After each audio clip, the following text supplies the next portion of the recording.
trippin', Aquafina, I'm sippin' 15, kept a weapon on me. Flow make digits, I'm on my business, stack chicken like what it's gon' be.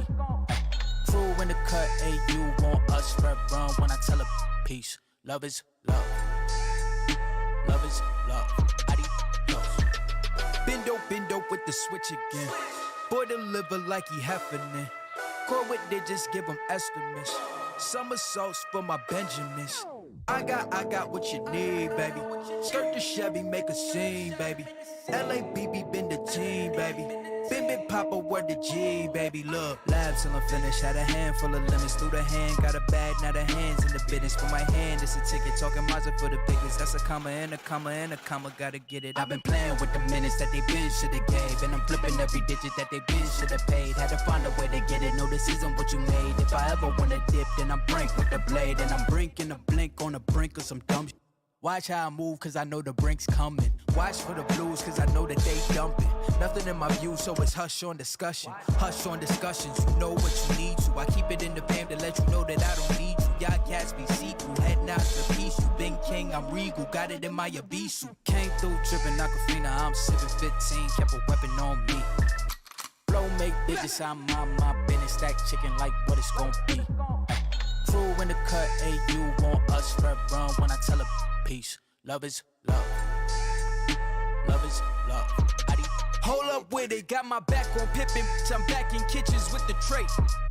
Windows tinted like how black my skin is. Scoop the shorty in it from a J. Swish, she got vision just like any women giving me the kitten. Way before the riches, nothing more to mention. I could light a block of powder or a glisten. Foreign on my body, that's Agora linen. I came through trippin' Aquafina, I'm sippin' 15, kept a weapon on me. Flow make digits, I'm on my business, stack chicken like what it's gon' be. Crew in the cut, hey, you want us, red run when I tell her peace. Love is love. Love is love. Adios. Love is love. Love is love. Adios. Love is love. Love is love. Adios. Like, ride with me if you ride with me, you can slide with me if you feel like 550 on the 5 sticky, come get high with me, that's a deal, right? Ride with me if you ride with me, you can slide with me if you feel like 550 on the 5 sticky, come get high with me, that's a deal, right? That's a deal, right? That's a bet, right? That's a bet, right? That's a deal, right? That's a deal, right? That's a bet, right? That's a deal, right? That's a deal, right? That's a bet, right? That's a deal, right? That's a deal, right? Ayy, coming down like precipitation. I ain't never met a limitation. Hater plotting my elimination. Gotta go to Google for the information. I'm a superstar, so I gotta shine. Top dollar be the bottom line.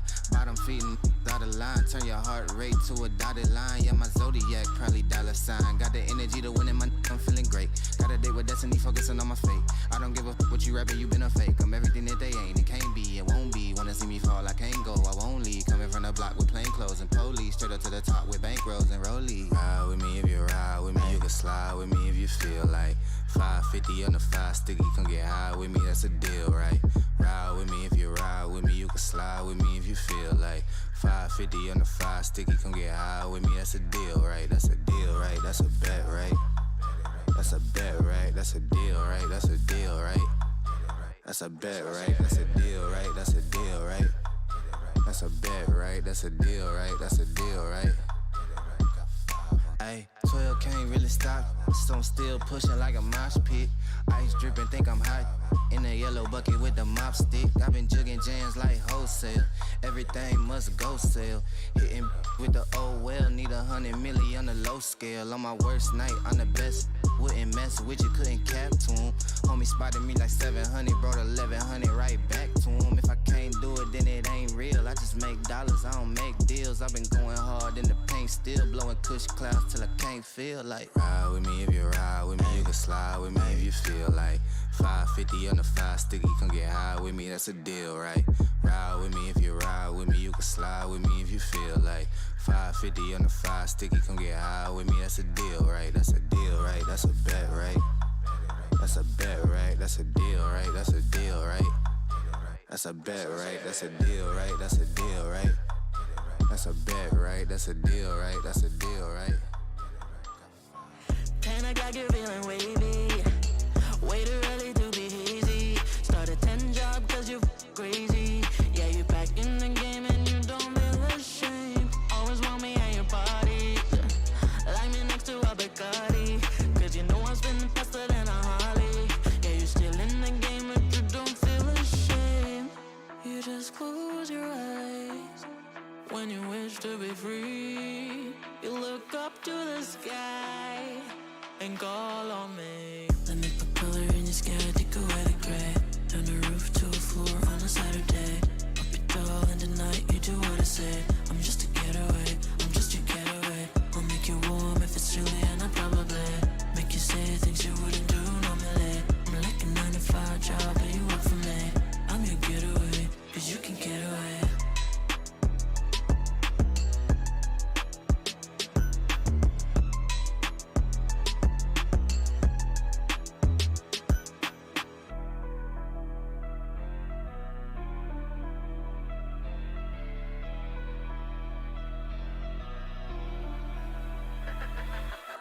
Your illusions, I got no perception. What is real, what's your projection? I make you dizzy in your head, got no protection. You're lost in the game, can't remember your name. Calling on the horn and my ship will come to play. You can get no sleep, stay awake to numb the pain. Make you save your problems for another day. I'm your getaway, but you can get away. You just close your eyes when you wish to be free. You look up to the sky and call on me. Let me put color in your sky, take away the gray. Turn the roof to a floor on a Saturday. Up it tall and tonight you do what I say. I'm just a getaway, I'm just your getaway. I'll make you warm if it's chilly and I probably make you say things you wouldn't do normally. I'm like a 9 to 5 job, but you work for me. I'm your getaway, cause you can get away.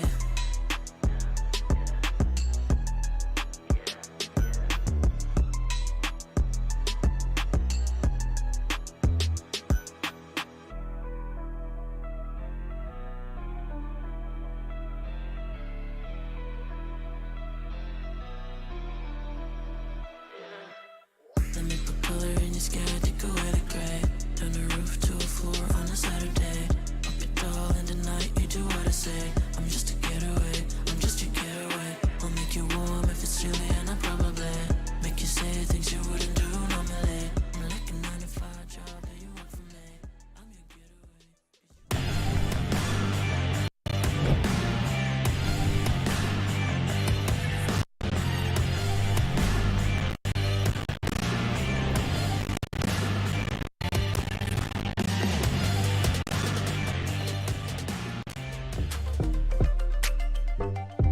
Hey, we are back. That's right. Welcome, one and all, to the Rainbow Six North American League. I'm your host, Doa. With me, as always, are two epic analysts, Jesse J. Chick and Caliber Jacob, back for the final stage of NAL this year. It's a bit bittersweet. We know we're going into the home stretch. It's been a good year, but this stage is perhaps the most exciting we've seen yet, and I know I'm saying that after how Stage 2 ended up with how close it was, but guess what? Stage 3 has more than just good teams. It has enormous changes to the game itself. It's gonna be great. We're gonna get into that in a moment. First, I wanna ask my analysts, how you been doing? How's your summer break been, Jacob? I was pretty good. After Berlin, I was the sickest I'd ever been on a plane, which is not fun. That doesn't sound good at all. If you ever have a cold on a plane, here's how you get rid of it. Jump out. That's the only way.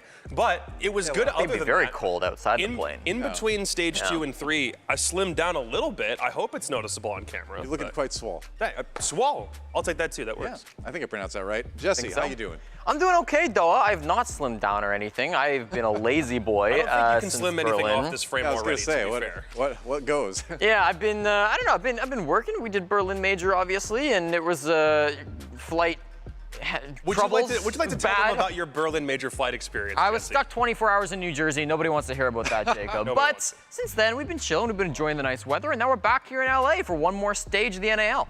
Yep, that's right. And as I mentioned, what a stage it's going to be, because there are a lot of changes happening within the game. We've got some graphics to help break it all down. Welcome to Operation Brutal Swarm. It's a very serious sounding name, isn't it? It's the Bees pack. Yeah. Not the bees! Not the bees! Yeah, Grim's got the bees. He's bringing them to Rainbow Six Siege. Let's talk about that a little bit. Let's talk about this. So we got Grim, of course, our new operator coming in. He has bees. Who wants to talk about Grim and his bees? I mean, I can talk about him. Mostly about the fact that this is the one time, this graphic is probably the only time you're ever going to see in this stage. Oh. I'm sorry. Yeah. I just don't see a way in which Grim really fits that much into the meta. I like having the 5-2-2 commando on another operator that isn't IQ. I think there is flexibility to be had with his weapon options, but there are some things about Grim that I just don't really know if we're going to see all that much of in stage 3. His ability is nice when you're able to face check effectively, whenever you're able to immediately pop around a door, see if someone's there, activate the ability, and then hope that your opponent gets out of the way in time or doesn't get out of the way in time.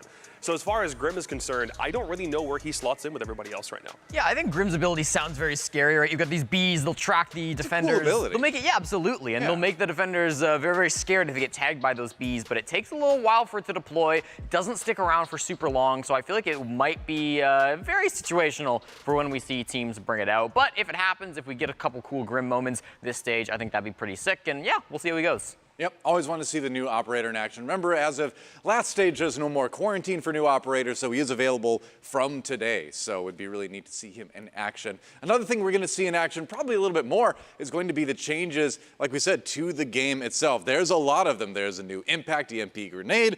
There's changes on who has what weapon. There's a recoil change. I mean, there's a ton to talk about. Jesse, start us off. Well, I mean, to start, I think the most impactful thing here, it's actually on the left-hand side, frag grenades. They're so last season, okay? Everybody's getting rid of them. We don't need them anymore. Now it's all about the smokes. Finka and Maverick both subbing out nades. We're bringing smokes in on Finka. We're getting stuns in on Maverick. So the number of grenade operators now is really drastically declined. There's only 4 ops in the entire game that are going to be able to bring those frag grenades now. So there's not going to be as much explosive power on the attack. You've also got some Gone 6s moving around a little bit. I think it's going to be nice to kind of reduce the impact that Yana has a little bit. She's still got her nades, don't worry.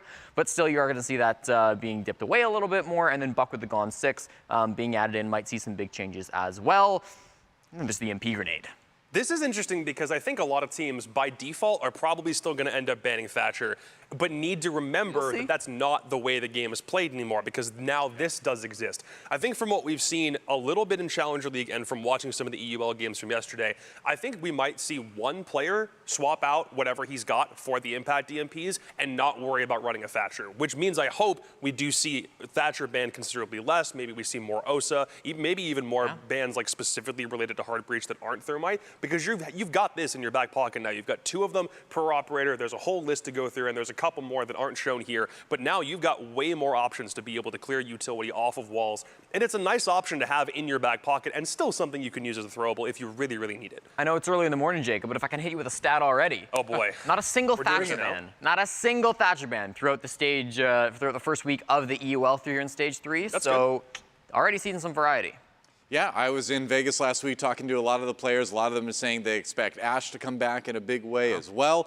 Did we see a lot of that in EU? I didn't catch all the matches, I admit.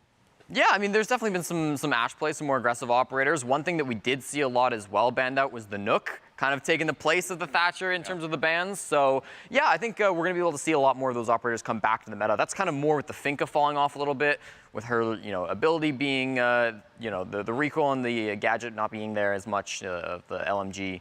Yeah. It's been a bit fall off from Finka, so I think Ash and other operators like Twitch are definitely going to fill that in. You know, another universal thing that nearly every single player, I would say like 98% of the players, and I interviewed every single one in the league last week. Yeah, how's your voice from that? It was a little bit scratchy. It still is a bit, but it was a ton of fun talking to everybody, including a lot of new players. We'll talk about them in a second. But they all said universally that they love the state that the game is in right now. This is more excitement from the players going into like playing the game, the new meta, that I've seen all year. So I'm excited about that too. We got excited players. You're going to see exciting plays. But speaking of those players, we got a lot of new ones in stage 3. This is a level of change you usually see between years, not between stages.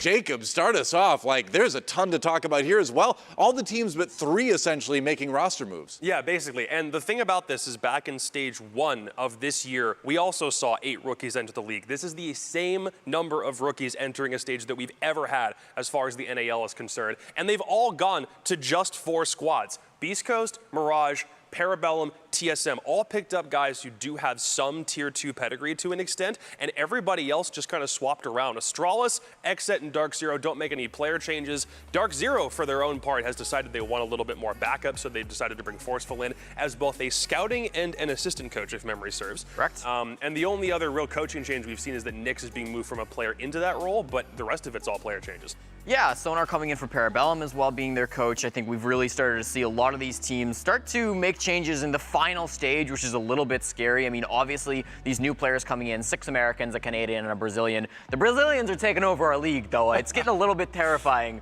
for us North American players. Best performing players in NAL at least. Yeah, you're not wrong. You're not wrong. It's been a bit of an influx, but still, it does feel like we're seeing a lot of those teams, especially that were struggling, right? You've got your classic struggling teams, Beastcoast, Mirage, never really been up there, but also some teams that have fallen off recently. TSM, SSG, they haven't had the best stage recently, so them making changes as well is very exciting to see. A couple things from those interviews that I had with all the players last week. I asked a lot of them, who do you think benefited the most from the changes? Who leveled up the most? Most players said Mirage. Unsurprisingly, I suppose it was a low bar. There's only basically go up. But yeah, exciting stuff for them. And I asked which player coming out of Challenger League excites you the most. The vast majority said Snake, actually. So we're going to see if that proves true. But also have something else to show you, a new kind of stat that we're going to take a look at over the course of the year. It comes to us courtesy of AIM Labs. Let's check that out. As part of our long-term partnership with AIM Lab as the official player development platform of Rainbow Six Esports, R6 Pro players have participated in the AIM Lab R6 Pro benchmark. So 4 tasks in AIM Lab measuring core FPS fundamentals. That's accuracy, speed, tracking, and reaction time. These stats give us insight into how pros improve and achieve greatness at the professional level. There you go. So something a little bit different than what we're used to, but it's gonna be cool to see. Apparently they had all the pros do this. We got some results out of it. I would be curious to talk to the pros and see what the level of seriousness put into these tests were. I'm sure some were hyper competitive. Some maybe didn't take it as seriously, but it's gonna be something interesting to check out throughout the year. Yeah, stage at least. We usually, as analysts, don't get a behind the scenes look, right? All of our stats, all of our VOD review comes from the actual gameplay, but to have some of these stats from behind the scenes, from when they're practicing in AIM Labs, I think that's pretty sick. Yeah, absolutely. Well, let's check out some of our, well, actually, no. There was a major. Did you know that? In Berlin? Between stages that happened. You were there. I know for you it was kind of a blur, but yeah, I was hardly there. Now, I would imagine many in NA want to forget that it happened. But, XSET did really well. There was some fun stuff from it. We made a little video to remember everything, to check out some of the highlights. So let's watch that right now. What a tournament, Tim. What an incredible tournament that turned out to be. And to think EU on top, and it all really started in map 1 of the final.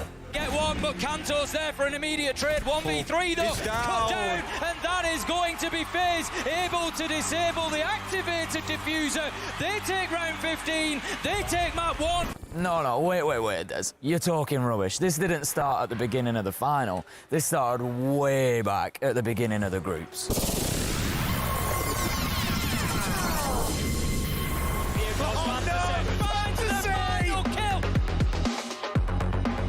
One, gets 2. Oh, no. Could this be the miracle? It's a 1v1. Can he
Spike finds the kill.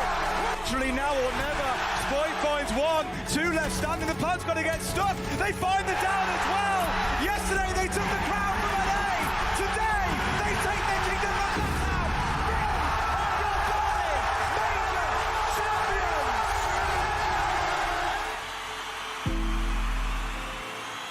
This will go down as one of the greatest matches in Siege history. These two have given absolutely everything. That's another one done and dusted. I guess now's a good time to start go and work on those intros for the next. It is. I've always got the ball cap that we didn't get to use this time. I think you need more commitment. We need you to shave your head. No way. I've got a hairline unlike you. I'm absolutely not shaving my head. I'll have the ponytail grown in by the time it comes around. And I'll wear the ball cap then.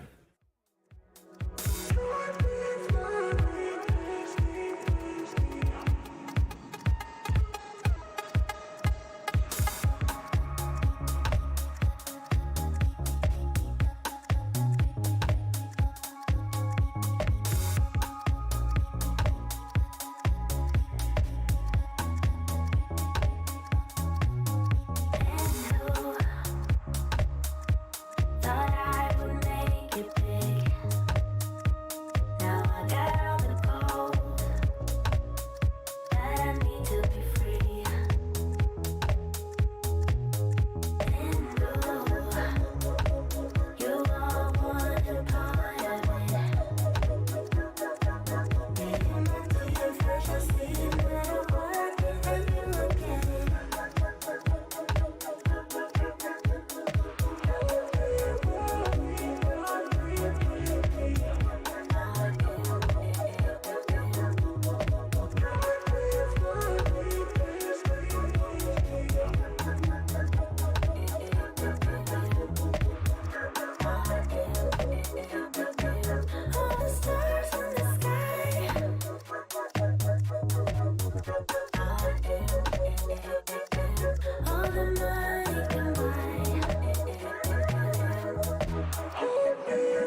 Beastcoast put another one up.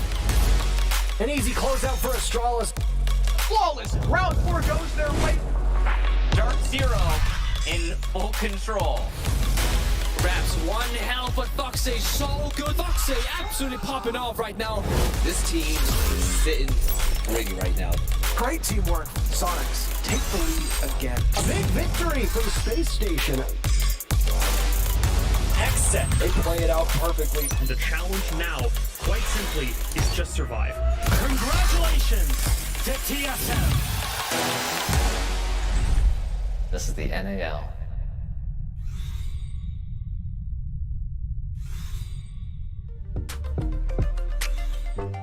All right, here we are, really ready to get started now for the Rainbow Six North American League Stage 3. Once again, your host Doa here with you, along with Jesse J. Chicken, Caliber, Jacob, and guess what? It's time to get things rolling. It's time to talk about our Stage 3. So, let's jump right into it. Let's talk about the format a little bit first. Now, obviously, this is something that we all know and love, right? Well, the best of ones. But it's Rainbow Six, the games take a long time. It's just something you have to deal with, all right? Here is the format, 9 days of play, a bunch of matches per day, a full best-of-1 round robin. Everybody plays everybody. It's how it's done, isn't it? Yeah, nothing too complicated, Doa. It's the same teams you know and love from the first 2 stages. A lot of them are looking differently, and I know we'll get into that. But a lot to talk about. As far as the logos, the orgs, we're all still here. The play days, as you know, 5 weeks, as we always have been, and then the round robin. Just how we do it. Who's got the best logo in the league, Jacob? For a long time, I've argued it's Beastcoast. Yeah, and I genuinely stand by that. All right, I am actually partial to DarkZero, I think. I think it's just a cool-looking logo. DZ's a sick logo. Yeah, what you have? We have like so many space logos. It's Astralis, it's DarkZero's Event Horizon, it's Space Station's astronaut helmet. I still stand by Soniqs looking like a galaxy. No, it's a whirlpool. It's clearly a whirlpool. From a graphic design standpoint, I think I have to give the win to Space Station, though. I think they do. It's wonderful. As a former graphic designer myself, that's a wonderful logo. Anyway, approval. That was a pretty good. How do you do fellow kids moment, Doa. There you go. What are you talking about? We all had previous lives before esports. It's just how it goes. Let's look at the prize pool here. Like we said, first place takes home $15,000, and it goes down a little bit from there. But the big prize is really those SI points, the ability to make it to the Invitational later this year. Isn't that right?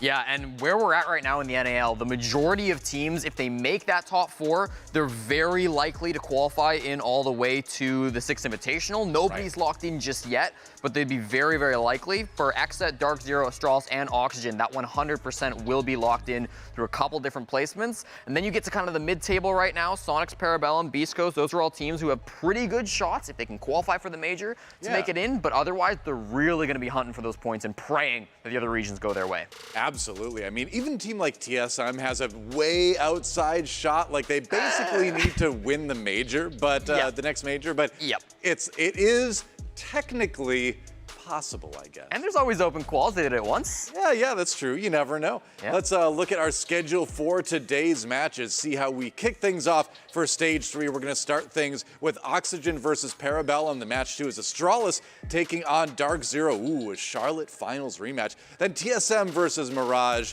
a battle at the bottom of the standings last stage. That may change this time around. XSET versus Beastcoast should be action-packed. And then finally, Soniqs taking on Space Station Gaming at the end. Yeti versus his old team now. So there's a lot of great stuff here in day 1 already, isn't there? Yeah, we're stacked for the first play day. I mean, as you said, Yeti versus his old team, a couple of the rematches coming through. I think it's going to be very, very fun. It's going to be good, but it feels very much like it's the beginning of Stage 1 all over again. Even though we've been in this studio, like, we've gotten to know each other a lot more, Doa, but the problem now is, why are we going all the way back to the beginning again? Everyone decided we basically need a reset. It feels like this is what you're supposed to do in the off season and not on a transfer period where you only have a couple weeks in between a major and getting ready for another stage that decides if you go to another major. It's just a weird time for teams to be doing this, but they've all decided now is the time to make this push for SI. It is interesting. I mean, a lot of teams, I mean, when I talked to a lot of these players, everybody said, oh, we're top 4, we're going to get better. The only person who did not was Benji. Said he would just be happy with Mirage being able to reach 6th standing, which that's fair. I think that's perfectly fine. I don't think that is a lack of confidence on Benji's part or anything like that. I think that is a realistic goal. He's being reasonable about expectations. Yeah, I think that's fine. After coming in 10th 2 stages in a row, you just want to see progress. That's all there is to it, you know.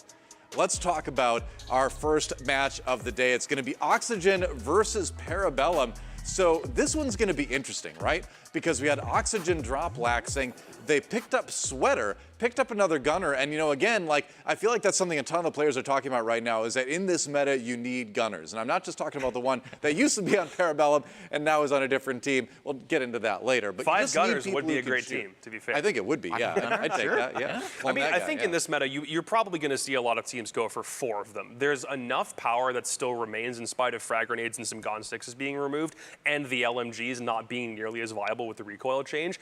We used to be in a very gunner-heavy meta. We still probably will be, but a lot of the ways that these teams have shuffled things up seems to suggest they want to prioritize aim. They want to prioritize mechanical ability over the experience that comes with having been in the league for a really long time. Sweater's already demonstrated that kind of ability. Even before he was on Beastcoast, when he played in Challenge League before he was banned, that was something that he already demonstrated. It's the same thing with these Parabellum guys that have just gotten picked up. We already know that they can gun. It's just a matter of how well they do. Well, here's our Aim Lab Pro benchmark for good old Vertical. I'm looking at this because I haven't seen this before. Oh, look at 93% accuracy. That seems pretty solid, right? Yeah, I mean, that's what you want to see from a star player who's been in the game for so long. He has kind of filled in as that leadership role for Auction, I think, alongside of Fox, but certainly when he's out there more on the aggressive side of things, Vertical is a player that you need to be able to depend on. And although he's had his ups and downs, some people have criticized his international performances here at home. He has been that star player for Auction that they've had for so long. So it's nice to see his stats bumping up there. I'm curious about the reaction time one. I hope that's not milliseconds. Otherwise, Vertical's lagging a little bit. That'd be very slow. So I've got to imagine like that's some sort of aggregate score of overall reacting to things. A spreadsheet of overall player data would be nice to figure out, like, if some of these numbers are meant to be impressive, right? Yeah. I think the comparison here is that Vertical is one of the guys who probably is going to be shifting over to playing mostly Sledge now with these roster changes, and that's also something that we've known Doc to do. So this should be why we're looking at both Vertical and Doc in tandem here. So Doc's stats a little bit lower on the Aim Lab Pro benchmark, but again, we'll see if we'll see how much that matters once the game actually begins, right? Because it's an entirely different environment. Yeah, it absolutely is when you're in the heat of the battle. I think especially being up here on the stage in NAL, right? We are on land down in Vegas, so it's going to be a little bit nerve-wracking, I think, for some of these new players who are just coming into the league. Doc and Asian here for Parabellum might have that nerves hit them a little harder than some other players. Yep, that's right. So let's talk about Oxygen going into our first series of the day. So again, this is a team that made some of the least changes out of teams that did make changes. They let Laxing go. They brought in Sweater. So again, just kind of like trading for somebody who's a little bit more known for clicking heads, right? So the question is, how will that pan out? Now, I did have a lot of players tell me last week that if anyone was going to be exposed by the changes to LMG, they're like, Newers and Sweater, they might be the two crushing on that the most. But then again, I think a lot of players said what I kind of think too is, clicking heads is clicking heads, right? Yeah. If you're good at getting those shots, you're not going to need the bullets, right? The bullets are nice for the multi-kills, but in order to just remove people, you just got to be good at clicking. Yeah, LMG or not, I don't think you get to this level without having exceptional aim, and Exactly. There's no doubt that both Sweater and Newers have that incredible aim. I was able to sit down with Sweater a little bit and talk to him before the stage started, just kind of about the move, and I think that the vibe I really got from him was like he knew he wanted to get onto a new team. He didn't really like the vibes towards the end of the stage back on Beastcoast. What he told me was that it felt like if he wasn't popping off, having a good game, the team wasn't performing, and there are stats to back that up, right? Last stage, every time Sweater got less than 7 kills, Beastcoast lost 7-2 or worse, except for the one game against Mirage, but that was a 7-4 loss instead. Still not great against the bottom team last stage. So Sweater was really a player that had to show in, that had to pop off, had to have big moments. Otherwise, Beastcoast weren't performing. That shouldn't be the case here, right? Now that he's playing back on Oxygen, he can kind of work with Newers, he can work with Vertical. There are other players that will be able to step things up. And when I talked with him, he said that he is going to be pulling back his role a little bit. He's going to be more of a flex player. He's going to be playing some more of those kind of different operators. And so he will kind of leave room for both Vertical and for Newers to be those entries, to get those opening picks. And I think that could be really helpful for Oxygen as a core. Yeah, we had some questions about whether Newers and Sweater were going to be tripping over one another in terms of what their role is, because both of them were Finka players last year, or last stage when they played for OXG. Right. In Beastcoast's case, it very much felt like they didn't really give us much else to talk about other than Sweater, especially when they were doing well. That was all we could ever speak about. But now this OXG team is not one where he necessarily needs to worry about thriving in that limelight as much. If they've already got a guy like Newers coming in over the past couple of stages, he's already demonstrated what his ability set is, where he can be utilized most effectively. Instead of Laxing, you now have Sweater, which I know a lot of people are going to have some withdrawals about why the hell like Laxing isn't on stage with the rest of these guys. Yeah. But I do think Sweater can slot in pretty well, provided that he and Newers don't end up trying to do the exact same thing. So if what he said ends up holding true, it's him and Fox playing flex, Dream playing support, and we'll probably end up seeing Vertical go back to more of a primary and maybe even perma-picking sledge whenever it's not banned. Well, when I talked to Vertical and Foxay too about Laxing departing, they were like, yeah, it's tough. You know, we played with that guy for a long time. It's hard to make that change, but ultimately, you know, you got to do what you think is going to give you the best chance of victory. And it sucks for Laxing, but he's found himself a new home, right? He's now the coach of Elevate, the best team in APAC. So he's still doing well.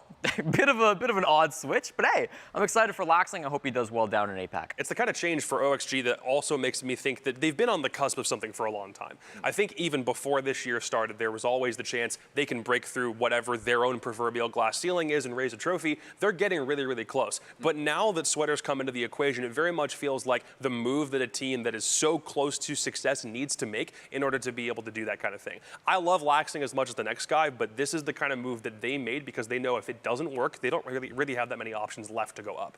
Yeah. Well, speaking of the search to go up, Parabellum has kind of been on that hunt all year long. This is the third stage, the third time that we've seen roster changes from this squad. You know, will the third time be the charm? They added on Doc, they added on Asian, they dropped a couple people, and the question is, you know, will the loss of Penguin and Gunner, you know, help or not? I mean, losing Gunner, I think that is a decrease. Any way you talk about objectively, that guy was really good. Penguin was your IGL, right? I mean, it's gonna, now you have to kind of reform that leadership within comms. Parabellum, you know, may have found some good players but out of Challenger League, but I think it's still gonna be kind of tricky. What's your opinion on it? I mean, I think that you look at Parabellum, right, and they're just getting younger and younger. Every single time that they make a roster move, it's these young rookies coming in. Maybe Blaz, with the exception, had some European experience, but still, it feels like they really like taking gambles on these young players coming up from CL. Even their coach, Sonar, coming in now as the other third new player or person coming into the team. You know, they picked up two 18-year-olds and a 21-year-old coach. Sonar will be the youngest person behind an NAL team this stage, and I'm sure he'll do great, but still, you've got to worry a little bit about the experience on this team. You've got to worry a little bit about the nerves, even though I think Doc and Asian are both fantastic players, and I think we've seen them have really great moments in CL. That consistency and perhaps those nerves might be the biggest thing that really affects Parabellum this stage. Yeah. You got to move all the way to Vegas for this. Which I don't think any of these guys are necessarily prepared for at their core. I think you knew it was coming at some point, but for guys who are freshly 18, probably just out of high school, the problem is not going to be how well you perform in the server. It's how you adapt to everything outside of that. I think both Doc and Asian very much knew they had the skill level and the potential to make it far. Whenever their time in Challenger League was over, I don't think they knew exactly when that was going to happen. But I look at both of these guys. Asian is now the single youngest player in T2 or in T1 by far. The man just had his 18th birthday and now he's being thrust into the limelight with a team of also pretty young guys, right? Yeah, I think, you know, you talk about Asian specifically, like, he's absolutely a mechanically talented player. He's very, very good. His gunplay is great. It's awesome. But I think there are some mixed opinions about it. When I asked Sweater about these new players, he said Doc was good, but he said, and I quote, "I've been trying to gatekeep Asian out of the NAL for my entire career. That guy's not very good." Sounds like a Sweater quote. Yeah, he's a little spicy there on the interview, but hey. Asians fans would beg to differ. He's already got like a bit of a cult following in T2. Doc has also been around the block when it comes to a couple different squads in the Challenger League level. So whenever we get to see them play, I hope they can make the translation of that skill and not let the nerves get to them too much. You know, when I was talking to Asian last week too, we were talking about the move and all that, and you know, he said I'm more homesick than I thought I would be, honestly. And I'm like, well, how are the veteran players kind of taken care of? He's like, oh, they're taking care of me really well. Like they're teaching me how to cook. They're teaching me how to function as an adult. He's learning to cook at the Parabellum house. I don't think that's a good thing. But he's like, you know, I miss my mom's home cooking. You know, is what he said. Which of course, you know, who wouldn't moving away from home the first time, right? So I'm like, we got to get those recipes now, man. Now it's on you. You got to start cooking it yourself. And he's like, yeah. So we'll see what happens. I think for him specifically, obviously the mechanical skill is there. The nerves on stage, the adaptation to living away from home. Now that's going going to be the key to success, I think, for stage 3 for him. And I think you can kind of look at a parallel between both Asian and Doc, and that Asian was incredibly talented. He's a very skilled player, but he was inconsistent, even in Challenger League. You know, there were times where he was making some plays that weren't the smartest. There were times where he died in rounds that you're just like, why? You know, so I think sometimes Asian was maybe not making the best decisions. But Doc, on the other hand, I felt like was a very consistent player for his team back in Challenger League when he played on Nocturnes. They only finished 5-5, but you look through the stats, Doc had pretty much no bad games. There was one match where he didn't look amazing. He was a little shaky against Vipers. Otherwise, throughout that very long Challenger League stage, he was very good. He likes to play on that sledge. He can be that vertical player, but he's not afraid to get in, get a little aggressive, get those gunfights in either. He can play the sledge, but he can play it a little aggressively. We'll see what they can do once the map gets started, but we're about to find out what map that's going to be. The bans are in, so let's check out where we're going for the first game of Stage 3. Well, this is an establishing stage because we've had so many changes take place over the past little while. So regardless of what map we go to, I think it's going to be good. I fully expect us to just see both teams take their permabans off the board and stick with things that they've already demonstrated a reputation for going to this stage so far. We already know Parabellum are very, very adverse to Clubhouse, and OXG have a considerably deeper map pool simply by overall play frequency and what they've been able to do being to 2 consecutive majors. So for Parabellum, there is considerably more to prove. I feel like both the bank and the theme park bans are kind of anticipated here. So if anything, the fact that we haven't seen Chalet ban makes me wonder if Parabellum actually want to go back to it when we've only got these 3 maps left. Villa, Chalet, and Border as our final 3 maps. You can tell these teams have both made massive changes. Only Villa of those 3 maps was played at all by these 2 teams last stage. It is going to get banned out though by Oxygen, and we're going to go to Border instead. A map that both teams have played only once. For Oxygen, their first ever play was against the Soniqs. It was close, but they won it out 7-5. For Parabellum, the first ever NAL match that this organization played was on Border. Started off strong, but they lost 7-5 to Beastcoast. So two games, both kind of far in the past. Both have made roster changes. I don't think you can read into it too much. Not really a super high ban rate either. It very much kind of feels as though Parabellum are like, maybe we'll play it, maybe we won't. Same thing with OXG, but OXG's focus was very much on like a big 4 of maps that they could then go into international events with and try there. So it was a lot of border play, or sorry, a lot of Villa play when we saw, especially against like Gaming Gladiators and Wolves and W7M back at the Berlin Major. Didn't quite work out. So I do think it's good for OXG to test their mettle on a couple of other maps here. And when they start making the rest of this run in this stage toward the Major, we could see a map like Border come in because again, they seem like they'll ban it every once in a while, but they also kind of don't care. So if they master it, good thing for upcoming international competition. Yeah, tons of unknowns coming into day 1 in this stage, like so many new players, so many changes to the game. Like I think anything you learned in stage 1 and 2, I feel like that's just out the window, which is important when you consider predictions because, oh yes, we're not giving that up for stage 3. No changes there. We're still going to measure the ability of the casters, the analysts, and the force of random chance to predict it. First, we're going to talk to our casters, Blue and Stokes. How you doing? You've been behind that desk since stage 2, right? You've sleeping bags and underneath and everything. Been parked here, yeah. Got a couple of tickets now. It's not working out too well. I'll have to try and figure out a way to pay those off. Wow. FACEIT does not mess around. That is harsh.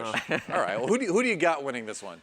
I think the changes from Parabellum personally are going to take a little bit longer to develop compared to the shifts we've seen from Oxygen. Wow, with that said, it does seem like the things are shifting a bit more than would first appear with just a single roster change for Oxygen. Given that, though, I still feel like Oxygen is still going to be a really strong contender here with the roster they have, so I think they'll be taking it today. All right, Oxygen for Blue. Stokes, agree, disagree? He's always so reasonable, and it just makes my job so hard, Noah. I don't know why I ever let him go first. I should try and be the reasonable one more I'll let you often, go first next time. I'll make it. Okay, awesome. Thank you. I'm going to have to go with Oxygen as well. I think that Parabellum have a lot of potential, but there's got to be someone there to harness it, and I don't think there's anybody really standing out right now. So we'll have to see how it goes for the remainder of the stage, but Oxygen for right now, they got Foxay, Sweater slotting in. I don't think it's going to be that big of a problem for them. I think that is a very fair and balanced assessment from both of you. It seems to be that way. Come on, Doa. Throw a grenade in there. Pick a side. I don't pick a side. I let the coin do that for me. We'll get to that in a moment. We'll also get back to our casters in a moment. Blue and Stokes will return in just a second to cast that match for us. But now we got to find out what our analysts think. I would imagine you're both picking Oxygen unless you want to make it spicy. What do you think? Well, though, as the North American League talent prediction champion from last stage, I do feel a lot of weight on my shoulders, a lot of responsibility to pick wisely for this game, and that's why I'm also going Auction Esports. They're the more established team. They've got, historically better players. They've got more talent on that roster. I think it's pretty safe to pick them over PB here, but it's first day. Anything could happen. I don't know. There's not really all that much that needs to be said about a situation like this, so I'm not going to overcomplicate it. Yeah, we'll see OXG take this bad boy. Okay, so everybody picking Oxygen. That means it's time to find out what the coin has to say. Oh, yes, it's back. If you're unfamiliar, we have an 1884 silver dollar from the United States of America here that I will flip, and we'll find out what it predicts. It did very well stage 1, not so much stage 2. We'll see which stage 3 has to offer. It's going to be heads Oxygen, tails Parabellum. We always go by the graphic. Left is heads, right is tails. Time to flip it. I thought I threw that in the pool in Berlin. Nope, you didn't. I kept it. I jumped in and got it. It's tails. The coin says Parabellum. The coin likes to pick Parabellum. I've noticed that. We're starting this already? Yep, that's right. There. It's the first day and we already have this. All right. I mean, I think this means we've also saved OXG by the metric, right? Maybe, yeah. Usually that's true. But is it even an upset? Everything's so crazy. We'll have to find out. What do the fans say? What do the fans predict? It's going to be Oxygen. All right. The power of Everybody Fox. put the coin. That's how it's starting off. And it was an 80% in favor of Oxygen for the fan vote, too, according to our producer. So, yeah, we'll see if Parabellum can exceed expectations. We've also got a community poll for you to take a look at. What is it going to be? The question is, who's missing Finca more, Sweater or Blaz? That's a good question. Blaz wasn't really playing that much Finca, now that I think about it. Sweater, I think if anyone was playing it, it was Gunner. I'm checking this, actually. I think Gunner was. But the thing is you could argue it. Finca? You could argue it. I think a lot of players are pretty happy they get to be a little bit more flexible in terms of auto-play. What I've seen because of this patch, Yeah. most people have been like, "Hey, I love that I haven't seen a single Finca in ranked." Yeah, so that's what I I've been think hearing, like you may be right. Ash might be on the comeback. Maybe. Well, we'll find out. Quick break, and then we get into the first map of the day. Parabellum taking on Oxygen. Whose roster swap will reign supreme? We'll find out when we come back on NAL.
Don't give up on me, yeah.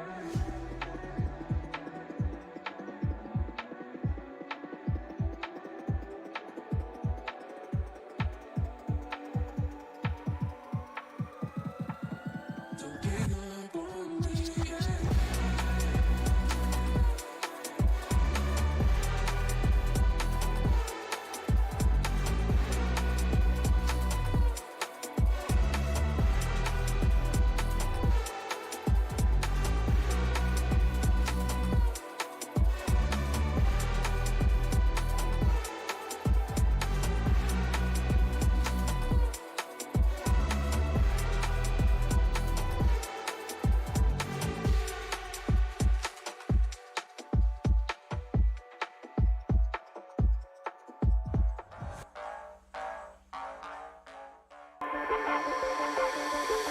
Going into stage 2, we all knew we wanted to make that major again. We wanted to be in front of a crowd. And yeah, we just worked our butts off, made it again, and sadly didn't have a good enough performance.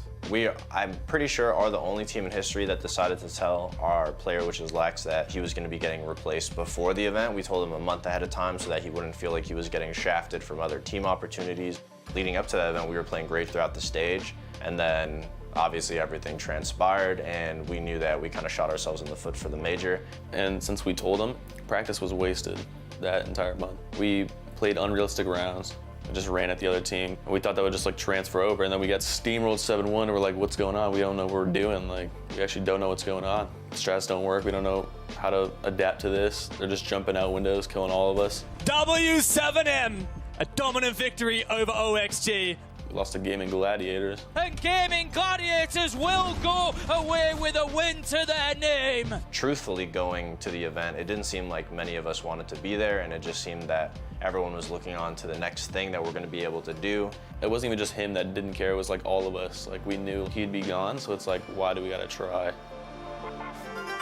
After the major, we're just thinking of the relief that we're able to get, I guess, with this new roster in the areas that we thought we were lacking. So now we're just excited for all the possibilities of things that we can do and how far we can go moving forward.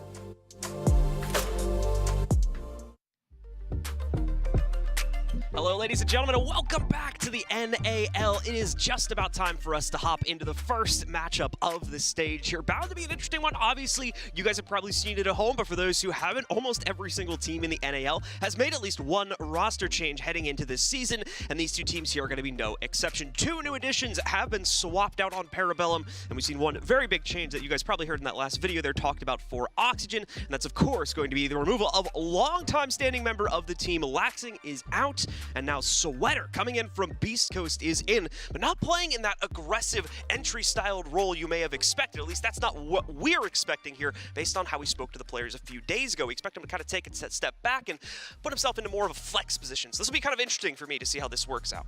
Yeah, absolutely, and I think that that's the big thing that you can talk about with Oxygen. How do they try and bounce back from not having Laxing? I mean, they probably feel a lot better about the situation now, especially, you know, after seeing that video and seeing how they felt the month prior to the major. You know, there's still a couple reasons to try at the major, like winning the thing, I'd say that, but I mean, past that, I totally understand where they're coming from. You know, you try and give Laxing the benefit of the doubt, but for everybody subconsciously, that kind of messes with you, right? You're looking for that next step, and this really is that. So I'm assuming that a lot of things have been in pretty good graces, especially with Sweater coming into a role that he feels comfortable with. This is something that he wanted to do on Beast Coast, but they wouldn't allow it. He was just too strong in that front forward position.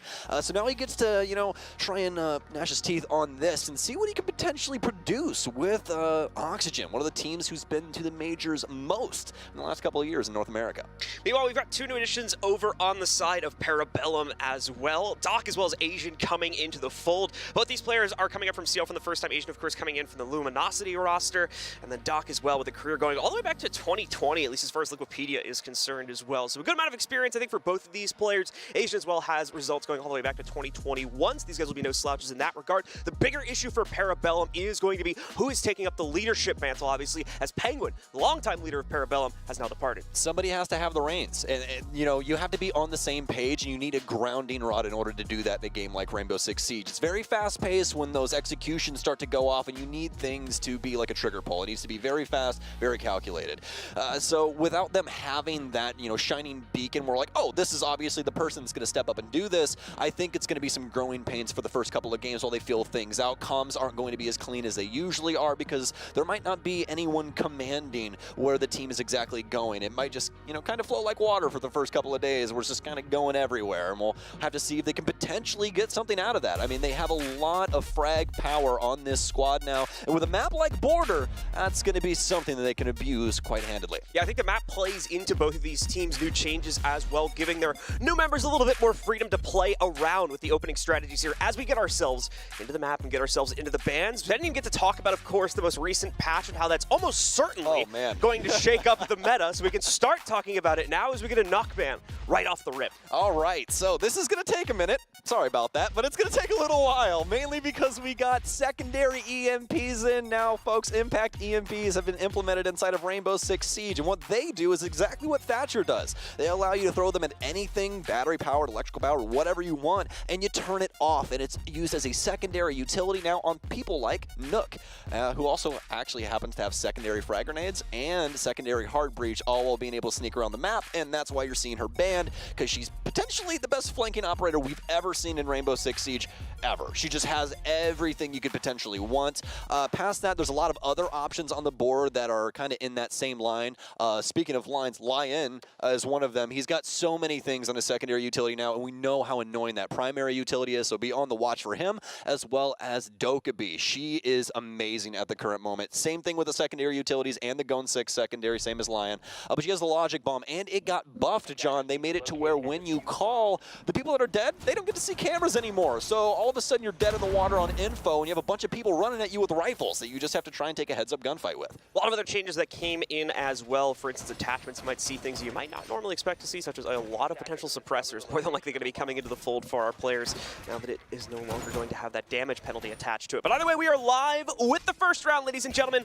So let's get into it here. Parabellum versus Oxygen. PB has the defensive start here that could potentially give them an edge. We generally in the past have seen this map play out somewhat heftily towards the defender's side, but oftentimes in these matchups, especially with new roster changes coming into the fold, we could very easily see that get turned on its head. As things get started out, though, we are going to go to the expected initial site for Parabellum upstairs in the lockers. Yes, indeed, and we can already see the defensive changes rearing their head as well, as Doc is on Alibi, a choice that's coming back into the mix quite often here, at least inside of the opener of Stage 3 thus far. Alibi still has that 1.5, and with the recent recoil changes to every gun in the game, for PC at least, it's made it to where Alibi is a fantastic option with that MX4 Storm. One of the best longer distance SMGs you could really use right now because of that magnified scope. They removed the 1.5 from Womai, so he's a little bit more difficult to try and take some of those longer engagements with.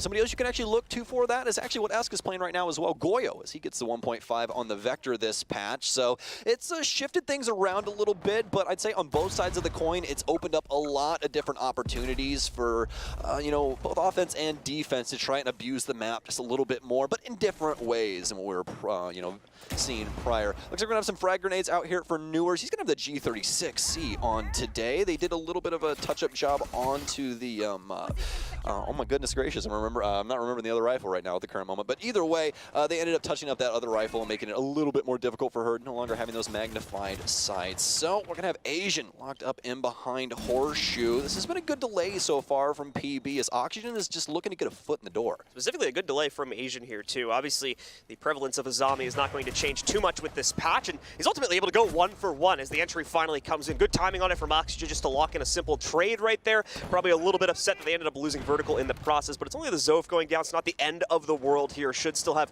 plenty of utility to make up for it. If they really needed the stuns, there might be something to talk about there, but we'll bring that up again when we get to the end of the round. Aside from that, it's still an even battle down to a 4v4, but we are starting to see OXG, of course, with time getting a bit lower, starting to get more adventurous. It'll work out to bait an aggressive play from Kool-Aid. Sweater will be able to take down Kool-Aid, of course, and we'll see a little bit of damage going out onto one of the players from Oxygen, as they were the original target from Kool-Aid, but won't be able to take him down. Dream still survives with half of his HP, and more importantly, both of those Exos, so we can take out the main wall here and hopefully give Oxygen access to the site. Oh, Blaz with a chance, working his way in from east. Don't believe there's anyone actually inside the area for security at the current moment. I believe they're all out on the balcony, and Blaz, what a move. No drones here from Oxygen. I think they've misread the situation. The Lion's down, one still outside. Blaz is gonna play his time. Hits the prone, Eska gets one. PB, they're getting away with it. Getting away with the bag early here in round 1. Blaz will take down Dream. It's up to Fox to try and clutch. He almost gets the flick through the wall, but Doc will shut him down to clutch out the first round for Parabellum of the season, or rather, the stage. Yep, Fox is actually able to pick up that last kill there, but ultimately does not matter as he's still outmatched inside of the 1v3 sat before him. Valiant attempt from the Oxygen roster, but unfortunately not enough control inside of the early and mid round. As you can see here, the trade going out on the inside of security on top of a lack of any successful push anywhere else on the map left them really without a whole lot of options, and because as well they didn't really have great control over security, just that 1-for-1 exchange, Blaz was allowed to make the play he made, which crunched out most of the hopes for Oxygen to successfully get themselves into that site. Yeah, the big thing right now for OXG is that if they mismanage their info, like that drone not being inside of customs, or rather security, then you're going to run into a lot of problems with a team like PB, right? Just because they don't have somebody at the range doesn't mean that they can't frag, and that's been the thing we've been trying to drive home this entire broadcast thus far. You're dealing with a Viper, basically. Like, you really need to pay attention to what your enemy is going to do, because if you're going to allow them to swing, they're more than likely going to take 2 bodies with each person, and that's exactly what we saw inside of that trade game there at the tail end of round 1. So, I mean, good on Parabellum for playing off of each other quite early on in this one, especially with a very close quarters map like Border. You know, things get very congested, and it's very easy to get in the way of your teammates. So they're all giving each other that proper amount of space, but able to play off of each other all in the same breath and make it look quite easy up against OXG, at least for the first round. Away from all that, we are live with the second round here, so let's get ourselves into it, see how Parabellum looks to themselves up for another successful defense. Going to start out with a little bit of damage coming out against them. Doc trying to actively contest against the jail breach that had already been made by Newers and a few of the other members of Oxygen here. Is going to be sticking around, and of course you guys probably noticed the Toxic Bay blocking the way. He can kind of throw out his other 2 here and extend the timer a bit further if he wants to, but obviously would like to save that utility more than likely for a later portion of this round. The drone helping out with the advances from the Yana here is going to spot him, so can't really get too aggressive. Otherwise it would be quite obvious to the attackers here, but still, Newers has his own ways of dealing with things, even if he won't jump back out. The nade comes in, doesn't take him down outright though, still leaves him with about 40 HP when everything's said and done. The drone will jump right into his face, finally giving him an opportunity to get rid of that. But it'll end up being Asian that comes in to assist him here, taking down Sweater outright, only allowing Newers to trade that kill finally against Doc a few seconds later though with another well-placed nade. A very solid delay from Doc though, kept the at least aggression towards his part of the map, initially allowing PB some open air to get Sweater, but they're going to refrag towards the top of Metal. Asian now down, and Oxygen with the lead off yet again here, but we saw how that last round went. They need to right their wrongs, and it starts now with Dream in this plant. The push coming in to try and interrupt it now from the top side on Kool-Aid, but he's not going to be able to locate it in time. Goes down. You see Dream actually picking up another kill against Eska. It's a little attempt to plant one more time here now. Kool-Aid going to try to drop back in. That'll interrupt the plant a second time. He still thinks there's pressure coming from the custom side, though, and to some extent he's correct, just not where exactly it is. Quickly corrects, though, to read back into it, executing yours with a beautiful headshot there, but still 3 players sit before him from Oxygen. 2 of them are quite low, but not low enough in Foxay's case. He'll shut it down this time and lock in a traded round for OXG.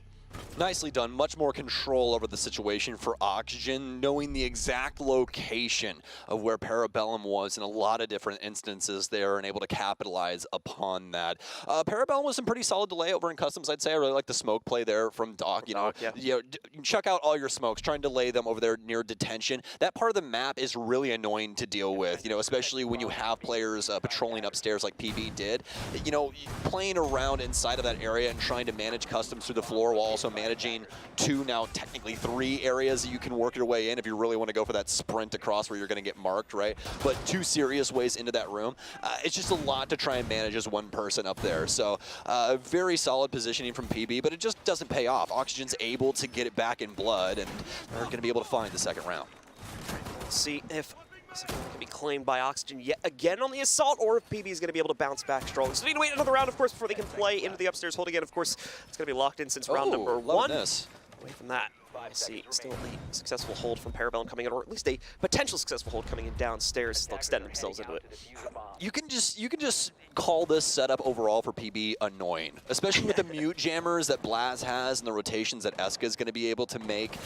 There's a lot going on inside of the building right now for Oxygen, and this could lead to a lot of problems, especially with this top floor hold that they got going on. This has created a lot of angles that Oxygen are going to need to know about. It's not something that would be potentially default, right? I mean, obviously, as an entry or anything, you're going to be, you know, as high on your senses as you possibly can, just trying to see anything that you could potentially, you know, view on your peaking angle, but that could still catch you off guard, and that's what Parabellum's attempting to do. They're making this building a labyrinth. Now Oxygen has to try and work their way through without a map.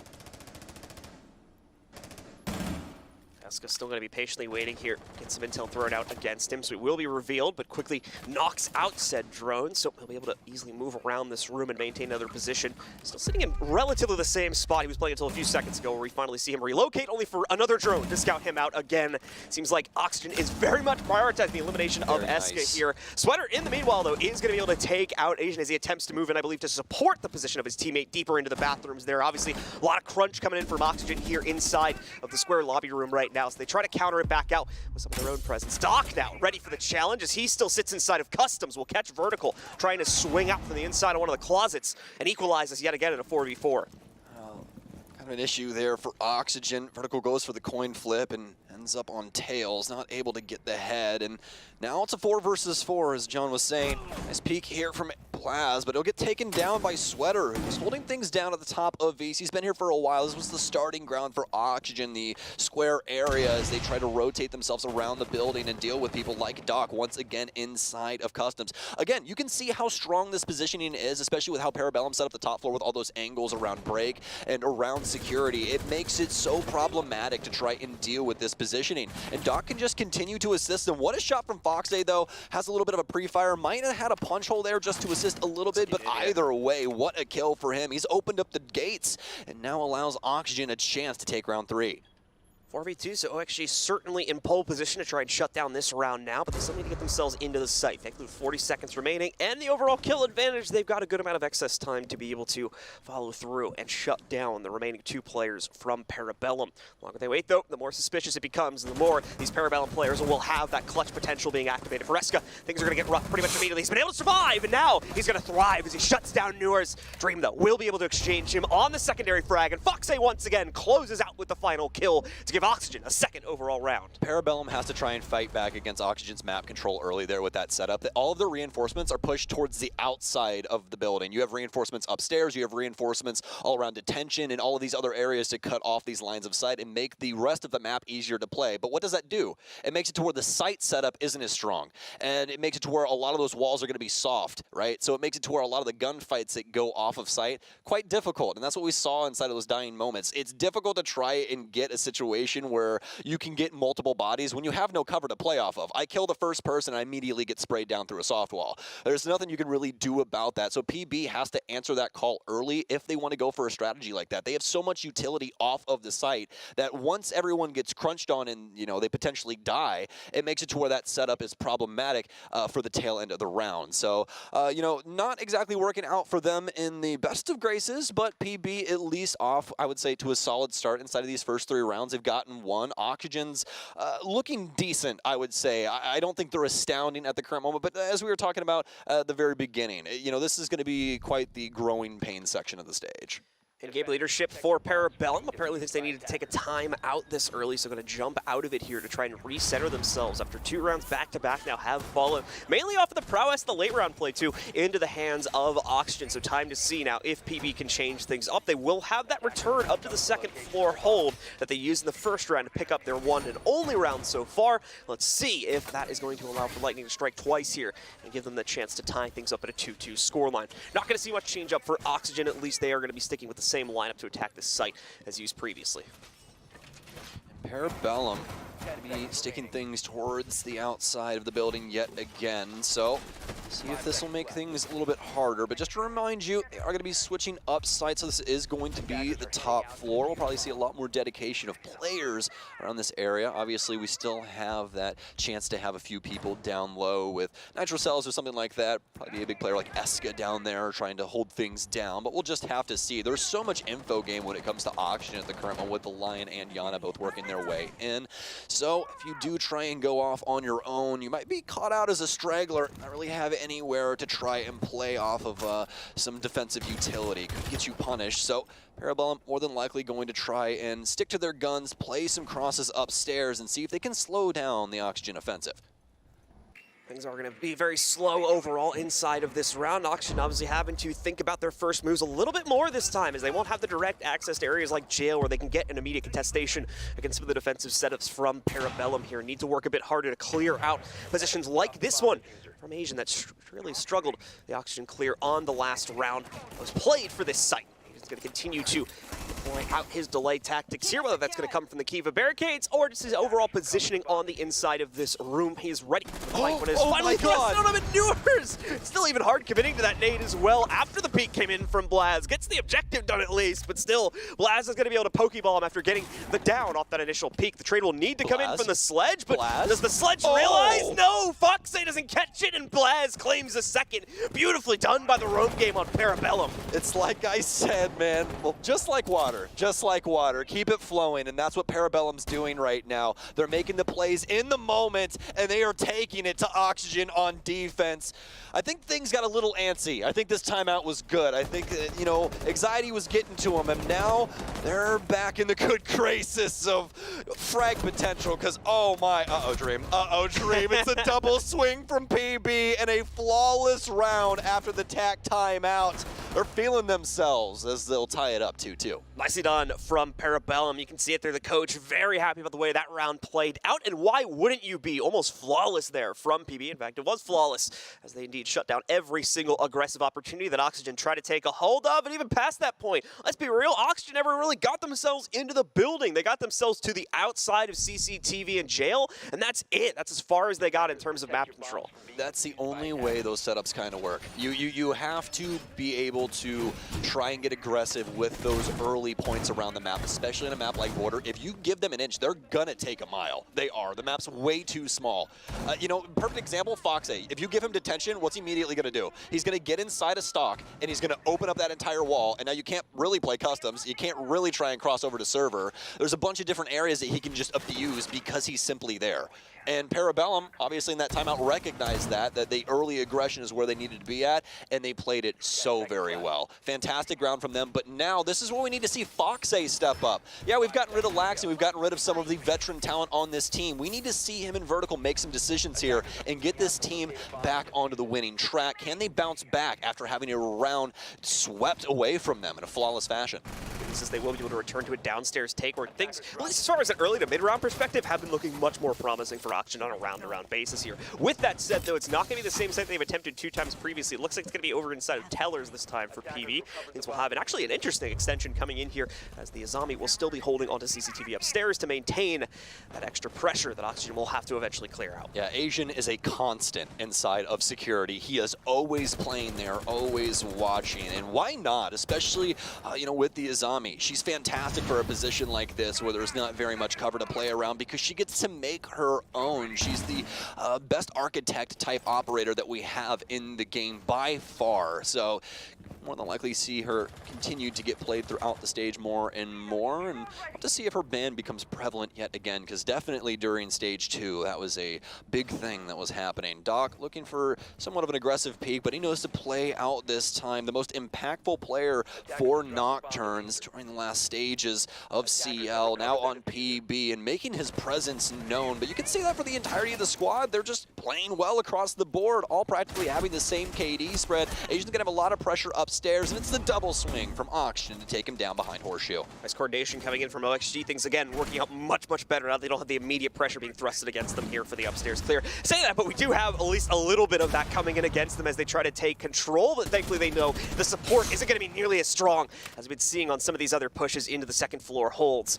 Parabellum starting to look weaker and weaker. Kool-Aid brought down incredibly low from his most recent swing. He had to back away. Doc may very well have to do the same thing. There is some damage being traded onto the Oxygen roster, but it's hitting the PB guys much more heavily at this point here. There's another successful hit coming in from Dream that will take out the position from Doc. Kool-Aid, I believe, still in the area, but Vertical indeed now spotting him out for the inside. Nicely done from Kool-Aid to sneak that kill off onto Vertical, but he still goes down at the end of the day, and the team is still down into a 4-v2, but Eska will get a nice spot through the window upstairs, takes down one, almost baits in a second one here as well, as we see more presence coming through from Oxygen to try to revive their teammate. May just abandon ship on that though, as even without him, it's still going to fall down to a 3v2. There we go, a smart play from OXG as they open up more of the floorboards to scare away that defender. Finally allow this res to come through, hopefully.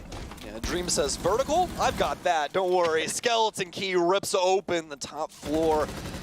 Okay, and not able to get too much past that as Parabellum will fall back.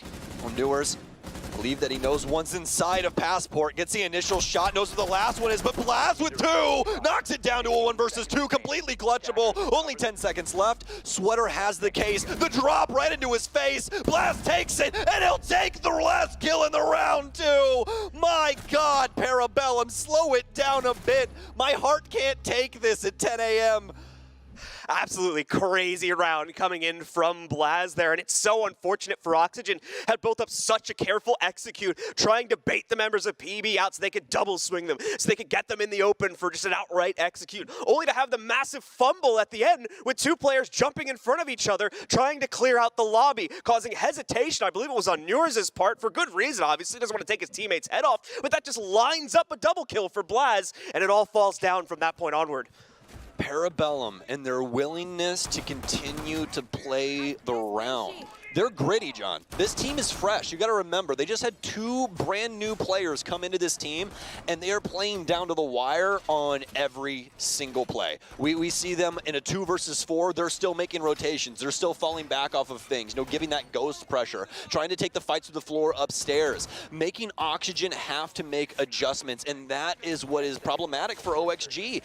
Offense is not easy to coordinate in Rainbow Six Siege, and when you lose one of your key components that you've had for years, this is exactly what it's going to look like. Definitely fun to watch here for Parabellum. Roxon now has to be getting very, very frustrating to have these strategies be deployed so often, and at least as of the most recent pause from PB, just none of it's working out due to just raw aggression from PB, outwitting the members of OXG time and time again. Parabellum on fire right now and looking to really take the lead here with a 4-2 lead if they can negotiate another win for themselves on the final round. Lion is out and about again for Oxygen. Sweater's immediately going to pop off one of the EE1D charges to try and get some intel. Most of OXG still outside of the building, so unfortunately not going to get a whole lot of use, at least in this point in the round, out of that charge.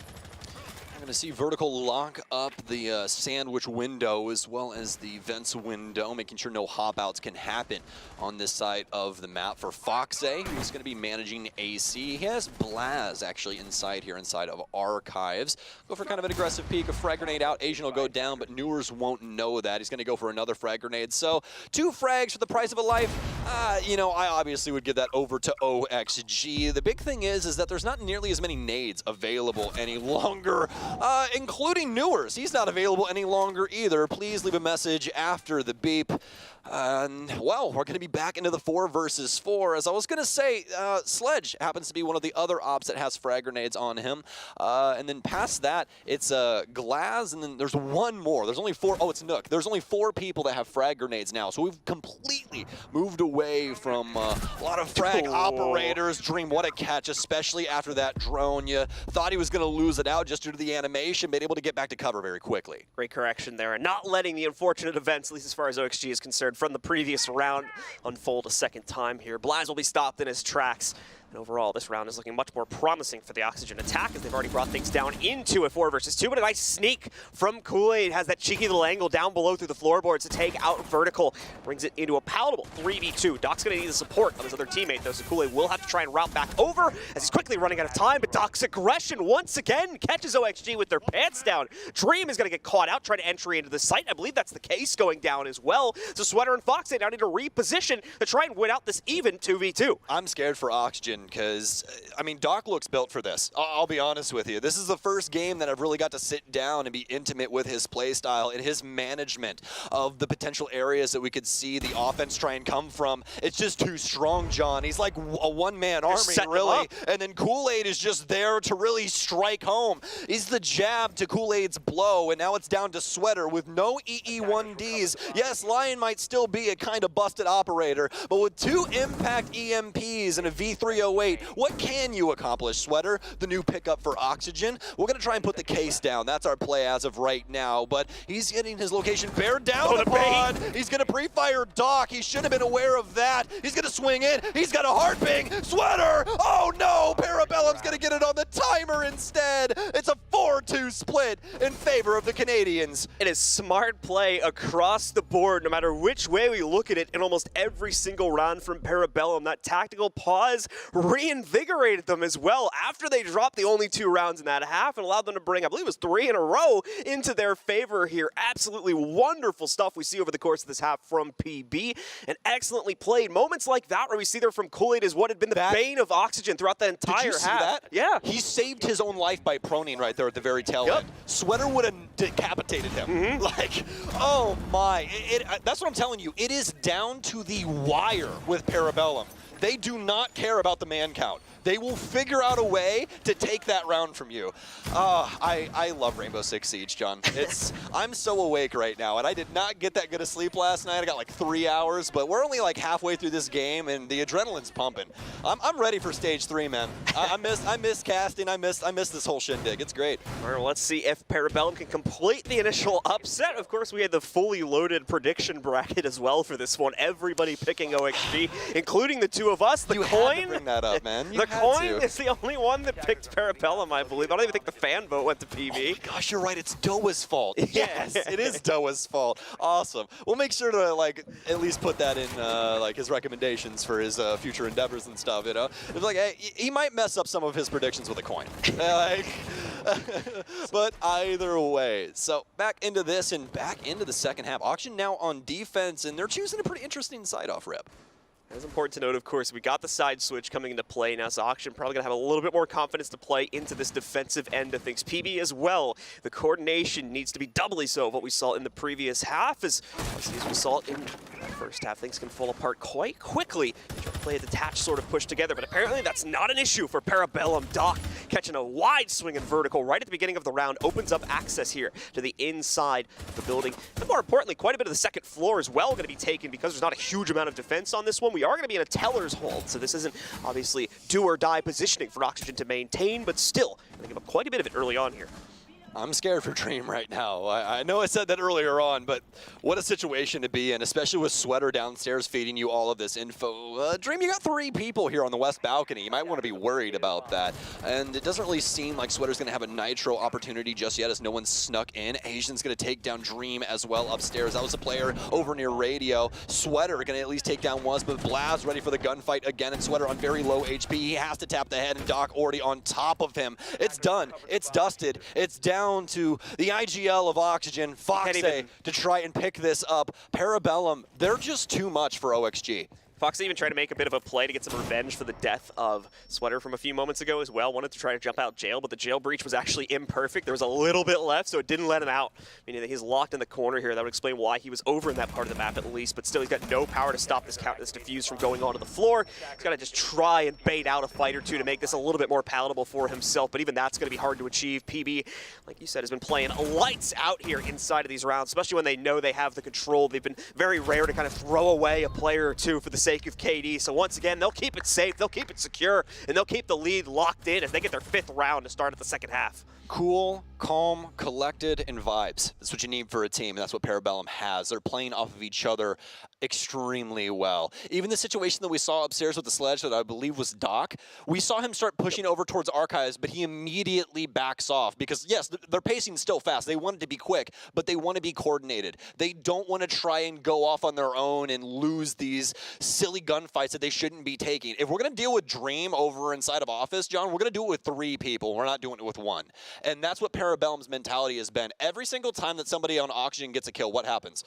Parabellum shows up and they kill them immediately. It's like an assassination. They're like, oh, hey, yeah, in 5 seconds, somebody's going to barge in that door and they're going to shoot you in the head.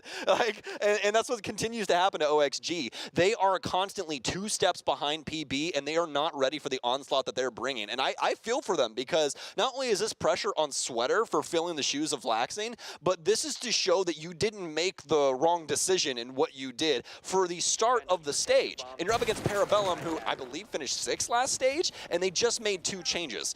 They made more changes than you did. And a leadership change at that. Yes, they technically don't have one right now, at least to our knowledge. They more than likely have figured this out, and they'll tell us later on. It looked like, if I saw the cams correctly when they were paused, it looked like Kool-Aid was doing most of the talking, if I saw it correctly. Yeah, he's doing quite a bit of the fragging, too. Yeah. Like I said, definitely something where we got to get them on interview and talk a little bit more about it. But just off of the, obviously, like the camera perception, it looked like Kool-Aid was kind of, driving the cart from the pause. But we'll get confirmation of that at a later date as we're live once again with the game here. Oxygen taking their pause since the side switch unfortunately did not magically give them the capability to close out another round, so they're still up against the wall here. 2-5, just 2 rounds needed for Parabellum to lock this one in. OXG is going to change up their site, but they're not going to go for the second floor hold just yet. Still going to keep things downstairs, just going to be over here inside of vents instead. Interesting. Oxygen's opened up the floor here for the box side with that deployable shield towards Sandwich. This could be abusable by Parabellum. I think the big thing is Auction potentially want to try and play somebody inside of vents downstairs and assist with somebody trying to move in from box. We'll just have to see, because that having that pre-open just makes Parabellum's job a little bit easier later, but if they never get to that point, then it really doesn't matter, does it? So Foxay's going to play here inside of the shelves. 490 doesn't actually have a reinforcement for a single panel, and that's a little scary because of the pre-fires that can He's been revealed like 3 times. Through. And that's exactly why I was a little scared for him there in that situation, but he's going to be able to scamper off deeper into the building. Yeah, he got droned out like 3 times over there, so he was unfortunately dead man walking, basically, if he tried to maintain that position for any further point into the round here. Still going to be able to keep himself alive, and that's what's important here for Oxygen, as they have been dropping a lot of players in the early rounds. They need to try and keep that count rolling to make things a bit more awkward for PB as they attempt to get towards their own late round strategies here. Things will remain pretty quiet across the map as a result of that hesitance coming in here from both Oxygen as well as Parabellum to an extent. PB actually throwing out one of their Twitch drones there to see what's going on still on the inside of Archives. We'll lose it as a result of that. Small opening going to be made over by Office side. Kool-Aid still able to strike first here for PB. He moves in, catches vertical. And we're quickly going to see Doc, along with Kool-Aid, look for a second kill as they move forward to try and clear out Fountain, but it seems like some good defensive intel coming out there from Box. 8 pre-fires through that wall, knocks out Kool-Aid dead to rights, and locks us into another 4v4. Oxygen making a grandstand on the top floor right now, and they'll continue it with Sweater inside of Archives. He's shut down from Asian, though. They'll maintain the 3 versus 3. Looks to take the head off of Fox A, but he's giving no opportunity just yet, forcing this timer down farther and farther. Fox A will play right outside of Mini. Such a nice angle here with the 1.5. This is the beauty of that site. You can play those pixels quite easily, especially with how tiny that dot is in the very center.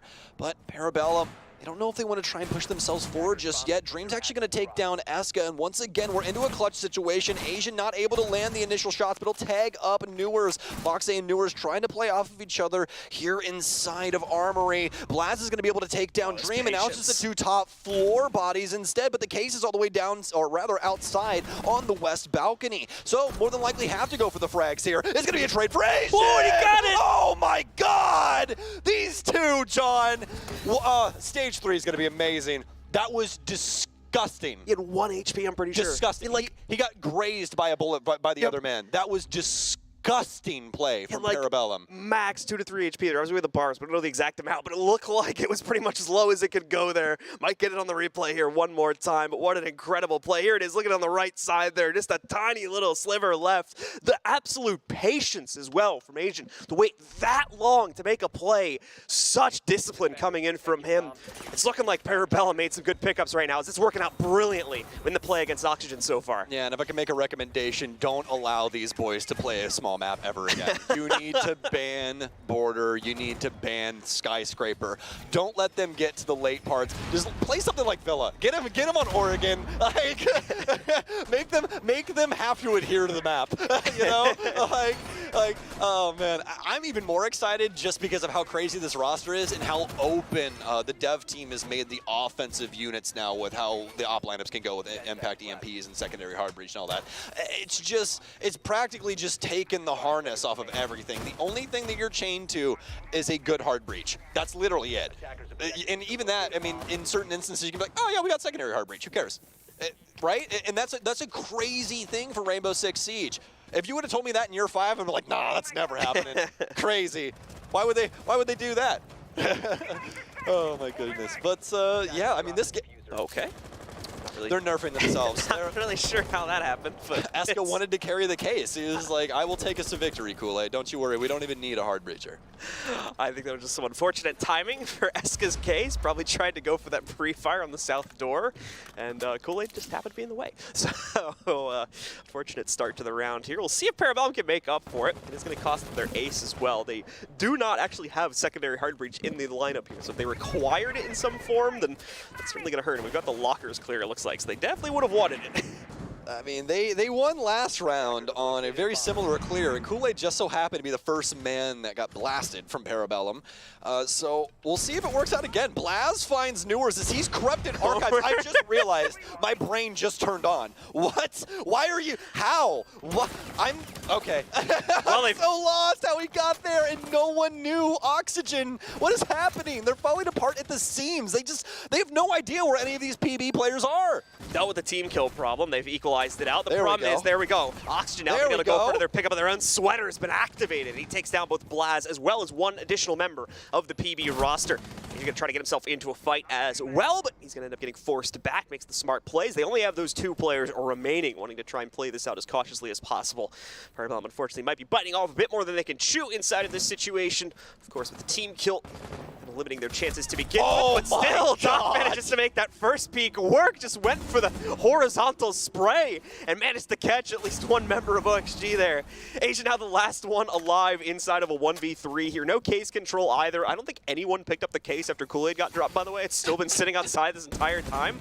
So Asian's going to try and play this out. Just missed an opportunity to try and challenge the Azami. She's all barricaded up now, so it's going to be pretty hard for him to justify a play past this. We've gone Fortnite mode as well, as he's going to build out fully from there to give him access to the inside of the lockers. And Asian going to have to try to take another route now as a result of that. It's pretty much do or die for him here on this peak, and unfortunately die will be the way it goes. Vertical shuts it down, and finally we've got another round from OXG up on the board. See, Ubisoft, this is why we need no build. This is ridiculous, I tell you. But no, I mean, Azami just showing why she is such a proactive character. You can do anything that you are willing to think about with that character. A very creative kid. So, but Oxygen finally able to get around when it seemed like Parabellum was going to close this out 7-2 until they kneecapped themselves. But I'm sure that they're more than likely just going to laugh that off and go right back to what was happening, because that is just one of those rounds that in any kind of a situation, especially when you're in the lead by such a large margin, it's like, oh, that was kind of funny. Okay, I guess we'll just move on and do things, because there's no point in, getting all antsy about it or getting angry. Like, all of that's just going to ruin the vibe of what's happening right now. It's like, hey, we started from a 4v5 and we still brought it down to a 1v3. Like, not bad at the end of the day. So let's reset, and then let's win this round. We'll go get lunch. I'm thinking like Master Chems. You thinking Master Chems? Yeah, they got that right down the street too. Yeah, that's what I'm saying, dude. I hit the Uber. I'll go to Master Chems right after this if I'm PB. All right, well, let's see if PB can get it done here. Obviously, it's going to be a massive upset if they can pull this through. Oxygen definitely going to need to go back to the drawing board a little bit as far as Border is concerned. Maybe figure things out with the roles a little bit as well before we get into the next match day here. It is only day 1, of course, so there's plenty of time for Oxygen to rebound and for Parabellum to excel even further, of course. But we'll wait and see how the rest of this game goes to truly lock in the first day's storyline for both of these teams. Well, allegedly, Sweater is supposed to be more the flex pick, right? While Newers and Vertical slot in more of a fragging role. Obviously, this gets thrown around with anything, right? With operators and all that kind of stuff. You can still play your style and play something that has utility, right? So the big thing that we're pointing out here is that Sweater, he's having a heck of a ball right now. Vertical, though, he's been stunted. And this is something that we kind of noticed during Stage 2, is that he is either completely on and taking out the entire enemy team, or Vertical isn't able to do too much. It seems like he just becomes fodder more than anything for either Oxygen to get some space or, just try and push themselves forward in the round in a meaningful way. So we could see him light a fire, though, and really start taking it to PB. That'd really be in the good graces of them, but Sweater's going to go down. Some nice shots, though, will take up Vertical. They know he's still inside of Archives. Oh, the drone work! Vertical! Blaz will go down. He pre-fires Metal as well, and Foxay will take him out. Oh my gosh, these kids nowadays. Let me tell you, John, Siege is a completely different game with the amount of pre-fires we're having through walls. They'll be able to claim 2 bodies for the price of just a Blaz.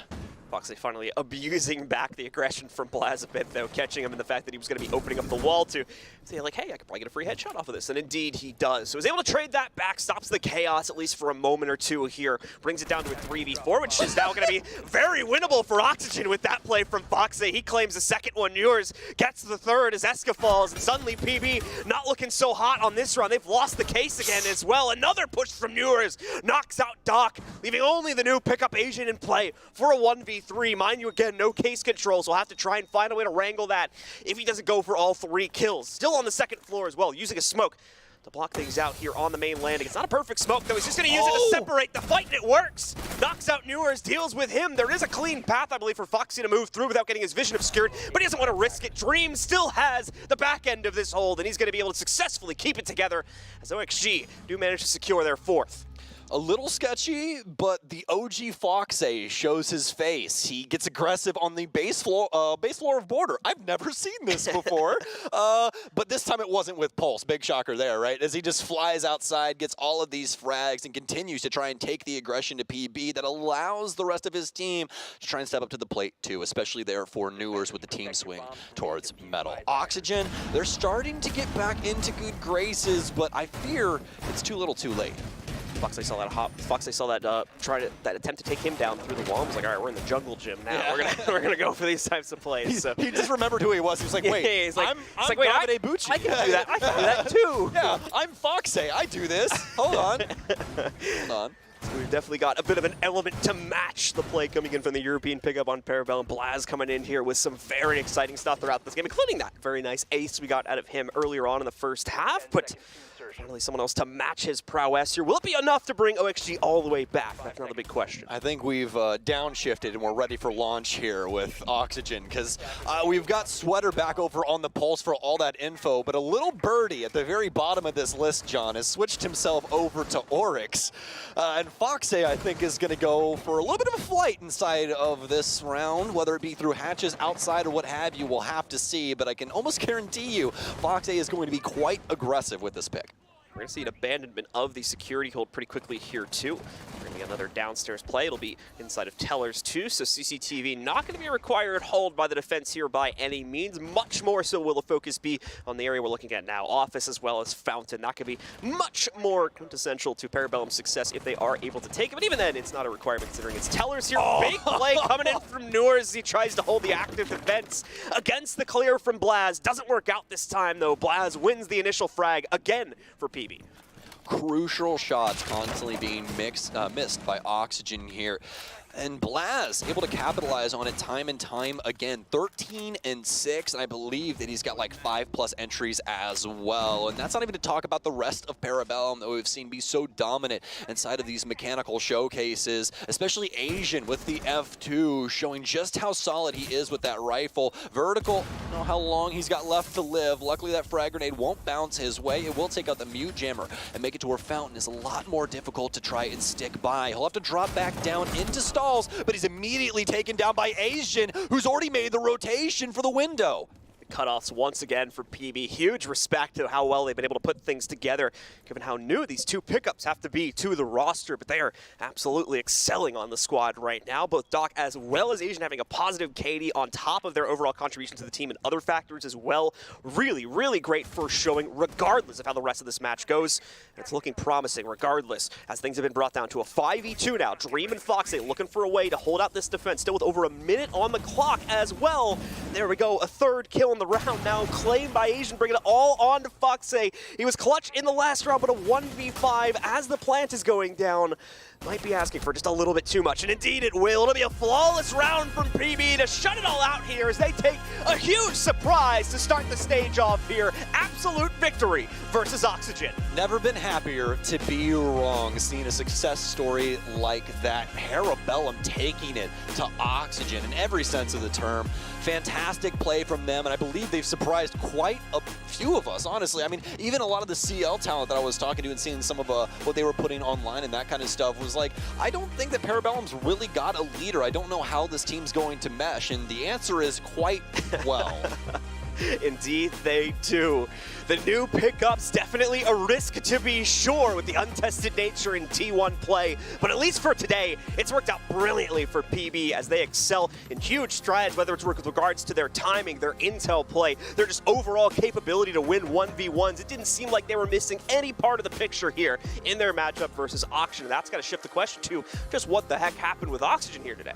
I mean, the obvious one is that they're missing Laxing, right? I mean, it's exactly what we were talking about. He's a core component of that team, or was, obviously, with the main three pillars that they had in the likes of Vertical, Foxay, and Laxing. When you remove one of those pillars, you have to build that back up. You're not going to be at the exact same level, because here's the thing, those three have been playing together so long that it's just subconscious, some of the things that they do, right? Like, it's something that you wouldn't necessarily know off rip, like, oh, hey, Lax is usually the person that does this. He could have just went off and did it just in general, and you would have just never have known. So it's always those little things you never really can predict. So I think Oxygen's going to continue to go through these growing pains, but overall, I think the roster looks decent. I think it looks serviceable. They just have to get on the same page like what Parabellum was doing. Their play was fantastic, meshed extremely well, just cohesive overall, and very enjoyable to watch. And meanwhile, for Parabellum, of course, they're going to be getting nice and hyped for themselves. They've got another matchup tomorrow versus XSET. They will need to be ripe and ready for that one, as they'll have just as much aggression, just as much power being thrown back at them by their opponents. That'll do it for the two of us for right now, I believe, ladies and gentlemen. We're going to go to a quick break, and then when we do come back, we'll have your analysts to break things down.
Just another sunny day in Southern California. It's where the people came to play. Don't let them transform you. Come and see what you've been missing on a little slice of heaven. It's the only place we're living. It's that West Coast point of view. Easy when it's always summertime fun. You and I carefree attitude. Who cares what the people think? It's been turning kinda gray in Southern California, but I'm allergic to the rain. What happened to euphoria?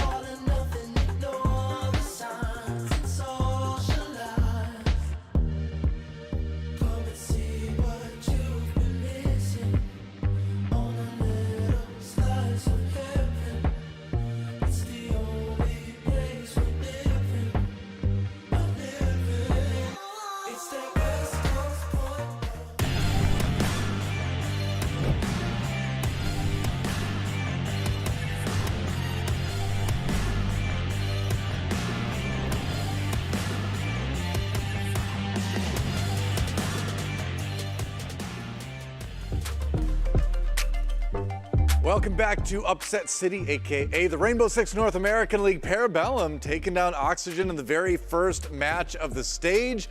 You know, I gotta say, the new additions look good. Yeah, they're looking really, really good. I mean, Sweater told me he was trying to gatekeep Asian out of the league. Maybe he should have tried a little bit harder. Yeah, Asian comes in and he's making Sweater sweat a little bit in this game. Sweater sweat?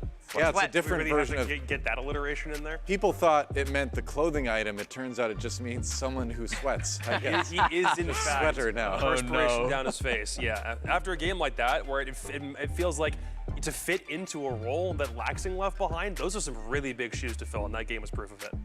Yeah, absolutely. We're gonna have an interview for you in just a moment, but let's break down that game just a little bit before we get into it, because they're still getting that set up over in Vegas. I mean, PB looking really good across the board. Obviously, the questions about nerves for Asian obviously did not end up being well-founded. He seemed pretty solid through the whole thing. Yeah, especially later in that game, I thought when they moved over onto the attacking side of it, I thought Asian really did step up and perform. He had that big 2K in the 2v2 clutch, right, back in, round number 8. So it was nice to see that from him. He was also, like, really finding those impacts, finding those entries, right? I think every single attacking round that they won, Asian was probably the most important player. He was getting some of the most impactful kills. Not even though he was just getting a ton of them, but he was getting them where they really mattered. So I love to see that from Asian. You know, you talk about players that might be put off balance by Finka not being in the meta. Not that Asian really played Finka beforehand, but clearly not a problem for him. No, same thing goes for Doc. I feel like there's a level of maturity that goes into reading the entry, especially when you're playing on defense. And he's always got an idea. There could be several different places that any number of opponents could be hiding in this room, and he doesn't necessarily check all of them. He just has a sixth sense about exactly where he needs to go with it. Felt like his preciseness was a really big reason why Parabellum could get this off in the first place. And not that I'm pointing out anything in particular, but I love how Asian's most played operators on defense just happen to be Azami and Legion. He's holding true to his namesake, it seems like. There you go, yep. The thing is, too, is that, like, for a team like Parabellum, they needed a map like that. You need a confidence-boosting map, I think, early in a stage like this with those new players. I think that's vital, especially for a player like Asian, which, again, like when I talked to this guy last week, he seemed very nervous. He seemed like it was a little bit tricky for him to adjust to living away from home. You know, he liked being in the team house, but it's a big change, you know? So I think a win like this, the clutch plays that he himself had in it is going to be really, really useful for Parabellum's continuing success, theoretically, in Stage 3. Yeah, and it's against Oxygen, too, which are a good team, right? This isn't like some bottom-tier NAL team that you're, like, going to get a free win off to start. No, it's a tough first week here for Parabellum. So being able to take the win off of OXG, I think, was a huge win for them today, not only mentally, but also for the points in the standings when we get later towards the end of the stage. Yep, that's right. Well, over in Vegas now, standing by, or sitting by, I suppose, we have none other than Blaz from Team Parabellum. Blaz, congratulations on the win. It's got to feel good getting the win in the first game of the season. How do you feel like the two new players were working out? I think like we play pretty good, but just the problem we don't have a lot of time for work before the stage. But I think we are ready for this stage, and we will see. Blaz, you had so much impact in this game, and it particularly seemed like it started to step up right after that tactical timeout. Oh. After Sonar calls that, they take a minute to make that time, and then you make the play where you sprint downstairs, you make that aggressive swing to get the 2K opener back in round number 4. What was it that Sonar said to you, or what did your team discuss in that tac timeout that made you start playing so much more aggressive and start taking those chances? Yeah, we have talked. We say, okay, let's try to play maybe Mirage Grow because we just let take below and take the vert below. So not just say, yeah, if you want to try play, do it. So I take my opportunity, I do it, and it was working for this round. So yeah. You've had to go through a really big change in roster from last stage into this one, and when you came in last stage, I know that you had some nerves about how everything was going to actually end up working, but has it been a good transition for you so far, coming from Europe now to North America? We haven't been able to talk to you face to face yet, so I was curious how you've been liking the transition into North American Siege. I really like play here because for me the league is so much professional. Like to play on the stage and to live with your team is very good. I very like that. I think it's better to play like in Europe. You play in your house alone with your team, without your team. Sorry. So yeah, I really prefer to play here. Makes sense. Well, one more question before we let you go. You were the new player before. Now the new players are Doc and Asian. Did you have any advice for them coming into game number 1? No, nothing special. Just relax. Take fun when you play. Yeah. All right. Yeah. I mean, that is good advice. That qualifies. All right. Well, thank you very much for taking the time to talk with us. Congrats on the win, and looking forward to seeing you play next week. Thank you. Goodbye. Bye. All right. Well, that's Blaz from Team Parabellum. You know, he's a quiet person in a way, but he is loud on the map. He put down some pretty amazing stats today. Yeah, definitely the MVP in my mind for this map. I mean, especially how he started things off for Parabellum, right? I said that Asian had a lot of impact on attack. On defense, Blaz was really that guy that I asked him about. You know, he's making these aggressive swings. He, of course, had that 1v4 clutch down on the bathroom bomb site. Really did a great job of being able to open things up there on the defense, being able to make those moves, whether it's late, whether it's early. open things and take the initiative for Parabellum that really did start to catch Oxygen off guard. So we've been hyping up Parabellum for most of the day, and rightly so, but I think we need to talk about Vertical for 1 second. I feel like not only was it a bit of a weird thing to come in from a stage 2 in a Berlin major that we're kind of lacking, when we're talking about your role that is so firepower focused, and to see you go 3-9, that's a really big problem. I think through 7 rounds, Homie was like 1-6 and wasn't able to pull much back through the rest of the map. It feels like on defense, his roams were shut down very quickly, and when he tried entering the building as some of that frontline help alongside Newers on attack, it felt like his entry was the one that was being read very consistently by those Parabellum roamers. And part of that is definitely because I don't know if Sweater is necessarily filling into that role Laxing was occupying before nearly as well, which definitely is mostly detrimental to Vertical's performance. But if that keeps happening, there's going to be a problem on OXG. I think you definitely have a problem when your stage 1 and stage 2 MVPs are the 2 bottom performing players in your team the first day of stage 3. You got a lot of work to do, obviously, with that. Yeah, and I mean, sure, you're happy that Sweater, your new guy, you know, for your team, put up some good numbers, but like, you need to get the win. And Oxygen looking a little bit lifeless in that first one. Yeah, and I think that's the thing with Sweater, right? Like, sure, he got some good kills. You know, he was playing like Lion, and he was playing some of those Nomad, those flank watchy, roam clearing operators that you like to see. He was really filling in Laxing's role. I was expecting maybe we'd see Fox try to take that. Maybe we'd see the Sweater on the sledge. But no, Sweater was really playing that kind of roam hunty, you know, flank watch type operator. And the number of flanks, the number of aggressive plays that Blaz was able to get away with, you just got to wonder, would Laxing have let that happen? And although Sweater got a lot of great kills, I think he had, you know, some good impact, especially early in the round, using those Lion charges to get those picks on the roam clear.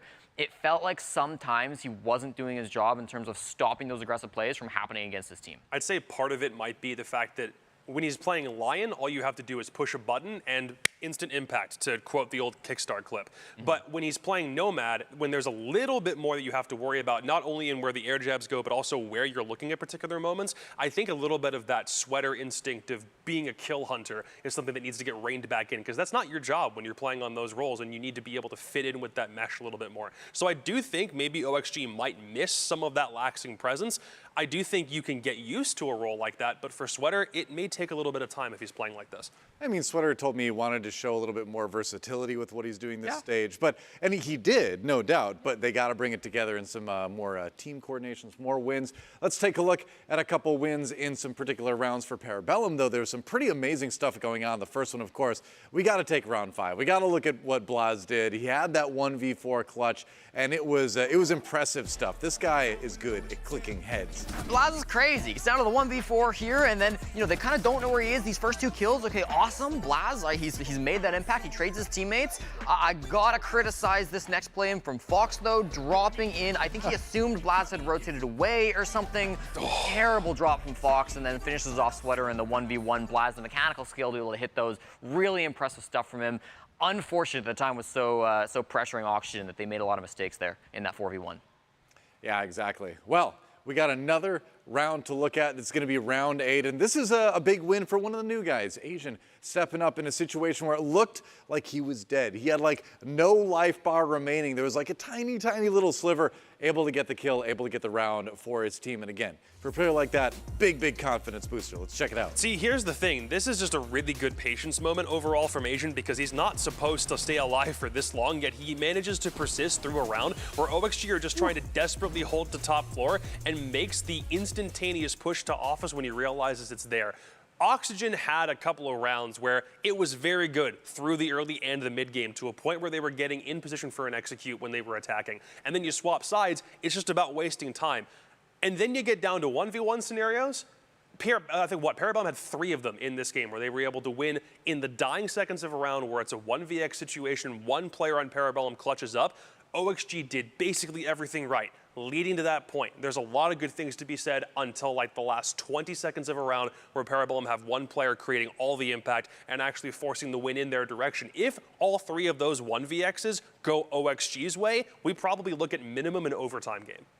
Yeah, I mean, OXG with a little bit of work to do. Final thoughts, Jesse, on this one. What do you think OXG needs to do going into the next one? I mean, I think we've got to see Vertical stepping up a little bit better as a second entry, right? A lot of times a player would die right in front of Vertical and he would struggle to get that trade. I feel especially on the defense, you know, Sweater or Newers would die in front of him and he'd go for the swing and he'd just die himself or he wouldn't be there in position to get that trade in. So I want to see Vert a little bit more in, working with the rest of his teammates to be able to get those trades. And I want to see Sweater kind of adapting to his role a little bit more, right? He's a gunner. We know that he can do that, but maybe going forward the next couple of weeks, they can move some things around or get him more in position to stop some of those flanks. We'll find out. It's only day one of the stage, but then again, there aren't a ton of play days overall, so every map does matter, absolutely. Well, we're just getting started here today with Rainbow Six NAL. Don't go anywhere. When we come back, it's going to be DarkZero taking on Astralis, another rematch of the Charlotte Major Finals. Should be a great series. That's starting right after this.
On track, now we gon' way up. W's as easy as a layup. Working late, stay up. Counting all the way up. Counting blessings, yeah, you know we pray up. Way up, pray up. On track, now we gon' way up. Now we gon' way up. Now we going. On track, now we gon' way up. Now we gon' way up. Now we going. Keep the same energy. Work on being better when I'm 70. Your drip is just a water spring. You know I drip different, this is 7 C's. I deal with life different, make that limit squeeze. Went off for my style and identity. Better bounce back and get the cheddar cheese. I guess that's why they envy me. On track, now we gon' way up. W's as easy as a layup. Working late, stay up. Counting all the way up. Counting blessings, yeah, you know we pray up. Way up, pray up. On track, now we gon' way up. Now we gon' way up. Now we going. On track, now we gon' way up. Now we gon' way up. Now we going. I got his band like I'm Barry Bonds. Running through the money, but the money's long. I don't love it, but I need it, keep it coming on. Only friendly, me and friends, we don't get along. I put that on my name, that I put them on. I put myself on stage and say sing along. I might book a session, do 100 songs. I'ma let you hear them just to prove you wrong. On track, now we going way up. W's as easy as a layup. Working late, stay up. Counting all the way up. Counting blessings, yeah, you know we pray up. Way up, pray up. On track, now we going way up. Now we going way up. Now we going. On track, now we going way up. Now we going way up. Now we going.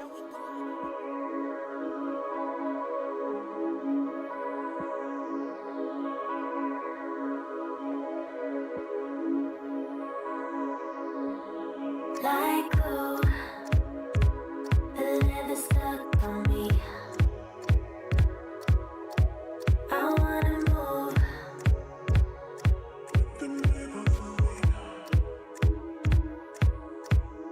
And you, yeah, they all want a piece of me. Everyone in the crowd wanna feel it, they wanna be me.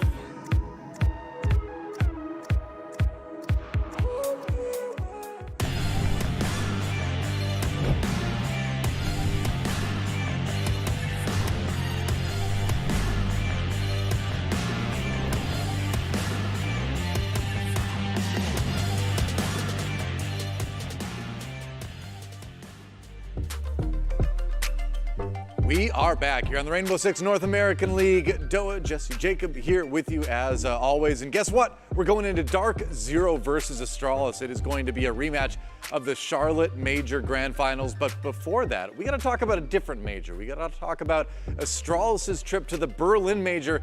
Obviously didn't go exactly how they hoped, but we've got a little video to talk about that even more. Let's check it out.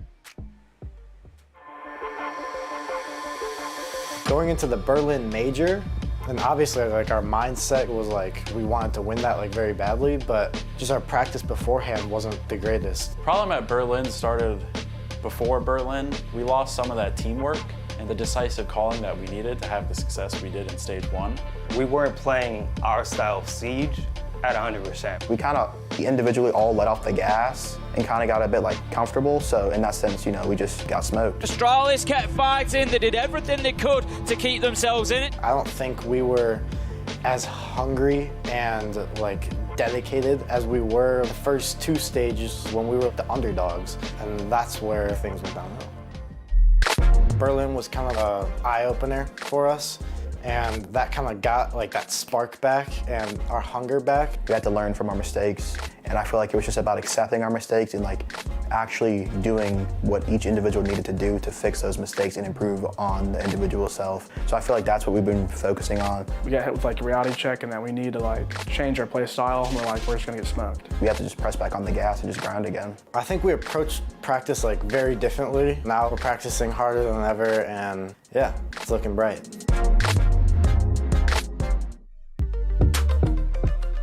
All right, so certainly a lot to be learned from that Berlin experience major for Astralis. You know, they talked about it, now they got to put it into practice here in stage 3. And Forrest needs to get on the sunglasses train as well. Everybody warmed at him in the interviews last week. What do you know? But looking at Astralis, obviously doing well in the regular stages, but they got to bring that back to the major if they make it, presumably after stage 3.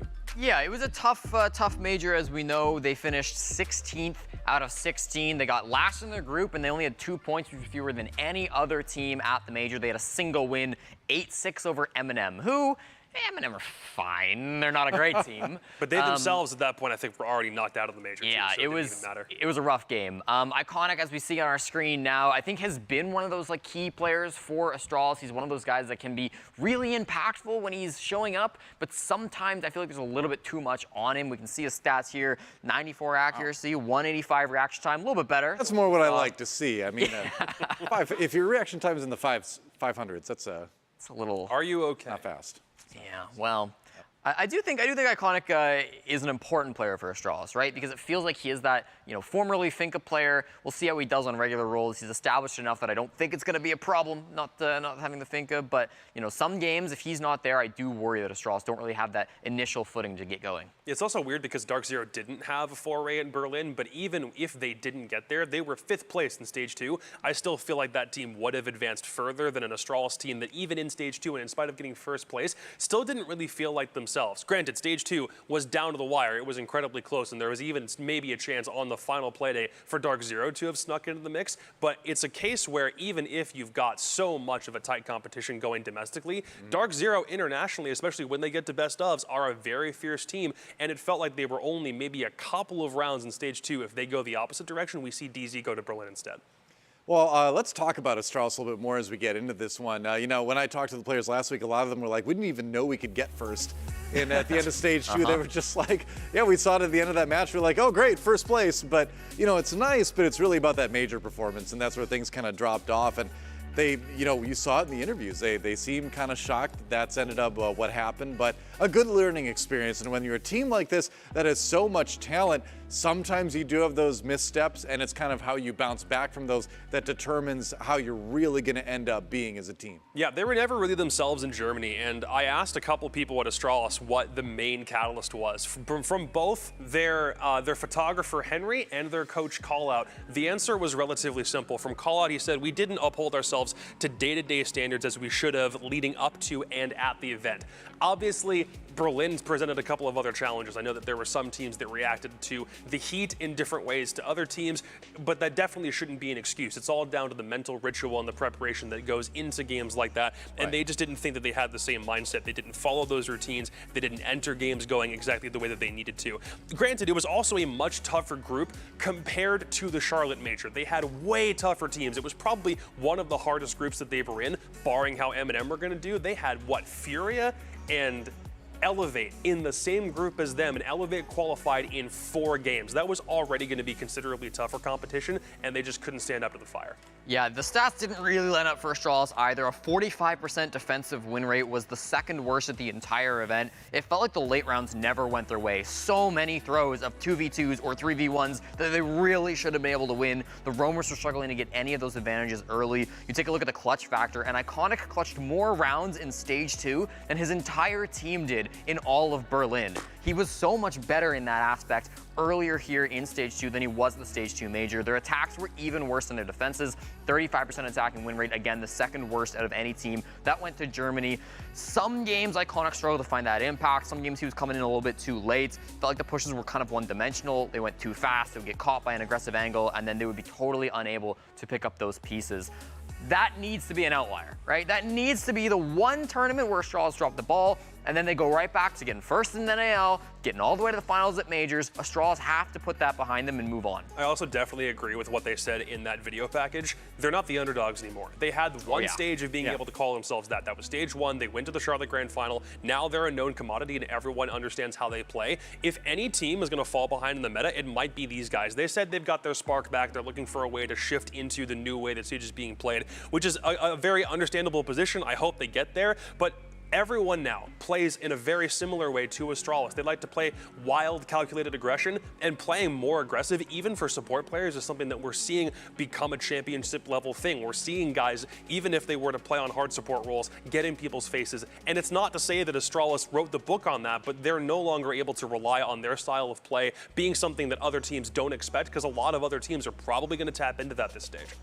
Yeah, I mean, it's true. And I look at a player like Iconic, right, who's had so many extremely good individual moments throughout the year, but has also had some kind of low lows, too. So what I want to see out of this team is more consistency from him specifically. I think when you're in a meta like you were just talking about, where the gunfights are going to be more important than ever, you need someone who you know has that super high skill ceiling like Iconic to be as close to that as much as possible in a stage like this. For sure, and I think you also, it's important that Iconic shows up and he is consistent, but I do want to talk with these other players as well, because I think Iconic does need a little bit of help here. You can't be the one-man army for Astralis, and I think you look at players like Forrest, who really did survive a lot of rounds last stage. He was very few deaths in the league, only 82, which is not bad for the number of games that they were playing, and to be able to be alive for so often as a hard breacher, to be able to have so much impact that Forest tends to have, we need to see that coming back. The other player I wanted to mention here was Shuttle. Shuttle was the lowest rated player EPS-wise in the entire major. He really struggled to find impact in Berlin.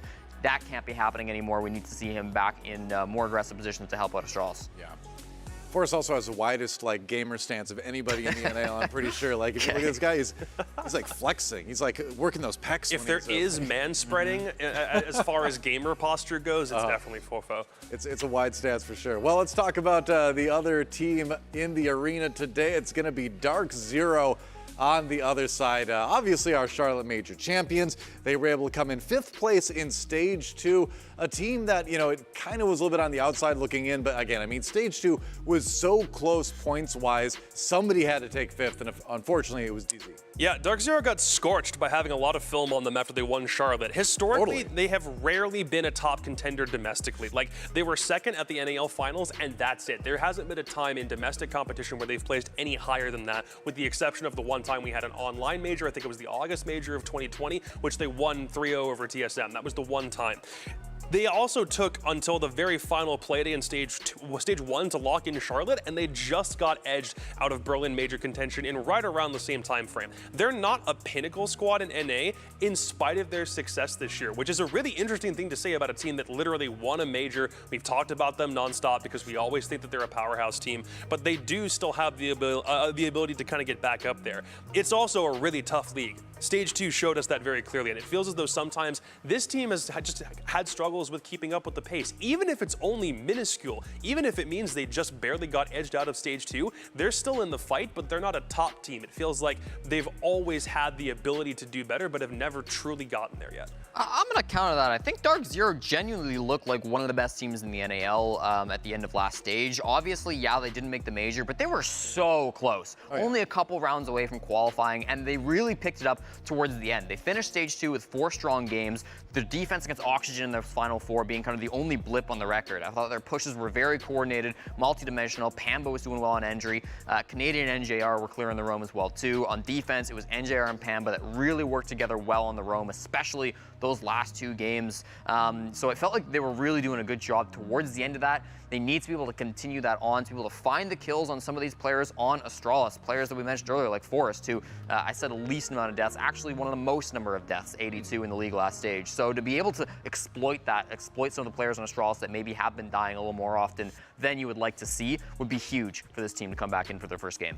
Right. Also, Canadian's got the headband down, so you know he's serious. He's coming to this one guns a-blazing. Let's check out the map, though. We'll see where they're going. The bands are in. And so what map, what location will we be traveling to for our second game of the day? Not Skyscraper, not Chalet. I mean, we talked about the first game between OXG and Parabellum being establishing for both teams. I don't really see a way in which either Astralis or DarkZero needs to change up too much. They didn't make any roster moves. They're just kind of getting back into the overall general groove of things. They're still trying to see if they can't make a run to the next major to also complete their run to SI. So I don't really expect that many things about this band phase to change. DarkZero hates Skyscraper. Astralis and Chalet have never had a good relationship. The Clubhouse band coming out early, I think also makes sense because Astralis have played that one time. It was against DarkZero, it was in the major, and they blew it. They blew it hard. So once we get down to these last couple, I do think there are plenty of options still left for DarkZero and Astralis to go to. Yeah, our last 3 maps going to be Oregon, Bank, and Theme Park. All maps that these teams are relatively familiar with. Astralis on Oregon were very good before Berlin, but it was a struggle map for them at the major. We'll see if they want to take that one out due to how the major love went Oregon for them. so much. Oh, not that much. Looks like DarkZero are going to take out the Oregon instead. DZ also played it a lot, but they don't want to try to tempt Astralis on it. Then we had Bank being taken out of the pool. That was the map that made DZ major champions all the way back in Charlotte. But it's Theme Park, the one that we go to for Astralis. They won it 4 times in a row. They were very, very good on Theme Park back in the day. Played it against Oxygen, though, and they lost their winning streak after a very good OXG took them down. And then DZ on Theme Park. They beat Beastcoast back on stage number 2. Otherwise, rough game versus Liquid and Charlotte, and then other than those 2 exceptions, undefeated through 3 other games. It wasn't a map that Astralis themselves decided to play in Berlin. There were plenty of options, and this was not one of them. So even though we've seen Theme Park played a lot as far as the NAL overall is concerned, teams like Oxygen have really fallen for it. And teams like TSM, even though the only times they ever played it was back in stage 1, this is still a map that we see a decent amount of play on, so I think both teams should be adequately prepped for this.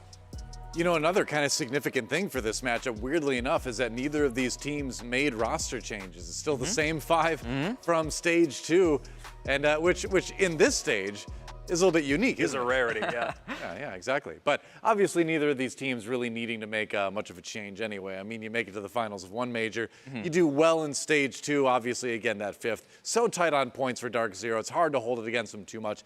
You expect good things from both of these teams this stage. Yeah, I'm almost like a little bit worried for DarkZero because I feel like they ended stage 2 on an upswing, right? So they ended it being like, okay, wow, we're actually doing a lot better. And I'm sure not making the major was a disappointment, but still it felt like they were kind of, okay, we ended it off and like, okay, we're looking good for the next stage. Astralis ended out, their most recent games in Berlin on a real downturn, right? And that almost gives them a way to like look back at their play and like improve and fix things. And I'm almost like wondering if they'll be a little bit more prepped for this stage because they've taken that loss, because they've been able to look back on their mistakes, and maybe they'll be able to fix some things. Whereas DarkZero weren't as exposed to the end of stage 2. So I mean, it's a lot to think about coming into the predictions, which is what we have to do next. We got to find out who we think is going to win this one, because again, right now, the only person with the correct prediction is an inanimate object known as the coin. Blue, Stokes, Oxygen weren't able to take it in map number 1. So the question is, can you make the correct prediction this time? This one's even harder to predict, isn't it? No, this one's definitely a bit tougher. And hey, hold on. What's up? You're not going first again. Oh, okay. I was going to say. It ain't happening. It ain't happening. So, with this matchup, these are some of the only teams that we haven't seen make any changes in the NAL. And personally, in between the two teams, if I had to choose one, it's got to be Astralis. They're very feisty. It's a team that when they're on, they're probably the best in the world. I mean, I would have loved to seen a Astralis at their A game versus a Rogue matchup. That would have been one for the history books as well. Obviously FaZe playing up against Rogue, an amazing matchup. But, I got a little NA bias over here, so I'm going to keep it in Astralis' camp, though. I'm going to take a little bit of a gamble, as I generally agree with the point Jesse was making earlier that Astralis might be taking a deeper look at their game right now because they've had poor results more recently. However, I do think that the structure that DZ generally operates on is a little bit more well put together. So given the fact that we just had a player break, I think DZ's going to come into this one a little bit more well put together, and I think that they're just barely going to be able to squeak by with this one. All right, so 1-1, casters divided. All right, Blue says DZ, Stokes says Astralis. We'll check back in with the two of you in just a moment when the map actually begins. It's time to find out what our analysts think. The casters are split. How do the two of you look at this one? This is a weird one to place. I think there's a lot of good logic for both teams coming in, and I like that we don't have to throw the unknown variable of we have a new player into the mix for this one. True. So because of that, I do stand behind what I said, thinking that Astralis might be a little bit behind the meta if they don't get this aggressive play in order or find a way to refine it. But I also don't think that DarkZero are the team that is going to match them on that aggression front. So if we see Astralis kind of get back into form, they're not going to be chalked at the beginning of this stage by having a player come out or needing to play from home. If they're on their A game, which I think Astralis can be, they're going to take this game. All right, Jesse? Yeah, I tend to agree. I think obviously the last showing at the major wasn't amazing. It was awful for Astralis. It was the worst of the whole tournament? Yeah, it's the worst performance from a #1 seed at a major ever. But I think it's an outlier. I think they bounce back here. I like Astralis a lot for this game. I'm going to take them over DZ. All right, 3 for Astralis, 1 for DZ. We'll see what the coin has to say. It's going to be heads Astralis. It's going to be tails DarkZero. Tails. Coin says DarkZero. There you go. You can see it. So, another one for DarkZero, Charlotte Major Champions. A team, I agree, that has a good structure around them, and the game is so new. The meta has shifted. Recent results may not matter, whether it's Major or Stage 2. That's the question. Let's find out what the fans have to say. The fans will be choosing DarkZero as well. All right. Yeah. Even split, 50-50, although the fan vote was apparently 59% DarkZero, so a little bit more their side, but still pretty close vote overall. I think that speaks to just how tough it's going to be to decide. Speaking of things that might be tough to decide, how about our community poll? The question is, check it out. After Charlotte Major, which team fell off harder, Astralis or DarkZero? I don't think either team really fell off. I mean, Charlotte Major. The winning champions of Charlotte don't go to the major, that's a fall off. Yeah, it's so then close. Astralis do what they did at the Berlin major, so which one is hard? Actually, not a terrible question when you put it in context. I would say DZ fell off more because they did bad at the start of the stage and they kind of caught back up, and that's the only reason it was close for them making a major. Enough. Yeah, they fell off, but they came back. there you go. Well, we've answered it for you, but you can still vote anyway. Go and do that. We are going to take a quick break, and when we come back, our second map of the day, Astralis taking on DarkZero. Should be a good one either way. Don't miss it. It'll be back in just a moment on Rainbow Six North American League.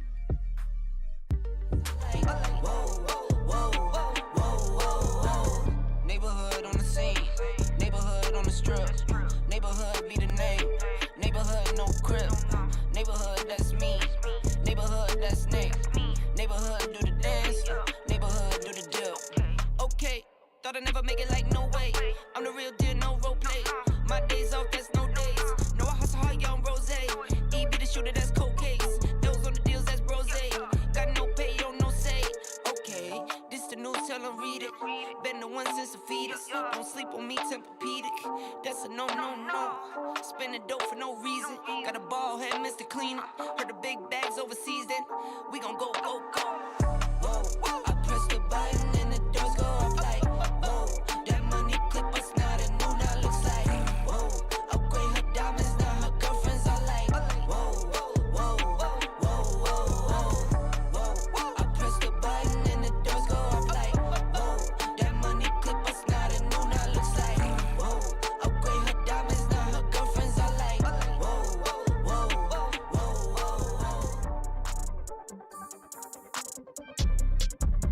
Hey.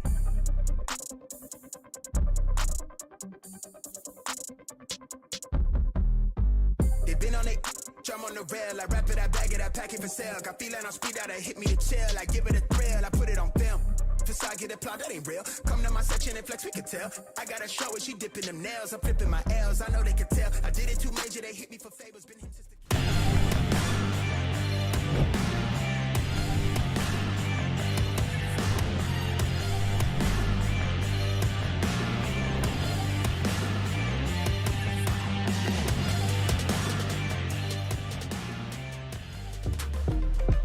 Welcome back once again, ladies and gentlemen, to Stage 3 of the NAL. Match number 2 of Playday 1 is coming up in just a second here. We've got that Charlotte Major rematch locked and ready to go for you, ladies and gentlemen. Not going to see the full best of 5 this time, unfortunately. It's just going to come down to one play here on Theme Park. Unlike our first match, which we just had the pleasure of commentating, though, no roster changes for either of these teams, sticking with the same rosters from Stage 2. So generally speaking, we know what to expect from the players, but with regards to the teams, that's very much up in the air, as we still have a lot of changes to the meta that came in with the last patch. Absolutely. It's going to make it to where we're going to be seeing a little bit of a different game, probably a little bit more aggressive, I would say, on the offense with, you know, some of the parameters that have been taken away, making it to where you can get a more aggressive lineup a lot easier. So this is definitely going to benefit Astralis, but also benefit that big-brained man standing in the back of that lineup, Big Bad Canadian, with the blue strap on his head, giving the talk to the team, making sure that they are ready for their matchup against their former rivals at the Charlotte Major. And for both of these teams, we'll start with talking about DarkZero, of course, but both of these teams not having the best past few months. Of course, the Charlotte Major itself, brilliant for this squad, claiming the title, of course, and Astralis not far behind in second place, but ever since then, yeah, we saw Astralis excel, making their way forward, taking first place in the stage, making it to the Major, but unable to get past that group stage. And for DarkZero, just barely missing the capability to go to Berlin by placing 5th in the last stage. They're certainly going to be wanting revenge and going to be wanting a slot at that November Major if they can make their way forward, of course. Yeah, the siege grind is a real one, and it seemed to get the better of Astralis just for a tad bit. Lackadaisical, and ended up catching them extremely off guard. Everyone much more hungry when they ended up landing in Berlin and getting taken out by practically everyone they played against. But now they're back on NA soil to try and then send themselves to the November Major, and that journey starts here today up against DZ. And DZ, what a team this is as well. Obviously, we weren't able to visit the last Major as we were touching on, but this team still has so many historically fantastic players on it that you can never count them out. Absolutely the case. Even looking away from Canadians, so much history sitting on that roster, and then in the meanwhile, you've got Astralis, comprised mainly of players, again, coming from a younger side of Siege. We've got a little bit of experience, of course, baked into that, but we've seen this team come out with a boom at the beginning of the year. Of course, bringing that coaching prowess has been a big highlight for Astralis as well. Looking to take that ever further here in Stage 3. Let's see if they can get the job done as we're going live with the second match today, ladies and gentlemen. It's going to go on Theme Park, as you can see in front of you, so let's see who takes it and who takes their first points of the season. It's been a little while since we had a theme park map, so gonna be a pretty good time. Excited to get into this one and see how the new meta definitely shakes some things up. This is one that I thought we were going to have coming into theme park. Nook's going to be removed as her utility is so strong nowadays with her recent buffs and changes to that secondary utility. Amaru also going to be banned away. She kind of sits in that same area now. She has a secondary gun. I believe she also has a secondary hard breach as well. So a really good option, especially for early map aggression. We've seen her played out quite a bit, I think specifically by DarkZero on this map as well, so maybe a little bit of a target ban coming in there from Astralis to try and account for that because of the increased play potential that she has more than likely seen with the new patch coming into play. Defender bans are not going to be too much of a surprise though. We've got Mira and Azami echoing a lot of what we were seeing in Stage 2. Well, wouldn't you know, Mira's still a huge problem for defenses to try and deal with, and if you notice, they actually got rid of both of the Architect operators. Mira's gone, and so is Azami. That just shows you how potent those kits are when you can reconstruct the map and make it a whole heck of a lot harder for the offense to try and process everything going on, even near site, I mean off site, whatever you really want with Azami. I mean, Mira's a little bit more straightforward. Azami is whatever you wish with those kunai blades. So DarkZero's going to be starting things off downstairs. Big shocker there, obviously, as they'll be starting inside of Throne, but not too much of a change up across the board, though. They're still going to be bringing denial, but they're not going to be bringing any denial for the walls. And this is something that we've been seeing time and time again here today, and that's because of the implementation of the secondary EMPs, making it so the offense has a lot more access to these walls. Really mobile composition overall coming in from DZ, so maybe trying to play things out a bit more. This could, of course, just be for the quick setup and, of course, delay that they're more than likely going to want to deploy towards here at the beginning of the round and then fall back deeper into the depths of Throne, where, of course, the Armory, once the pressure comes a little bit too heavily against them. For Astralis, of course, we can now see them being spawned out, so let's see how they're going to approach this clear. It does, of course, look like we're going to get that extended pressure from DarkZero on both ends of the map here, whether it's the Dragon/Cash push or the inside. Of course, Bakery here, they're going to try and deny that if Astralis tries to push past it. You can see DZ's dedicated themselves to the roam, and that's really just due to the operator lineup that they've brought for themselves. They don't want to try and play for the walls on site because they're so easily peeled away by Astralis, so DarkZero has to try and hold map aggression instead, and this is going to force Astralis to try and work their way through. It looks like they want to try and work on the top floor initially. Great idea, obviously. Usually top down is the way to go in Siege, and, you know, theme park, not very different. A lot of different angles and stuff you can grab on this top floor to try and help you with the Armory side of that setup, so could definitely be beneficial if Astralis wants to try and take these frags. Still playing this patiently here, trying to deny the drones that work in against him. Great timing on the flash, does not get eaten up by that magnet that works its way in, and Far strikes true by knocking out Panda himself here. Fortunately, DZ, their aggressive stance at the beginning of this round does not pan out well. Free Dragon control now given over to Astralis as they take out that first player. Well, quite a few drones already off the board for Astralis, but they still have 4 rolling around here that they can utilize to clear out this top floor. They force Canadian back. He's taking quite a bit of damage. A long cross angle here. He's going to be able to abuse over towards the Dragon hallway. It'd be a heck of a shot with the MPX, but I know Nadian's good for it if you can find the angle. The case is going to get dropped as Astralis continues to work their way towards site. Want to make sure that nobody dies off in random pasture with the case and ends the round in a very terrible fashion for the offense. Instead, DZ is going to try and fall back in Canadian with a fantastic position here, playing the cutoff for the Dragon statue. Fantastic position. Not the best HP to play into this, though. One quick flick.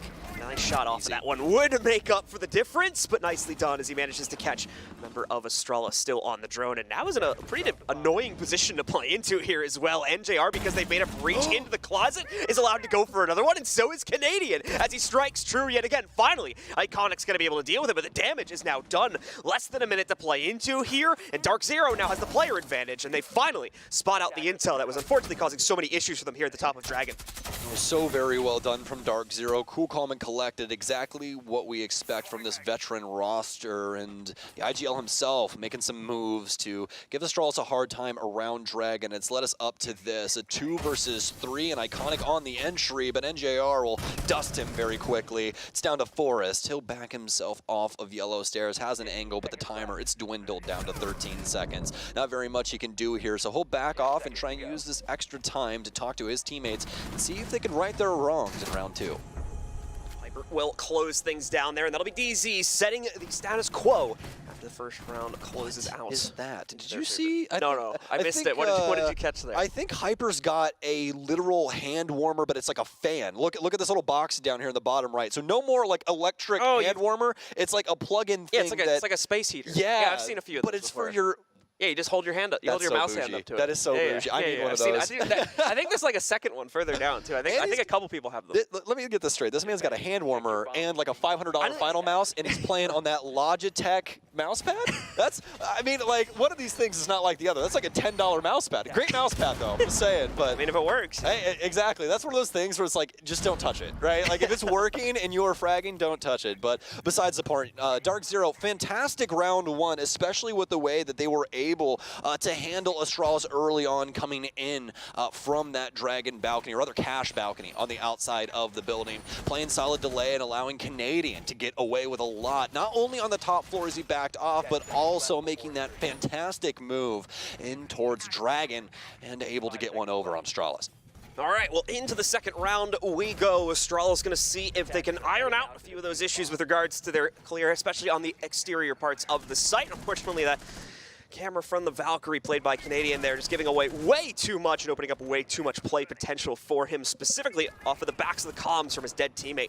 Mostly played by DarkZero to reignite themselves into the first round, and now they're going to have to try and strike twice here, hopefully with a little bit more of a solid stance on the opening few seconds, as overall that did play into Astralis' favor pretty heavily for the first round. It's not until Canadian was able to activate himself down at the bottom of Dragon that we finally saw things start to turn around. Yeah, and Astralis is the first team that we've seen seriously considering the suppressors as well. We've already seen Iconic with it on the AUG, and also we've got Shuttle here with the L85 as well. And just as a reminder, these suppressors have been changed to where the damage margin, where it used to drop off a couple of damage points, is no longer a thing. You actually get the full damage of the gun, and the suppressor is just a beneficial attachment now, where it takes away the tracers and suppresses the sound of the gun. So it makes it to where you can spam a lot more through walls and stuff like that and get less punished. Think of it like when you see people trying to abuse that info with Echo on defense, just spamming walls with that MP5 SD because he can. So as we get deeper into the round here, we're going to start to see a few fights come to a close conclusion here. J90 definitely has the intel onto Eclipse's position, but can't really do anything about it because he's also positioned outside of the window here right now. We'll try to get the drone on that hot spot, but still been spotted out by Eclipse. Eclipse, however, will still give away his position as a result of that fight with the drone. Ends up moving a little bit deeper here into the dorms, where he gets spotted out again, unfortunately. Heads back to the window, though, as he can play into this one. Will get caught on the cross, tries to pre-fire into it, but meanwhile, Astralis is slaying out on the other side of the map. Iconic and DP Fire picking up 2 more kills, bringing it down to just Eclipse and Canadian here at the bottom of yellow. Yeah, Astralis with a completely different face here for round 2, looking indomitable. If you at least give them the benefit of the doubt on the initial round here. DarkZero with no answer just yet, but the adaptations is usually where we see them pull through, especially for Canadian's sake. It's going to be Canadian and Eclipse inside of this 2v5. Now, they do have some chances here. Eclipse with a big one onto Shuttle, but Shuttle seemingly aware of his positioning. He's going to continue to bear down, but Canadian and Eclipse both good for a kill, and now this is extremely doable. 2 rounds in a row now where DarkZero have made a seemingly impossible situation fairly winnable, given the circumstances. We need to try and piece things together. Of course, we're not going to be inside of Throne. Of course, that's already been locked in. Now we go over towards Lab, where the defense is going to be focused on Eclipse, trying to go for a spray, but is unable to connect on it, and also is unable to escape. But second frag going to be claimed very quickly by Iconic as well to shut it all down for Astralis. No messing up this time. They're able to succeed in closing out the round and lock in a tie at 1-1. Well, 1-1 for both of these teams, as you were saying. We're in a dead heat, and both of them making some solid adjustments early to try and combat what the other team is looking for. DarkZero had him in the early round with their round 1 victory, but Astralis with some very solid adjustments to their top floor clear, playing a lot more meshed and making it quite easy to take the frags away from DZ on that top floor, and inevitably able to take site control because of it. DarkZero is able to battle back in a certain sense with those 2 frags, but that doesn't really mean all that much when it's a 2v5, now a 2v3. Things looking a little bit more promising for Astralis. They slow it down after they run into a little bit of a bump and are able to take a much more analytical approach to clear inside of the 3v2 to be able to get that site access. In the worst case, needing a plant too, but thankfully didn't need to get that far. Iconic was able to win it out with both of his entries succeeding, and an overall round being claimed here. It's now going to send DarkZero more than likely to an upstairs hold. We'll see if that'll indeed be the case. Yes, it will, as they go over here to the midpoint on the map to try and defend mainly this cafe side. The rest of the clear from Astralis. I am loving this from Astralis here. We're going to have J90 work in on the Dokkaebi to assist with that early info, and we also have Iconic on Osa. This is going to be our first Osa of the stage, so we'll knock this out very quickly here. She's got some serious secondary utility now. She has the impact EMP, so that's the big one, but also these shields that assist you with opening windows and also playing off of them. And I mean, past that, also able to make yourself a bastion inside of the building if you really need to, where you have that visible glass for info at all times. So Osa's play has just been exemplified with the recent changes. It's really been shown in a few very specific spots on a few specific maps as well, such as the west main balcony push inside of Border. It can be very useful for being able to get positioning to sneak a plant off in there, along with a few other spots where you have to be very, very close to your opponents, but still need to find a plant such as like basement and bank as well. So we'll see how exactly Iconic and the rest of Astralis are now going to try and use this to work their own way forward, deeper into Theme Park here, try and claim a second plant for themselves and hopefully a second round for them as well. Oh, this is very, very smart from Astralis in the way that they're going to be using Osa here. Theme Park is very problematic for this top clear because of just how often you can be cut off from different angles around this top floor, and this shield giving you that protection necessary to try and hold on to some of these harder to reach angles in a natural environment. So DarkZero are going to have to be worried about that, especially with them playing off of these shields with these magnified sights. It's going to make things quite difficult if DZ wants to try and combat these angles. An impact EMP out, a Nitro cell, and it delivers Eclipse. What a masterful play. Fantastic game sense to know what he can do when that laser gate goes down. Timing from Eclipse is near perfect here, and now Astralis gonna have to try and make up the difference yet again. DP Fire ready to make that push, but he wants teammates' support to be able to go for it here. Doesn't feel fully confident in making this play through a very, very dangerous part of the map. Thankfully, Shuttle will be able to find that trade regardless. Knocking out Eclipse, but Shuttle ready to pick up another one as well with Panba challenging him for the refrag. It does not pan out, so Astralis takes the lead in player count. DarkZero are going to attempt to slow things down now, but J90 still has a logic bomb, and these things are worse than ever. And by worse, I mean they're so strong. These things now knock everybody off of cameras, including the people that are dead. So this is going to be a huge issue when this call comes through. Hyper! The new recoil gets him, and DP Fryer will take him down. J90 picks up the last kill, and I'm as quizzical as you, my friend. The 416C gets away from one of the best fraggers North America has ever seen, and DarkZero are going to lose a round because of it. I just love the shrug. You're like, what was that, man? I don't He's like, you were supposed to kill me. You know that, right? And he was, unfortunately. Gaff is a gaff at the end of the day, and DarkZero will have to pay for those consequences at one point or another. I mean, you guys really got to do the slow-mo with this? This is just brutal at this point. He missed every bullet. That's what you get for running the Cybertruck Hollow. That's all I'm going to say. That's all I'm saying. No, in legitimate sense, like, that's just really unfortunate for Hyper there. I'm not a Cybertruck Hollow hater. I've learned to live with it. You know, I really think people are having that some favoritism towards that because the dot size is a lot smaller than a lot of the other sites. And the Hollow, the OG Hollow, right? It's a little clustered at the very center. You got that circle with the dot. It's probably like the horizontal line. Exactly, on right? So you can like swipe over to someone if you're a little off your angle quickly. Yeah, but it's real nice. So it seems like we got a little bit of an issue, ladies and gentlemen. We'll get that fixed right up, and we'll be back into the game. So knock on some wood before you run to the kitchen to grab your drink to just give us that good luck for the remainder of the day. Yep, we'll see if this is going to be quick or not in a second, but either way, we'll be paused for a moment, folks, while we quickly look to restart the game here. Just give us a moment, and we'll be back in as soon as possible. Either way, both teams wanting to play this bare knuckle in some sense, as we've seen some wild swings come out from both teams here. Definitely has played just a little bit further into Astralis' favor so far, but is regardless, very, very close game being played out by both of these teams here. Now setting the scoreline up to be similar. We'll have to see as DarkZero continues to evolve. Their play, same for Astralis here, but needing to keep a constant watch. Astralis, this is for the plans of DarkZero, as they've been quite sneaky in the mid-round here, and it's been costing Astralis more players than I think they would like. Yeah, absolutely. We've seen some pretty snappy plays from DZ, especially from Canadian inside of that first round. I'd say that's the biggest play we've seen overall with just his timing and his presence hits on that bottom floor there in the last minute. But past that, Astralis have done a pretty bang-up job of dealing with DarkZero. Yeah, they've gotten caught off guard a couple times like you were talking about, like, for instance, the Nitro Cell that caught them inside of security, right? But Astralis, they're still quite scrappy, and they are malleable. They're very good at making adjustments in the mid-round, and they have never, ever been afraid to play down into like a 2v2. This team has always been a squad that wants to take that fight because they know if they get it down to the clutch, they win. Very quick correction, for instance, there onto the Nitro Cell kill as they got a player in position to trade that one out pretty much instantaneously, and that very same player picked up another kill against the refrag that was supposed to take him out as well. So really great stuff in that last round there for Astralis, quickly making up for their mistakes and then locking it down, not letting another one transpire. Yeah, that's really what you want to see out of your teams for Rainbow Six. You need to see those quick audibles, because if you sit there for 45 seconds, you've practically wasted 1/3 of the round. That's way too long. When that person dies, the decision must be made right now on what we're doing. You can't just sit here and lollygag for 30 seconds and be like, oh, well, let's go re-drone all of this, and right, like, you'd much rather get somebody in place than drone it and be like, hey, he's right here, kill him. Right? Like, you don't want to do all this minutia for no reason at all when you can just set up for it in the first place and then capitalize upon good info. So I think Astralis is doing a fantastic job, as they've always done a fantastic job of playing this style. All right, well, let's see if Astralis can keep things honest for themselves. We move into the 4th round now, a chance for them to really surge ahead with the lead if they can lock in that 3rd round. But this is also the site where DarkZero, of course, found success back on round number 1. So they're going to be looking to repeat that in the same vein here. Hopefully a little bit more dominantly in their favor this time, as the comeback potential needed to come alive to activate that last time for DZ. Away from that, we're going to see a few repicks show up for Astralis here as well.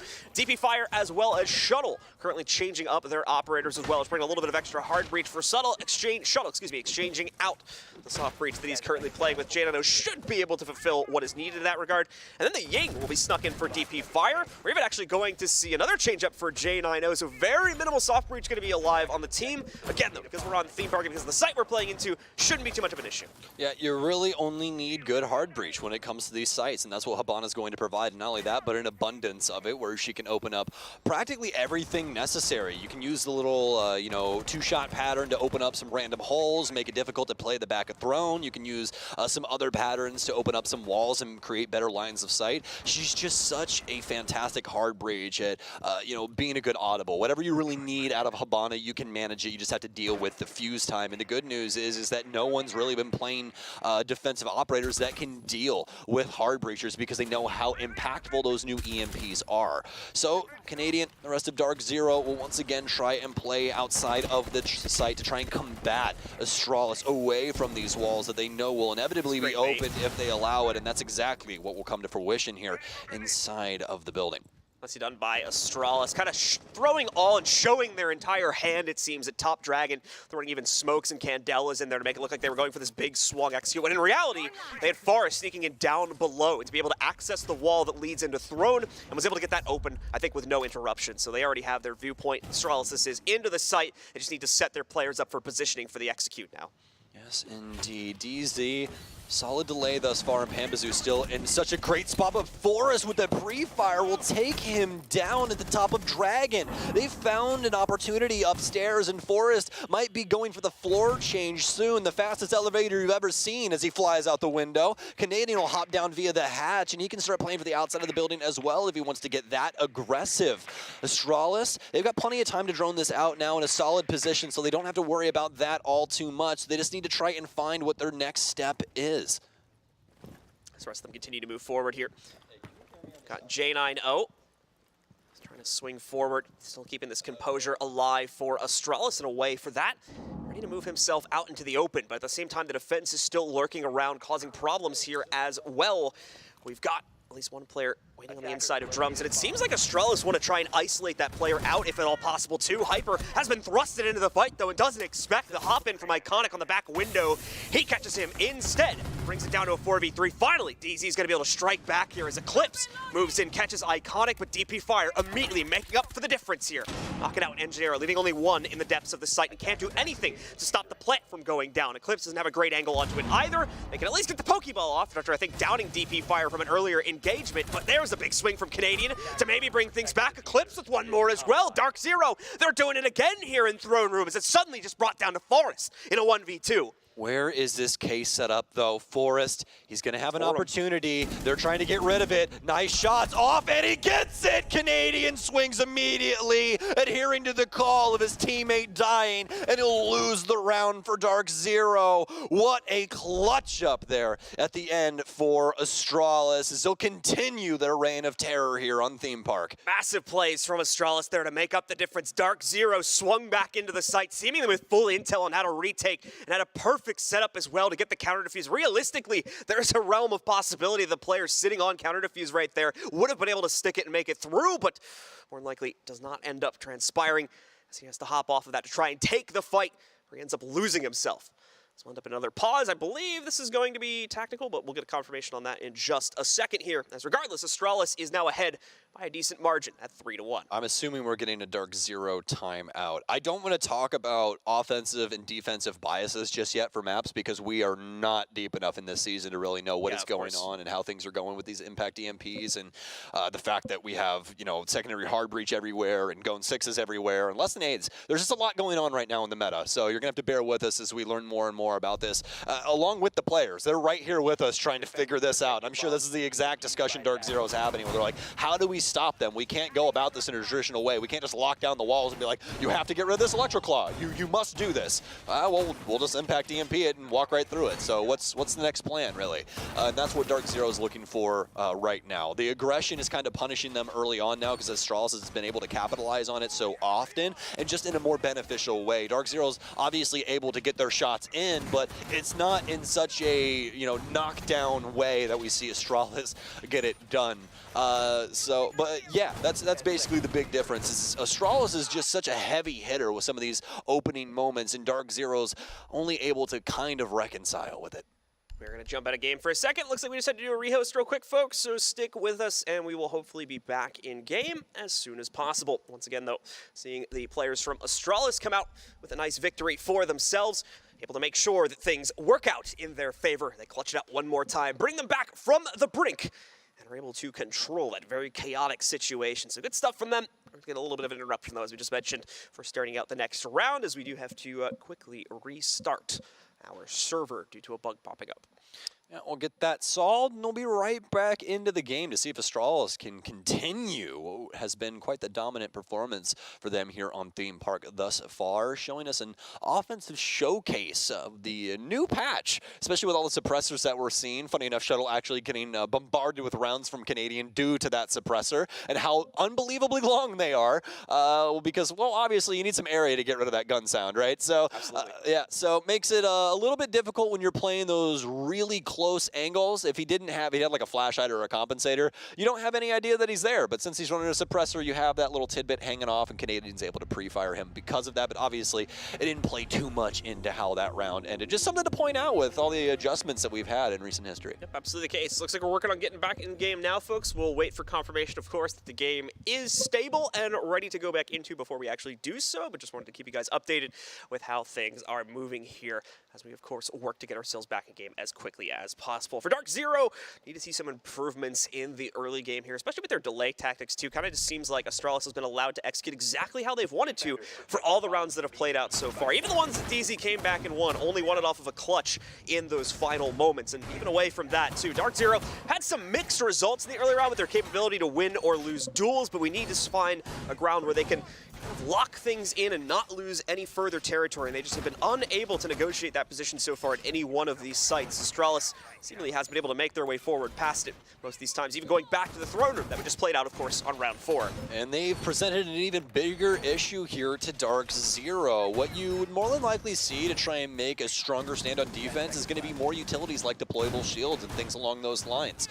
So what's a good counter to that on offense? Well, it's got to be Flores, right? We're going to bring in these explosive drones and make it such a big issue. You're going to have to try and manage these, and especially if you're bringing mute for wall denial and not spatial denial, right? Then a lot of these drones are going to hit their mark. The good news is it seems like DarkZero's kind of met somewhere in the middle. We've got some mute jammers on doors. We've got them on some walls here to try and protect this east take. We'll just have to see if DarkZero can capitalize and at least try to stay even early on in the round with Astralis. We did see the Flores flirted with, of course, on the previous round, so you know, this is something that Astralis are going to have the confidence to play into with. It certainly caused some problems in the DarkZero camp to try and clear those players out. If they're able to get them in the correct positioning. We can already see Forest, of course, we're going to clear things out towards Cash once, try and open up one of the walls, going from Cash into Office there, just to try and maybe catch the rotates from DZ. They certainly knew that there's a player holding the extremities of the Cash bathroom as well. There was a drone that had spotted that pretty much right from the beginning of the round, so that's going to be no surprise to Astralis. It may explain why we've seen the partial breach open up into Office to catch that player at a later point in the round. Yes, indeed. Now, Astralis, they've once again gotten their foothold towards the top of Dragon, and the drones will begin to spin up. Claymore's towards the top, and the Osa shield's down. Iconic already flirting with death here inside of Initiation. But he's going to try and work his way possibly over towards the other side of the hallway and play for the waiting room hall instead.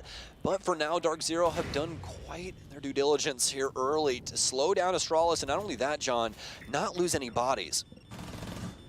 The case here. The delay much stronger already from DarkZero. Half the round gone and not a single point of damage done to them. And they returned about half of the HP off of Iconic in the process. Things getting a little chaotic here now as Iconic takes a similar amount of damage, going down to just a sliver of HP, but the team still ready to move forward. Doesn't have the intel though. Hyper is allowed to play out his first kill for free. Forest will be there for a trade. Keeps it even at a 4v4, but look at the health pools. Astralis losing a lot more out of that engagement than DarkZero did. And keep in mind, Astralis only just now starting to establish positioning. DarkZero doing a much better job this time of denying overall map control as well. Iconic bouncing back and forth. Oh, that smoke grenade sent directly to his home, but Iconic will skimper off before the toxic smoke can enter his lungs. He'll maintain life, be able to assist Astralis in the dying moments of round 5. Canadian with a good read onto the bathroom player. That's going to be Forest. He's awaiting his arrival, the AK-12 in hand, a slow entry point to Forest, and it's going to allow Canadian to decimate him. This MPX has looked so good in the Canadians' hands here today, and NJR trying to exemplify this. What a shot from him as Eclipse will get taken down. DarkZero still ahead here as they'll maintain the advantage. No real easy way for Astralis to be able to get back their case control either, so they're pretty much just going to have to try and frag it out. They've nearly done so.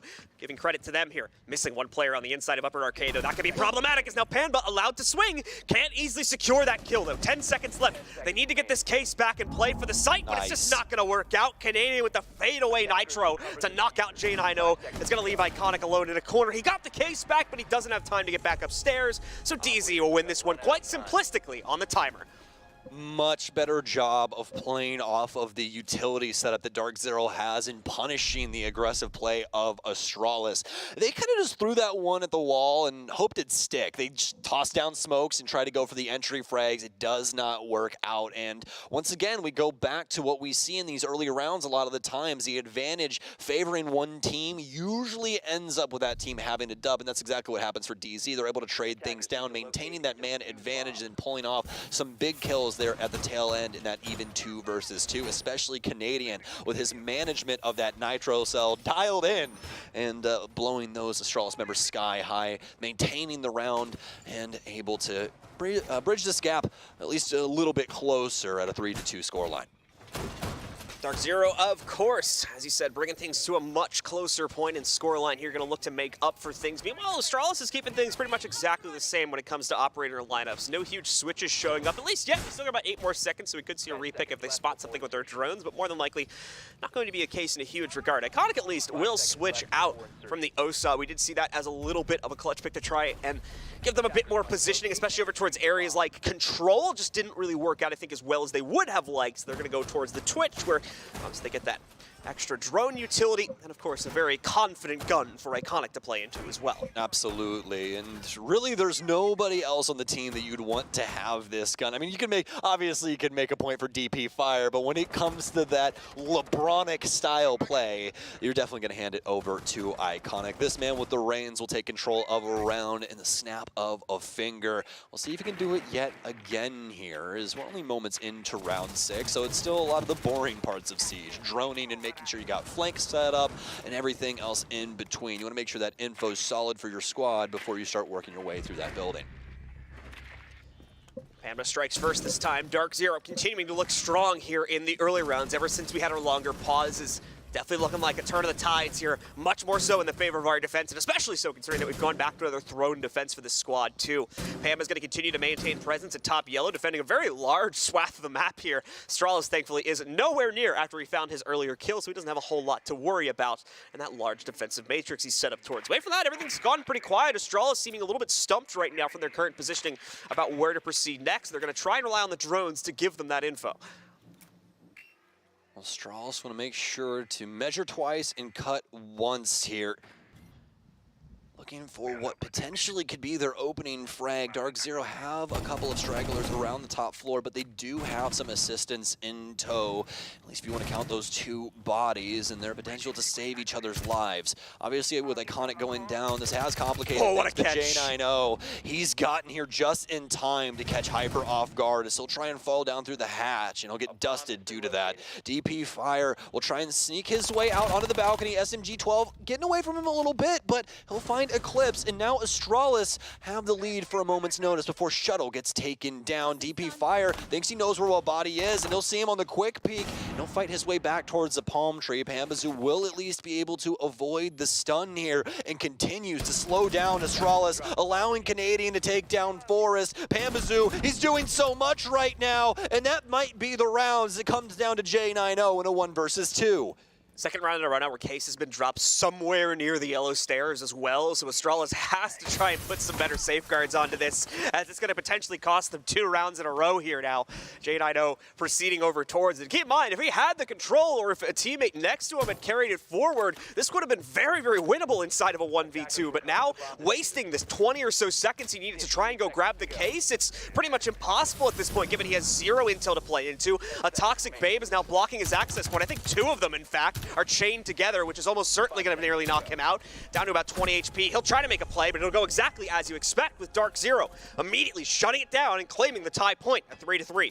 I mean, a heck of a delay upstairs from Pambazoo. That is the highlight of the round there, because that allows all of DarkZero to start clamping down on the back line of Astralis. Everybody's trying to converge upstairs and handle the business that's going down inside of that daycare/break area, right? And it just makes it to where DZ can slip through the cracks, like Canadian here inside of lockers. They're not really prepared for that because they're so focused on Pambazoo's positioning up here, and he still gets the kill onto DP Fire. That's the big thing there. Pambazoo, no matter what happened in that situation, if he's able to get a 1-to-1 as well as all that time, that is so much going the way of DZ in that round. And that's why we see the tie here. 3-3, DarkZero making good on their tack timeouts.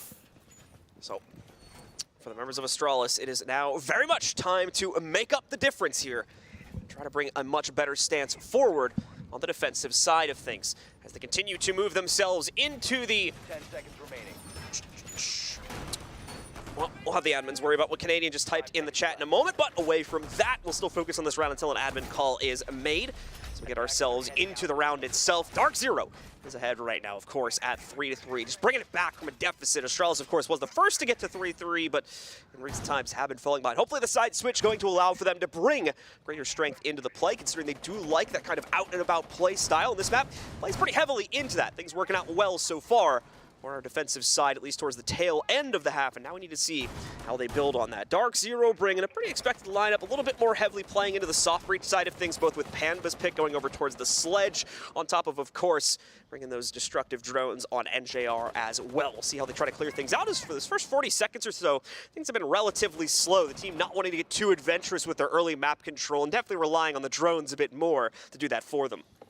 Yes, indeed. DZ using this first minute to try and deal with Astralis's early aggression that they're more than likely going to see. They want to make sure that they've at least got a couple of beads on these locations before they proceed. So DarkZero have a couple of other tools in their pocket as well from the prior lineup that we saw from Astralis. A lot more utility in a bunch of different ways. I mean, especially with the air jabs working the other way. And we saw that from Astralis there for a little bit, but eventually it switched away. So DZ really worried about Astralis's potential to flank later on. Fortunate. Flores drones in and a swing from the smoke that could have went sideways, but fortunately enough, nobody manning the door. Astralis continues to stay mainly centered on the site here, being a little bit cautious of break room pressure that could come in against them if they wanted to try to play out on the balconies. We can see one of them doing right now. A few other members of the team as well trying to watch for a backflank if they attempted to go for Dragon Control. DarkZero not really going for that too heavily though. Usually we see teams kind of split into both ends to an even extent a bit, but it seems DarkZero playing much more heavily into the Cafe side of things, wanting to try and fight directly for that control. The Candelas move in, blinding out the Cafe hold and allow for them to work themselves forward. Panba strikes with the first pickup and a second one going to be claimed, but J90 able to trade one back in the process. It'll get messy here though from Astralis as NJR and Hyper pick up 2 more kills back to back, leaving only the Flank Watch alive in Forest here. He's not even near the site trying to play into it as well. It's completely pushed outside of it. Wants to try and move himself forward as he tries to go for it. Has the cutoff for the early push. No longer, however, with that smoke now being established in front of him. Has to try and get a bit more adventurous here if he wants to try and stop the plant. And even past that, have a chance to win this round in the 1v4. He'll move in a bit surprised that DarkZero hasn't already taken site control, but I think this is all by design from DZ. They want to lure him in, they want to trap him so that it's an assured thing when they finally go for the push. And there you go, this plan from DarkZero works out beautifully, and they shut down another round, one that will give them the lead here.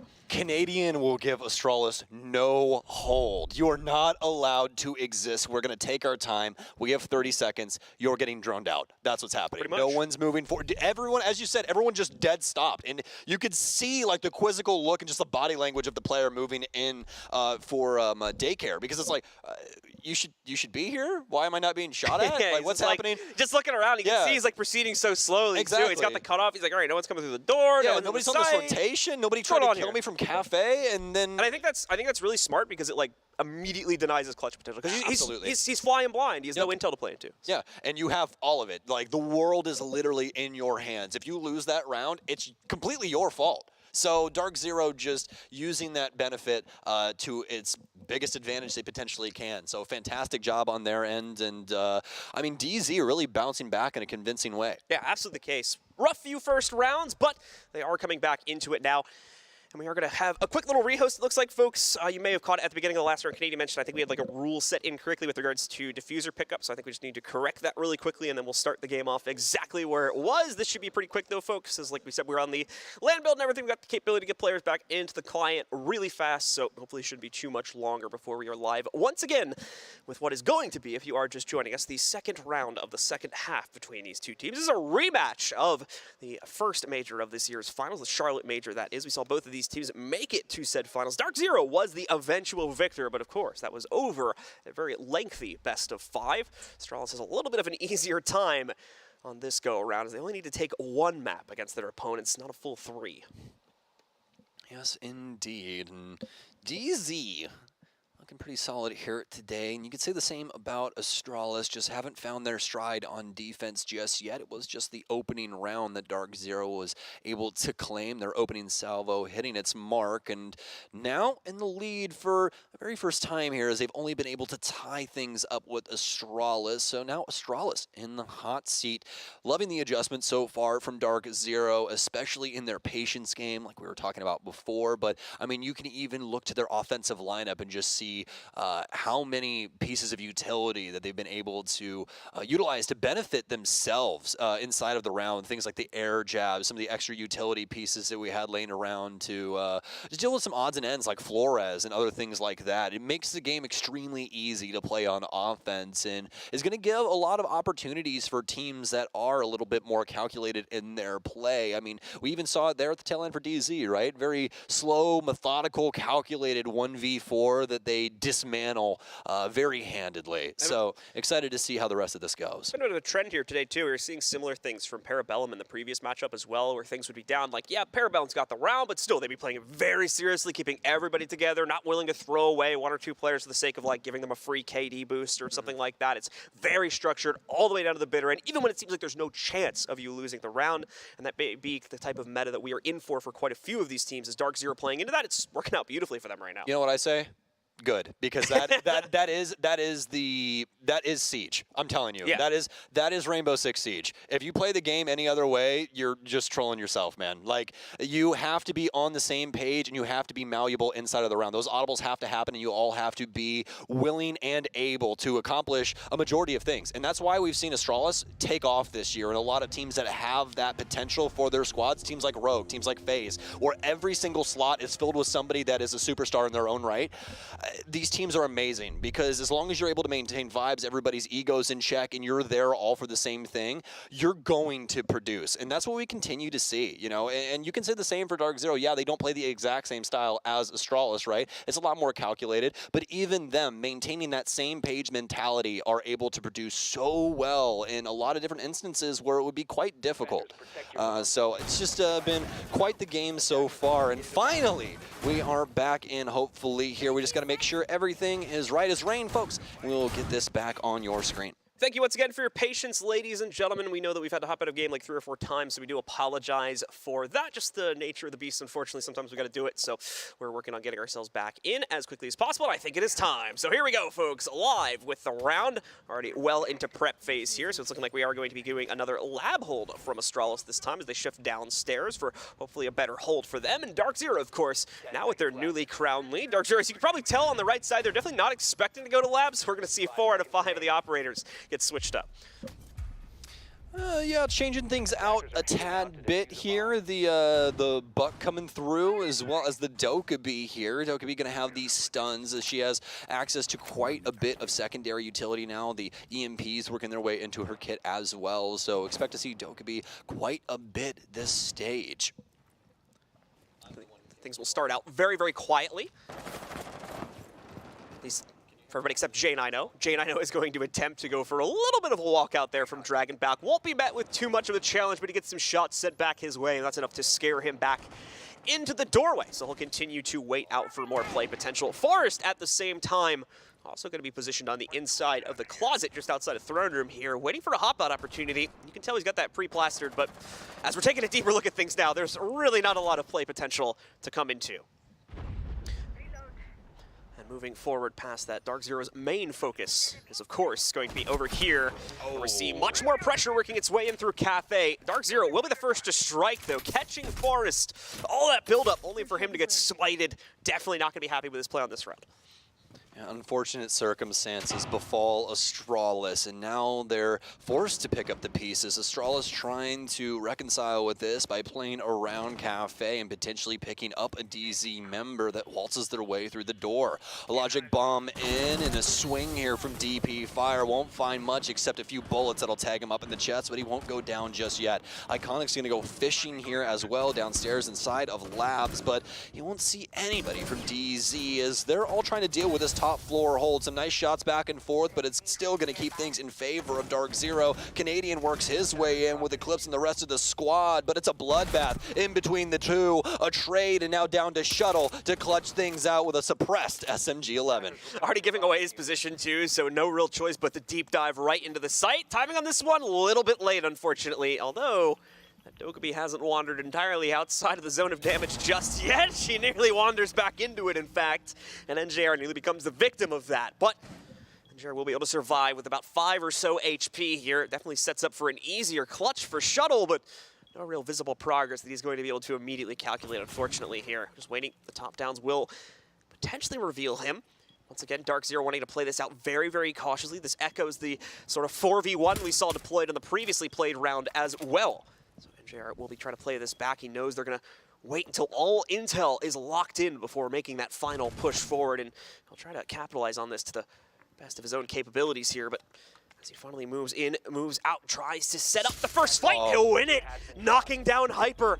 And unfortunately further for DarkZero here, the last player alive has just that sliver of HP remaining. NJR, it's do or die time indeed. The shotgun angle being opened up. We can see the camera as well, might be giving some info here over to the attackers, but at the same time, there's the plant. He'll be locked in, and it's an easy clutch for Shuttle as he locks it in for Astralis and ties us up yet again. In typical Astralis fashion, they play it down to the wire and they trust the clutch clutch, it works out. Shuttle gets it done. DarkZero, they do everything right up until the dying moments of that clutch. They're just a little bit too slow, John. Nobody wants to go forward. They know how low HP that one operator is. The big problem there is that's one of those situations where, you know, just like any other FPS, hey man, I'm 1 HP. Do you want to bait me? Legitimately, do you want to go and try and kill this guy? We know exactly where he is. You're 1 HP. I'm full HP. It's either that or we sit here and we wait for him to try and peek us. Like, you really only have two options there, you know? Which is unfortunately exactly what he did. Exactly.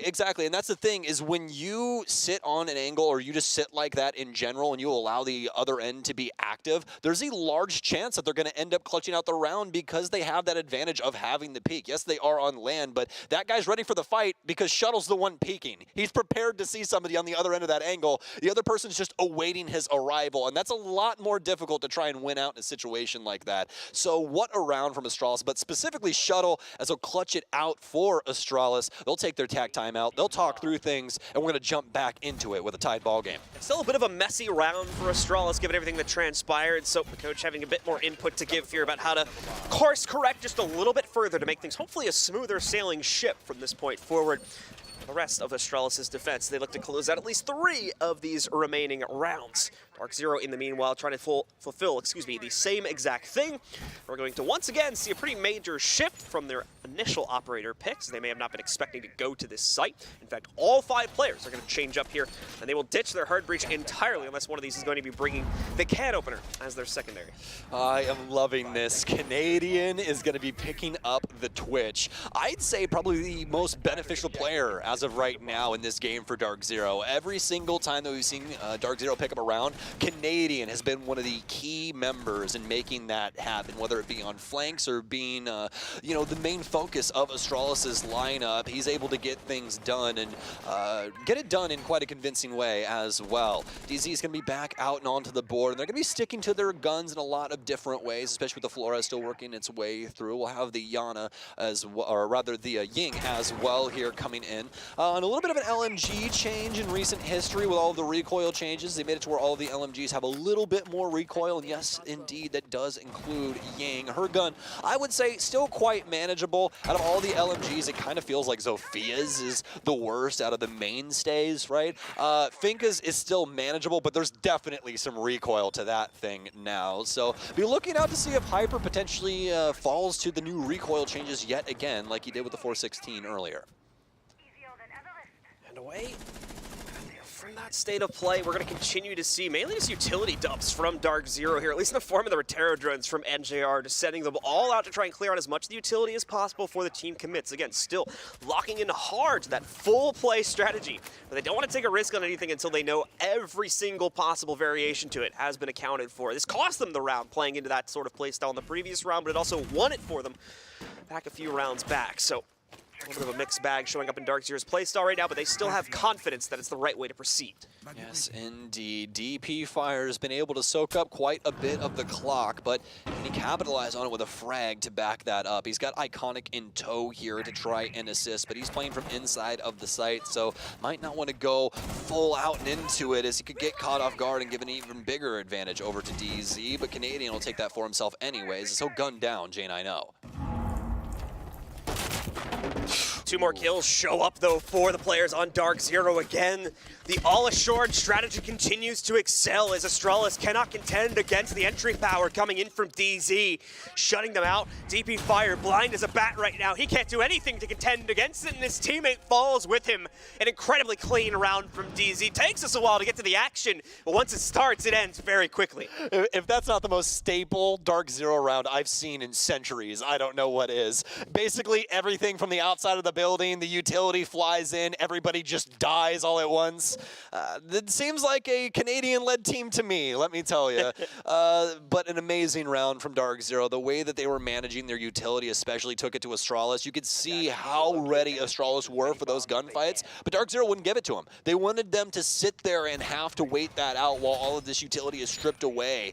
And then DarkZero have the benefit of having the advantage in that situation. So great shot calling from Canadian, especially on this offensive side. I mean, he's always been a problem when it comes to that, but I feel like not only the recent changes, but obviously the attacker repick also working its way in, it's just allowed that massive noggin of Troy's to just, I mean, pop completely off. Like, I feel like there's no top to it anymore. It's just a galaxy brain play at all times.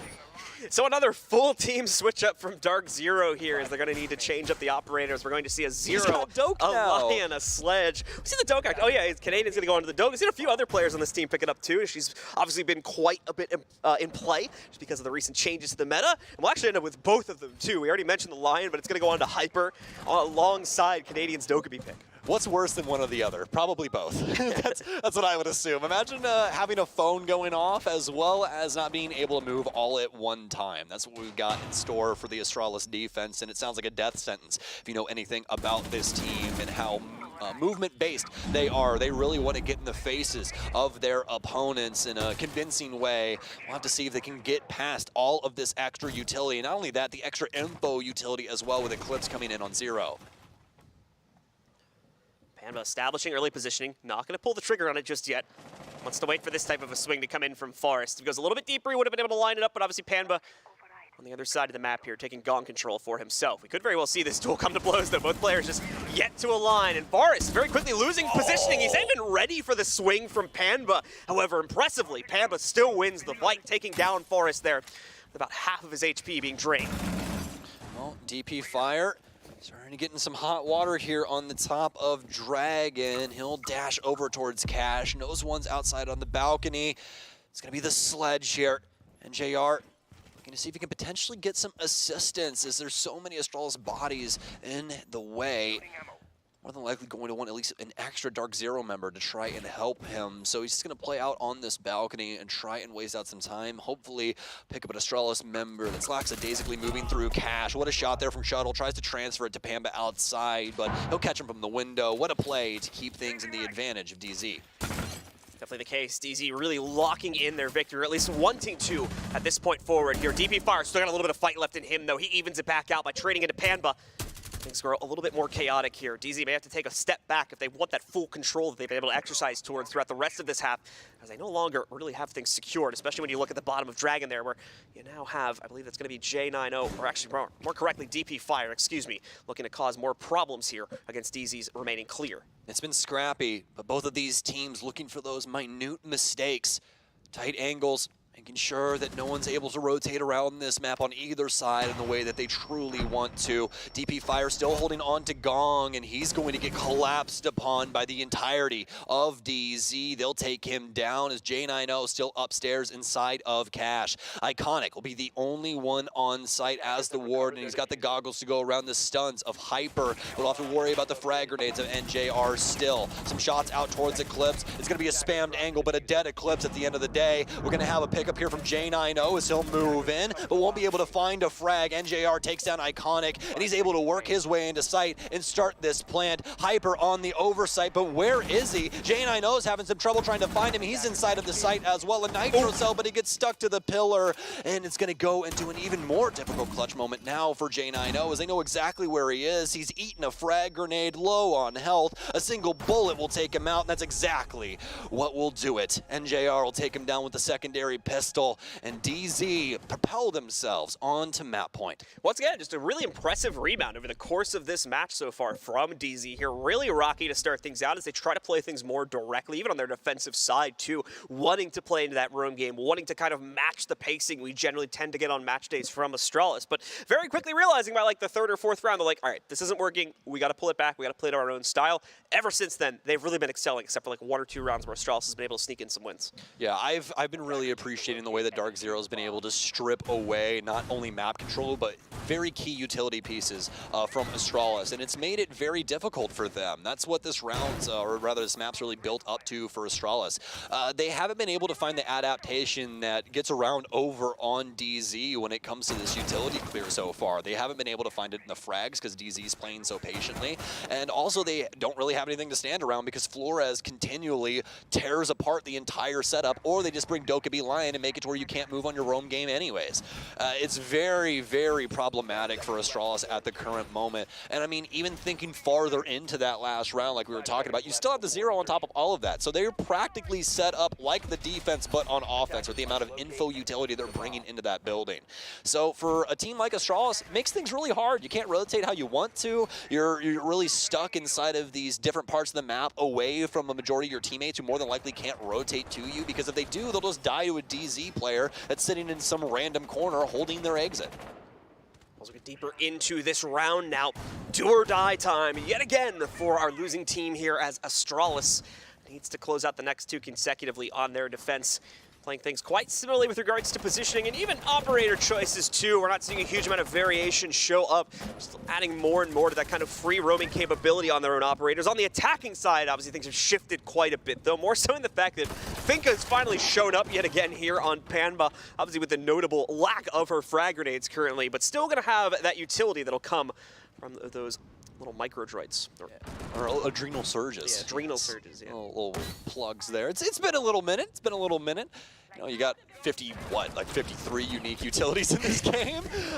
So pretty crazy. And speaking of crazy Canadian, dons the yellow stairs, and Pambazoo will back him up, but he's gunned down from inside of the site. And Astralis, this is what they've wanted the whole time, DarkZero. They want you to be chaotic because they thrive off of it. Iconic will take up yet another. And it's going to be down to the single lone soul of Eclipse and no logic bombs to his name. He's got a DMR and hopefully a will to exist in the map continually as he's taking this fight off of the bomb chassis. Has some stuns to try and assist himself in this clutch, but he hasn't dedicated any just yet. All of Astralis now awaiting patiently, as there's still plenty of time on this board, and they are not trying to give DC this win easily. Not going to be an easy clutch regardless for Eclipse here. So he has to try and make his way forward. Realistically, trying to push forward past Cafeteria is a near death sentence. You can see the lineup from Astralis. They are more than ready to immediately cut his head off if he tries to go past that. So he has to try and go outside to Arcade instead. And even there, J9O ready for the challenge. So the game not going to be done just yet. As Astralis DarkZero didn't win. Close out on a 5th round there and take us to our final round of regulation. They're leaking the damn script. What are they doing over there? Man, I'm talking to corporate. If Astralis wins now, it's just going to look real bad for the script department. Yeah, I'm talking to corporate. All is going to be revealed. Someone's getting fired after this one, let me tell you. But no, Astralis able to pick up their round and at least make it to where there's a big potential that we go to overtime. I honestly think we see DarkZero slow this down and probably take this round, if I had to guess. But it's really if Astralis has an answer for that previous playstyle that we were seeing out of DarkZero. I think that they were feeling themselves a little bit too much there. They just wanted to put Astralis deeper into the grade. They're like, oh, they already got 1 foot in there. We'll just try and push them. And obviously that did not work out. Has created a bit of a risky situation now where if Astralis does finally have the answer, or they can otherwise get an advantage through early kills, a flank, something like that. This could very easily go to overtime, obviously, as we reach the final round of regulation. DarkZero may have had an impressive rebound, but Astralis, at the minimum, is keeping up pace here and has been able to take us to round 12. It's time to see if they can take it the full distance to get their chance at a comeback, and still for 2 points on the day if they can win inside of that overtime, of course. They went immediately back to the lineup. And look at all of this utility. Yep. We've got Ace with the AK-12. We've got Sledge, who's got frags or EMPs, and then we have all info. We've got secondary EMPs on Dokkaebi now and secondary hard breach on Zero. This is what we were talking about when this was going to start opening up. There's so much utility abound on secondary utilities now. You really only need 1 good hard breacher, and a majority of the time, Ace or Habana fills that slot, and they've got some amazing guns. The AK-12, one of the best rifles in the whole game. You can say the same about the Type 89. It's really kind of pick your poison with those two, as they kind of have similar stats. The AK-12 just hits a little bit harder, which we all know too well. Once again, going to be a very slow-played round since the faster-paced attempt from DZ back on round number 11 doesn't really work out as well as they would have liked. That's putting it lightly. So back to the old reliable here, which is that slow clear, relying very heavily on the drone intel, the EE1Ds, and everything else that they've brought to bear here to be able to allow them to close out finally on a 7th round. That'll lock in victory at 7-5. Of course, assuming they're able to get that job done, we do have DP Fire still positioned very close to the edge of the Dragon doors here. He wants a challenge, but he also needs to make sure he doesn't leave himself in a position where he'll get immediately refragged, and that's why we'll see him make the choice to fall back after a few seconds of really not spotting a whole lot from DZ. All right, here we go. This is where we need to start seeing DarkZero throw themselves across the map, try and make these adjustments and start working for these picks. It's been an Astralis defense for the half. Let me tell you, they've been quite patient here, awaiting DZ. They're trying to use this utility game to the most that they possibly can. They've already used up quite a few of those EE1Ds down to the last one in Hyper's kit. And Canadian, I do believe, still has both of his logic bombs. Yes, indeed. So actually, quite a bit of utility still abound going into this last minute and could make for quite a fiery execution. It's so quiet across the map, though. Things are going to have to come to a bear eventually. J9O maybe one of the first players to jump into that fight. At the same time, though, looking for a route to evacuate deeper into the depths of yellow, and it will be iconic to catch the first players moving in through Drag. Another frag claim from DP Fire. Finally going to see a frag traded, but at the same time, it's at cost that player going down. No Finka to play into this time either. There's no immediate revival on those players that had gone down. Astralis finally shutting it down by matching that very same pace from DZ here. I say that, but Canadian ripping 2 players into a down state, nearly goes for a 3rd as well. Won't be able to capitalize on it. So it's a virtual 1v2 here now for Hyper as he gets himself into the site, but with no case control, he'll have to go directly for the duels. There'll be one way to come back, wouldn't it? Oh, not again, Hyper!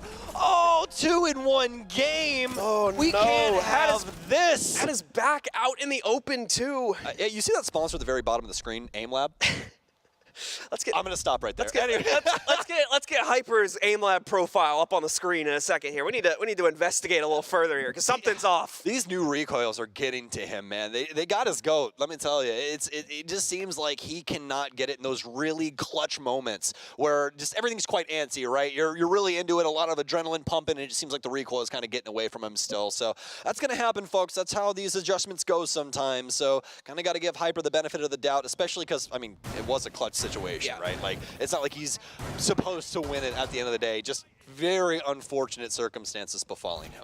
So as we move into overtime, it's going to be our usual OT rules. We've pretty much abandoned the extended overtime except for like SI finals at this point as far as I'm aware. So it's just the first to hit 8 is the winner. No retries, no redos. Let's see who wins it out. Is it DarkZero will get both of these, or rather 2 out of 3 of these, I should say, on their attacking side. Astralis is going to have 2 out of 3 of these on their defense. And no takesies backsies here in the best of 3 rounds here for OT.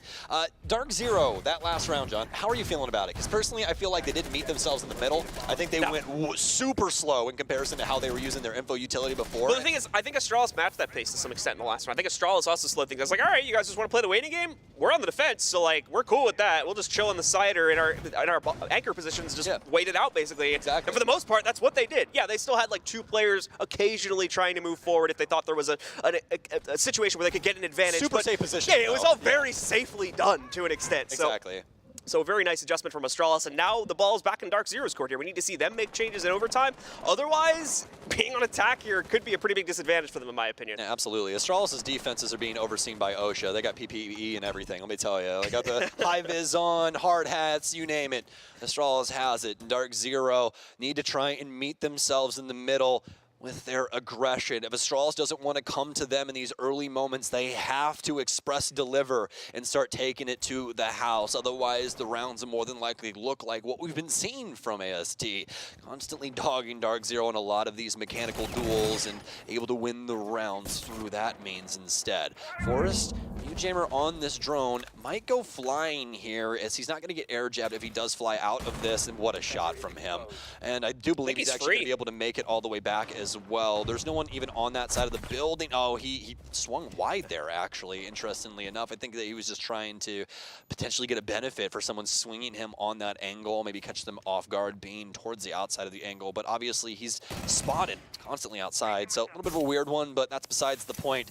Creating quite a bit of space as he takes down to Eclipse, and that air jab won't be allowed to be used any longer. Either he swung wide or we jinxed it. It could have been that too. But Canadian is going to miss a moment of opportunity to catch Iconic. Rushing right past him there, just outside. Initiation. So away from that, things will continue to look promising here. Really for both teams, as they still have been able to equalize it down to a 4v4. Astralis throwing Forest out the window, though, to be able to get that trade. Would have liked to have been able to see him survive, for Astralis to feel a little bit more confident about their position, but it's all good for the time being here, as DarkZero still needs to put the best foot forward to get the rest of the second floor under their own control. And they'll be getting the set up for that. Tricky matrix going to be deployed out here if the players from Astralis are forced too far back into the depths of Cafeteria. They'll fall to that player on Repel, but the real story, of course, is over here by Yellow, where Iconic just barely gets himself out of a bad situation and survives with about 20 HP. 20 seconds left now in DarkZero. Bambazoo especially. Oh my. It's all down to Shuttle again, but he can't find his mark, and they're going to capitalize on him having to deal with so much from the arcade balcony. Astralis looked like they had that round with how they were able to box DarkZero out, but DZ having quite a few bodies on both ends of the spectrum make it so easy for them to collapse on them like a sandwich and just deal with all of these players mismanaging their angles and just not having the crosses necessary to deal with the aggressive onslaught from DZ. Astralis is not able to deny that presence as well, so DarkZero able to set themselves up much more confidently. Yes, Astralis does try to still play things back a little bit more than we've been seeing earlier on in the game, but they had nowhere near the map control to justify that type of play style anymore, so it just does not work out in their favor to the same degree as we saw back on round 12. DarkZero quickly correcting for the mistake that was made on rounds 12 and 11 are now going to be able to bring things back under their own control and just need one of these remaining two, whether it's going to be here on their defensive hold or back again when they switch one more time for the attacking round. They claim either one of them. This map goes to them, along with the 2 points that they'll get for the win. Astralis, regardless of the outcome, though, is going to be getting at least 1 point here. Same can be said for DarkZero, because both teams have made it to overtime. Just a reminder of our format, of course, since we're no longer in regulation, where that full 3 points for this game would have been able to be claimed. I mean, going back and looking at the finals for the Charlotte Major, did you really expect anything less from these two? I knew we were going to OT before I woke up this morning.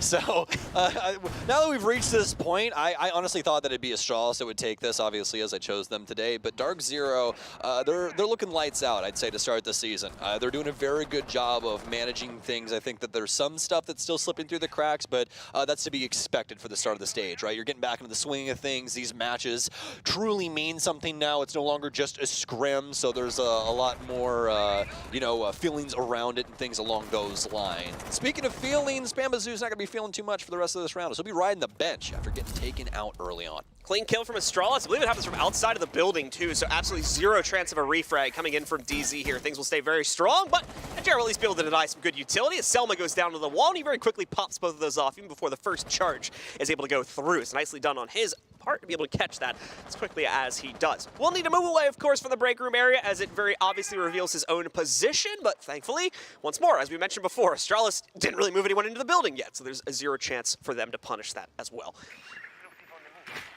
Be managing this timer for the majority of this round, as Astralis has to do good by this time.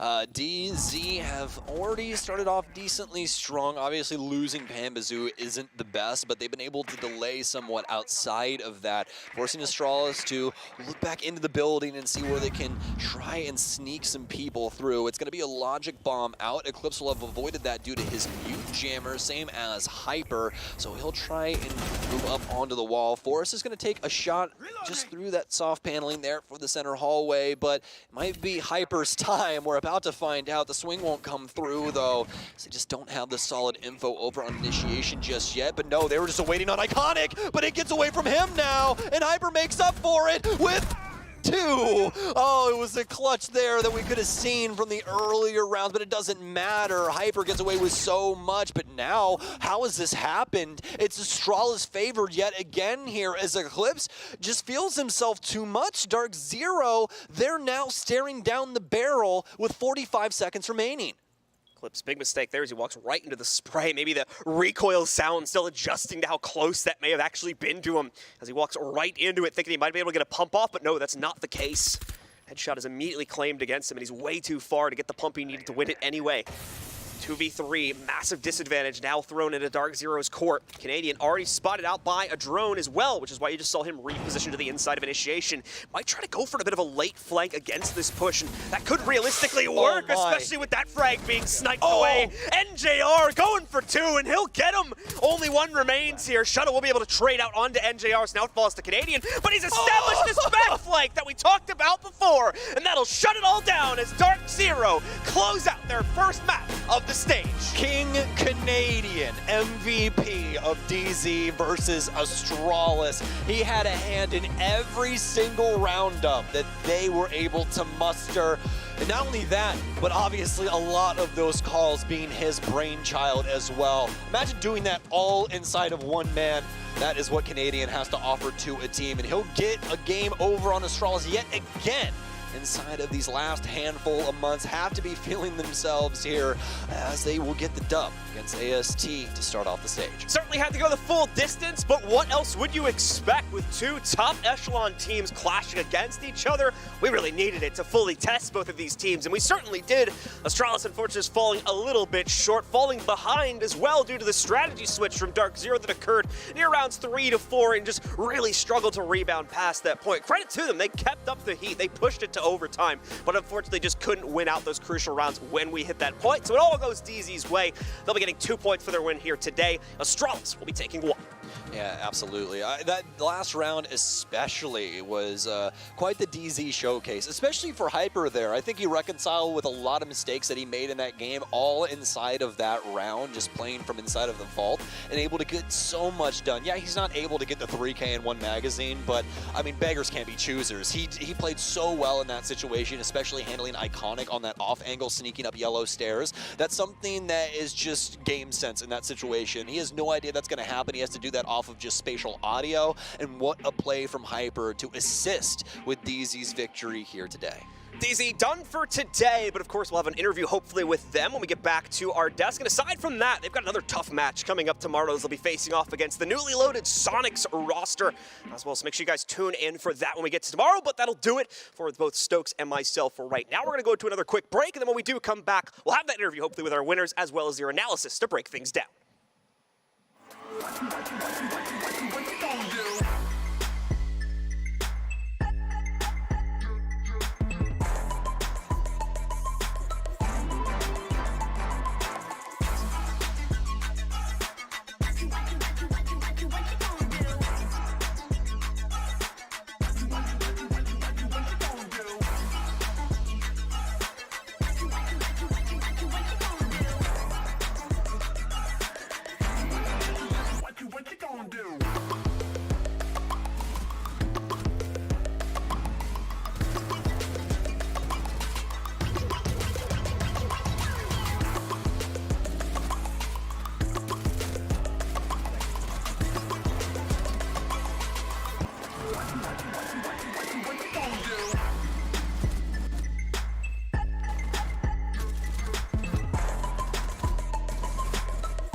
Welcome back to the Rainbow Six North American League. Doey here, along with Jacob and Jesse at the desk. And over in Las Vegas, we have none other than Pambazoo from Team DarkZero, just coming off their exciting 8-6 win over Astralis. It was tight. It was a little bit closer than maybe you would have hoped. But Pambazoo, tell me about the end of that one. How did the team finally clutch out? Yes, hello. Hi. How you doing? So towards the end of that series, it was very, very close. What do you think it took for DarkZero to finally get over the line and get the win? I think we mainly just had a slow start, you know. Usually comms are big for us at the beginning, like they're a little slow. I'd say they were actually good, but personally, I was whiffing pretty bad at the beginning of the game. And I know Paul had his whiff too, so I think mainly it was like, we're definitely sloppy in our defenses. Usually our defenses are pretty good, at least for that map, but we're a little sloppy, and it did not help that, you know, two of us lost a few gunfights that we should have won, but glad we closed it out. All right, well, I mean, other than the couple of whiffs here and there, it did feel like a pretty solid game for you guys. There was one kind of attacker lineup I wanted to ask you about. When Astralis were playing some of these more roam-heavy defenses, you guys were running Zero, you were running Lion, you were running Dokkaebi, and then you were there on the Ace as well. Can you break down kind of that attacker composition, why players were on the roles that they were on, and what kind of the goal of that attacker lineup is? Yeah, so we knew, like, they were going to run us, they were going to fight us, so we just wanted to, we ran Zero kind of as a flank watch, extra info and stuff like that, and of course you run Doke to just kind of get the initial ground. Like, I went off Troy's Doke calls, like, almost every time. I kind of just walked in, just listening to, like, to audio, playing off Troy's drone. It's just to get, like, the initial ground, and then with the Ace you can open up the wall and you like basically do a half tick, and we thought that'd be better against their playstyle because they're like super ratty and aggressive and it's kind of aids to clear sometimes, so we thought that'd be a good lineup. And then I guess like the players on him, I don't think it really matters. I think everyone's pretty flexible. Ace is like, I literally just throw an ace and I shoot the gun, so it's not like it's anything hard. I mean, for that attack, I mean. You did specifically mention that like it took a little bit for you to wake up for those first couple of rounds, and then you get the timeout, another rehost comes in. Is that all time that you're able to spend just figuring out exactly what isn't going right coordination-wise? Because you and Troy then wake up for those last couple of rounds and really start to finally come into your own. Was it just that little break in the middle of it that gave you a chance to reset? No, I honestly wouldn't say like the little breaks really did much. I think the timeout did a lot, of course, that helps, but like the little like rehost and stuff, I don't think that really does much.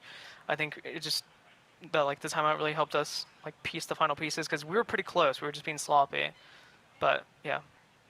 All right, I was curious. You mentioned the gunfights earlier, obviously a couple whiffs here and there. I was curious, as a pro gamer, how difficult is it to adjust to something like the recoil changes coming into the new stage?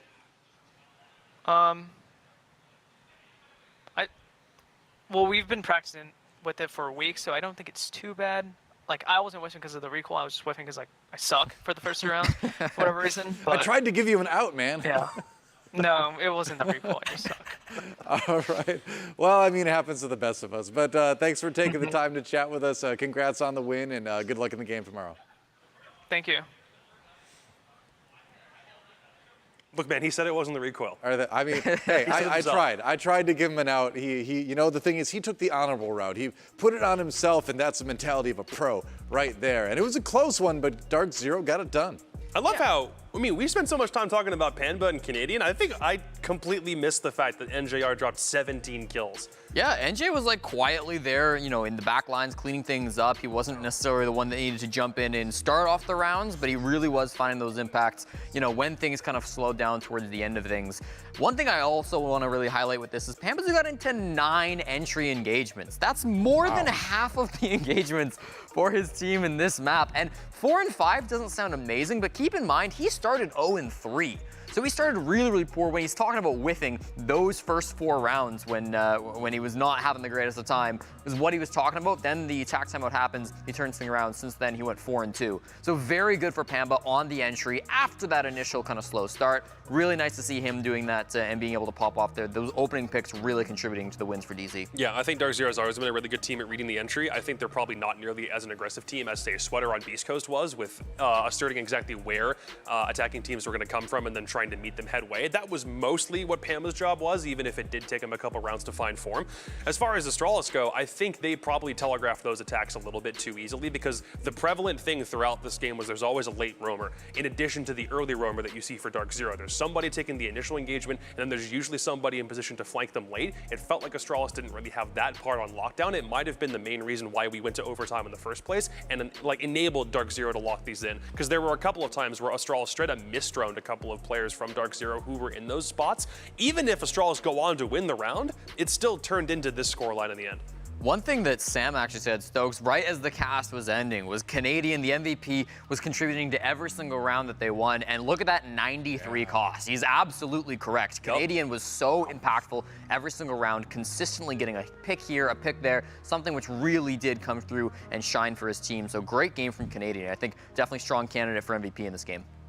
Seems like it's going to be a pretty tight season between these two teams. I mean, as far as who's going to do well, despite Astralis coming in a little bit behind, to me they both look like very good teams.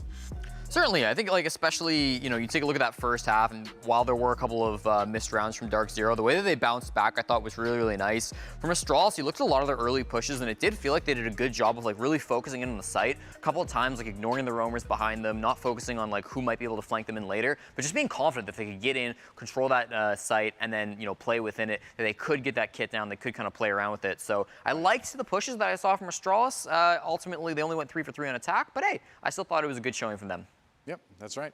So we've got a couple replays to take a look at. Our first one kind of combines rounds 5 and 6. We talked a bit earlier about the impact that Canadian had in this series, and this is kind of a prime example of that across a couple rounds. Yeah, these replays are going to be kind of Troy heavy, but I think that's okay given the impact that he had. Watch just the positioning that Troy has. Okay, he's gonna start off kind of in the site, but he's actually moved his way around. He's been able to find the opening pick here, or at least the early pick onto Forest inside a bathroom, and then from inside of Armory, he moved his way into the lab and storage area, and he put a defuse kit right on he put a C4 right on the defuse kit, pops it off right when the player's going to pick it up. Nice to be able to focus that in, and then again, look at his positioning, coming in towards that Forest player on the yellow stairs, finds the kit, downing it on the staircase. That's 2 rounds in a row where Canadian is really making the rotations happen so that he can focus down that planting player.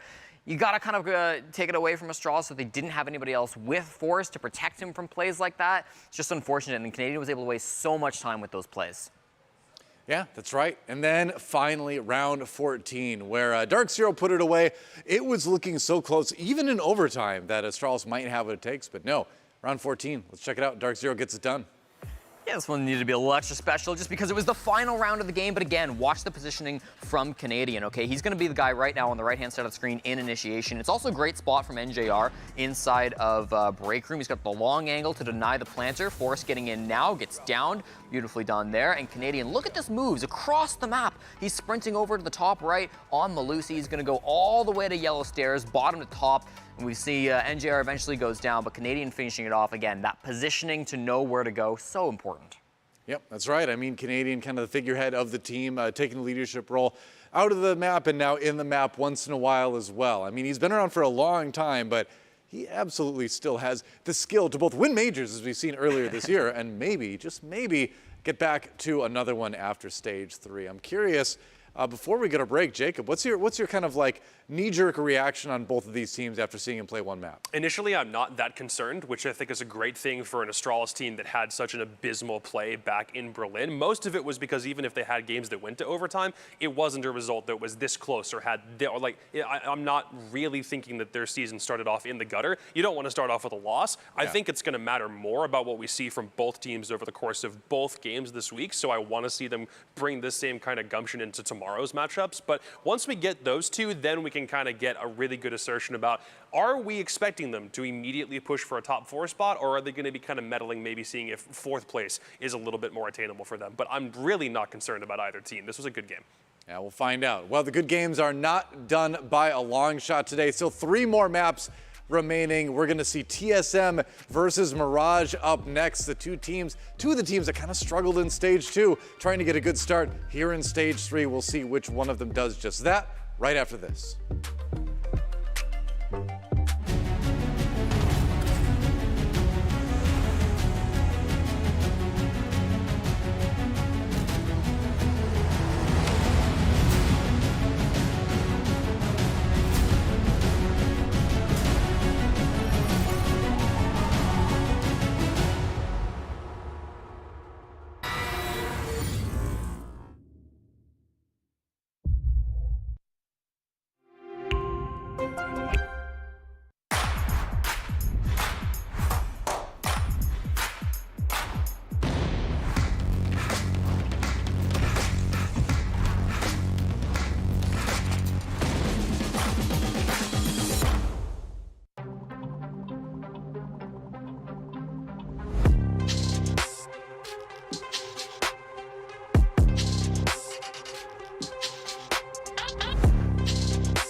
Just another sunny day in Southern California. It's where the people came to play. Don't let them transform you. Come and see what you've been missing on a little slice of heaven. It's the only place we're living. It's that West Coast point of view. Easy when it's always summertime fun. You and I every attitude. Who cares what the people think? It's been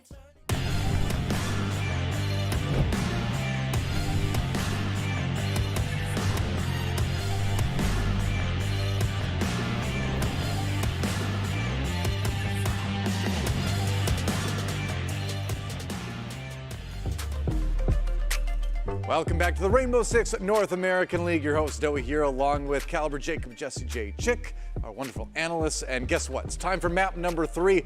It's going to be Mirage versus TSM. It's revamp redemption, as both of these teams have gone through some changes. Mirage, obviously, 10th place last stage. TSM, 8th place last stage. Both teams needed to make some changes. They needed to make some improvements. The question is, coming into this one, who made the best ones? Who won? I think it's hard to argue against TSM kind of winning the new player pickup kind of shuffle that we had, right? 4 teams picked up 8 new players over the offseason, and TSM having kind of the most money, the most kind of fame. I think most CL players would have wanted to go with TSM, and I do think TSM got the cream of the crop. Not that the players that Mirage got were bad.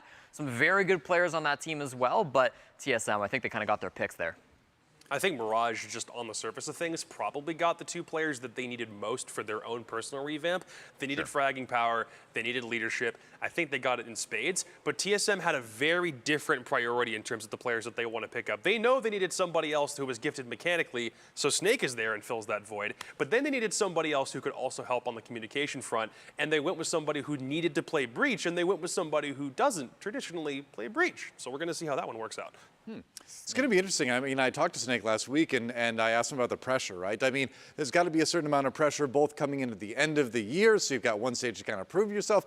You're also joining the team that won the Invitational this last time around.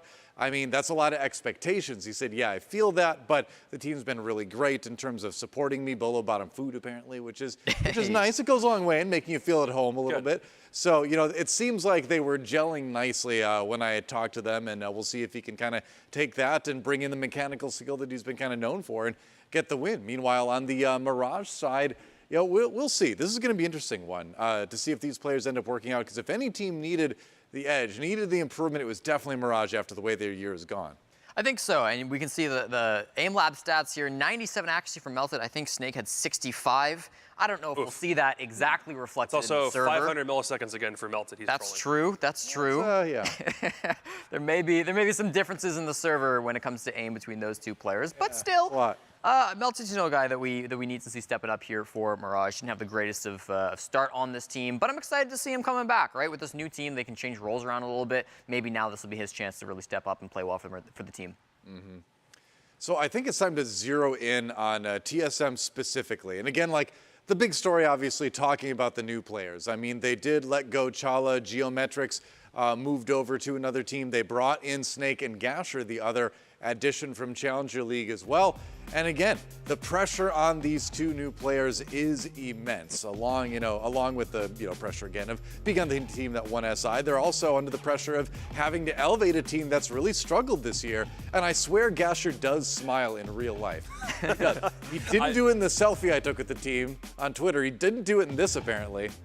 Looks like he's kind of like giving Merc the evil eye there a little bit. But yeah, he might be. Do that. Merc's so nice. It's also very weird to see a team that's not comprised of either Chala or Geo. It's been such a long time. That core was together for over 2 years, or basically 2 years. Back when Chala was added, it was after the 6th Invitational 2020, and then that lineup stands for exactly 2 years-ish. Now, look at the way that they have comprised themselves now. According to TSM, their largest concern that had to be addressed were comms. According to their manager, there were several issues before and after the 6th Invitational that hindered them so severely, they decided they needed to cut the cancer at the source and search for talent with a smoother communication flow. They decided the roles that Chala and Geo were playing needed some new blood, some different bodies in there, some different voices to help the team process whatever wasn't working internally, and these are the guys that they've settled on.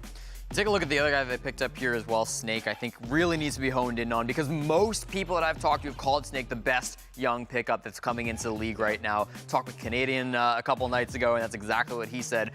So this is like something that you really want to focus in on. He's a player that played on Vipers last stage. They only finished 7th, but I think when you watch Vipers from Challenger League last stage, it's very clear that Snake was the best player on a pretty mid team. They had some struggles on that roster for sure, but he was not one of them, okay? He was a great second entry Yana player, and that's a trend that we've really seen. Of the 8 rookies that got picked up by teams here for the 3rd stage of the NAL, not a single one was a Finka main. They were all going for Sledge players, all going for Yana players. So another one coming in here, Snake, is that Yana that typically likes to play the second entry role. Likes to roam as well. I don't think he always got the support that he needed on Vipers, but here on a team like TSM, I'm really excited to see what he can do. Yeah, Gasher's also been talked about to high heaven. Maybe not for the exact same reasons as Snake, but if you talk to anybody in the T2, T3 scene over the course of the past year, I think a lot of people would have put Gasher up there as somebody who was definitely in line for a tier 1 shot at some point down the road.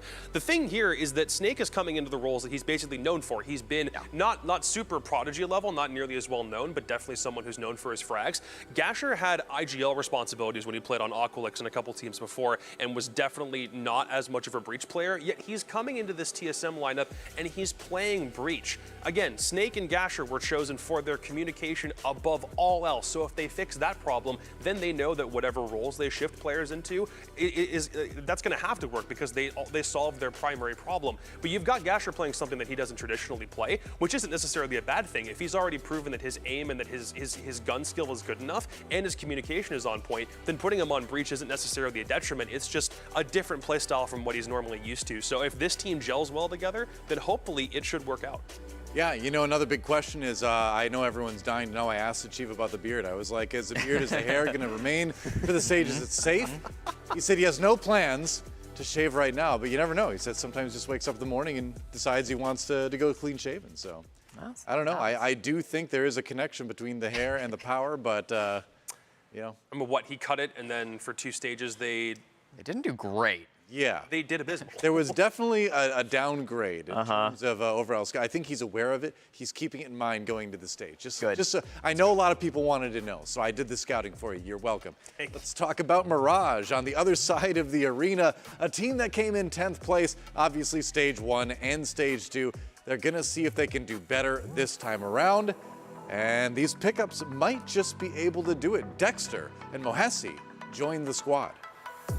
Yeah, Jesse Mohesi Sheffield joins Mirage after 4 stages of CL, including 2 second-place finishes. He played with guys like Callout and Forrest. Recently, he played with Freak and Reed, and another guy named Reed on Aerial Arise. He's got pretty good utility and timing on attack. I really like the way he's been able to flex around and use some more situational operators like Osa and Flores very well. On defense, I think he's a pretty fine anchor. He's not scared to get in some early fights, but he knows how to hold a sight down really well. That's going to be important because when he's on this team, Mo is going to be IGLing for Mirage. It's going to be a tough ask to bring in a brand new player and ask him to really lead a team, command them here. Right. But it's his job to do that. And in front of a Mirage who have struggled in recent times, I'm hoping he can be the key to turn things around. Yeah, for Dexter, it's also a massive firepower upgrade coming into the fold. And the big thing about it was he did have time spent with SSG. They went to Saudi Arabia, they trialed him out for a tournament. But the big reason why he didn't end up landing the SSG job was the way he would have been used on that team probably would not have made the best use of his abilities specifically as a fragger. And you can tell that a team like Mirage that needs a little bit more consistency from an entry point of view, they're probably going to end up using him in that respect. If you have a young gunner coming in, you want to use him for what he's best at, which is fragging out of his mind, kind of being first one in, leading the charge. And Dexter has also come onto this team and has tried to put forth some initiative to fix some issues that he's seen straight out of the gate. It was a really big deal that he came in to kind of rework the way the way some of this culture on Mirage has gone, because it's been a really hard road. They've been dead last for 2 straight stages. It's been a roster carousel. They need some sort of stability, and it's nice that you've got players like Dexter who not only have proven through that SSG trial that they can shoot, but when they come into an already broken system and try to fix it, it shows how much they really care and they want to try to make this roster work. Yeah, I mean, I talked to Melted a little bit too, and he had probably the roughest stage 2 out of any of them. I mean, he was very ill for a while. He said, I probably shouldn't have been playing some of the games I played. I did not feel anywhere close to 100%. It definitely showed in-game as well. So this stage, I think, is going to be another chance for him to really kind of like play at a level he really wasn't able to for a variety of reasons in stage 2. I mean, yeah, they had to play from home a bunch. They had a bunch of people sick. He got the worst of it. Benji, I chatted with him as well. He's like, if we hit top 6, I will be satisfied. Like, we're just looking for improvement here. We're just looking to make some sort of progress. And after the last couple stages they had, I think that's a pretty reasonable expectation. Obviously, you always want to do better, but at this point, just getting out of the very bottom spot is going to be a win. Yeah, I think you can definitely take a look at some of these players in Mirage that didn't really perform to the highest standards. Melted, one of the worst entries in the league, 29% opening pick rate was really, really rough for him. Benji Mula as well died a ton last stage, 18% survival rate. Again, one of the worst that we were able to see inside the league last stage. So, I mean, these are players that I know for a fact at least have solid attitudes about this type of thing, right? Sure, they're down right now, and sure, they might not be getting the best press, okay? I read Reddit, I see what you're saying about them. But I do think that they're going to be able to bounce back, okay? I do think that these are squads that, or these are players that like mentally have the ability to take that like on their shoulders and really like excel with it, learn from it, right? Come back for it. I think a lot of weight's going to be going on the shoulders of Guerra and Nix, the coaching staff now of Mirage, to be able to try to like build that confidence back up for these players, because mentally it's going to be very tough for them if they keep getting that in their head. That's right. Well, I've just been informed that the map bans are in, so it's time to find out where the teams are going to do battle. Let's see where we're going. Yeah, opening cafe ban from Mirage, very common. This organization has never liked this map, even back when they were a completely different roster last year, so no surprises there. Sky as well, not a huge shock to come in as the ban from TSM. Then we see, wow, Border and Chalet both going to be taken off at the pool. They've never played Border on the side of TSM. They've never touched the map, and then Chalet from Mirage never won it ever. So 2 maps that these two squads really have been avoiding, and for Mirage have been struggling to find success on. And then Oregon and Bank. Oregon, one of those maps that TSM, they have played a couple times this year. 3 games, only 1 win though. That was against Mirage back in the day. So perhaps not a map that they want to try again against MRG. So only 3 maps left. One of them is Villa, which TSM have yet to win on. In spite of playing it 3 times this year, they are winless on that bad boy. Clubhouse is a map that TSM have only played twice, but they have also won both times. So if I had to guess, it'll be TSM banning Villa and Mirage banning Club, which means the last map in the pool is Theme Park. If you'll harken back and a little dip in time with me, TSM last time they played Theme Park was 3 times during stage 1, and every single time was a loss. That map made us doubt single-handedly the performance of TSM, where Bolo was meant to be positioning, what their mentality was like. So many questions were raised about TSM's performance on Theme Park. 3 times played, 3 times lost in stage 1, and then they basically made it a permaban from that point. And one of those losses against the opponents across the stage, different roster, but still that Mirage team kind of made them look embarrassed. It was one of Mirage's only wins, and it came against the world champs that stage. Yes. It's kind of crazy. I mean, it's a new TSM, it's a new Mirage as well, and it's a pretty new meta. So we'll see if any of that factors in. They've got a chance for a bit of Theme Park redemption, which is also the name of my punk band in high school, coincidentally. It was a weird coincidence, that. But it's time to talk about our predictions now going into the next one. First, we're going to send it over to our casters. Going to say hi for the first time this stage to Pengu and Intero. How you doing over there, guys? You have a good summer vacation? Yeah, we're hanging out. We're very blue today. You are blue. Yeah, Backdrop is blue, his shirt is blue, my shirt is blue. It's the start of our final stage, and you know what that means. What's it mean? It's turtleneck weather, baby. Oh, no. It's really not, by the way. It's super cold outside. Well, it's just because LA's in the heat wave right now. Change of subject. Pengu, what was bluer, the background behind us or the water in Hawaii? Oh my God, that's a good one. I would say it was lighter blue in Hawaii, but both are very pretty for sure, Jacob. Hey. Sounds nice. Well, no more vacations anymore. Now we're back to work, and the first job you have is a difficult one. To pick the winner between TSM and Mirage. Pengu, that head motion, that was a kind of a disagreeing head motion. Not difficult. My hair is kind of blue, yeah. You're gray, if you will. What's going on here? We don't gotta talk about the hair, actually. I like your hair more. What hair? What? Oh, okay. I'll get into business here, Parker. It's getting too personal. Why would you ever want to they cosplay have Fresh? what it takes. How can they work together at this point? I was going to say, are you voting Mirage? No, I'm not. Oh. I'm voting TSM. I think Mirage can do it. You just said Mirage has what it takes. Yeah, they do. But it's like, we got the trio of TSM with Merc, Achieved, and Bolo. We got more experienced players on the roster. And also, like, TSM's like, they're nice to me. And when people are nice to me, I tend to favor them, if you will. I'm not in any of these predictions. You know what? I'm actually going to say Mirage. Okay. I'm going to say Mirage because TSM have, I think, more to do to fit these 2 new players into their roster. I think both of the pickups for Mirage are both quite strong. Both Mo and Dexter are no slouches. True. Now they're a Snake and Gasher. But at the same time, I got a feeling, man. I saw the Parabellum OXG game.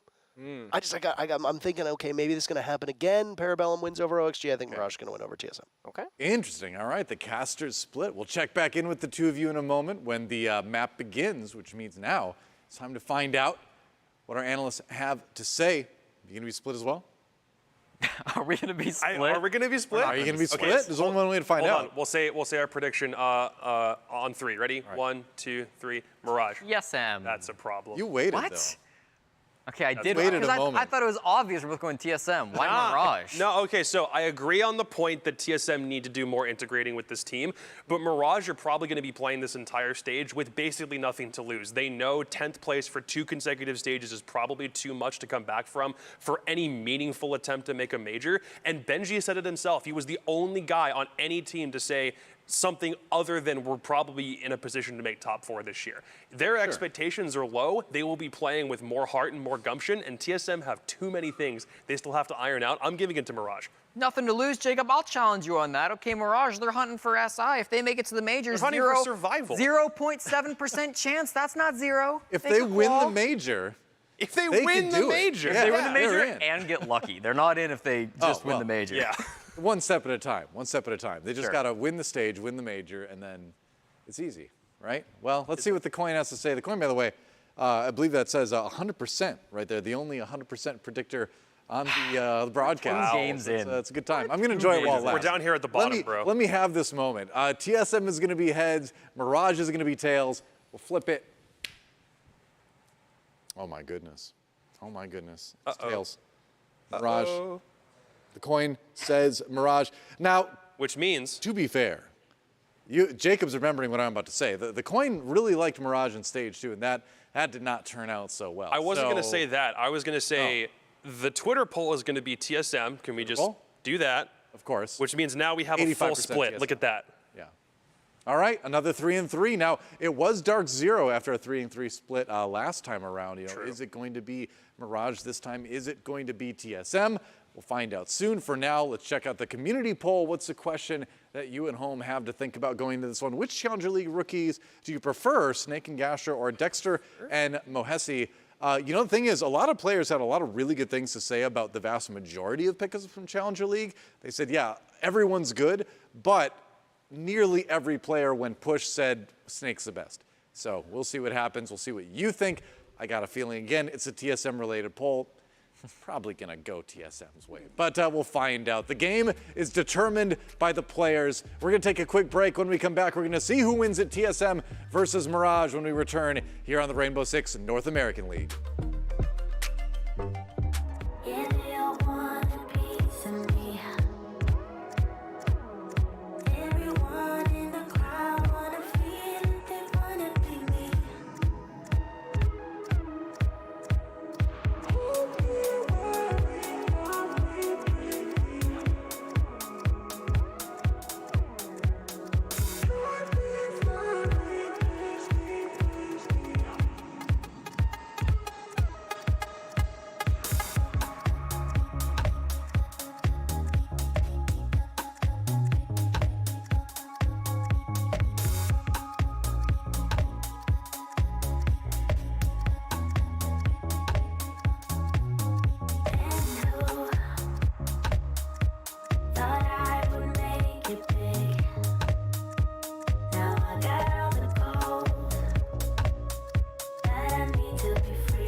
Yeah, it was definitely tough to say goodbye to Challenger just because out of every team in Siege and honestly Esports history, we've been together for all of us for 2 to 2.5 years. It's a pretty long time, honestly, for esports in general. But once again, just happy to start something new, get a fresh look at things and go from there.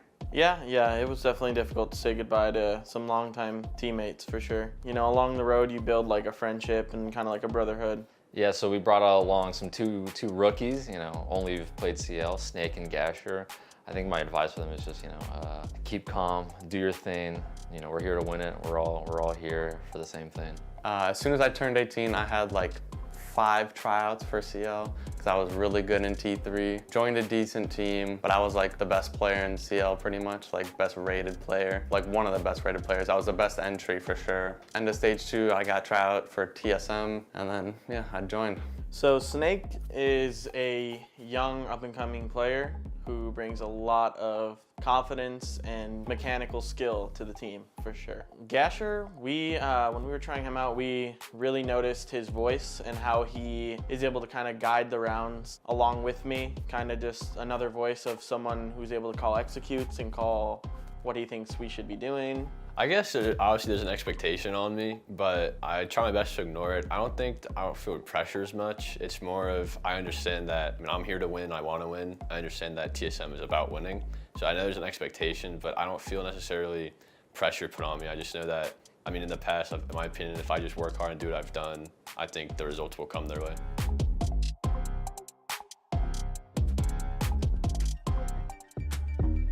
Stage 3, and it's game 3 of day number 1, and we've got the battle of 2 rookies on both teams.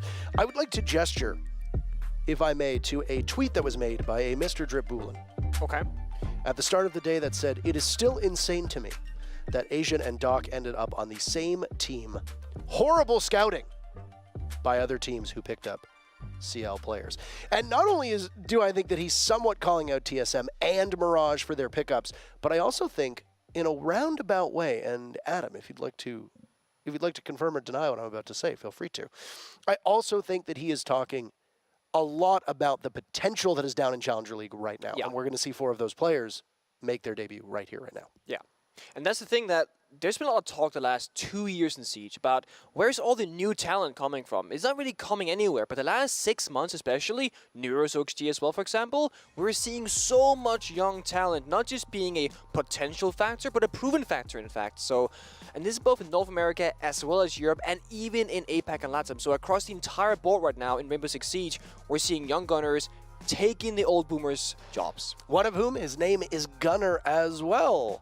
He used to be a rookie, now obviously been eclipsed by all of the new entrants here at the top level. It'll be stiff competition for Rookie of the Year, of course. Oh yeah. They will all be up against who we think might be leading the pack, that is none other than Canadian on DarkZero as the Rookie of the Year. Good God. I do like that we're going to get to see both Snake and Dexter make their debut here on land. Both of them played in that event in Saudi Arabia a month or so ago, but nowhere near a credible sample size, and I think there could be a very compelling argument that certainly some people would make about the caliber of competition of the teams that were there as well. Yeah, no, it's last minute. Like, Dexter didn't really have much practice with SSG, neither did Snake with TSM, so now they've been the roster for longer. Sure, Snake has been with TSM for longer than Dexter has with Mirage, but they've had more time to dwell into their roles and figure out what their game plan is going forward. And for a roster like Mirage, they can likely change a lot of things around, whereas TSM, they're going to try and fill in the gaps that Chal and Geo left with their departures, so they're probably going to be in a similar fashion, but with their expectations, better comms, better players for the job, and of course, trying to get a dub on Theme Park where they lost 3 times back in Stage 1. One of those, as the analyst mentioned, was against the Orc of Mirage. All right, well, let's get things underway with our third matchup here. Going all the way over to Theme Park. If you watched match number 2, you might have already seen it. This is very commonplace on your screen. Nook banned out, and has been banned how many times? Every single match today. How many times was she banned in EUL? Every single match in first play of EUL. So Nook bringing tons of utility, and yes, that is correct. You hear us throw out the word utility. Now, when you think of Nook, you might not suspect that her gadget, the one that makes you undetectable to cameras, makes you move fast, makes you move, well, not faster, but makes you seem, gives you the illusion of moving faster, because you move quieter. Quieter. I swear that you move faster when you activate Silent Step with Cav, too, as well. It just feels that way. It feels like you move faster. Yeah. But Nook obviously has an extensive amount of these secondary gadgets, right? Hard breach gadget, frag grenades, and the new EMPs as your secondary. On top of that, suppressors are in vogue right now. Yep. Lots of players running suppressors if you've watched EUL and NAL. And what better gun to run a suppressor on than an operator who thrives in being quiet? You can touch on Nook, but let's just round out the bans before we get on in. Amaru banned second, Echo and Valkyrie will be all taken off of the board. Yeah, so of course, big information game here. The Nook sneaks around, Amaru gets in really fast to the building. That allows the attackers to get a fast entry and get a foothold somewhere on the map. That's why she's banned off the board. Also banned in the previous map between DC and Astralis. And then of course, Valkyrie Echo is information in different ways, but essentially you can do so many verticality plays on this map of theme park with C4s, you can go for flanks, etc. It might just be very aggressive on the roam. So with the information operators being gone, yet it's not going to be as enabled by the defenders. Now, there's like 4 operators on attack right now that are very, very big for the game, right? One is gone right now, that's the Nuke. Then you have Dokkaebi, you have Ossa, and you have Lion. That's the big 4 because, as you mentioned, Parker, they bring so much utility, they have strong primary gadgets, they have strong weapons, they have zoom scopes, they got it all. Mirage in this opening round is opting for the Lion approach with the DMR, which I spoke to Sam about this, Stokes, and we were like, well, you might play Lion a lot, but do you bring the DMR or do you bring the AR, so to speak? And Kento going for the first option here. Seeing the DMR is also quite common when watching APAC play this operator. And the same with Twitch. It's actually quite surprising to see teams forego the fire rate of the F2 that comes in Twitch's hands to go with the 417 DMR instead. Either way, you'll see a lot of suppressors. You won't see as many LMGs. You likely won't see much Finka at all. These are some pretty big changes that occurred in the last season's patches that just came out. Grim is also the new operator who is available to be played. Yep. A great anti-flank watch operator, as you want to say, but right now does not seem to have a very firm place in the meta. First minute off of the clock. Some players from Mirage have made it into the building, but right now still very firmly in the discovery phase. Typically right now, most attacking teams want to opt for an early advantage. That's why the Lion and Dokkaebi are so good, because you can try and use utility early.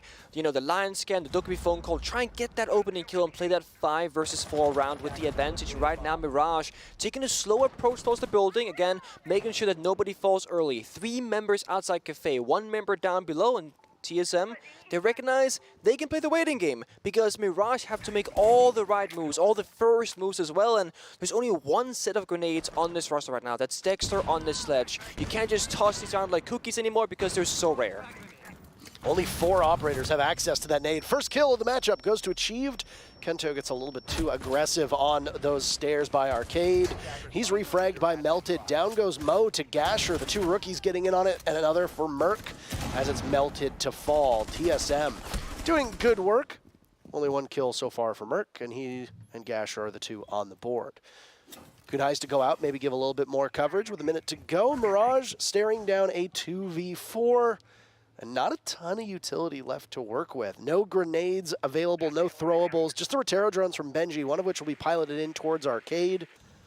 Intended target unknown at the moment. Attackers recovered.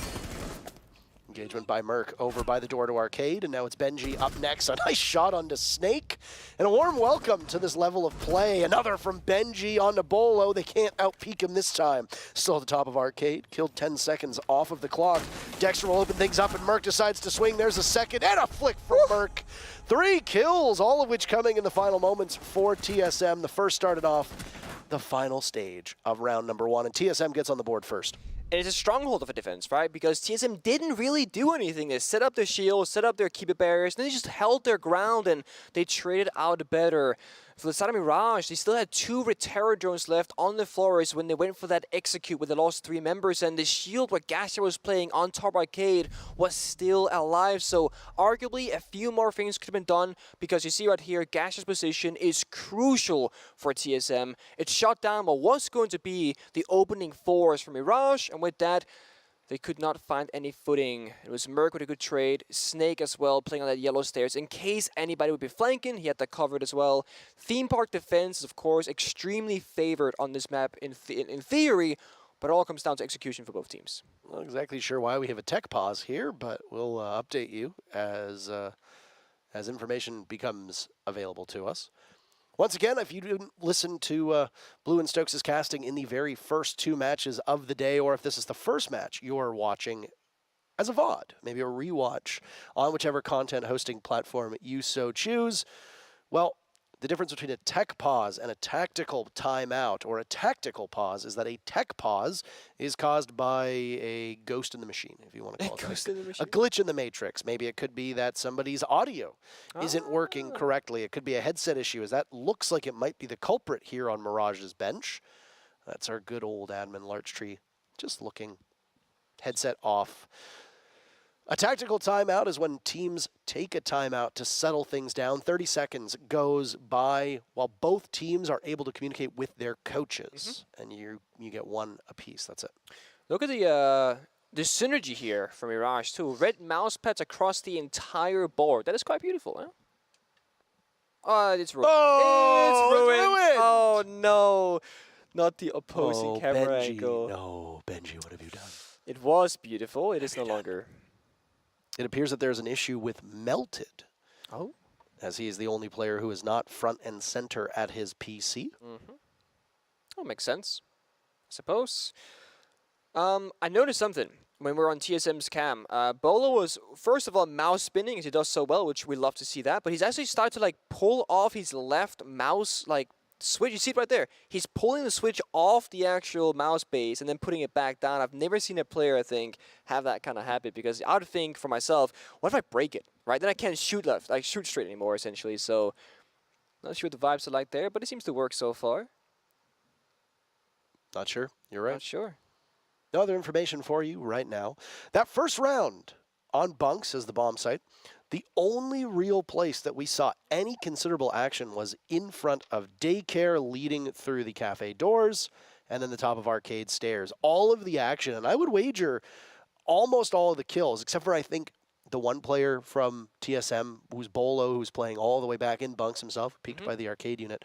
I would wager about 80 to 90% of those deaths occurred in a very small spot, just a couple feet from each other. And it really did speak to how TSM kept cycling out players to defend that very critical avenue that leads to the bomb site. But it also speaks to the fact that Mirage were unable to break that beachhead that TSM had established. Not just that, but Mirage went for a very direct attack, right? It was all pressure from one position, cafe window and cafe door, which essentially is the same exact direction on the map. No one came up the yellow stairs. So the one member tried to come up the arcade stairs. So there's a Banshee there. A Chief got the opening kill. We saw how that happened. There was no trade, no follow-up. So the single member that was trying to find an opening elsewhere, he just really was 100% invested into that singular goal. And if he failed his mission, well, there's no one there to try and even back the score. And that really was one of the troublesome positions that Mirage got themselves into. With Amara being banned, you're not just flying in those break room windows either, because that could have been a possible flank avenue for them. But with that operator being banned out by Mirage themselves, that was no longer an option. Now for Theme Park, we are expecting like a 4-2 split favoring the defenders, if anything. So the first round being a loss for the attacking side is not really a huge deal, all things considered. But of course, this is the first match for both of these teams in Stage 3. They both want to come out ahead with a victory, with some confidence. And with how that first round went, Mirage need to have a different approach in the rounds to come to try and break apart these TSM defenses.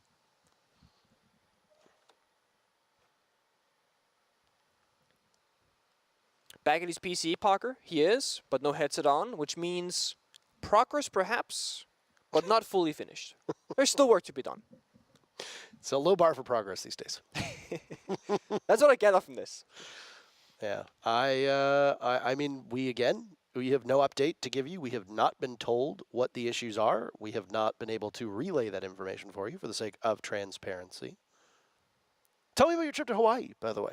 It was beautiful.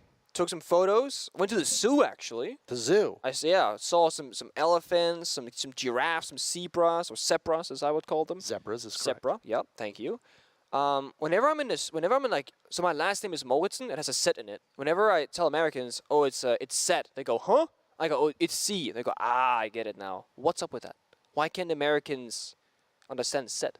I mean, I'm not entirely certain. I also say Z. Yeah, because you're... As does 80% of the world when they describe that letter. Yeah, but they call it C, which is a different letter, which is weird to me because my last name... They also don't like use. Use? Yeah. Flavor, no U in America. Armor, no U in America. Favorite, no U in America. I see. Yeah, because you know why? Because America doesn't care about you. That's why. That's actually a good one. So we get to the bottom of this. This is an American-free cast at the moment. Last night when we went to, Doa was kind enough to invite us over to his home for a nice team bonding session last night. And at one point, you, Jesse, and I were sitting at the table while all the rest, all of the Americans were sitting over watching NFL. Friday, Monday Night Football, and then none of the three of us cared. No. At all about it. It was a complete divide, actually. Yeah, very, very much a cultural, very regional divide. Yeah. It was a good time, actually. Had some pizza. Played GeoGuessr. We did play some GeoGuessr. Yeah, we're killing it in we GeoGuessr. did GeoGuess quite a fair bit. Yeah. Got to eat some good Hawaiian pizza. A Canadian invention, putting pineapple on pizza. I know to some. Is that a Canadian invention? Sacrilegious. The inventor of the Hawaiian pizza was Canadian. He actually died, someone recently, a couple years ago. I did not know. It was national news. we don't have a lot. We don't have a lot going on. Man who invented the Hawaiian pizza died. Yeah, we don't have a lot going on up there. Mm.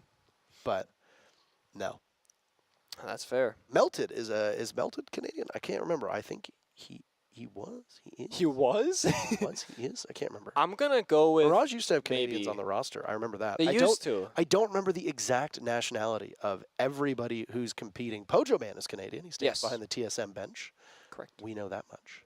It is, I mean, to be fair, with all the new faces and names, it is getting harder to keep track because it's not just the same old, same old. We can actually learn stuff about these new people because we haven't seen them before. And that's the beauty of it. The storylines that'll be built up. You know, we can look at Bolo going back 2 years for when his career, or 2.5 years when his career started. I mean, Bolo was expected to do great things. Snake right now, same story. People are expecting great things of him, but we don't know what his exact story will really have in it until we get there in a year, 2 years time from now. Or even Spoiled at the Berlin Major, winning with Rogue at his first ever tournament. Like, stuff like that is so beautiful, and even more so because it's new people in the block now. Yeah, and I mean, when we saw Spacestation in action in the Saudi Arabian event, Dexter did not look the most comfortable on his roles, which made sense. It didn't seem like the most natural fit. I don't know if it was a long-term move for Space Station to keep Dexter around, but it was very short-lived. He was picked up just for that one-off event, and then they ultimately ended up picking up Yeti for Space Station's roster, taking him off of the hands of Soniqs. Soniqs picking up Geometrics to replace Yeti. Whether they had picked up Geo ahead of time and then had to move Yeti off and Space Station said, well, we'll take him, or whether they had just let Yeti go and then they picked up Geo, I'm not sure if that's ever been made public. Super is currently watching this stream and likely listening to us speak. I don't know if he has come out and said, yeah, we decided to drop Yeti and then we picked up Geo when he became available. I don't know if they thought that, okay, you know, maybe Geo's available. We got to get rid of somebody. Who is it? We got to get rid of somebody. We got to get rid of somebody. Well, I mean, they when Super announced his retirement, the rumor that went out that ended up being proven true was that Gunnar was in their sights as the player to replace. So either way, still, once again, waiting on information. Nothing has been told to us about this tech pause. The players seemingly vibing as best as they can while we wait around and we are. That is in fact true. And I was gonna say something. Oh, Dexter made a tweet longer about the situation from his eyes actually, where did he? Yeah. So supposedly, from Dexter's tweet longer, he was a long-term member of SSG. He had like signed a contract and like figured out the specifics and whatnot. But then I imagine like an opening came with Yeti and he was like, oh, actually, we really want like this player instead because we didn't think he was available when we made the decision with Dexter. And they were like, JK Dexter, sorry, you know? That's what his tweet longer, basically TLDR, kind of said in a long form. Yeah. And it is always hard to make these decisions because when a player...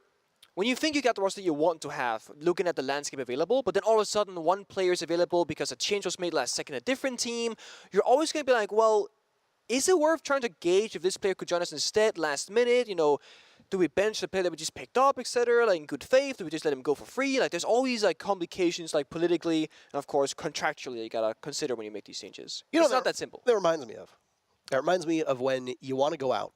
You know, you need to make plans. Oh. And you message two of your friends. Oh no. And your one friend says, "Yeah, we're doing something really cool and exciting." And you say, "Oh, that's sweet." And they're like, "But we don't know if we're going to do it." So you go ahead and you're like, "You know what? I'm going to see if Johnny is available." And you message Johnny and you're like, "Hey, what are you up to?" And Johnny's like, "Nothing. Let's hang out." And you're like, "Okay, sweet." And then suddenly at the last minute, Tony messages you and he's like, "Plans are on." And you're like, "Sorry, Johnny, got a jet, you know? Yep. Got a jet, Johnny. See you later." That is literally what it is.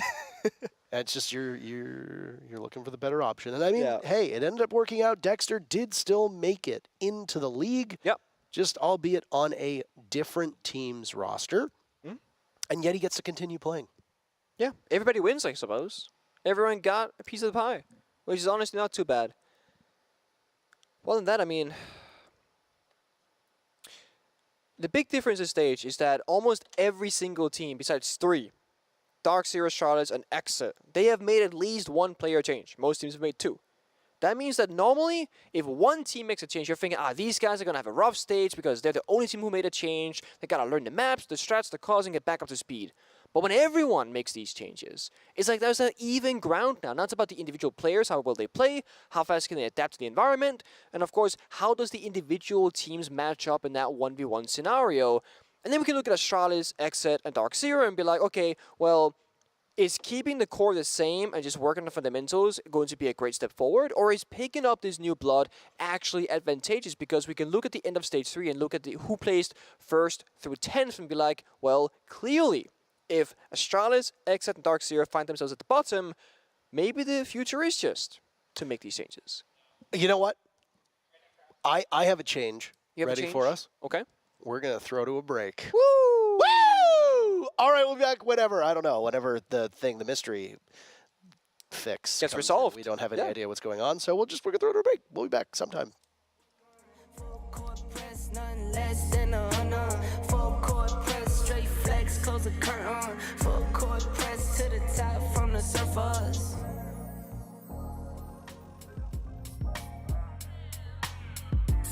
Too smooth. I honestly didn't even really want to say anything on this, but that's what the people want. That's what I came here for. So we're gonna get into it.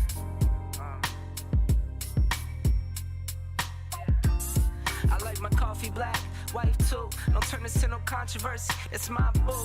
I can make $250,000 off a haiku, and I can make another quarter off it ×2. If it's money on the table, I'll be on it like Bobby or Epic. You peep the aesthetic, it's hard to forget it. I hear you talking, but you're hardly right.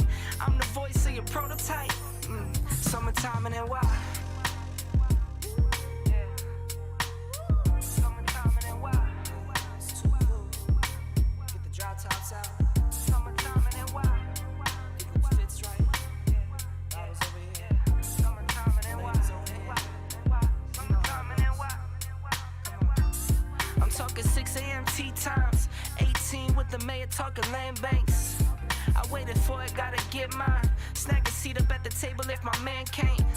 Heading to a meeting, we're familiar with no briefcase. Just my mind in a free state. I got a plan through a vision, but it takes time. I'ma make mine. Summertime and then why? Summertime and then why? You know the drill by now. Summertime and then why? Get everything together, get the squad together, get the gang together. Summertime and then why? Summertime and then why? Started in the back office, now I run the front. Call the shots, make the deals, know the deal, know what's up. Too much for the books, then I put it in a tuck. Too much for the tuck, then I give it to my love. Once I make $1 million, man, $1 million won't be enough. Watch you fake the struggle while I get it off the hush. Now it's JetBlue miles, Rolex dials, frowns turn to smiles. Summertime and then why? Now as you come to an end. Summertime and then why? And the falls upon us. I want you to bring that energy to the summertime and run that thing back. Yeah. Until next year. Summertime and then why? And why? Summertime and then why? Yeah. We gone.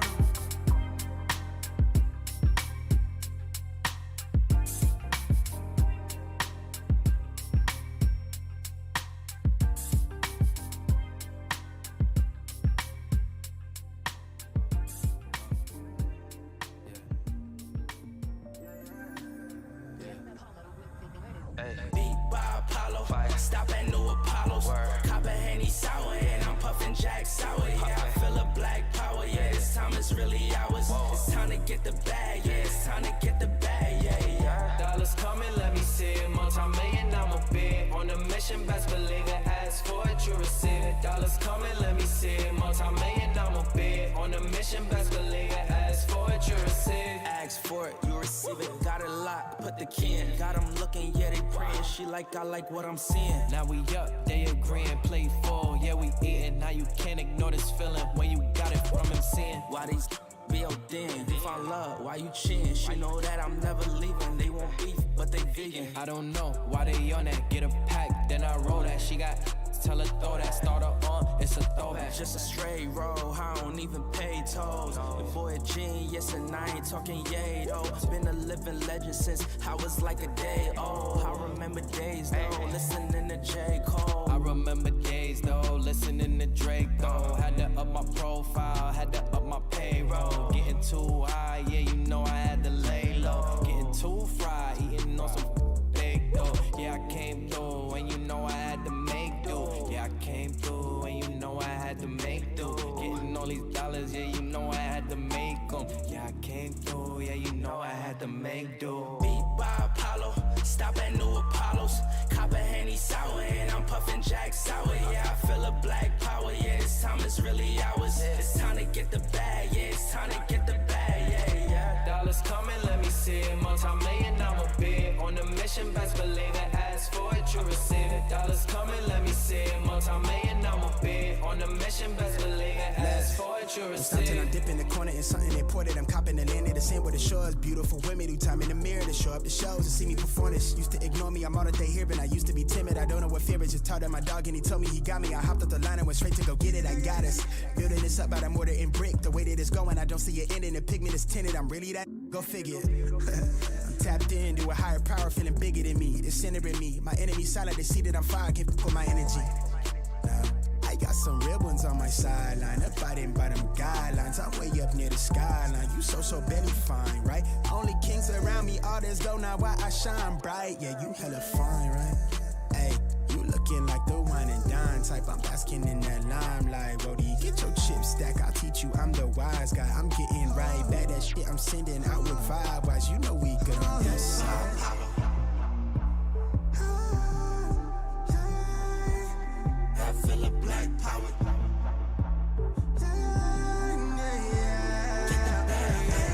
Dollars coming, let me see it. On a mission, best believe it. Ask for it, you receive it. Dollars coming, let me see it. Ask for it, you receive it.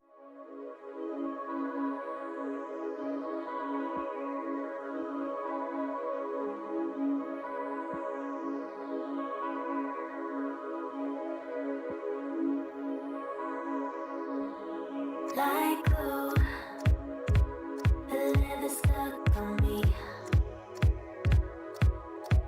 I wanna move.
a Lambo and go drive it like it's stolen.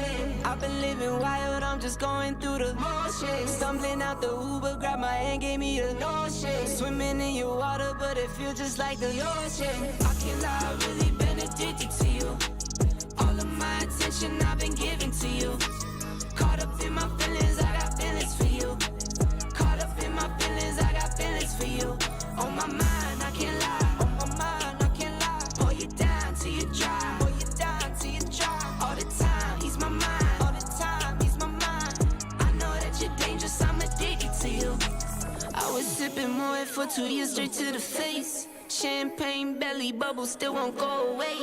Last year my best man hit a stain with bad face. Now he's got a L behind the water's cold case. I wake up with pain sometime and never go away.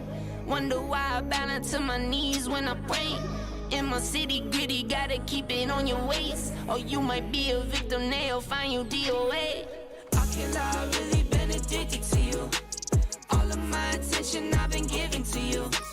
Caught up in my feelings, I got feelings for you. Caught up in my feelings, I got feelings for you. On my mind, I can't lie. On my mind, I can't lie. Pull you down till you dry. Pull you down till you dry. All the time, he's my mind. All the time, he's my mind. I know that you're dangerous, I'm addicted to you.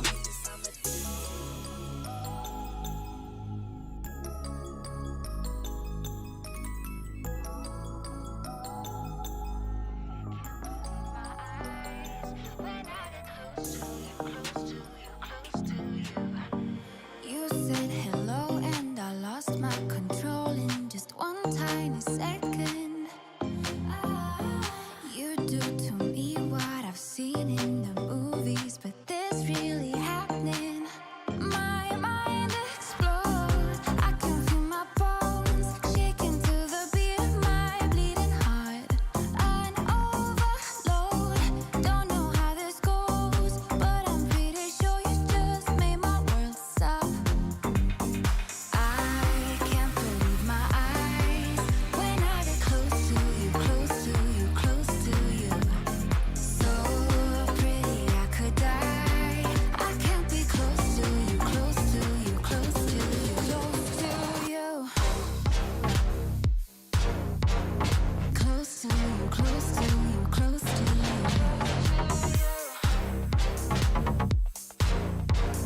Close to you, close to you, close to you. My walls are down, they've been burned to the ground by the voice of an angel. Don't say a word before someone gets hurt, it's just too much to handle. My mind explodes. I can feel my bones shaking to the beat of my bleeding heart. An overload. Don't know how this goes, but I'm pretty sure you just made my world stop. I can't believe my eyes when I get close to you, close to you, close to you. So pretty I could die. I can't be close to you, close to you, close to you, close to you. Close to you, close to you, close to you.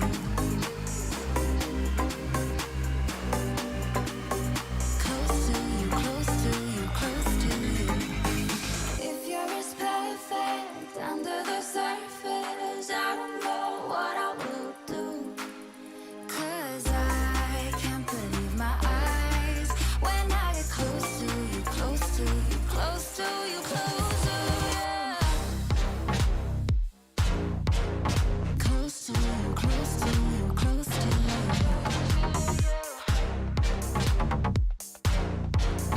Close to you, close to you, close to you, close to you.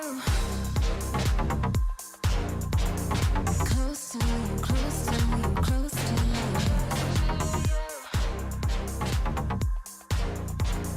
Close to you, close to you, close to you.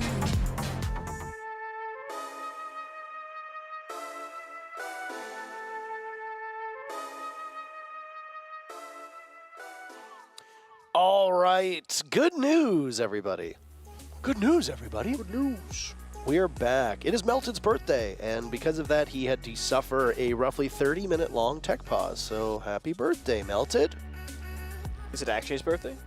People are saying happy birthday on Twitter, so I don't know if that's true. I don't think it's his birthday, I'll be honest, but maybe. I'm gonna go on a limb here, and I'm gonna say this. Take it from somebody who used to work in the service industry as a server/bartender. Oh. Take it from me. If you're listening to me, this is sage advice for you, okay? Every time you go out to eat, it's always somebody's birthday. Because no restaurants are checking IDs. If you tell me it's your birthday, I'm probably going to give you something free. Okay. So you're just ripping people off? Just, I mean, yeah. Okay. I know a certain someone who would do that quite frequently at Invite, usually. Troy. Yeah, Troy. Yeah. It was always Troy's birthday. It's funny how Troy's birthday always fell around Invitational. Isn't that Yeah. so strange? At a restaurant. It didn't even matter. Yeah, it didn't even matter when Invitational was. It was always his birthday. It's crazy. It's a very loose concept, I suppose. Never once would I be like, oh, it's your birthday. Yeah, for sure. Let me give you a complimentary dessert. And also, I need to check your ID. Nobody's doing that. Anyway, we're back in the action here. A lengthy break, but we hope that it was worth it. Back on Theme Park, back with TSM and Mirage. TSM took round number 1, and then they hit the pause button. Yep, that they did. We're back here in round number 2. We see both the Dokkaebi and the Osta being brought out from Mirage, so a different operator choice in the first round here. Merc getting very aggressive. Despite those keeper barriers still being in his pocket as they recharge throughout the round, he's choosing to opt for an early start and slowing down Mirage on their injury points. Over by Cash, as that's one of the entry points that will get you much closer to the bomb site that is located in Office and Initiation. Oh. Dexter has fallen off of the building.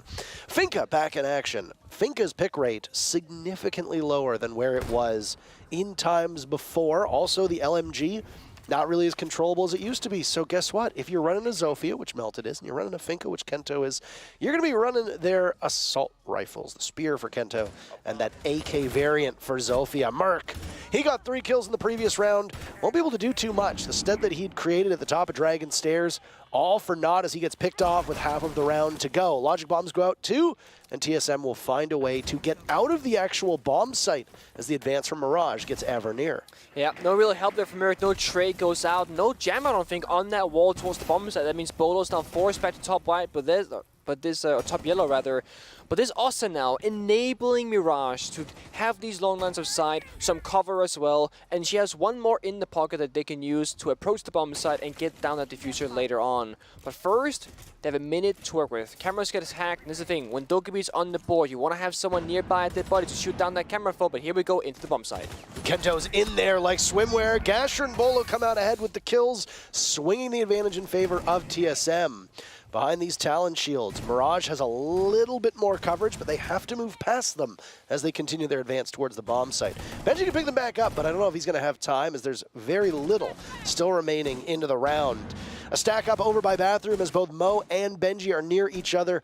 There's flashes from Dexter to get tossed on out. Bolo has the cross stuck inside of the vault, and he could gun down anybody from Mirage who ends up in that direction. Snake falls. More will be on the shoulders of Bolo, with Achieve not too far off. Watching the bomb site from the hallway. Gasher holding down B. Bolo inside of A. Mo gets the better of him. Inside with safety, diffuser in hand, it's Benji to cover in a 1v2, but Mo actually gets up off of the plant, and Benji gets the final kill before the diffuser can go down. A call from the IGL himself to take the fight rather than play the objective works out well, and Mirage answers back with a round of their own. It's an important round because Mirage, they're in the driver's seat with that opening kill onto Merc, and then they slowed down, they lost some members, and it looked like it was about to be pretty rough for them. They could not clear Bolo inside that vault position, but then the flashbang came out, Bolo chose to swing aggressively and give up the crossfire that was established with Chiefs on top yellow stairs, and that got them back into the round. 1-1 tied up now as we enter the third round, and for the first time we'll see the Armory Throne defense, where most teams typically will start the defensive side because most teams tend to prefer this bomb side. You can really work the roam game here. Go up top, reinforce the hatches Frost is. You can play on both the cash side of things, the cafe side of things, the arcade side of things, and once you clear out the top floors on the attacker, well, the defenders can go down a floor and play inside of, laps and play inside of barrels, and of course the bomb site. So this bomb site in particular just speaks to the entirety of the map, unlike no other.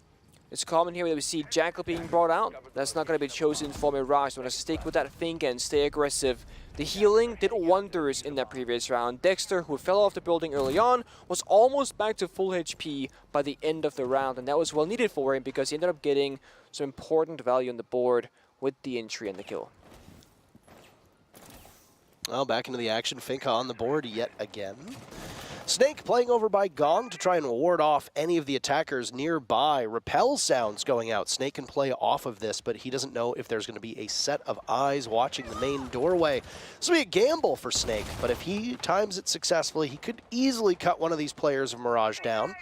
But a passiveness that will allow Legion to persist longer, continue to build up those goo mines, and do more damage through the mid to late rounds. It's a gamble that TSM is making. Whether it was a call by their leadership or Snake himself, it seems to be paying some dividends.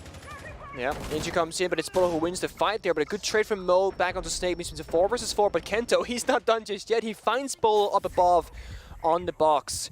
It means Mirage once again has the man advantage 4 versus 3. Got a bit of map control here, but there's still roamers from TSM's side looking to get aggressive and try and get that back. I don't know what kind of criteria you use in particular, Nick, for opening duels, but by my count, rounds 1 and 3 were almost immediate trades, no team gaining the upper hand, whereas in round 2, Mirage had a bit of breathing room after they got that early pick off of Merc. So again, while TSM does technically get that first kill, it's not for that much longer, and there's really nothing gained in terms of a numbers advantage. You can argue who is more valuable, Bolo on Vigil or Melted on Zofia, and that's something for us to discuss, but either way, it doesn't really give them all that much. Mirage still, though, having the upper hand as Snake was picked off inside of Gong. An answer back from TSM is Kento, no more. Gasher a kill.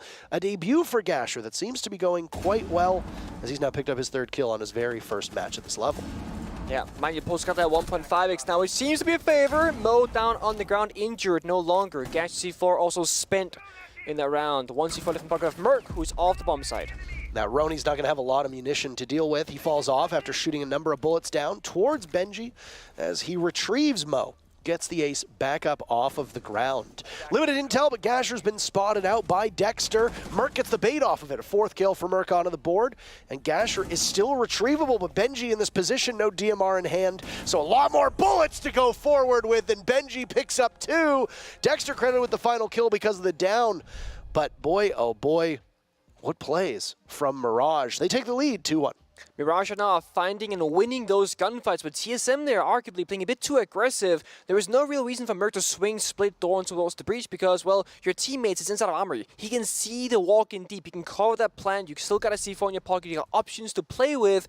You don't have to swing for information in that particular instance, and that's going to cost you because Mirage, they were ready for it, they were ready, and they won the fight when it mattered the most. TSM will go back where things started, where they found their 1 victory of success so far, and let's just bring it up one final time in this matchup. TSM back on stage 1 played this map 3 times. They lost it all 3 of those times. One of those 3 times was against the Orc of Mirage, although being a different roster from both teams.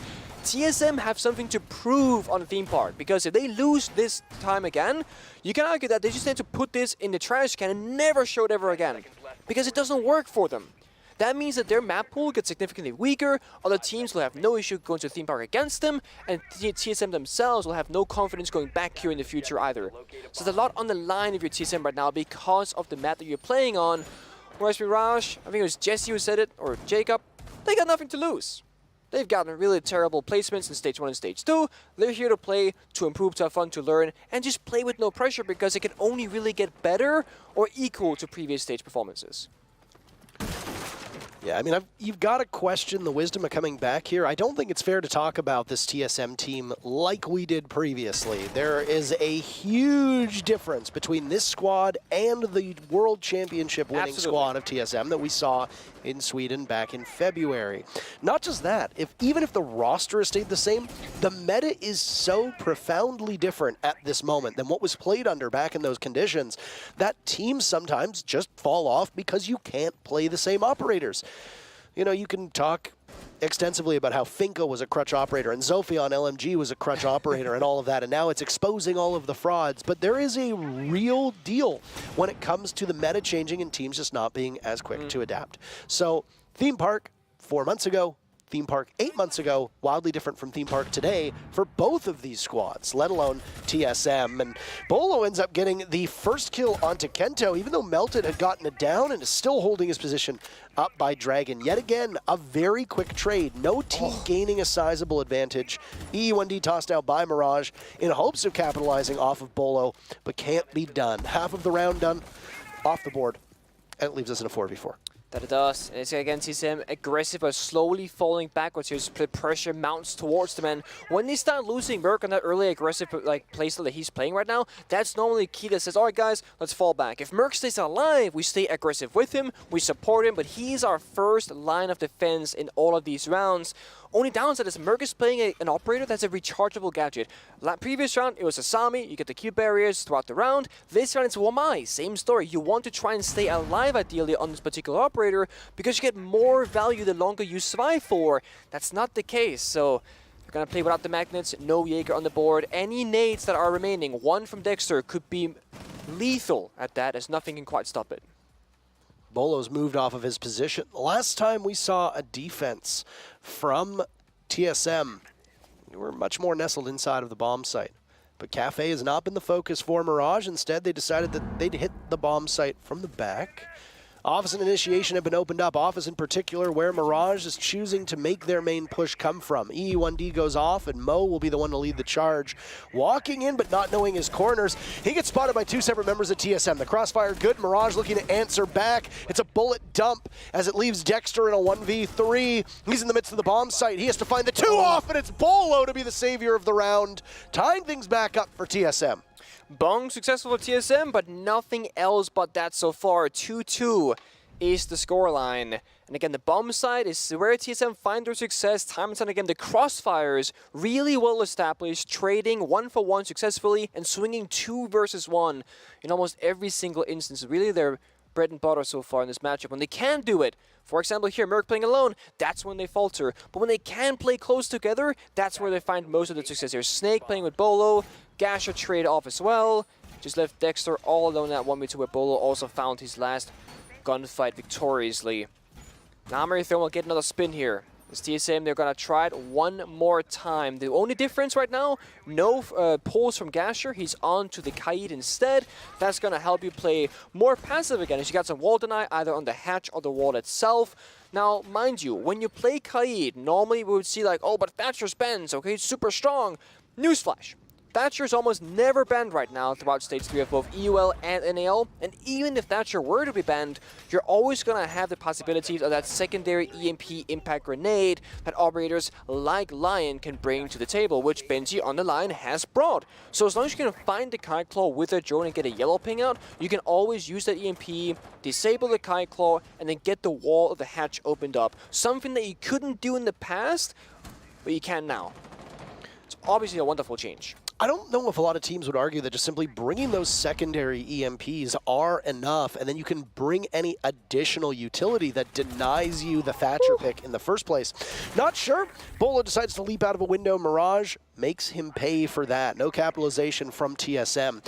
And just like we saw back in round number 2, Mirage gets the first pick, and there's no answer back from TSM. This is in stark contrast to every other round that we've seen, where TSM gets the first kill, but Mirage trades it quite fast. Well, I do agree, and I'm talking about how they can play passive now with the Kite Claws, the C4s, the Keeper barriers, but then we're playing super aggressive outside the building at the same time, so I mean, I do respect the aggression out from TSM, but if it doesn't work, it does not work, but it might just pay off, but no, Snake, he gets the kill, but it's messy. Oh, very, very messy. Still well done, as Snake gets his very first kill in the NAL. It's taken him 5 rounds, but he still gets there. Melted the one to fall off of that. The explosives, the stuns from Zofia off of the board. That could be particularly crucial given the lineup that you've mentioned TSM has for a number of times. The Kiba barriers need to be blown up. You can't shoot through them. Yeah, you can melee them 3 times, so that means you need to get close enough to do so. And depending on the way that TSM have used all of these, and there's still 2 in the pocket of Merc, might not be something that you can do at close range. We'll have to confront that through other means. Just keep an eye on Gasher's last Kite Claw. Just got tossed out right now. We saw on the UI HUD there. So Mo can now comfortably choose which wall to open up. But actually, Gasher is picking up the claws and putting them back down, trying to keep Mirage guessing as to where they might be coming from. Dexter on the vertical above with Sledge, opening up both for the roam and the side itself. And Mo has a good read on the possible situation here from TSM. First time the shots goes out. Will it be successful? Yes, it will. It looks like it. They've opened up one of the walls into the bomb site. It's going to force Merc to lurk in this position. Gasher down now. Mo taking matters into his own hands. What a pickup this has been from Mirage through these 5 rounds. IGLing and also holding on to that diffuser.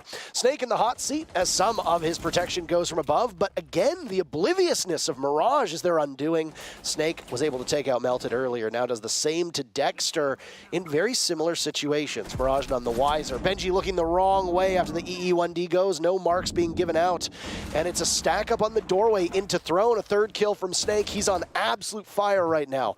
Don't discount Achieved either, coming in on the flank. Merc with one, denying an ace to Snake. Kento the last to be found, and it's a 4K from Snake as TSM regains the lead. It's going to feel good if you're Snake. You know, as you mentioned, Parker, he was like, what, first kill in 5 rounds, and he gets 4 on that round towards the end. That's going to feel amazing. And Mo did get that summer charge off, but Merc actually impact denied it from the side on the room inside a bathroom. And we saw that early aggression there from Bolo. Did not pay off, but he was mid-Claymore put down, so it could have paid off. He had the sound cue as well, most likely, but there was a cover there from his teammate. Shut down Bolo. Snake, of course, was there up the Dragon Stairs and managed to find a trade just shortly after, as Mirage had misdroned the Dragon Staircase. That's going to take us to all 4 bomb sites, but first, before we get back into the action, a drone bug will just set us back for a moment as we will rehost the server and get right back into it. But we will see Bunk Office Armory, Bunk Armory Lab being played out in this first half here from TSM. And Lab, just like the Armory bunks, or the Armory bomb set that we just saw, really can enable the roam game if you want to play aggressive. But the bomb set itself also is quite strong as long as you can play down the clock by slowing down the opposing team on the attacking side. I will say this. When you have a team like TSM, who I would say underperformed expectations in the previous stage, true, and you have a team like Mirage, who really struggled as a team in the previous stage, seeing how close they've been so far through these 5 rounds, to me, is more of a positive sign for Mirage. But ultimately, I don't know if I am qualified to speak on which team simply looks better at the moment. We know that TSM has had growing pains. They had it with their old roster. There was a big reason why Merc took over as IGLing, despite the fact that they as a team hadn't changed anything. They stayed with that same roster. Merc started IGLing. They looked so formidable. They win the 6 Invitational. Against all odds. Like craziness that they won. They looked almost unstoppable. They did look unstoppable. The top 4 teams in terms of pedigree that we saw at the 6 Invitational, TSM was absolutely in that conversation for the entirety of the event and just continued to improve as time went on. But then they obviously had some struggles. They had struggles last year too, if you recall, and they had struggles 2 years ago as well. So TSM as a team have gone through these hot and cold streaks, obviously adding 2 new players to the roster. 2 months at a time, not enough for you to feel well acclimated. Same with Mirage, but as I talked about before we got into it, I think there's more for TSM to work on with these 2 players, whereas Mirage were more moldable. They weren't as set in their ways. They didn't have that same style of system because let's be frank. Mirage has been a revolving door of players since they came into the NAL. They have never kept a consistent roster. They have changed up roles. They've changed up playstyle. They've changed up operators. And I got to say, even though it's only 1 game, this Mirage team already looks better than the iterations that we saw from them over the previous 2 stages. So far, I'd say it looks pretty good. I mean, I do want to see, TSM's attack inside as a contrast to both how Mirage will defend, but also how TSM will up to attack, because the one concern I have for Mirage so far, which I think is very common for new rosters, that they're doing extremely simple linear attacking strats, which I think is the right thing for them to do because they're a new roster, but also just speaks to how like they're struggling to really get these openings because they're not really applying a whole lot of pressure on the map except for one angle, right? When they're attacking bunts, it's from one single doorway, they couldn't get the breach open. When they're attacking bunk, 1 round they went all 5 cafe, second time all 5 went office, and they weren't finding success. But this, as I also said, I think when you are starting up on a new team, you have to play the game simple and then learn the advanced stuff as time comes around. But for now, definite success for Mirage, looking quite good so far. Mo in particular, you kind of pointed out during the round, both doing the IGLing, diffuser carry, heart breaching, and second topping kills, I believe, as well, finding so much success for his team so far. Impressive play by him. I think all of the rookies, honestly, No, they have shown up quite well. Unfortunately, with the rehost, we do lose all of the statistics. So if you're wondering whether you're looking at the stats on SiegeGG or those that get published over the social media, you're going to have to just hope that they update you, because I don't remember the exact stats of every single one of these players in this lobby. I can tell you right now that Mo was leading the way on his team, or at least was in competition at the top. It was Merc and Snake who were actually at the top of TSM. Gasher also picked up a couple very important kills. I think he had 3 before the rehost set in. But that 4K from Snake ultimately masking what has been an unimpactful round in terms of, or an unimpactful first half from Snake, as it took him up until that 5th round, as he mentioned, to get those kills. But a 4K, a 4K is a 4K. 4K is a 4K. 4K is a 4K. So either way, still able to climb back atop the standings. Final round of defense for TSM. They've already got an early pick, and it's the star pickup of Mirage. Mo gunned down. That's the main and only hard breach for Mirage. No backup secondary hard breach. No backup secondary hard breacher brought either. Normally that would be, you know, round in flames, but for the lab bomb set that TSM's defending right now, honestly, you're not going to be needing a hard breach necessarily unless you're going for a particular attack where you want to breach certain walls, for example, downstairs Namri. That's not what Mirage are opting for right now. That could either be an adaptation or just their initial plan. They might be A-okay, but the bigger issue right now is you're playing 4 versus 5, which means you have 1 less gun. Mo, they're all dead. Oh, what's happening here? Mirage walks in, decides it's a brawl, and suddenly it's a 3v3 in the span of 2 seconds. They just dropped the hatch. Almost half of the server is cleared out. Still, Mirage, worse for wear. They do have a Finka on the board. We are seeing an extensive amount of Finka brought out by Mirage, and it means that those 2 adrenal surges will allow the limited HP of Mirage to continue to go back up. E1D is hit. TSM had lost another player, leaving just Achieved and Gasher. Now it's Achieved to fire back. Kento, his target, done well, and Achieved will hit the deck. Very limited HP for Achieved. Everybody in this server seemingly taking their lumps at this point, and there's still half the round to go. So I believe 3 members of Mirage hot dropped the hatch. There's a member of TSM right below the hatch. They shot at each other. Everyone basically took a ton of damage. Of course, the Finka adrenal surges healed back up the attackers a bit. But as you can tell, everyone died, but the 4 last remaining 2v2 right now with a minute on the clock. Lion still on the board, and so is Sophia. And in on the bomb site, we will just go.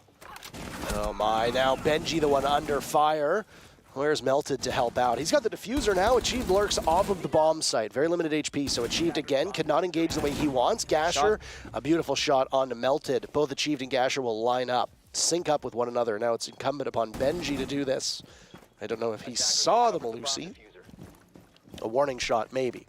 Seeking the safety of a portion of Lab. Diffuser going down. No call has been made. It's a slow creep back to the bomb site. Did this diffuser just go down under the noses of TSM? Limited information for them. Benji trapped in a difficult spot to get out of.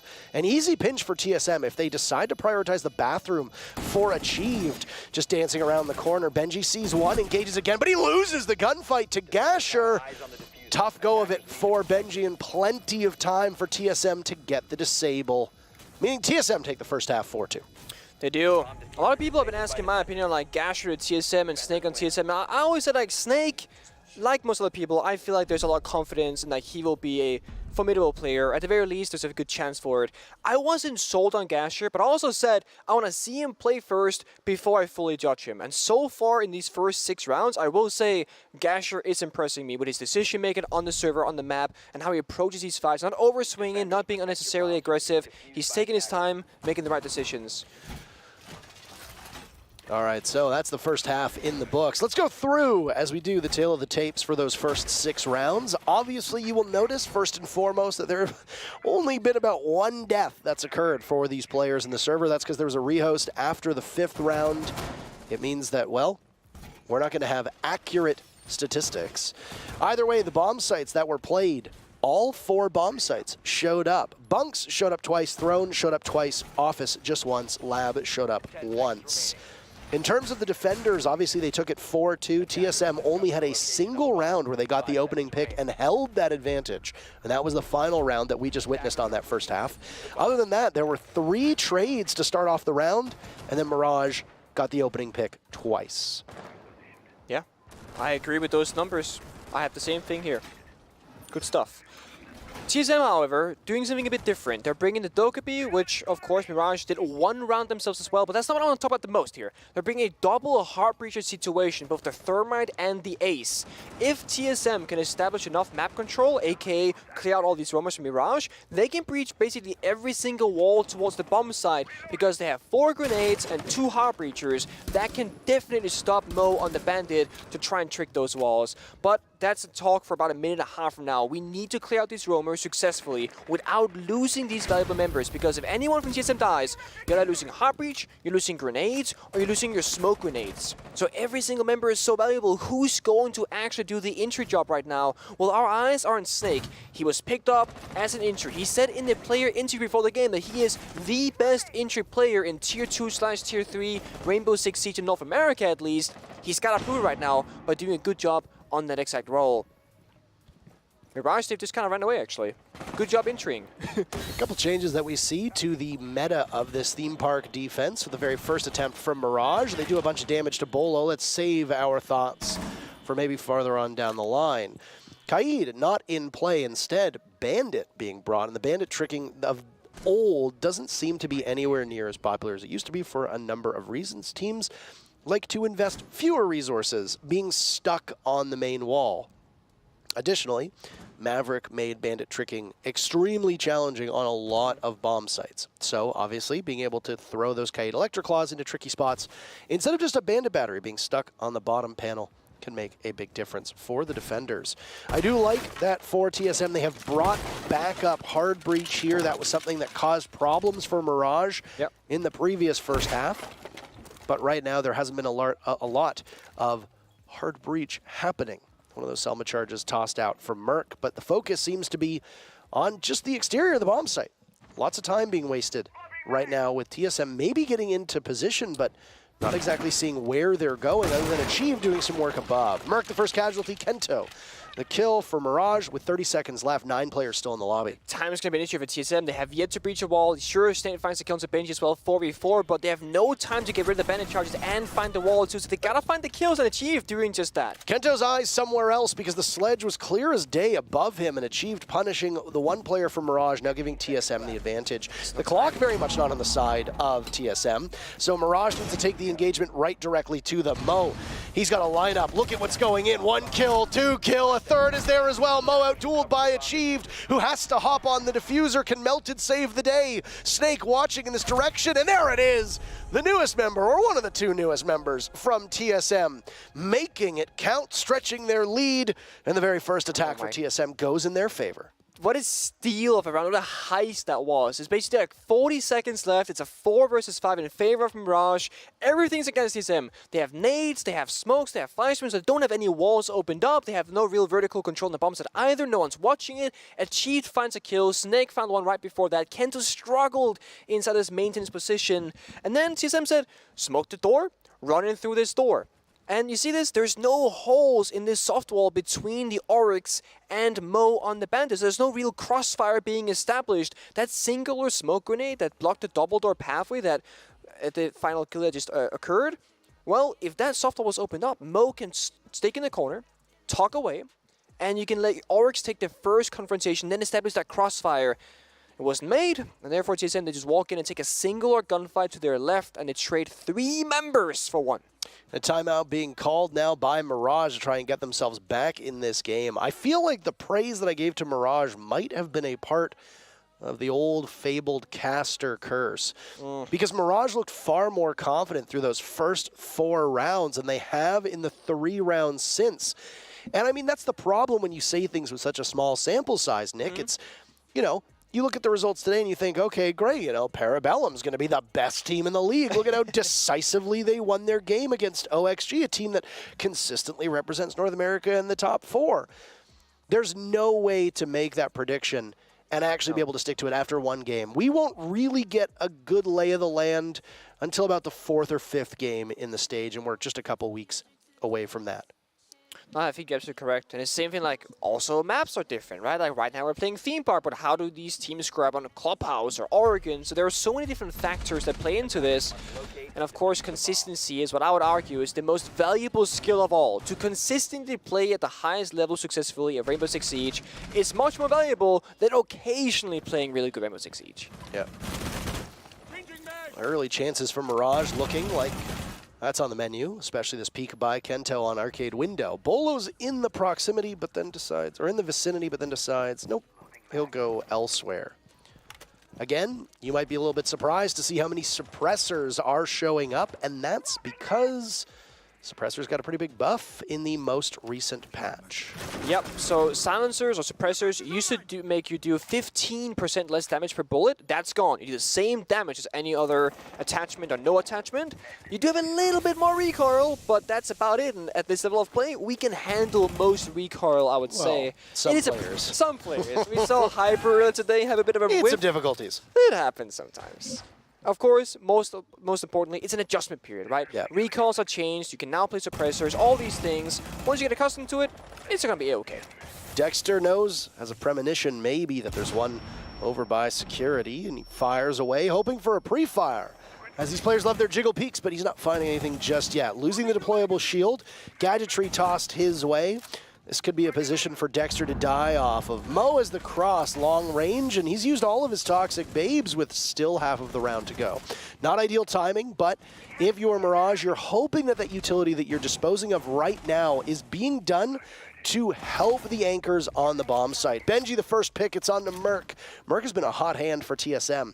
And very similar to what we saw at a Mirage this time around, TSM is running a single heart breacher.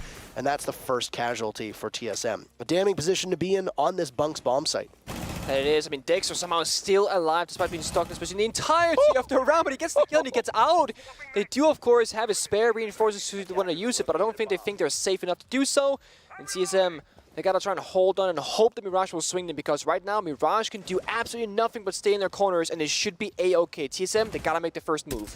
The timeout seemingly working out well to settle Mirage down and make them far more comfortable here. There's a missed opportunity just a couple seconds ago onto Dexter, who got away freely. TSM have cleared out this office and initiation part of the map where you'll oftentimes see a bomb site, but those two bombs are instead nestled in bunks and daycare. So Mirage don't need to necessarily watch the other portion of the map. They just need to focus on the bomb site now. TSM wounded.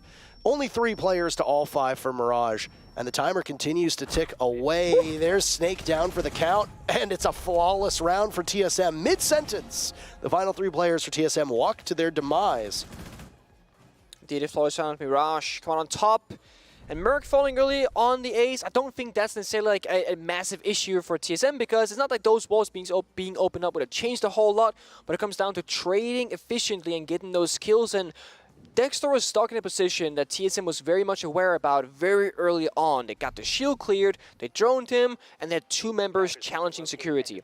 Dexter somehow gets just allowed to remain alive in that position despite TSM bringing the nades, that flashbangs, and Dexter even gets a kill, then gets away scot-free, and then gets back towards the bomb site. That's one of those positions where if you find somebody isolated, try and eliminate that member, try and get the advantage, or choose something else. TSM kind of played the middle ground, found nothing for it, and therefore we see Mirage W on the board. They're going to go downstairs once again to that Armory Throne defense. They got the hatch opened up so they can play more aggressively above and fall back quicker towards the bomb site if TSM were to go for a rush. Last time TSM, they brought double hard breach, yet they didn't open up a single wall. This time they are bringing a singular hard breach, and also with the assistance of Jackal. So TSM clearly favoring the roam clear here, recognizing that, yes, Mirage are gonna be aggressive, we gotta try and peel them off the map, hopefully get a kill or 2, and then make that bomb site attack a little bit easier. And Dexter, with an early try of a spawn peek, does a bit of damage towards Bolo, but no kill. Both of these teams have liked to take the fight to the attackers on defense, once again going off of a very hyper-aggressive style of defense that has been quite popular, actually, since I would argue W7M popularized it many stages ago, playing offense on defense. Yep, I mean with the previous meta as well, Okay, Snake hops right into the bathroom, guns down Benji. A second could have been found, but just like that, Snake is in and Snake is out. Merc a kill on Mo, leaving TSM in a bigger advantage than he found them on that first pick onto Benji. 5v3, 1 minute off the clock. That right there is basically what we call like phantom pressure in competitive play, where you're just opening up a door and a window and a hatch everywhere across the map, and as a defender you're spread so thin, you have no idea where the actual pressure of players are coming from, and that allows Snake and Merc just jump in the window, get 1 kill each, and get a bit of map control as well. But again, phantom pressure. Where are they attacking from? Where are they? Drones everywhere, windows open everywhere. Dexter under so much pressure right now.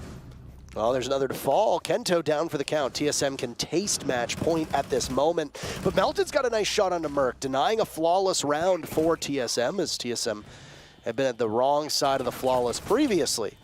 More work to be done for Mirage to try and narrow these numbers. Thankfully for the defenders, you've got time.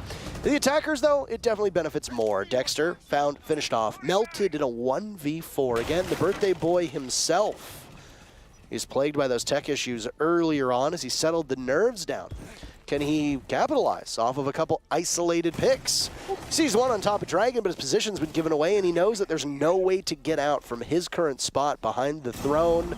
He loses some of the wall, and Split as well will have a player focusing on that. Before they rotate around, Diffuser going down in a position that Melted just simply can't get to. Instead, there's 2 sets of eyes, all looking in the same direction. And Melted will have to contend with the timer. How many can he pick off before being rightfully dropped? The answer, 0. Bolo himself, the final kill, and it pushes TSM to match point.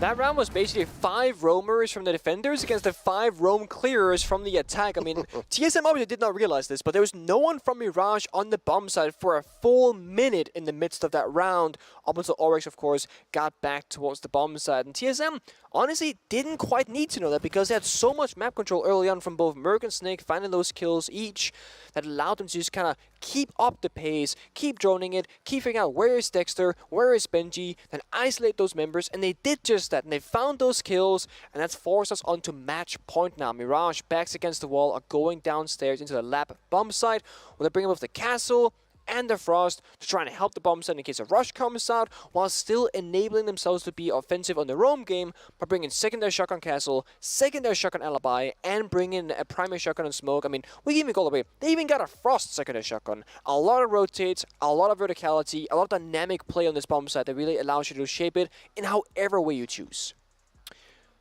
Which Challenger League rookies do you prefer? Snake and Gasher or Dexter and Mo Hesse? Well, the question is TSM. TSM wins every poll until we subverted our expectations that one time. And we said, who do you think is going to lose? Yeah. And then the TSM fans still voted for TSM. Bravo. They're like, we're not going to lose this vote, even though they kind of lost it by voting. A Twitter That's poll. a tricky one.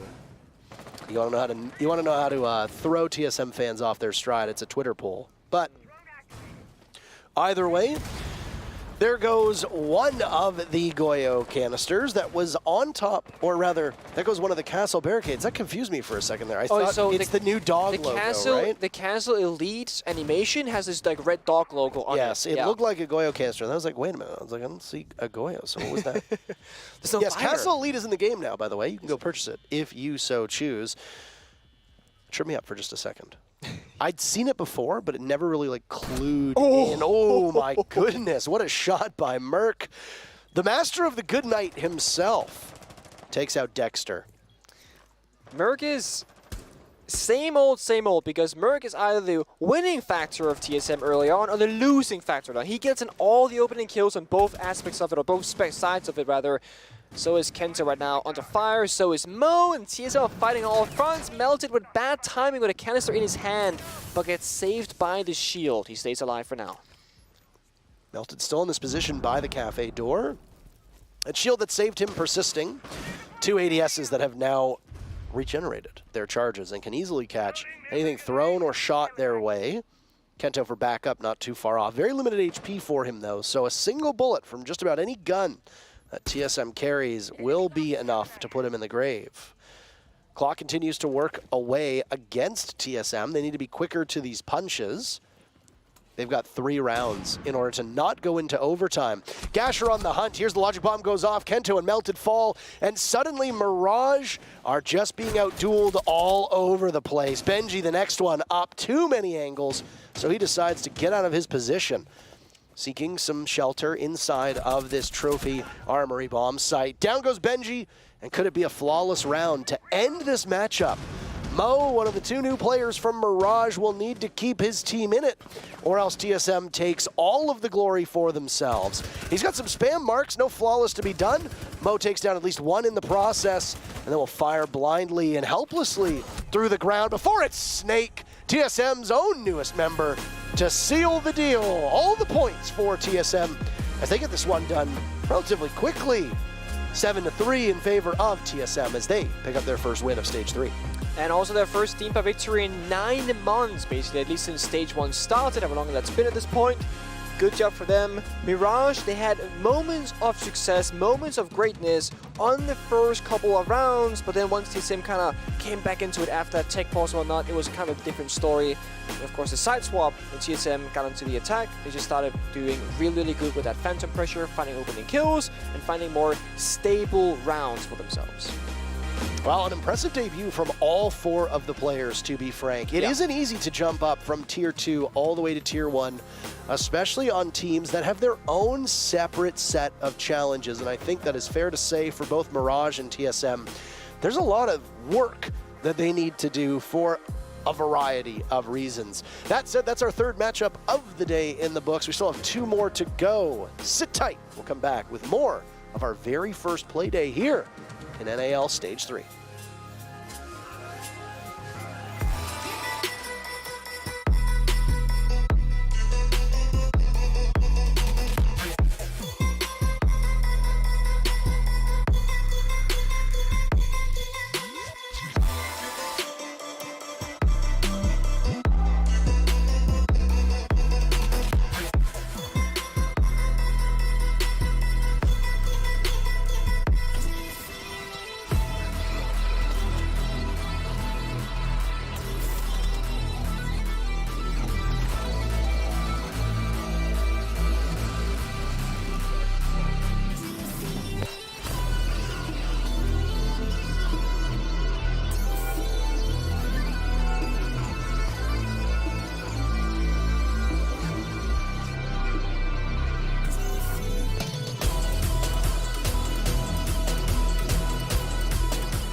Rail, I wrap it, I bag it, I pack it for sale. Got feeling on speed out, hit me to chill. I give it a thrill, I put it on film.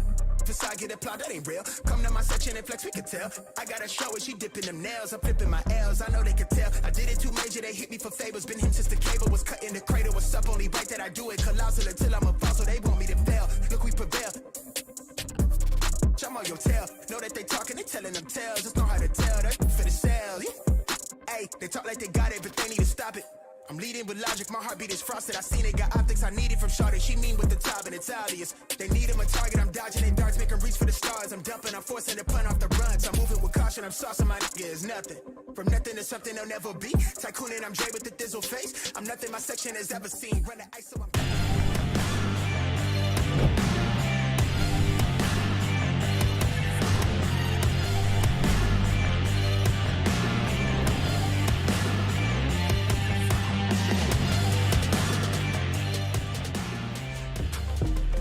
We are back at the Rainbow Six North American League. Jesse Jacob here with you at the desk, and in Las Vegas is one of the newcomers to both the NAL and TSM. It's a lot of acronyms. We got Snake standing by. Snake, hey, good to talk to you again. Saw you last week. Good to see you again after the match here today. Now, early on in this one, you had kind of a welcome to NAL moment where you went down early, but then you brought it back. So tell me, kind of walk me through your first NAL experience on stage.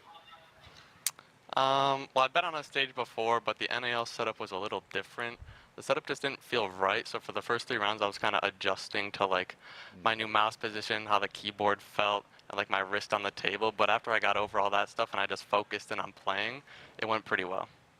Cool. Snake, you're jumping from Vipers to TSM, and you're joining one of the most popular teams in all of Siege. The TSM fans, you know, we all know them. They're ride or die for their squads. You know, what kind of a welcome have you received from the TSM fans? What kind of interactions and reactions have you gotten from the new fans that I'm sure you've been adjusting to? It's been a great reaction. I mean, I've been getting a lot of DMs from people that I didn't even know. A lot of people following me just because I have the tag. It's pretty cool. But like a lot of people have been really nice to me now that I made it. So I know People that switched up really fast. Like a really big thing that I know that they were trying to focus on specifically for this stage on TSM was communication. I know that I saw your manager came out. He had a really big message about how that was all meant to work. Do you think that that's gone as smoothly as you were hoping when you've been able to scrim along with this team? Do you think that today kind of went as expected on that front? Initially, the communication was really good. It was mostly just over peaking. On my part twice, actually. I over peaked and we kind of threw the round away after that. But the comms were pretty good, especially on attack. Attacks were really solid. In defense, we just, you know, we worked together really well. We fell back, we shot drones. And overall, the comms were pretty good today. All right, cool. One more question before we let you go. Now, you've moved into the team house, right? That's a bit of an adjustment as well. I want to know, how's everybody getting along? Who's the best cook? Who's the best at keeping things clean? Is it a pretty decently organized house? The house is pretty neat. I mean, it's like $1 million mansion, so can't complain. Nobody really cooks, to be honest. We kind of all just ordering except for Poge, maybe. He cooks sometimes when he's over. But now that Gotcha's here, he'll probably keep the house clean and he'll cook for us, I bet. All right, good to know, good to know. Always an opportunity to learn some cooking skills too. There you go. Well, congrats on the win today. Thanks for joining us, and good luck in your next games. Thank you. All right, there you go. Snake from TSM. You know, living in LA, $1 million mansion does not sound like a very big house, I gotta say. that wouldn't get you a lot. Maybe get some more in Vegas. But either way, they had what it took to get the win over Mirage. It was a pretty one-sided affair, wasn't it?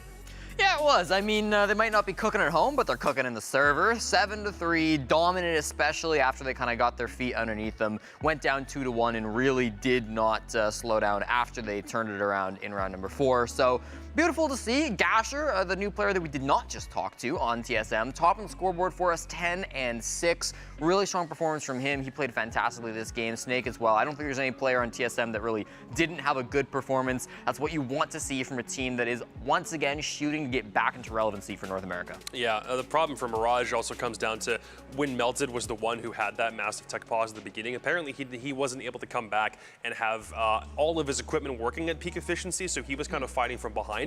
Even so, Mirage still managed to put 2 rounds up on attack, which puts them ahead, if only very briefly, but then on defense, the rhythm really never gets going. They have some times where they're all pinched back towards site. TSM deals with their utility setups pretty well. It's not even necessarily that it was that predictable, because I feel like their roam positions were good, and then the fights that they managed to land themselves in were never in their favor. It was a TSM trade game over and over again. So in spite of whatever Mirage themselves might say about this game, TSM was just like throwing them to the wolves in every scenario. And they finally got their theme park win. They finally got there. Exactly. Yes, finally theme park redemption for TSM. Grats. Huge, big grats. It took a while. It took a little bit. They got there. They got there. They had to shuffle some players around, but they got there. But you know, I mean, it's tough to say so early in the stage with these new rosters what it means for both teams. TSM obviously with a strong start. The rookies look good. Mirage obviously, you know, needing to do some work, but we kind of knew they did. Benji Mula, you know, we were talking about this backstage, probably playing one of the best games we've seen from him in a while, despite the loss. Yeah, especially like on some of those earlier rounds where they were able to get some of those attacking wins in. I thought Benji was a really strong player in some of those site executes. You know, he was like 6-1 at some point, 6-2. I don't know. He was kind of crazy at some point early in this game. Did calm down a little bit, but that's what we're talking about at the start of this game, right? Like you're gonna see some of these players on Mirage that haven't had the best of times, like Melted and Benji Mula. You know, they've got the drive. They can bounce back. They can maybe have some better games. So I'm hoping we see more of that. I saw what we expected to see from Mirage. Again, I thought my prediction meant maybe they'd have a bit of a boost. If they don't have the massive tech pause, maybe things are a little bit different if they can keep on momentum consistently through this game, but it wasn't ever really that much for them. I think TSM showed a lot of improvement in a very short span of time, and that's why I wanted to know from Snake's end, were the comms clean? Were they efficient? If they are, and if that ended up being TSM's major primary concern that they wanted to address in the offseason, then hopefully they have more games like this. And I don't know. I'm not going to say top 4 at all. We're not in that conversation yet, but that's obviously what they're aiming for. We got a lot more teams to watch play. A little bit less than half the league, I suppose. But it's day one, and I feel like we're almost back to day one, stage one, where we keep saying it's too early to really tell with these teams. I really don't want to beat that home, but you're not wrong. It's true. I mean, between the game changes, the roster changes, what else can you say? You know, we got to see more. Speaking of things we want to see again, though, let's take a look at some replays. We're going to kind of put like 3 rounds together. Isn't that right? To show kind of Mirage some compositional things we want to talk about. So a lot of what we saw from the pushes from Mirage, especially in that second quarter, was that they were very even, right? This is going to be a 4v4 to start things off, and all 3 of these rounds will end up in an even man count push. But the one thing is the angles they're all coming from are very similar. It's all east side. Nobody's cafe, nobody's upper arcade, nobody's coming in even from the south here down in the break room. And the other thing is the utility they're bringing doesn't really lend them any easy ways to get advantage. They've got Dexter who's bringing nades. That's awesome. But there's no other nades on this lineup. And I get it. Finka lost her nades. Whether Kento realized that or not, I'm not sure. But Finka's not got nades anymore. Nook is banned out. So there's not a lot of other options, but there's still a Yana in the pool you could be bringing here. There's still options like a Lion or like a Dokkaebi that might be able to help you out a little bit more as well in terms of helping you get an advantage during the push. But it felt like because of the fact that they're bringing a Finka and a Zofia on every single one of these attacks, they just don't have a real way to crack the site open, to give themselves an advantage. And a lot of their pushes felt like they were just coming down to 50-50 gunfights. And when you don't have LMGs anymore, you're not in an advantage in an inherent 50-50 even fight. So it really was unfortunate to see Mirage kind of run the same lineups over and over again. I wish they would have gotten a little more experimental. I wish they tried some things on their attacking lineups, especially if we'd seen some switch-ups from Kento.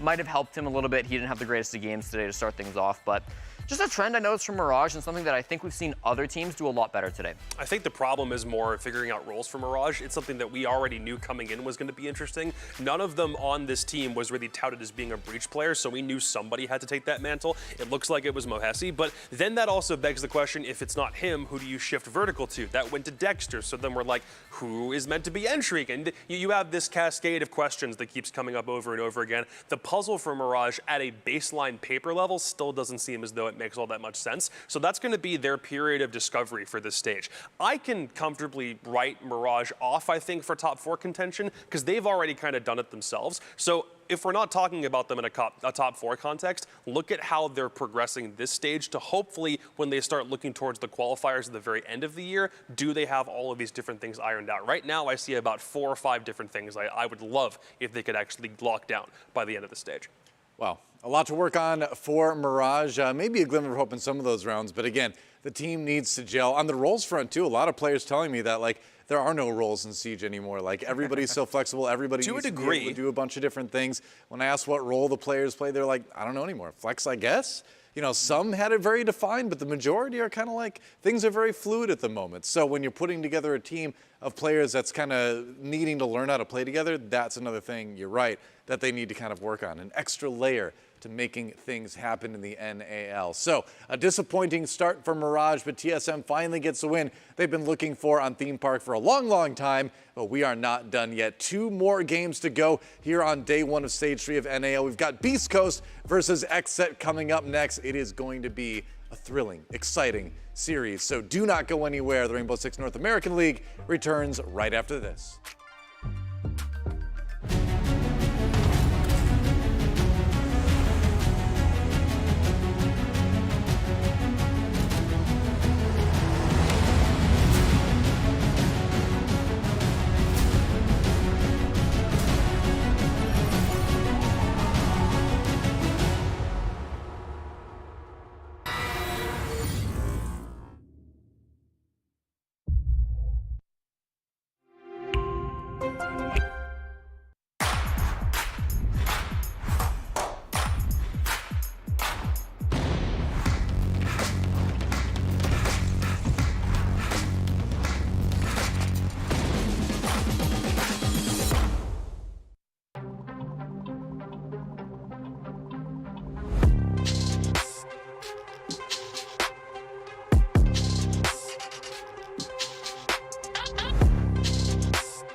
addicted to you.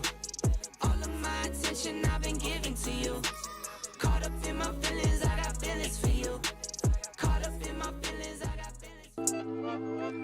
Berlin Major was great. I wish there was AC, but you know, We fought through it. Oh, the group stage was super hot. We felt great playing against Rogue, especially the first match. We had a lot of confidence going into the next two. We won first map, 7-1, their map especially. We had some really good counters on their bank. We knew exactly what they were going to do. We had a really good ban on Echo. They shook their defenses a little bit. The game ended on Chalet. Our mental was still weak. We're still all pretty young. So after we lost Chalet, our mental was still like kind of chalked. We peaked things that we shouldn't. We just did things that we don't usually do because we were overconfident, but we learned from it. I think we just overheat. We kind of threw in the second map, and then we kind of made a stupid decision going Oregon. Ended up costing us the major, in my opinion. I think that was the major for us to win. They weren't missing on the last two maps. You know, it is what it is. It was their major to win. I think the biggest thing we can improve on is we never win the third map, it seems like, in a best of three, so just win the first two, hopefully, or learn to win the third map. We're just like a championship team. We have the potential to just do whatever, as long as we don't just lose to ourselves. Every time we lose, I feel like we just lose to ourselves. We don't really lose to the opponent. People just got to realize that the game is not over. You could be 6-0 for the other team, the game is not over. Every round is winnable. I mean, at the rate we're going, that means we should lose in the winter finals in the next major, and then hopefully win invite is what we're thinking if the trend stays.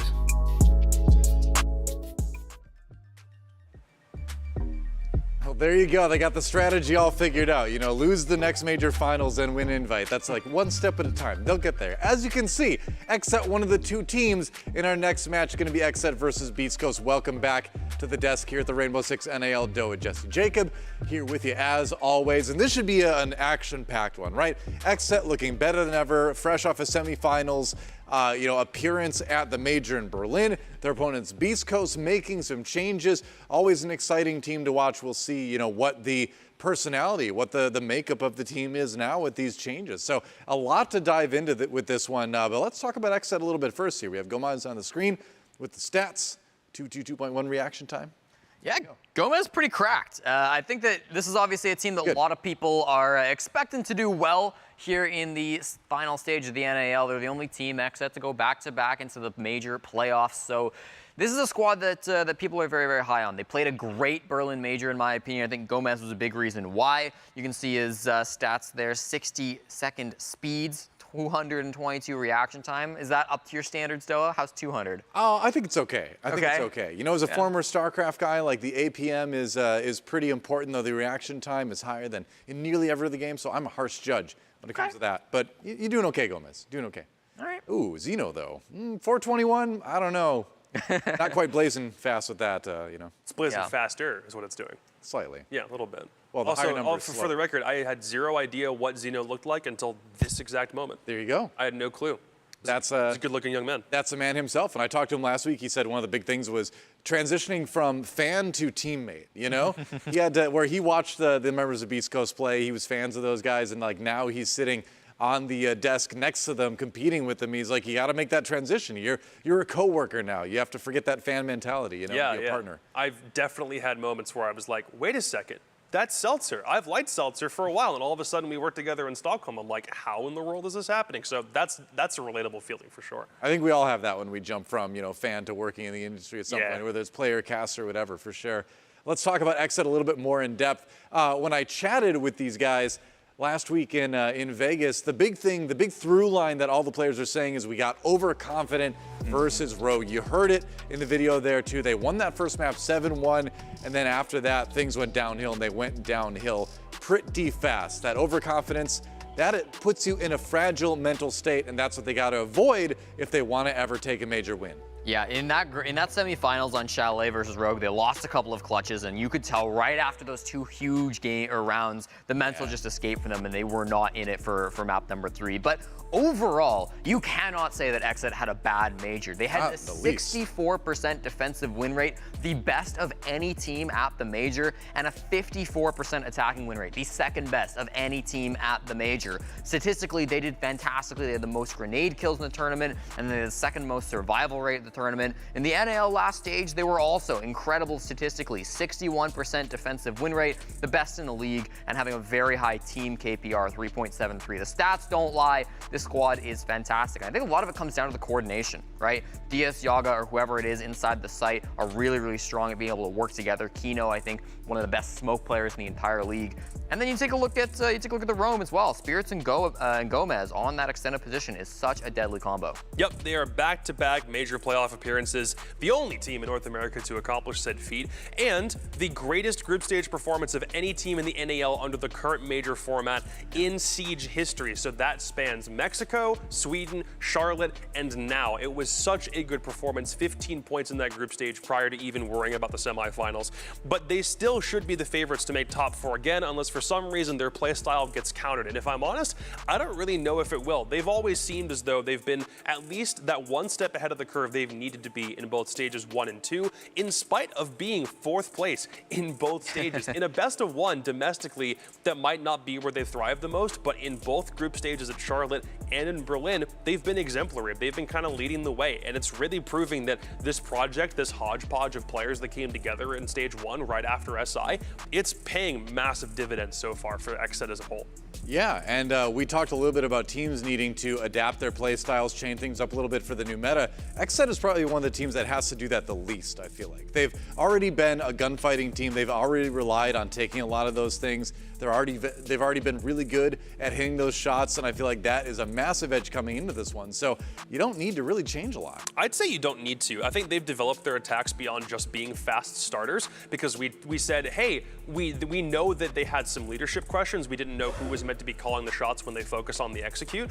But now they start attacks well, they end attacks well. Their defenses were always explosive, maybe needed a little bit of reining in, some refining. They've also gotten that down to a T, to a point where, like Jesse mentioned, they were second on attacks and first on defense of any team at the major, in spite of going out in the semifinals. Right. Yeah, I think when you take a look at like them versus other teams in terms of adjusting to the new meta, what you see is like this is a squad that didn't have to make any roster moves, so they're going to get a head start in that sense, so they don't have to also just learn the basics with their team. But also, like, they weren't a team that really had anybody super reliant on Finca, on the LMGs. Like, sure, Spears played a lot of it, but he also played a lot of Yana. He played a lot of other operators. He flexed around a bit, and Gomez as well played quite a bit of Yana, quite a bit of Nook, liked those other operators that are in the pool. So I don't really think this is going to be a squad that struggles with LMGs not really being in the meta anymore. Talked about how that might be the case, and maybe for some of the other teams, but I really think that XSET are going to be totally fine in this current meta. And yeah, as long as they still get their smoke on Kino, as long as they can still run around and play their aggressive styles of defense that they love so much, I think they're going to be fine. Yeah, so we go from the team with the best performance at the Berlin Major from NA to a team that was yet another one from Sage 2, just a point or two away from going to that major in Beastcoast. Now, this is a team that made some changes between stage 2 and 3. Ferda coming in, Zeno coming in. We should mention that Mark is going to be playing instead of Ferda, still working out some visa things there. We'll get into that a little bit more in a moment. But when I talked to these guys, they said really what they were trying to change is the attitude. They were trying to change the vibe on the team. There was a lack of teamwork, a lot of the members felt. There was some attitude issues. Some changes were made, as you could see, and ideally that has been solved. And I asked a lot of them, I was like, so Beastcoast had this kind of like bad boy, semi-verse, like villain personality in the NAL.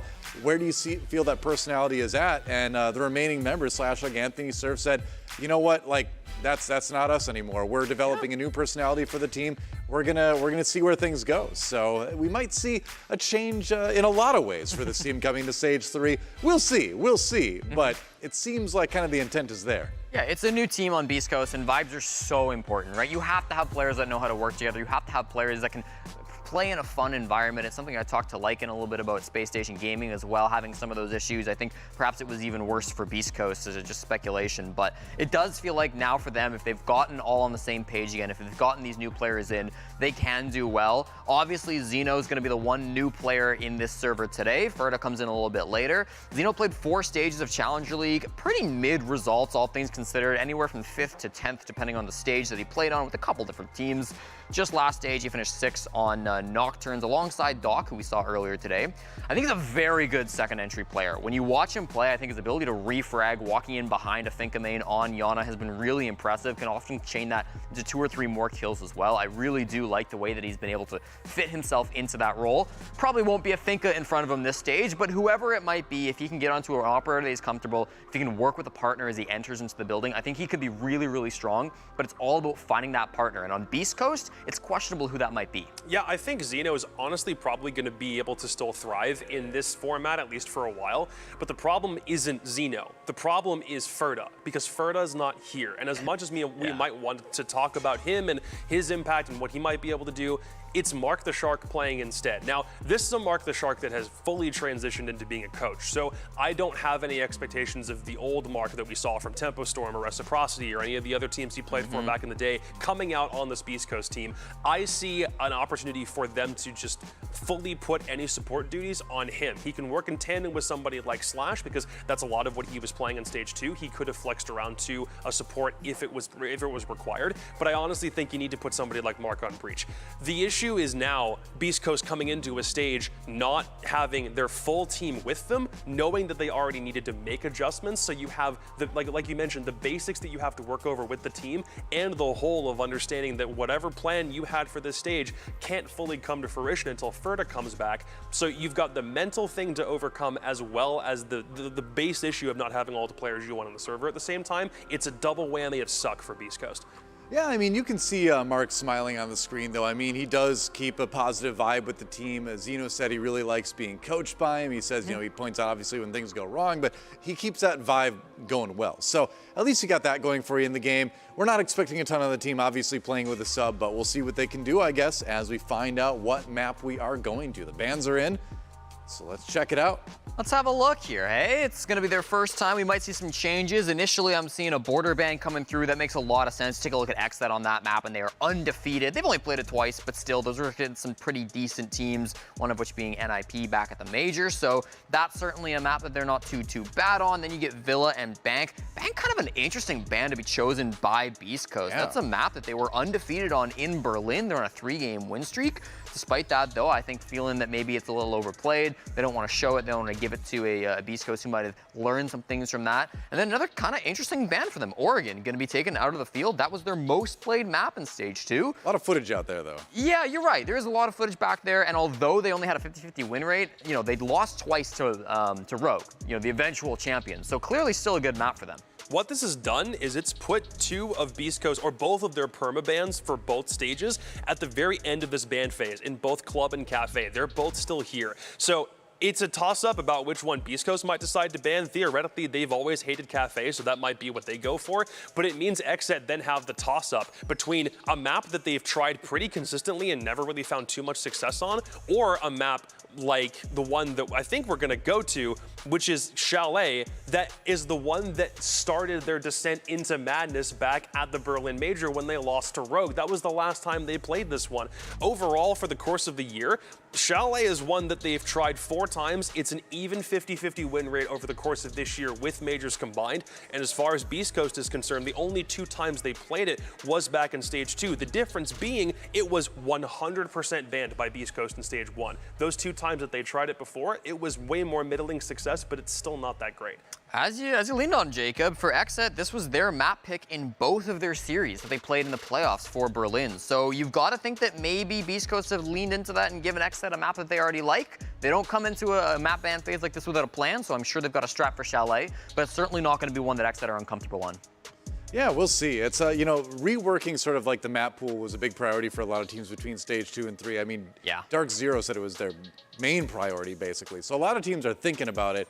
Beastcoast XSET, of course, you know, have to have that in mind as well. With 2 new players, it gives you a chance to revamp a lot. So a lot of those map stats, I wonder how much those are going to apply going forward with all the changes here. And XSET, you know, they probably just want a little bit of Chalet, you know, redemption too. I think you're going to be okay with that after how the major ended. So, you why not, right? I think if they learn how to play Chalet to a point where if they're caught in that scenario again, they do have something to default back on, that's probably good, especially if you're playing it in a best-of series. Like they said, they want to learn how to win the second and maybe the third map if it comes down to it. So if they just get more like in-house practice on Chalet, that's cool. But for Beastcoast, they know they're in a hole because they're not playing with their full team. So at least they're going to a map they know there's a lot of tape on for XSET.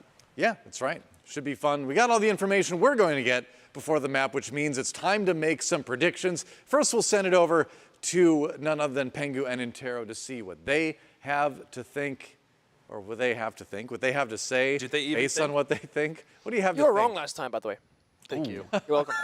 He's going to put it out there. The analysts were like 0-2, so I mean, I'm in good company. 0-3, thank you. 1 and 2 now. Hey, That's Coin's tough. doing great. Coin's 2-1. It's not me. Not bad. Power of the coin. So what are you thinking, Parker? I want you can go first. You gotta feel like you gotta go opposite of me. What are your guts telling you? My guts are telling me to go back in time and not eat the cauliflower mash, but that's a whole other conversation. Was it that bad? But Okay. We all learned something. What's your head telling you? that's my head tells me that it's gonna be XSET. Okay. I Consistent Represent. roster. yeah.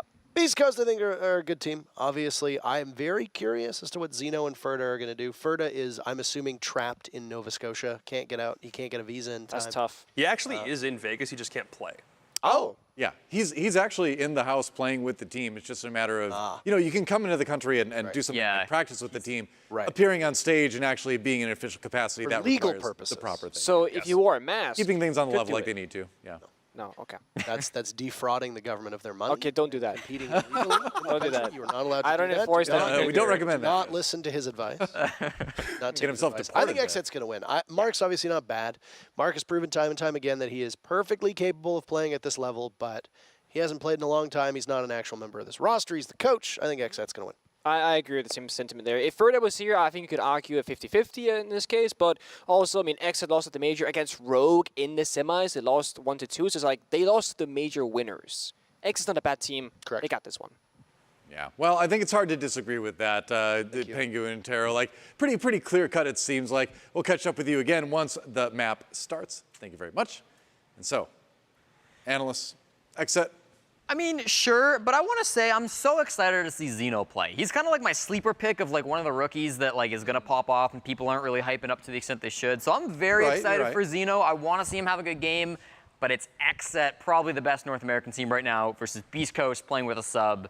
Picking Beastcoast here is really hard to justify. Yeah, if we were talking a Parabellum or a Mirage or any other team that didn't have nearly as crazy expectations, then maybe Zeno gets the chance to shine. And again, it's not like the role that we think Zeno's going to be playing is really affected by the fact that they have some support questions and Ferda not playing. So I do think Zeno will do respectably, but it's not going to be enough to beat XSET. Aside from Snake, Zeno was the player that most existing pros talked about being the one to watch coming out of Challenger League into Stage 3. So I believe it. He does have a lot of hype around him, at least in the pros and NAL at least. So we'll see what happens. But we'll see what the coin thinks right now. It's going to be heads, XSET. It's going to be tails, Beastcoast.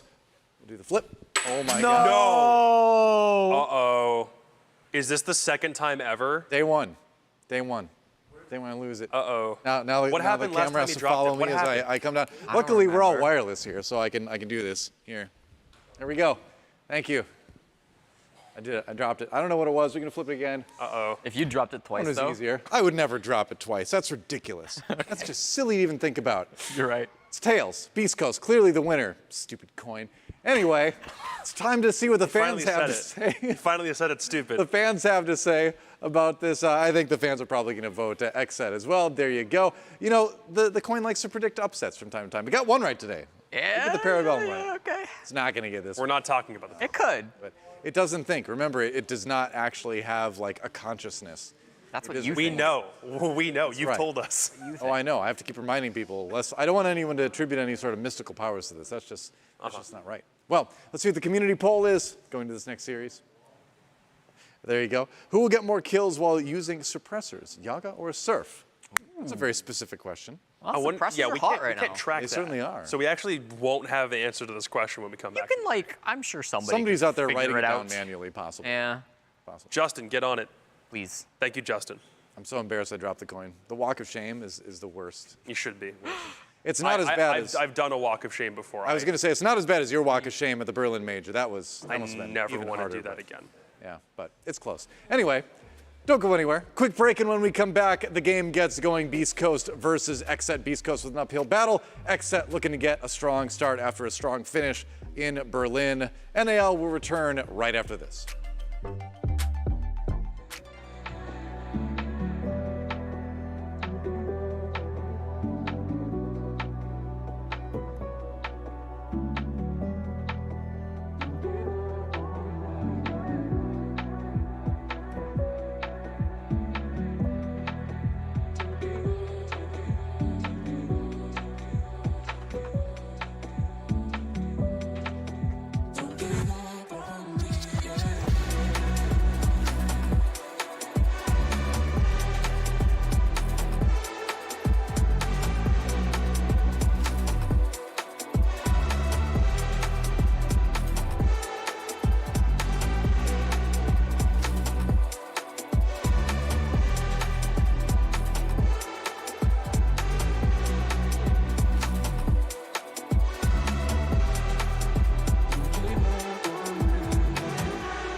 Don't give up on me, yeah.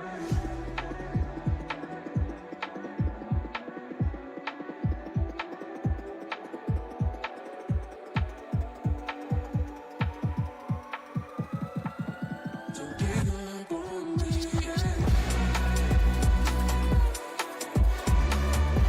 me, yeah.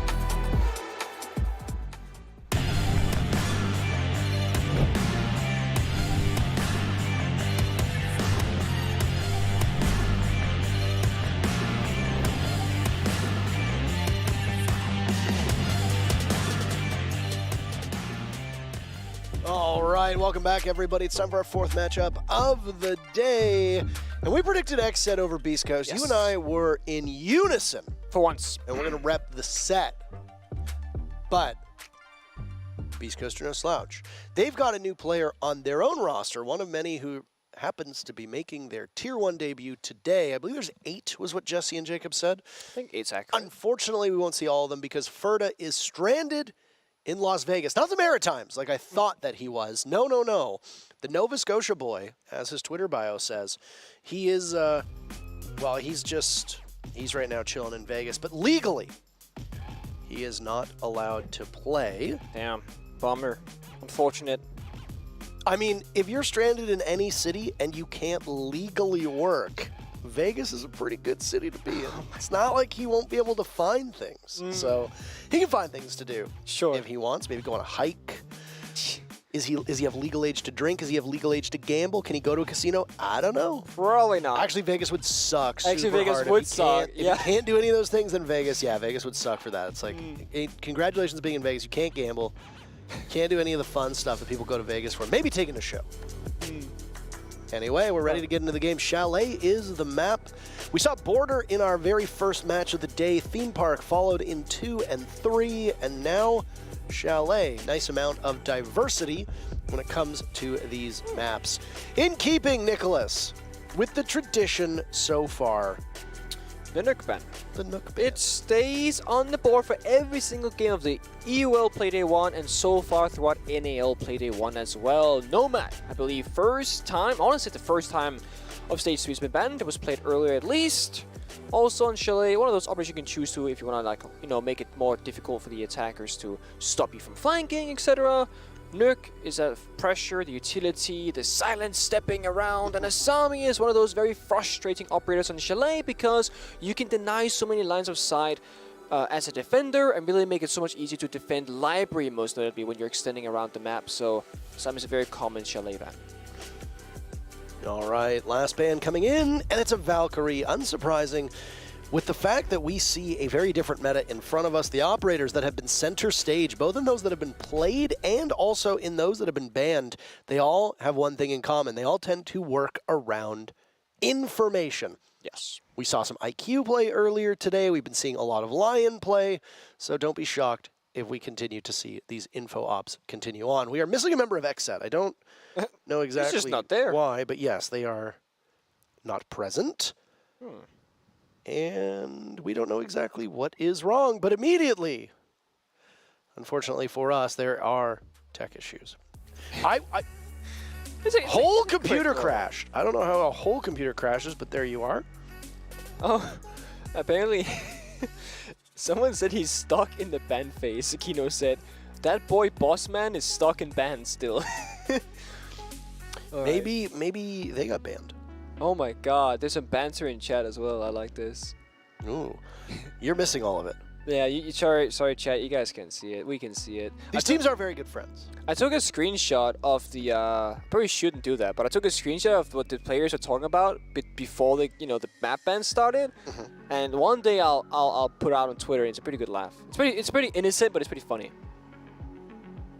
Foxay would know what it's about. Would he? Yeah, because he makes the same joke sometimes when in the post lobby as well as he. Foxay's a funny man. Foxay is a funny guy. Foxay is a very funny man.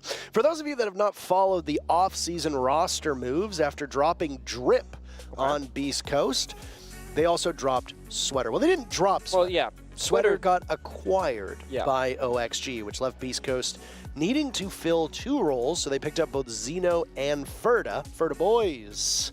Ferda can't play because of visa issues. Zeno is on stage all fine. Mark is filling in as the sub until those visa issues for Ferda are fixed. Over on XSET side of things, they did not touch their roster from the major. And for good reason. Since they remade their Brazilian roster, they haven't done anything since. That is correct. They've stuck it. Well, I mean, they finished in the top 4. Yep. And also had an okay run in Charlotte, if memory serves me correctly. Either way. They had a decent run. XSET miles better than the roster that was on this team the last time these teams played last year, if you recall, and one of the most fabled and infamous games in NAL history, but not always necessarily for the reason that we'd hoped. Regardless, it's a different look for both squads. Very different. And I would argue that they are a significant step up in both ways than they were before. XSET, of course, is a no-brainer, but Beastcoast as well. In much better shape. Where will they finish? That's the question. XSET have been good enough to finish in the top 4. They made both of the majors and are aiming to repeat that success by going to the fall major as well. By XSET having that consistency, they are all but guaranteed an opportunity to go to the 6 Invitational as well. I think their odds, even if they finish like 9th or 10th, is still like 99%. Yeah. So It's XSET have all but clutched their spot in SI. Meanwhile, Beastcoast, we're all kind of, I think a lot of people were excited about the idea that they were going to make top 4 and make international events, but they have kind of fallen short time and time again. And the thing that I'm excited about is Slashhawk on this roster because he was a veteran who used to play the game a lot, and he kind of stepped out the scene for a little bit and somehow, out of nowhere, makes a return with some young gunners. And while in stage 2, so last stage of NAL, they got, I believe, 7th place. But it was such a close season for every single team that being 7th place was like 1 game away from being top 4, which is 1 game away from being at the Berlin Major. So I hope we can get to see Beastcoast at some point, hopefully for the November Major, to represent North America on the international stage. But we'll see how they can do in their first opening game against XSET with that slight handicap of missing a player. Obviously, you never want to find yourself in this position, but stranger things have happened before. Was it not the Soniqs playing with Goddess on this exact map? Chalet. And they won. The coach of Soniqs, former pro, of course, stepping into the fold to play for, was it Rexon, I believe, who wasn't capable of playing during that match. Well, now you've got a former player himself of Mark the Shark stepping in, the coach of Beastcoast. And will that same success be seen by Beastcoast that we saw the Soniqs have? Well, maybe, maybe not. We'll find out. Either way, Chalet, a map where it's not unusual to see all 4 bomb sites get played. First site to start off for Beastcoast, who will ride through the first 6 rounds on defense. It's upstairs in bedroom. Yeah, Master Bedroom actually one of the lowest pick rate bomb sides, if not probably the lowest pick rate bomb side on Chalet across every single region. So a bit of an odd one to start off with, but they got this Castle Mirror set up. And right now, XSET, they're just kind of applying pressure on a couple of windows and balconies and using their drone information to figure out what the setup looks like exactly and how to approach these following couple of minutes. But no real engagements have been made so far. No real damage has been done. Just gonna start opening up the castle barricades and try and see what we can find. Spirits was so close to an early pick, but the bullets just whiz over in the wrong direction. XSET have to be wary of these two different windows, one in bathroom and the other over by library. Spirit still sitting and waiting for the bathroom, waiting for anybody to give him an inch. All the while, a bit of a split push. Gomez walking up library stairs, and he discovers Zeno. What an entry for Zeno, but no kill in round number 1. Gomez still positioned at the top of the stairs, baiting out the next, and there he goes. The high rate of fire on the F2, just chews through just about anybody but Slash in his rat corner. Watches 2 of his teammates die, but it might have been for the greater good, as Anthony also gets onto the board with a kill onto Spirits. Yeah, XSET quite spread apart right now. 2 members inside of Solarium, 1 member on the opposite side of the map of Fireplace. Anthony seeking out this engagement, flashbang comes out. Good timing for him. Kino, though, stays alive. These magnets will protect Anthony for the time being, but BC, they need to play together as does XSET because we're quite far apart. We got a minute to go. Rattle of a flashbang goes off as Kino storms through bathroom, and we'll find a castle barricade. Gives him a bit of clear passage, and look at this. All of a sudden, Piano is theirs for the taking to leave Surf into a 1v3.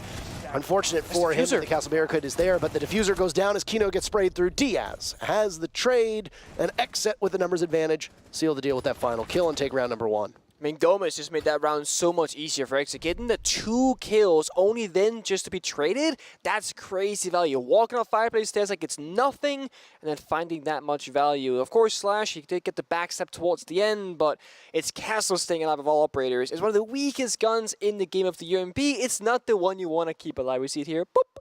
That's the first guy gone, and then boop. That's the second guy gone, and then Slash says, I'll get the job done here. Beep, beep, beep, beep. Is that the official sound? That is the official sounds. As the replay does not have them, I shall provide them. And boop, that's diffuser down as well. That right there is actually, if we could throw maybe like a sepia filter on top of it, we could say that the replay was actually from the 1910s, back during the silent film era. Okay. The more you know. I did not know that was the silent film era. Thank you, Parker. You're very welcome. I appreciate it. You're very happily knowledgeable man, I will say. You are so welcome. Either way, this might not be where the bomb site is, but Beastcoast will go back upstairs to defend this portion of the map. Okay. It's over top of kitchen. I said this might not be where the bomb site is. Okay. But thank you for not listening for entirely. For a slight moment there, I thought said this might not be the bomb site, but yet again, Beastcoast will go up top. See, it's crazy because I started it actually, Nick, by saying. Yeah, you did. Yeah, not the bomb site. And I still missed it. And then you still missed it. But that's okay. I'm foreign. Anyway. Did you say foreign? Yeah, like I'm not native English speaker. It means it's difficult for me. Yes, no, I know what foreign means. Thank you. It didn't sound like it. XSET, same approach. On the balcony, applying pressure on various areas of the map. As you see them spread across, 1 in the piano windows, 2 in the library balcony, and a 4th member running around. Surf playing inside the library with no Asami on the board. You can't use those keeper barriers to kind of help alleviate those angles of pressure, which means Surf drops out very early on in the round, and XSET, they get what they want with this because now libraries is theirs for the taking as they keep droning out Surf's position. Surf repositioning, taking some small damage, running through the walls. The fastest operator in the game of Oryx. He can very quickly make a road through the basement back towards the bomb site or the position off-site that Beastcoast seemed quite intent on holding. XSET, meanwhile, have broken into the library upstairs. They have whisked their way through that top floor and will continue to amass more map control as we hear droning being done. And Yana in particular going onto that Gemini to gain more information for XSET. Might be on a collision course with Zeno right now, sitting inside a bedroom. He's a one-man stand with the hatch next to him. That will be a prized possession. Anthony and Mark not too far off. So Beastcoast will need to be flushed out if XSET want any hopes of being able to get the diffuser down in the bomb site below. Yep, so far looking good right now. 2 members on this window can go for a trade through on, but no, Gomez gets the job all alone. Does not need any help whatsoever. Anthony sitting nice behind this mirror window. Can't quite get dealt with, but they can still force him into bathroom if they so choose to. Gomez go for the vault in. XSET with the upper hand in both rounds now. First bloods to be found for them. Damage done to Surf. Zeno dodges the nade that goes in. Does not dodge the flash. For just a second, blinded, but unscathed. Some of the wall inside a bedroom has gone down. There's a down on a Gomez, by the way, so will need to be retrieved by XSET. Can they get it done in time? Kino swatted away by Zeno. The diffuser goes down yet again. XSET answers back. Spirits 2 big kills. He's got another to be found. Gomez still needs to be picked back up. bleeding out at the halfway point, but all of the bodies from BC are being buried well below the map. Slash in a 1v4. Sitting on the bomb site as Warden, he can shield himself from any of those explosions that come in, any of the flashes that come in, anything like that, but he's got some serious damage to be done. Nitro Cell tossed out, 15 seconds. He knows where the advance is going to come from, but he can't get anything going. XSET top of the last player of Beastcoast on the bomb site, and they're up 2-0. XSET is probably one of the hardest teams to play against without your full firepower at your disposal, aka Beastcoast having a sub player, because they're such an aggressive team and they play so well together. They pretty much just pulled apart that top floor so cleanly. The only thing that was a bit of a mishap was that, well, Gomez, he jumped in the window to follow a flashbang that originally blinded the Frost inside of a Solarium, but then there was a Frost trap. That's where he got injured. He got picked up later on. All is good in the world. But without anything really stopping XSET from just keeping on the aggression, like getting multiple kills, shut them down either strategically with like deployable shields or smoke cannons or a C4, they're just not gonna ever stop coming for you because they didn't need to clear the entirety of the top floor if they didn't want to, as Beastcoast reinforced both of those master bedroom walls. Now one of them are open, but it's also the master bedroom bomb site. But they chose to. They said, we'll take top floor from you, we'll do the vertical play, we'll get the kills, and they did just that. Got all four, Slash alive, easy pickings in a 1v4, as all members could just sprint in and shoot him in all at once. Similar setup as the previous time. Mirror window facing library. Mirror window on the side. Last time Gomez walked up fireplace stairs, that completely pulled apart the entirety of the round. If that can happen again, which it should not happen twice in a row, XSET needs a different way into the round. So far, the one thing that is consistent is that they keep applying this phantom pressure that we mentioned in the previous game as well, where you open up a window, but don't do anything with it. Open up a door, don't do anything with it. But the third time you open something, all of a sudden, you're just in the building. So you keep Beastcoast guessing as to where you might be. The Valkyrie being banned, this just enforces that place a little bit more because there's no outside or exterior information you can use outside of default cameras. All right, 30 seconds off of the clock right now. XSET still in discovery phase. Back up top, we see Beastcoast go. Odd two bomb sites to favor, to be frank. There are a lot of teams that use bar as their main go-to. We even see Garage getting a slight uptick in pick rate, but again, different meta. Teams will practice different bomb sites, and there's a good rhythm here that's been had before. I remember Cafe has gone through this cycle. Theme Park went through this cycle before. Yep. Clubhouse has gone through this cycle where, oh, okay, Bakery is the most defendable bomb site on Cafe. Suddenly it becomes Cocktail up top. Suddenly Reading becomes the go-to bomb site for a lot of these teams. So you just got to watch as teams decide to play it. And again, this is the first time we're seeing Chalet here in North America. It is not necessarily a proper indication of the way that this map is going to be played. It could absolutely be an outlier. It absolutely can. We'll have to wait and see. And I mean, if XSET keep winning these attacks, you gotta wonder, Beastcoast goes somewhere else, but right now it's looking good because Mark is the first kill to Spirits and Anthony looks for more. Surf has been downed, but not finished off, so the first pick does technically go to Beastcoast. An answer back, but it comes a couple seconds too late. Surf is still down, so it's a 4v3 favoring XSET unless Surf can be retrieved. There is some value in being downed, but not dead. You can still hear things in a part of the map that maybe somebody else isn't in. Surf can bleed out, walk up, gain valuable information. You can even bait your teammate into picking up a kill, as we've seen before. True. Yogg doesn't take that fight. Didn't know the whereabouts of the member of Beastcoast. They're sitting tight right now. When no one's really moving right now from the defending team, they're waiting for XSET to make the first move. Gomez taken out by Anthony gives Beastcoast a numbers advantage, but again, Surf will continue to bleed. I don't think he's retrievable at this point. You're almost at no return, so Beastcoast will lose Surf. It's Anthony to engage onto Yaga and answer back from Spirits. XSET keeps the numbers close, but it's still an advantage for BC. Second time's the charm, potentially. Kino walks in, Mark down and done for. So Kino will need to clutch out with 20 seconds left. Limited HP for Anthony, and Slash is just above half, so this is very doable. But Kino needs to pick his targets right. Nobody from Beastcoast is giving him a single inch. Now, real information for Kino. Walking in again, Beastcoast waiting ever so patiently. Kino picks the wrong direction to look. 3 players still alive, but all that matters is that there's still a defender up as that clock hits 0. Beastcoast gets themselves on the board. That to do. Kino opting to go for kills in that round, didn't think the plant was safe, and it's such a hard decision to make because they had no information as to what corner was clear and what wasn't, so Kino figured if I can get the 1 kill maybe, then start planting, it might be winnable, but could not find the 2 remaining defenders, so therefore BC, they take it. Round 4 is going to take us downstairs to the wine cellar. To Beastcoast, they are going to change up their approach down to the bomb site prioritization. They're not going to go back to kitchen one more time, at least not for now. It's going to be an extension in towards trench and a shield, so we're going to be playing this extended out towards the trench area. Likely going to be reinforcing the dining hatch in this case. That was a discussion on Twitter that we had between the EUL and NAL talent where they're like, well, when do you open up the hatch and dining? When do you reinforce it? If you're extending the way you are right now, I would argue you got to reinforce the hatch because once the attackers get into kitchen, you're stuck in trench. That's not going to bode well for you. That's exactly why Beastcoast have agreed with that because they want to keep Frost safe in that area. Whoever ends up playing there, as they have reinforced off the hatch. 5 seconds to insertion.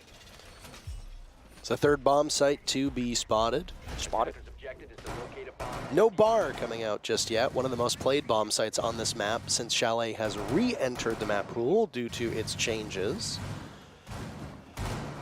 I gotta say, I've obviously not trying to shill here, but the Chalet rework is easily one of my favorites in the entire game. It's fun to watch, it's fun to play. There's a great deal of strategic element to all of these bomb sites, and we have seen, very similar to Theme Park, but I think a lot of people find Theme Park boring to watch. But there's so many ways that you can attack bomb sites on Theme Park. Same here on Chalet. The world really is your oyster. I don't disagree with you at all. I don't. It is certainly fun to play. It is a pretty open map. It feels like most teams in most regions agree because everyone seems to play. It's one of those maps that's a comfortable pick for most players. Oh, absolutely. East Coast looking to be comfortable, but Zeno won't be. Twitching away at the door frame, blown up from a nade, tossed up above, down below the feet of Zeno, but for Yaga it was above. Zeno and Kino, by the way, that'll be fun to say if they ever find themselves in a 1v1, quickly going back and forth with one another. A magnet gets tossed out, but it appears that the garage panel will get opened up easily for XSET. They've still got over half of the round to go, and Yaga's sledgehammering at the top of the stairs will give him a long line of sight to cut off any potential pushes from defenders up the main stairs. Yep. Looking at the attacking lineup right now, Kino has 1 smoke and pocket on the thermite. That could very easily be the way they can engage this execute later on in the round to try and get in that diffuser because there is a mirror window staring down this wall. Kino trying to avoid the jammer that's next to it. Might be successful. Yep, exothermic charge goes off indeed. Spirits has fireplace control. Can do some vertical destruction to try and open up that mirror window, but chooses not to for this moment. As blue stair seems to be what XSET wants more. Mark is still here, posted up, and with the shotgun, not a challenge for him onto Yaga. Another will get tossed his way, but a pre-fire from the Buck of Spirits does not connect. C4 tossed out in vain, shot. Spirits can reposition himself and go yet again. Mark has fallen off of this spot, it looks like. All the while this is happening, the focus from XSET is on getting the objective into the middle of the bomb site, and that's Kino at the opening to Garage. XSET now have control of blue, but look at who's just to the side. It's none other than Mark. He'll be tough to flush out. Surf eliminates Spirits. Diffuser still in the hands of Kino. No answer back from XSET just yet. The final 3 players from this team all spread out. Beastcoast with an advantage of 1. When Kino goes for the diffuser, being watched intently by that mirror window. Slash can do some serious damage, and there it is. Looking for more than just a single kill. Can a down be found? Surf with a kill of his own. Anthony falls to Gomez, but the diffuser will need to be retrieved. It's a 1v2. Mark and Surf to clutch, but again the time runs out.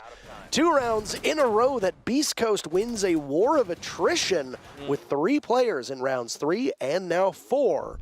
Still alive. The game is tied up at 2 apiece. I have to criticize XSET because they had fireplace control the entire round at Sledge, Bach, and Sophia, and they never opened any of the floor and fireplace leading towards that mirror window down below. And you can make the argument, if you open up the mirror window, the defenders can see the breach from much further away, but you don't need to open the mirror window necessarily. Just make the vertical destruction, deny that position to be played because they got 2.5 kills off it, 2 kills and some damage being done. All because no one bothered to break the floor above. So, small minor thing. I will also commend Mark the Shark for playing a really good position on the blue stairs. He tucked the corner, had a crossfire in blue 90 hall, guaranteeing that if XSET were to try and punish him in that 1 versus 1, there was a trade that could be had, and therefore keeping the numbers on their advantage. So good job, Beastcoast. An attack timeout from XSET. Tactical, not technical. I mean, you've had some choice words for XSET and have spotted some relatively obvious things that need to be fixed. One of the things that we talk about the most with XSET, in a kind way, is that they're never really out of a match. And timeouts for XSET seem to pay off more than most teams. Once XSET can get their head screwed back on correctly and get mentally into the game, things seem to work out quite well for them. XSET looked far stronger in the first 2 rounds, confident on their entry, getting those first opening picks, moving forward from there and using the advantage that they had in terms of numbers. But here we find hesitation, a lack of confidence in those previous 2 rounds, failing to topple Beastcoast on Bedroom on the second attempt, and then failing utterly on Garage. And again, as you said, you had those library stairs control for that whole time. You had a lot of things going for XSET, and yet they still couldn't pull it off. So we'll see what Vivas is able to do to the team, and whether leadership from the team itself can right this ship, as it's a second attempt for Beastcoast on this kitchen bomb site. Second time was a charm when Beastcoast went upstairs to the bedroom bomb site, but will it happen again? XSET were successful here all the way back in round number 2. I believe it was Kino in the player interview or team interview right before the match started, said like one of the things that XSET they have worked on and keep working on is like you're never out of a game. Like they need to just believe that even if you're down 6-0, you can still win the game. And I think that mentality is something it's obvious, like duh, like you're never out of the game, you can always win. But it is very difficult when you're in the server with all that pressure upon you. You're tilting, you're having a bad time. Maybe you could see C4 or naded like a couple rounds in a row. It is easy to check yourself out of a match in terms of focus and whatnot. So despite that being an obvious fact, if you will, obvious opinion, it is a common factor, a common problem here. Surf getting way too aggressive here, and Yaga finds 2 easy kills as Mark tries to justify the means. Does not work out. It's a 5v3 now for XSET. And that's another opening pick as well for XSET. They've got 4 of the 5 rounds where they've drawn blood first. No trades. It's been quite dominant for either team. Zeno will defend upstairs as 2 of his teammates have been laid waste to. XSET could very quickly get in that direction, but Zeno's got a window, a couple doorways to watch, and seemingly is unsupported up here right now. Slash the first kill for Beastcoast. It's on to Yaga. 7-3 for Yaga is an impressive tally with, well, still half the round to go here in round 5, but that'll be it, as the sledge is not available anymore. Slash is just firing back. In fact, he's the most kills of anybody on his team right now, leading the way at 5-3. He does. Zeno is still looking for more. A bit of a slow start so far. Playing in hard positions, to be fair, on Chalet and getting the worst into these gunfights. The ink being brought now. Kadela goes out to distract, to Slash under fire from 3 members and gets shut down. That's the bomb site control to XSET. Well, Slash, I guess he gets rewarded for those 2 kills. I'm surprised Zeno's been able to live up top as long as he had. Kino has diffuser in his hand. It's successfully planted. An explosion from above as Anthony clears a line of sight in, but it's a little bit too late. The Nitro Cell effective at doing its job, but the clock was just a little bit too far ahead. So Zeno will head back to the bomb site. Gomez sees him, finishes him off. Anthony in a helpless position from above. Hit by a Candela, follows up, gets hit by yet another. Kino can see through them. Beastcoast cannot. XSET take their time out and immediately win the next round. Very similar to what we saw out of the first 2. More confidence and good execution. Absolutely. Still a tight series, 3-2. The opening kills here seem to have made the round very easy for XSET, but then Slash showed up and got 2 nasty shots and 2 nasty kills, and that really brought them back into it. But Slash, of course, the only member on the bomb side. 1 T fell, but from all 3 members rushing him, well, it was all over. Zeno and Anthony up above couldn't quite get anything done. No vertical holes were pre-made in the floor, and the mirror windows had to be retaken from the defending team, which always sucks when that happens. Same with deployable shields. If you put down a shield as a defender, there's no worse feeling than a tagger hiding behind it at some point later on the round thinking, hey, it's mine now. Zeno keeping the frost every single round pretty much, as these window jump-ins are a big part of the Chalet rework. One thing that did get changed, Parker, is that a lot of doors got removed and a window be added in. And that's when operator like Frost, with those Frost mats, they get a little bit more value on the board. Of course, you get a bulletproof camera, and you get a secondary shotgun as well to kind of restructure around the bomb side of the map. And again, with how dynamic this map can be played out, that is always going to be a good thing for lines of sight. And we see now one big change, that a few holes are now being made in the floor for Beastcoast in case that same thing would happen again. But XSET, they go library bar instead. They're going to take it over and clear the map up top. All right. Final defense, do we see an even split? And then watch as the teams turn things around. The same scoreline, that is the real question. I am going to say that with the changes to the meta, the fact that we don't see a dedicated hard breach is quite fascinating. Gomez beheading Surf as the Oryx tries to escape from library, but does not do so with his life intact. Again, back to the hard breach component that was talked about, 2 hard breaches in the hands of Ying. It is fascinating that teams use her as almost a primary hard breach on an awful lot of maps these days. Buck also is used that way with the secondary hard breach gadget. But and Nook, if you don't want to use the grenades, and of course, No. Don't say that. If she isn't banned, you know. But only 4 operators have access to grenades at this point, so very valuable. One of them not available at the moment. One of them is Glass. Isn't that crazy to think about? One of the 4 grenade operators is Glass. Yeah, it's wild. I'm all for it, though. Finka lost hers, Maverick lost his, Buck lost his ages ago. Yeah, actually. IQ lost hers. I mean, Capital lost his. Hey, Thermite lost his. So it's been quite a while where they haven't had the explosive secondary at their disposal. You're right. Half of the round to go, and the only one that was picked off was Surf earlier on, but Anthony threw the soft wall in a very common spot, is punished by Yaga. And it is. DS holding on the drone hole, not the window instead. Does not do any damage nor a kill, but Mark trying to get aggressive there, gets punished by Yogg. 5v2 now in favor of XSET. Look at the wrong direction. No. Zeno. What are you, a Killjoy turret? That's not the right way around. Slash in a 1v3. He's shown signs of brilliance so far. He knows the directions they're coming from. Some damage done to the Thermite. Follow up now, or rather onto the Ying, not the Thermite, but holding onto the mini Thermite charge. It doesn't matter. Kino gets that final pick, and smiles are all around. The timeout for XSET clearly paying off. First half is theirs, 4-2. Yaga is really finding so much value in these rounds in terms of opening kills and just alleviating so much pressure. Like, he got a wallbang on Anthony that round to the closet. That's going to be the mirror position off the board. He's found opening kill after opening kill multiple times. A double on that basement situation that they had 2 rounds ago as well. So Yogg really bringing the heat for the side of XSET, and that is also why he's sitting all the way up top on 9 kills to his name, with Gomez on 7 right behind him. XSET, they're going to start in the basement. Double Rooney laser gates on the trench wall. Probably going to get reinforced off by the looks of it, as ADSs and shield gets put on the pillar position instead. Slash calls for a rehost. We might do that in just a moment before we get too far into the round. There it is. We should be back in just a second.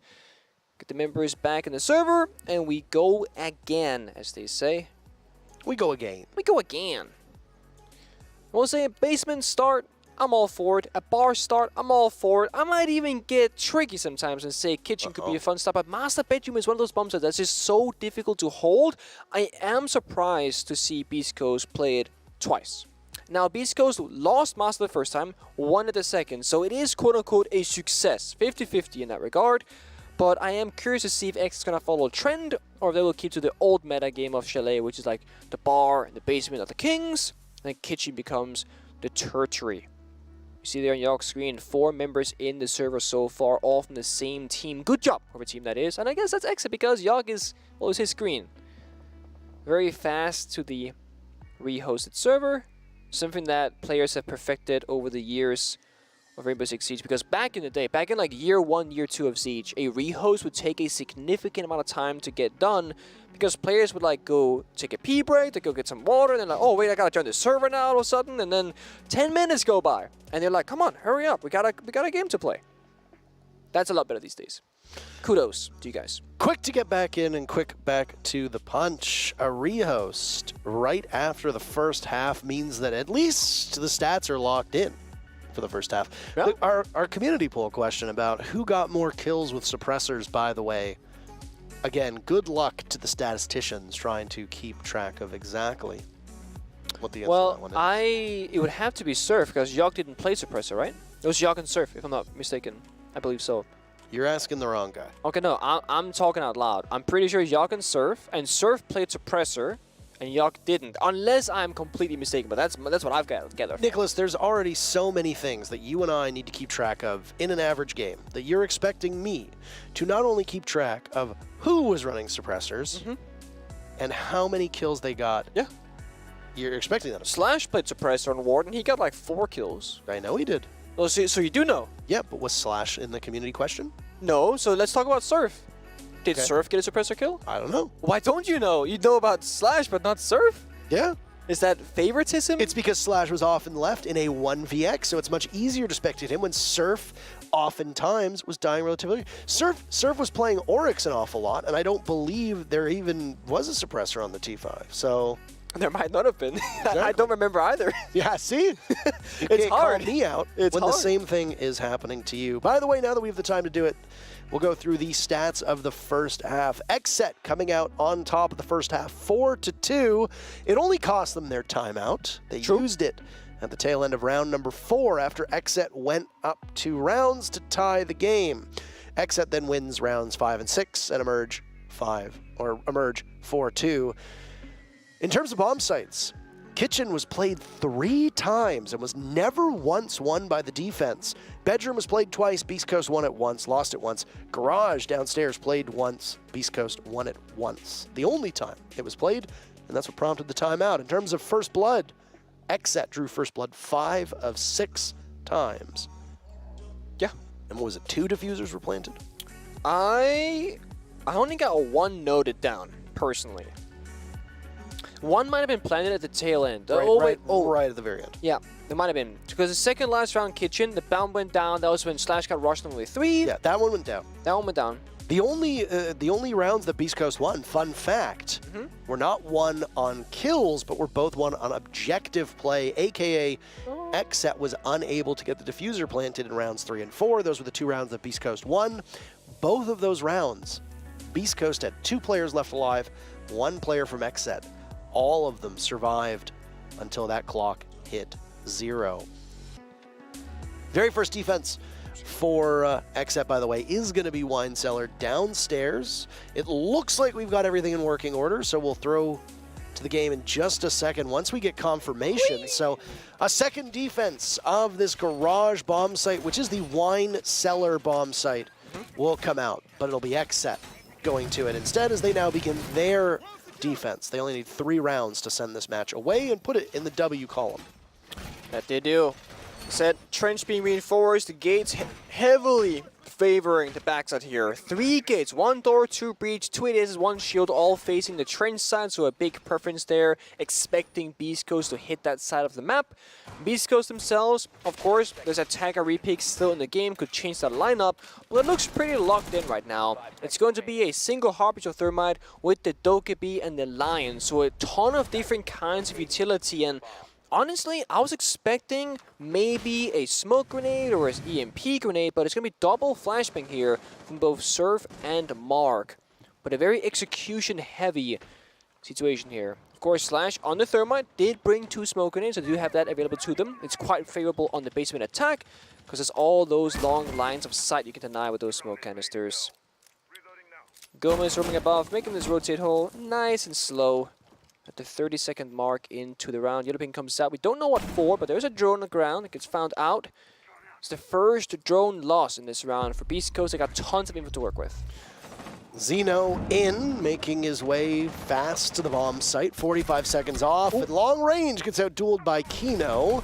The DMR just simply being way too much. And not a single point of damage done to XSET for that very first engagement. I don't think this has necessarily been the debut that Xeno was hoping for, but again, give pause to any criticism that you want to lay at the feet of Beastcoast. As Ferda is not playing, they are not at full strength. They're adjusting to Mark being on this roster. Yes, Mark has played in pro play before, but as a coach, he is not a seamless fit. He will not be up to snuff like Ferda would be, so take everything that Beastcoast does with a grain of salt. First game jitters, of course, just getting used to the LAN environment in Las Vegas and how this all works, because playing from a stage like this versus your comfortability of your own home, extremely different circumstances. So just getting comfortable, it's a great start here. Very much so. Gomez with the MX4 Storm in the hands of the Alibi. Nice amount of long-range gunplay that can be had here. You talked about recoil on guns before being controllable. That MX Storm really does take off. It goes straight up into the stratosphere when you start firing, so catch you off guard. Even pros sometimes struggle with recoil. That's true. Does happen. E1D gets burned. Damage is done to Yaga, but Kino on the move still takes out Anthony. Surf will use a logic bomb, and down goes Yaga. He decides to peek. It's a bit of an ego challenge to Slash over by Trench. Does not work out so well for XSET. Still, they hold an advantage. ADS is burning away.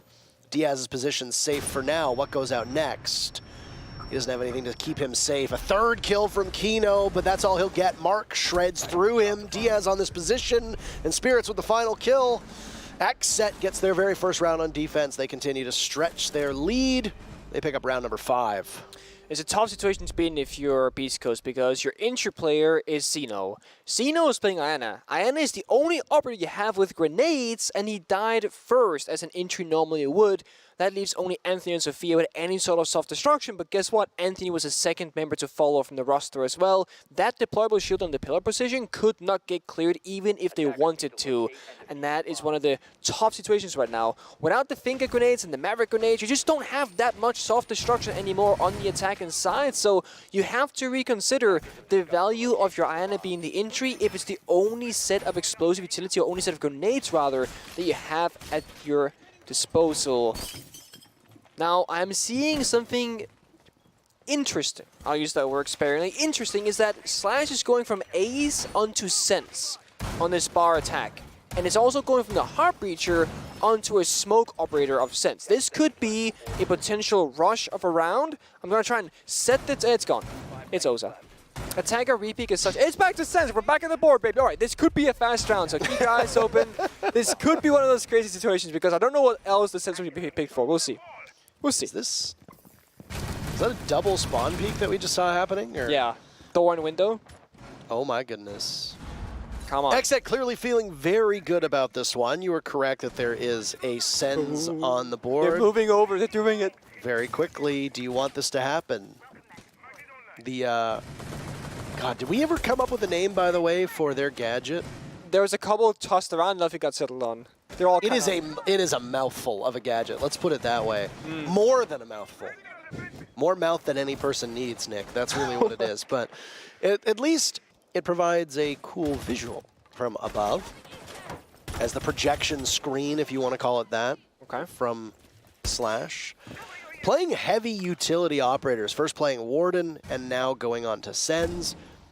Really playing for the team, which is exactly the role that we knew of Slash, the veteran. You gave him praise earlier on for the fact that he can add to a team, especially of youngsters. There goes one of those projector fields tossed out. It will have a mind of its own. It gets shot away, but still it stops XSET from being able to see into the bomb site down below. Hail of gunfire going off. There's been no damage done just yet. Everybody unscathed. Yeah. Nothing's really happening right now.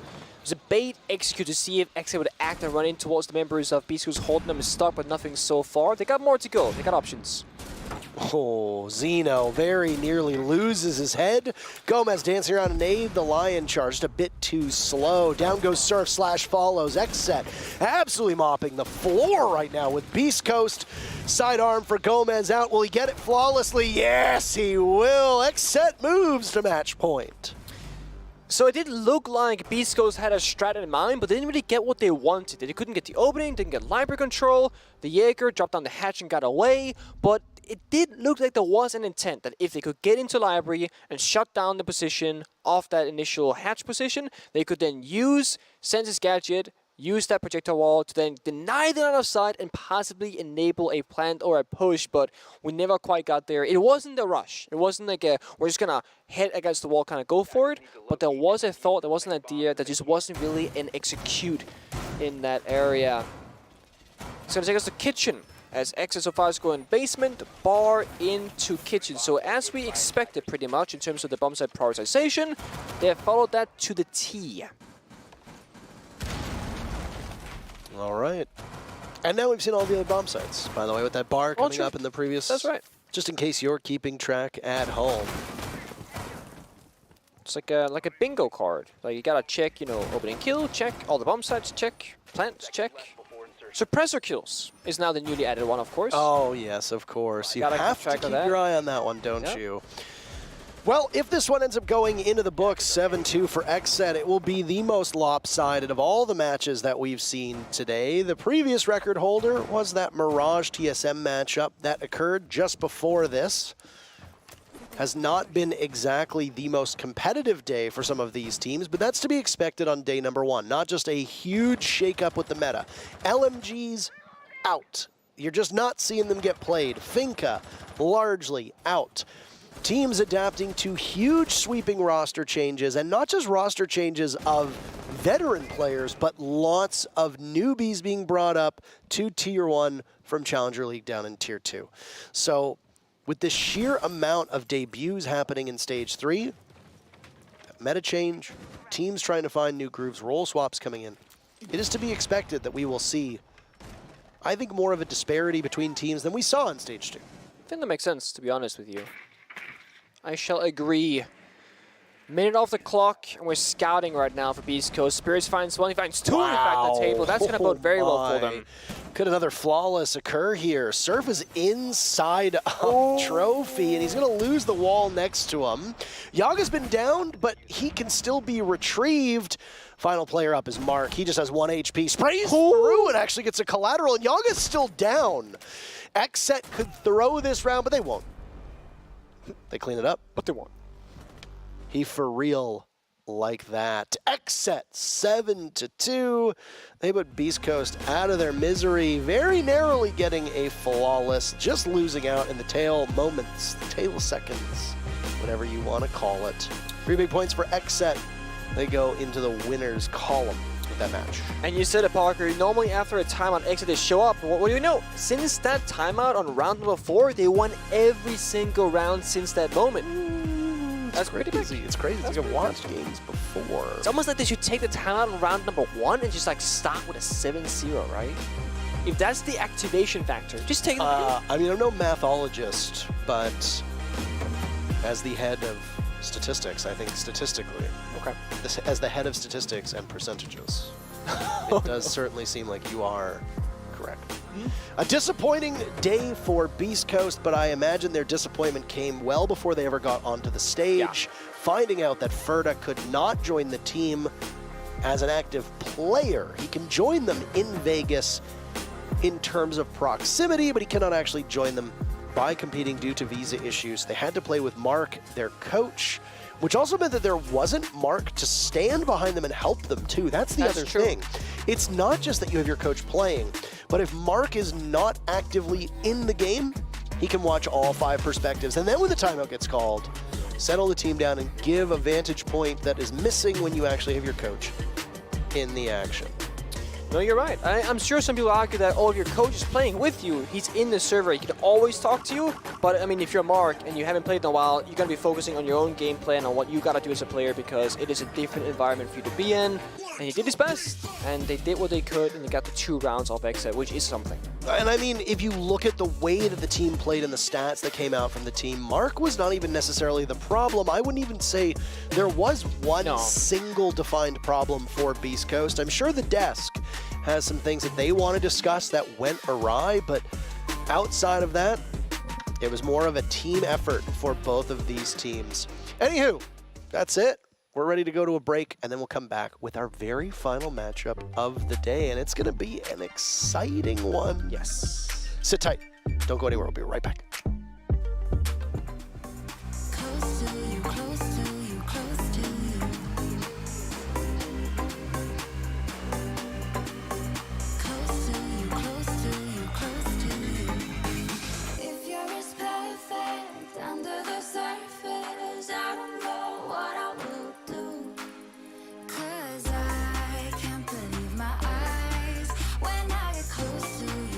to you, close.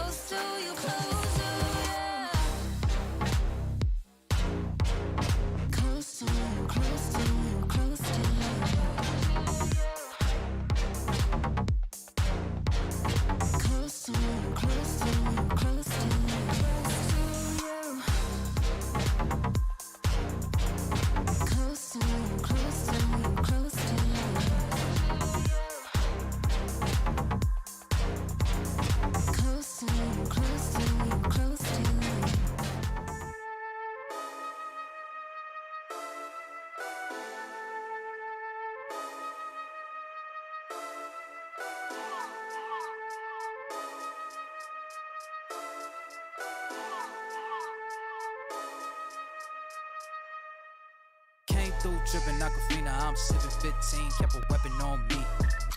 Flow make digits, I'm on my business. Stack chicken like what it's gon' be. Crew in the cut, hey, you want us red run when I tell a peace. Love is love.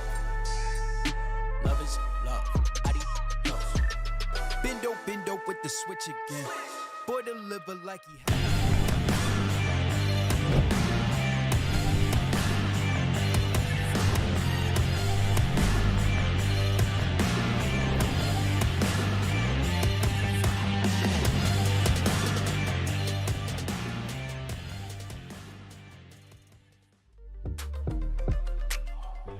Six North American League, your host Doa, along with Caliber Jacob and Jesse Chick, our two epic analysts. And you know what? That was a quick one, wasn't it? Yeah, well, after it started, it was a quick one. Yeah, it looked like underway. Maybe at the beginning it was gonna be a little bit tighter, but no, XSET decided that they were going to end it fast, and they did. 7-2 versus Beastcoast. They got it done in a hurry. And over in Vegas, we have Kino waiting to chat with us. So Kino, congrats on the first win of the stage. That one didn't seem too difficult for you guys, though. Yeah, really unlucky for Beastcoast playing with Mark. He's also a really good player. He played professionally before, so. But yeah, we got a solid 7-2 win. Not complaining. I'll take it. 3 points, and it did. Well, you got to play Chalet today. Not a bad map for you guys. You picked it twice in the playoffs in Berlin. Now you get it here as your decider map, of course, for this best-of-1 series against Beastcoast. What is it about Chalet that you like so much? What do you think it is about Chalet that benefits you as a team? I think Chalet is mostly gunfights. You know, and our team is based on skill and like gunfights, so it's fun. It's fun to play that map. Even though I'm on Hibana some rounds, it's like I'm still getting kills. I'm still like getting in gunfights, and that's where we thrive the most. You know, I remember talking to a version of you back in Stockholm, talking about what your future was actually going to look like. And there was a lot of, it wasn't fear, but I know that in the back of your head, there was like, what is it actually going to be like trying a different experiment out? Now that you've had 2 straight stages, 2 major appearances with this team, has it exceeded your expectations, or 6 months ago, is this exactly where you thought you were going to be? This is exactly where I thought we were going to be.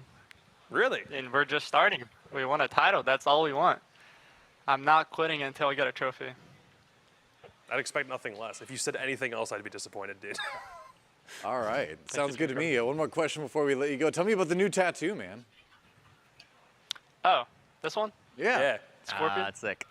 I see. Like it? Who do you want to get over here then? What? Who do you want to get over here? That's the Scorpion line from like when he shoots the spear. Oh, you know. Yeah. Well, thought you were asking me a question. Yeah, it's pretty sick. I kind of like it. I honestly don't care about like.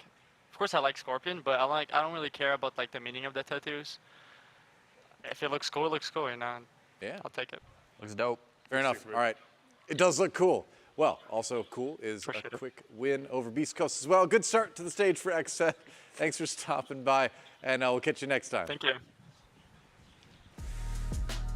Oh, I asked him about the voice line. He didn't answer my question about the voice line. No, well, what can you do? You can only try so much. XSET 7-2 win over Beastcoast. They kind of wrecked him, but you know what? I mean, Beastcoast working with a new player in Zeno, having to have their coach Mark in.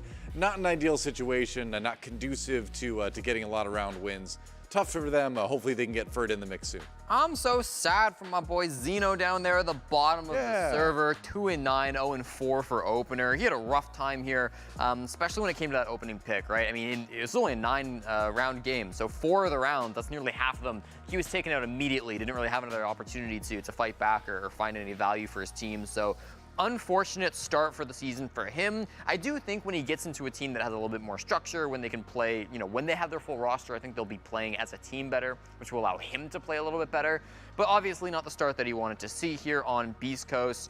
Got to get this out of your head for tomorrow. Obviously, it's unlikely they'll have Ferda back for tomorrow, but they've got to find a way to turn that around. I definitely appreciate the fact that Mark was still able to put up this kind of performance, and I do understand what the mentality was, because I figured you might as well put him on Breach because there may be a direct supplementation, maybe 1-for-1 for Drip's roles. You wouldn't play nearly as aggressive as Drip, even though you probably had the capability, but I still feel like him on Lion does give him a little bit more impact. If it's Slash taking on that kind of Breach like philosophy instead, I still think it may take a couple more games for him to like really remember what it's like to compete at a level like this, but still, I feel like even in defeat and things not going well for Beastcoast, there may still be a positive spin that you can put on this for them.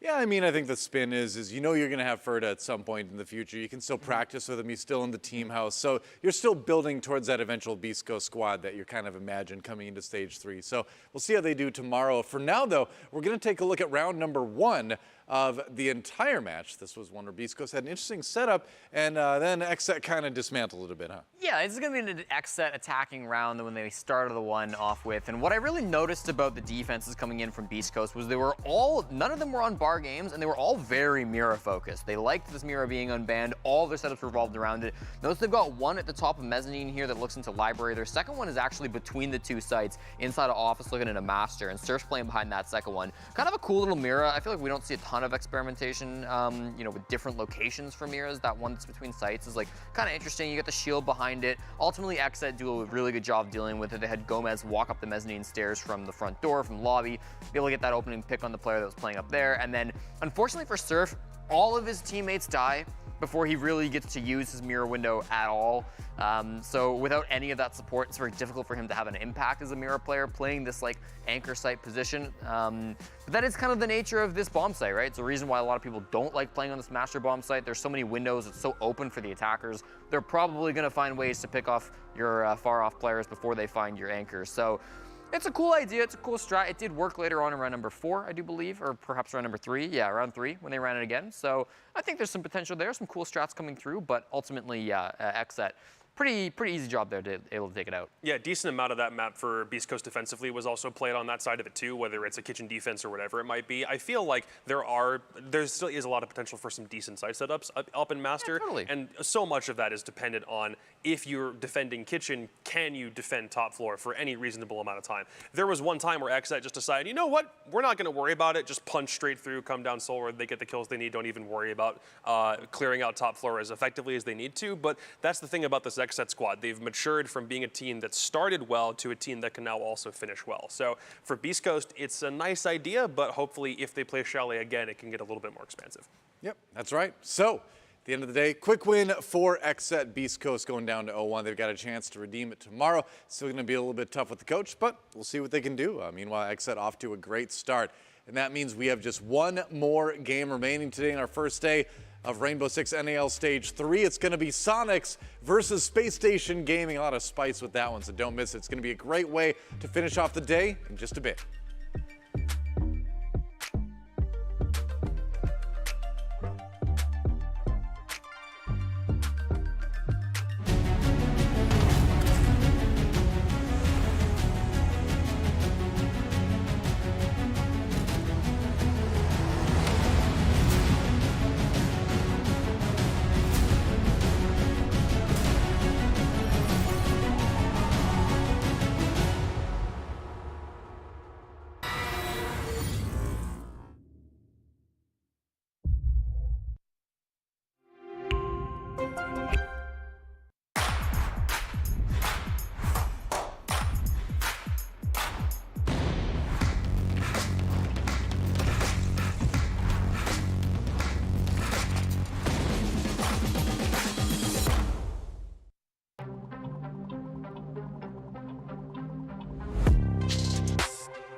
Here we are, one more game to go in day one of stage 3 of the Rainbow Six North American League. Doa, Jesse Jacob here with you at the desk.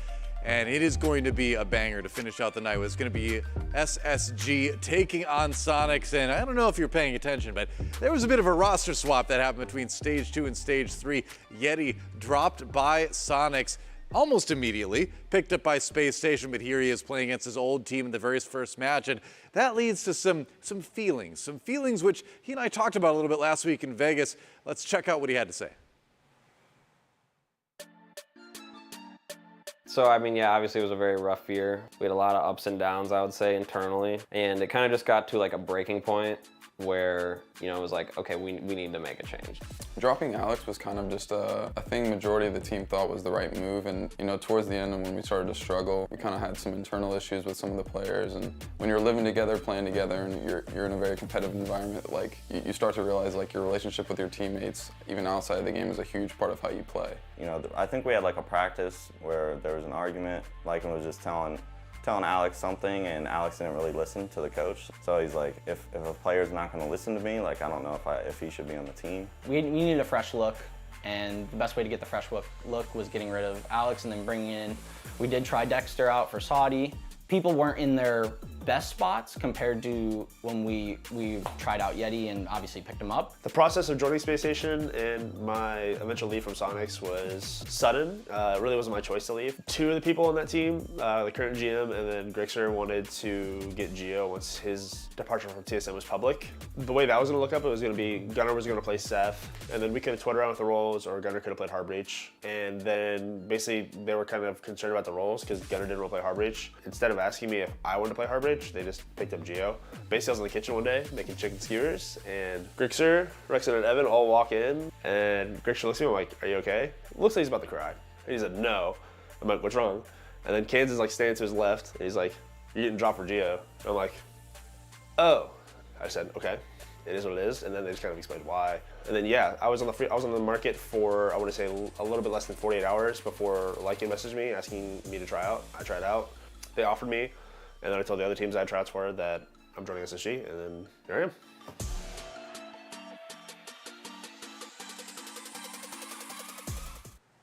You know, I talked with Lydia a little bit more about that moment. It was an emotional moment for him. I mean, that's tough to learn that you're being dropped, but luckily, things got okay pretty quick. As like you said, less than 48 hours later, Spacestation Gaming was knocking on the door, and found himself a good home with them. I'm excited to see what he can do, but playing against your former team after being dropped like that, that's got to be kind of some thoughts to go through your head. So I'm sure he's got a lot to prove here in this match against his old team, Soniqs. Yeah, what a great opportunity to show Soniqs that they made the wrong decision by dropping you to play him in the very first game of the season. It's going to be an exciting one for these two teams to go up against another. That's Gio, the guy that he got dropped for. Yeah. They knew they wanted to bring in Gio. I guess that's the decision that they made. And Gio's a great player, right? I don't want to, take that away from him at all. Currently, obviously, Yeti is a good player too, but Gio is so good for TSM, right? He's been such a staple player in the league so far. You see it there. The reaction time, almost a full second. Okay. Perhaps that could be improved. These are, so it's like you see something, 1/1000. Got it. No way. I think he's a little bit quicker in game. Yeah, you might think. Yeah, I think the stats look a little better when he's actually fighting real people.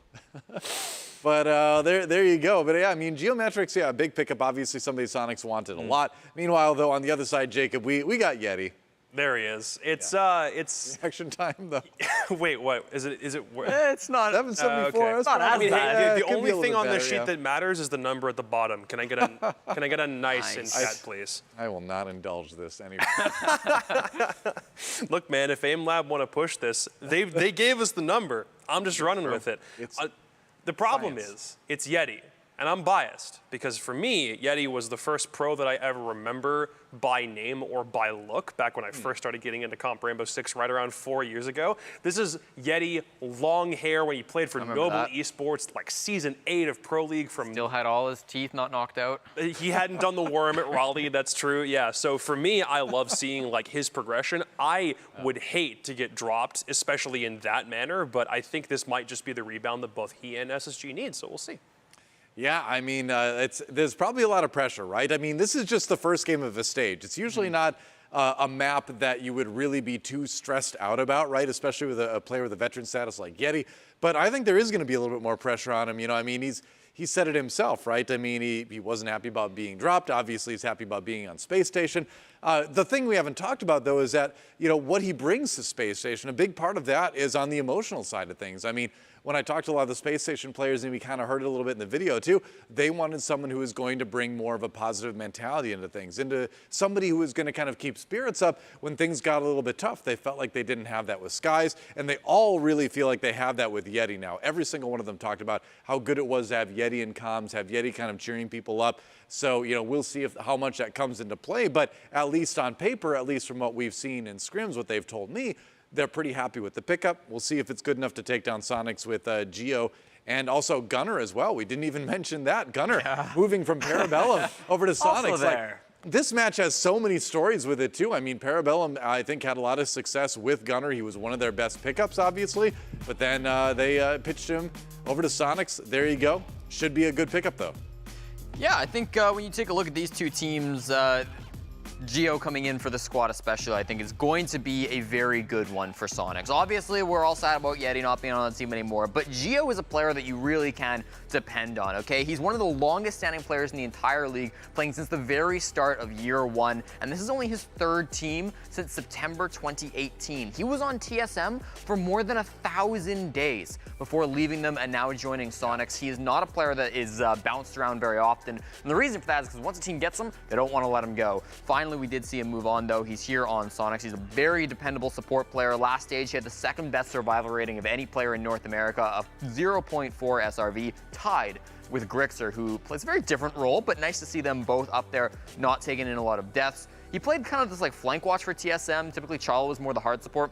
I could see him moving into Hard Breach to fill in for Soniqs, especially given what we heard from Yeti in that interview there. Seems like he will be moving back to Hard Breach, but again, so much experience there. Some experience as IGL for TSM as well through 3 years of role changes with that team. He's really seen it all. So I think he'll be a great support player, regardless if he's on kind of the flank walk support or the hard break support. Yeah, and the fact that Gunner is on this team, I honestly think Parabellum probably let him go for a little bit too cheap. If the figure I've seen float around the internet is accurate, they let him go, and he is the 3rd highest rated player of all of Stage 2 by SiegeGG's metric, and 2nd highest rated player of Stage 2 by the EPS metric. This guy was insane in his rookie stage of the NAL last season, and it feels as though the Soniqs have only gotten an upgrade on both sides because they're getting a firepower upgrade in Gunner, which is just clear. Even if you straight up, if you didn't look at like any players that were on their team before, he's just fantastic. Like it's no disrespect to Yeti's time there, but Gunner was insanely impressive in his first stage, and he's going from one system that didn't have nearly as much of a coaching staff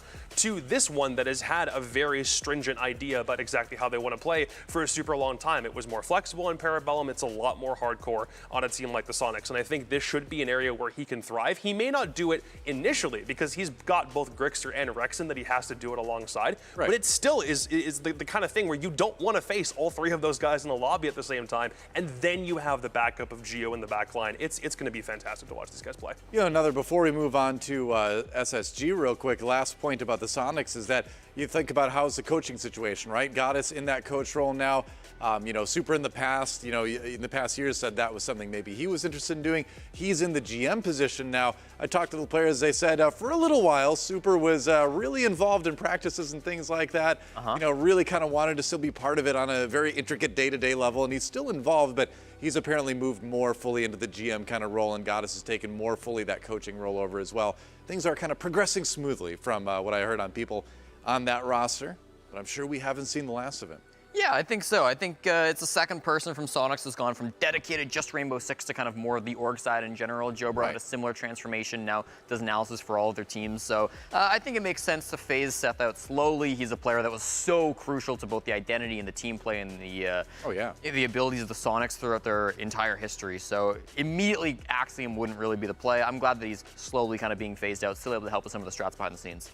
Fair enough. Well, over on the other side of the arena, we got Spacestation Gaming, a team, again, that's had their struggles this year, right? So we'll see if this is the key to kind of unlocking the potential that this roster has. We know there's a lot of good players on it. You know, will Yeti bring that kind of like positive mentality, you know, the sort of stick-with-itness in games when they get a little bit difficult? We'll find out. I just love this move, man. I'm biased toward the player. I'm biased because the org is an awesome org, but I still think if you strip all of my personal feelings about this away, this was the roster move of the stage. Now, there are some people who are going to call that nuts because there's a lot of Challenger League call-ups. Obviously, Geo is a world champion and he moved teams, so a lot of people think Soniqs won that trade. But I still look at the situation for SSG as a return to form. If you think about where all of these players fit in, Yeti is actually in a really, really good position to help them get back to winning titles again, especially from a mentality point of view. I talked to Lycan a little bit in the offseason, and I said, correct me if I'm wrong, but it doesn't seem like SSG has been a very fun team to play for these past couple of stages. And he said, you're 100% right. That video also proved it. They knew they needed to make a change behind the scenes. They decided where it wasn't working out so well, and Yeti's work ethic and the way that he's interacted with every team he's worked with so far feels like the kind of thing that can really help SSG get back on track from a mental perspective. Even if Yeti's not getting hype and loud during games, which if they're doing well, I fully expect to see him do that, I still think that it's not even just from a mental state, but just from that perspective alone, SSG is getting a huge boost by having him in the back. One of the big reasons that the team has talked about going for Yeti instead of a player like Dexter, who they also said had pretty good vibes. Everyone got along with Dexter. They said a lot of good things about him when they sent him on his way, was that really the roles fit a lot better on this team when they can bring in a player like Yeti who can play a little bit more support, a little bit more flank watch. And to really understand that, you don't need to look at Yeti as a player. You don't need to look at Skies or Dexter. You gotta look at hot and cold. Remember, this guy back last year was the best player in all of North America, the league MVP, and he went from being top dog to pretty good. And not a bad player by anyone's imaginations, but he didn't really have that same impact in the last couple of stages that we're used to seeing him having. Recently, he's been on that flank watch role, and I don't think that that's been the best spot for him. Moving in Yeti instead of a young gunner like Dexter is going to allow Yeti to play that same role he played on Soniqs, very similar role, very similar operators, and allow Houghton to flex on a little bit more. So I'm really excited to see this new SSG. I think the role change, while maybe not intuitively like a perfect match, right? A lot of people are criticizing it, should have gone for someone younger. I think it really makes sense when you dig into the roles and you dig into the mentality. Absolutely. Well, we're going to find out where the teams are going to do battle. The map bans are in. Time to find out what was chosen here. What do you think we're going to see? No cafe, no chalet. Man, I was really hoping that even though we've seen Soniqs make changes this stage, that we'd maybe see them go for a cafe, but the 3 remaining members of this team still decide it's not something they want to worry about. It's still their permaban. They'll still delete it. Overall, SSG does seem like they're more willing to try more maps, even if they didn't go to some specifically in stage 2. They didn't play cafe, theme park, or villa. So if they want to try those again, it would make me think that, hey, the willingness is still there. The onus is on them to try those maps if they want to add it to a more expansive repertoire. And because they've got Yeti in the back line too, maybe there's a couple other ideas he can bring to that squad. But still, all of these look pretty darn box standard. I think the Clubhouse one is one that SSG really haven't gone to much this year, but the Soniqs themselves decide they don't want to concern themselves with it. And then both Theme Park and Villa, from Soniqs' point of view and from SSG's point of view, these are their two least played maps overall. So the last three that they've got are ones that seem like they have a lot of play between both teams this year, right? Well, last three are Bang, Border, and Sky, and Border's the spiciest one there. That's the one that Soniqs got their first win on the third Playday of Stage 2. Back against SSG, sorry, Playday 5. So that's one that they might want to take out of the pool if you're SSG. And in fact, they do choose to take out Border. Bank would have been the obvious choice, but we go Skyscraper instead. For Soniqs, they were the first team ever to play Skyscraper in North America. They got just one round as Astralis beat them pretty hard. SSG also one and only play. A couple more rounds though, 8-7 loss to Parabellum. Both of these teams never having won Skyscraper so far, but quite small sample size for both.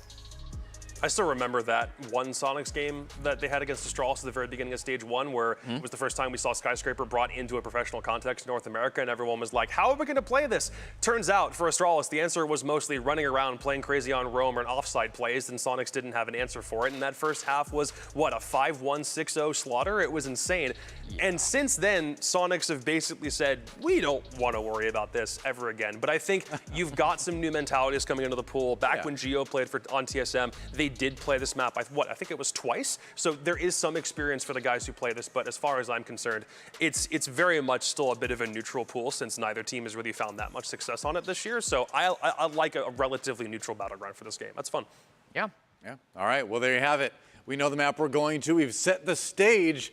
There's a lot of drama going into this one. This is kind of a, when I saw this one, when we released the schedule, I was like, oh, wow, we're starting the stage. We're doing this on day one? All right. Well, I think this is going to set the tone for a couple of these teams. It gives us a lot to think about as we go into our predictions. We've still got Penguin and Taro waiting to cast this match. I'm sure they're going to have a good time with that one. But first, we got to find out who do they think is going to win. Penguin and Taro, welcome back. Thank you. Hi. What do you think is going to take this one? It's actually a really tough one. I mean, I look at the way that they've done over the last couple stages, and I mean, immediate is just Soniqs are going to win. They've been the better team consistently through both stages, right? Sure. True, but they've lost their IGL.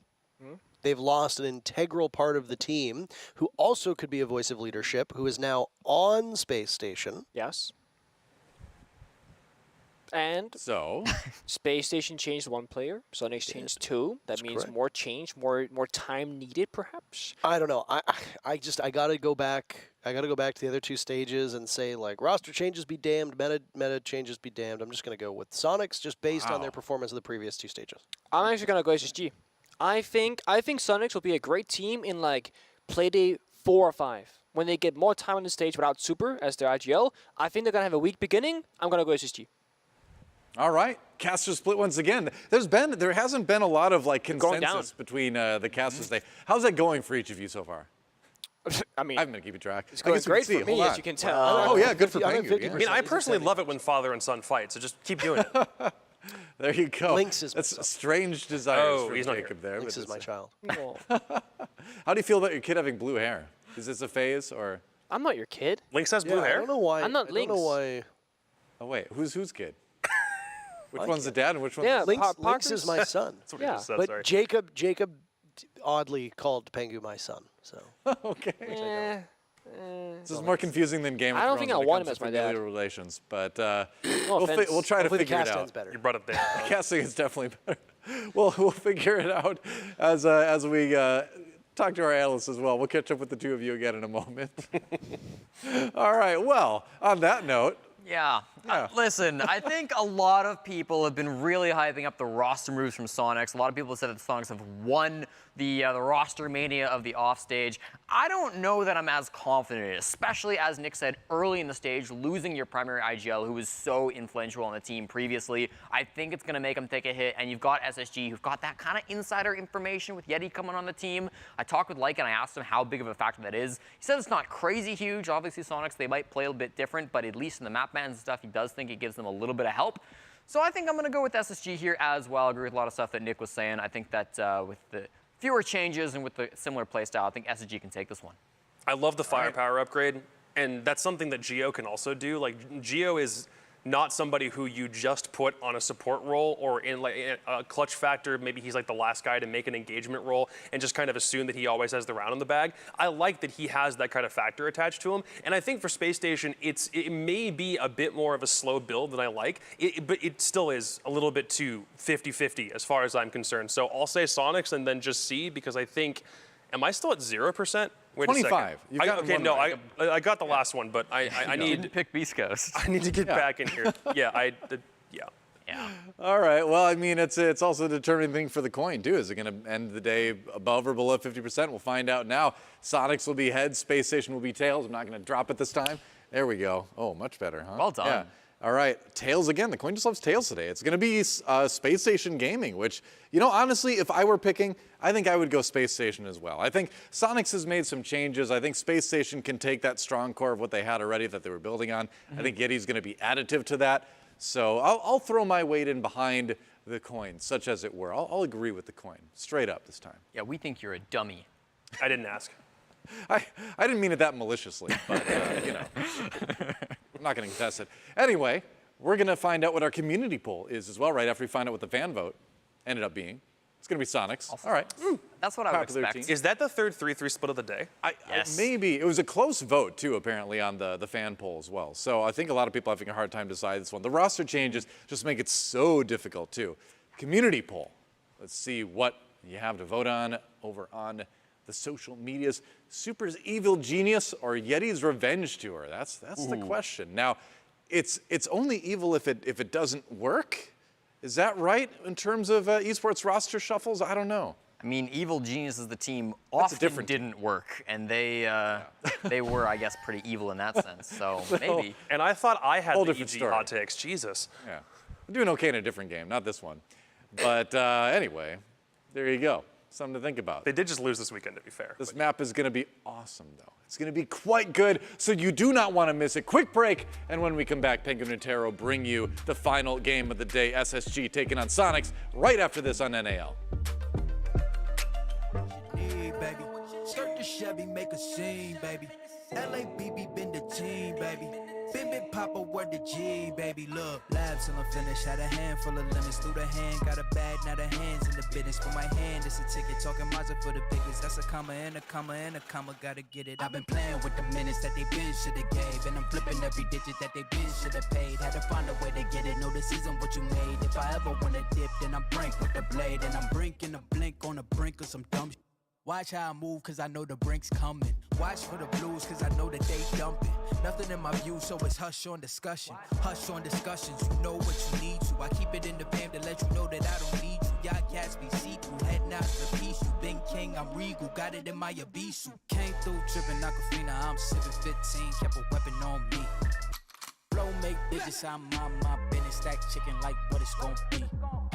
Crew in the cut, hey, you want us red run when I tell a peace. Love is love.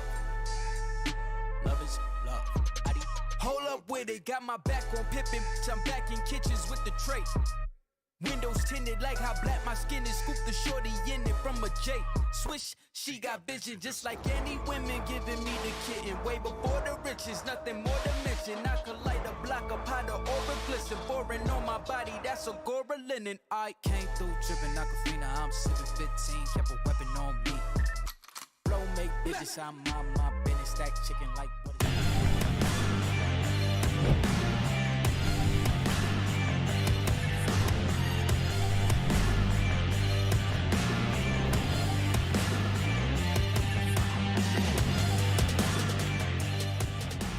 Time for our very final matchup of the day, SSG versus SQ.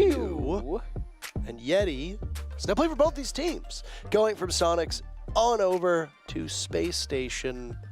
Drama, excitement. On day one as well. Very Romance? exciting. Romance? I don't know. It's a bit of a breakup, it seems like, Parker. Heartbreak. Heartbreak indeed. And A necessary step of romance. An unnecessary romance. I do like Because that. if you want to get into romance again, if you fall out of it, heartbreak is needed. Okay. It's sad, but it's true. He's so wise today, this man. Thank you for providing us insight. Our my own personal assistant Luca, right behind the camera right now, is obviously very excited at what I see, nodding along.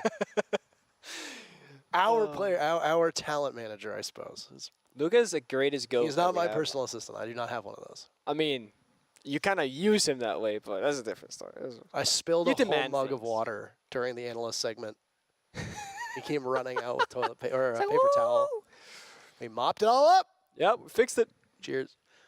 Cheers to that. No, he plays video games for you and for Sam. That's true. That's true.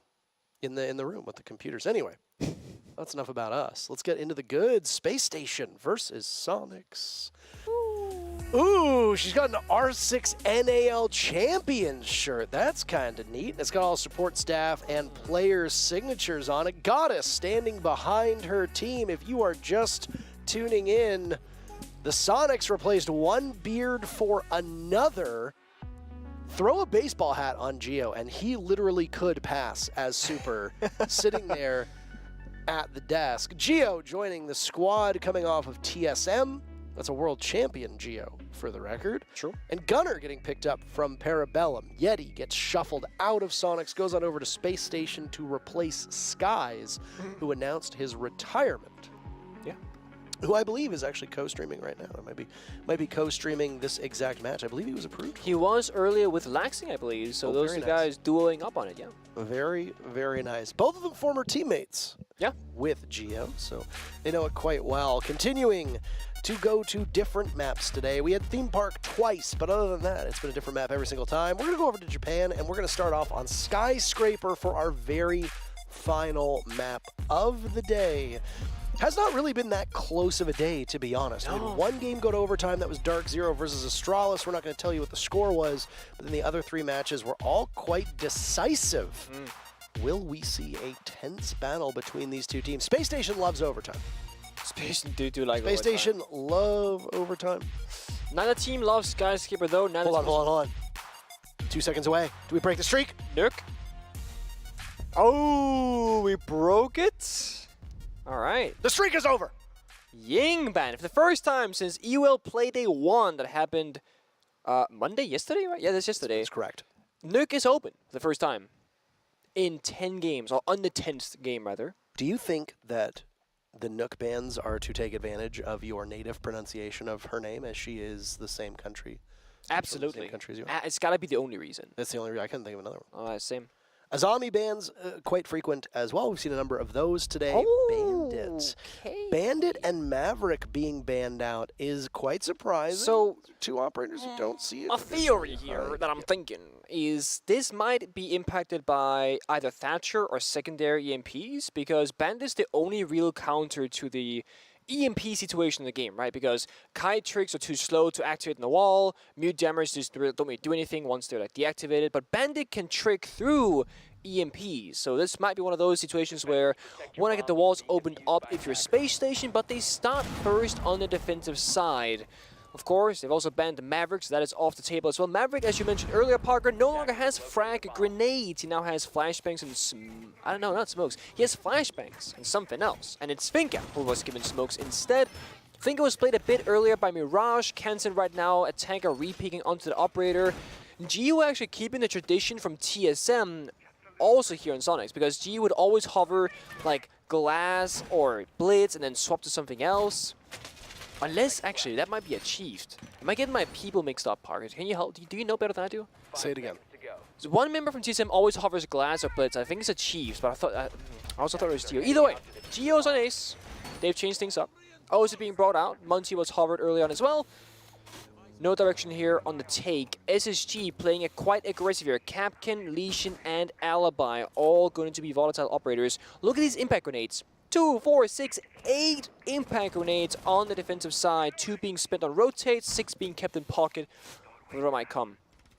Capkin getting brought out as well. We heard a suppressor on attack. I think that might have been Gunner running the suppressor. I'm not entirely certain. See, here's the problem with suppressors. Yeah, they you make can't tell. every single gun sound so different. For 5 damn years I have casted this game, and suppressors have been nothing but a troll pick most of the time. And I have familiarized myself with the sounds of pretty much every single gun, and now I need to relearn them all with suppressors. There are a couple that have a very distinctive sound. The Spear, Ying's LMG, they all sound very unique with suppressors, but some of the others tend to sound very similar, so you just gotta train your ears a little bit. IQ's Commando and Thermax 556 sound almost identical. That was an issue I struggled with as a player, actually, a couple times. There are the impacts. Bucks C8 sounds like something else as well. Rampy gets the very first pick. Gunner goes down. That's one of the two new players from Soniqs. Geo and Gunner, both G names to join Grixer, too. I don't know why you have 3 players that all start with G, but okay. Very cool. Very cool.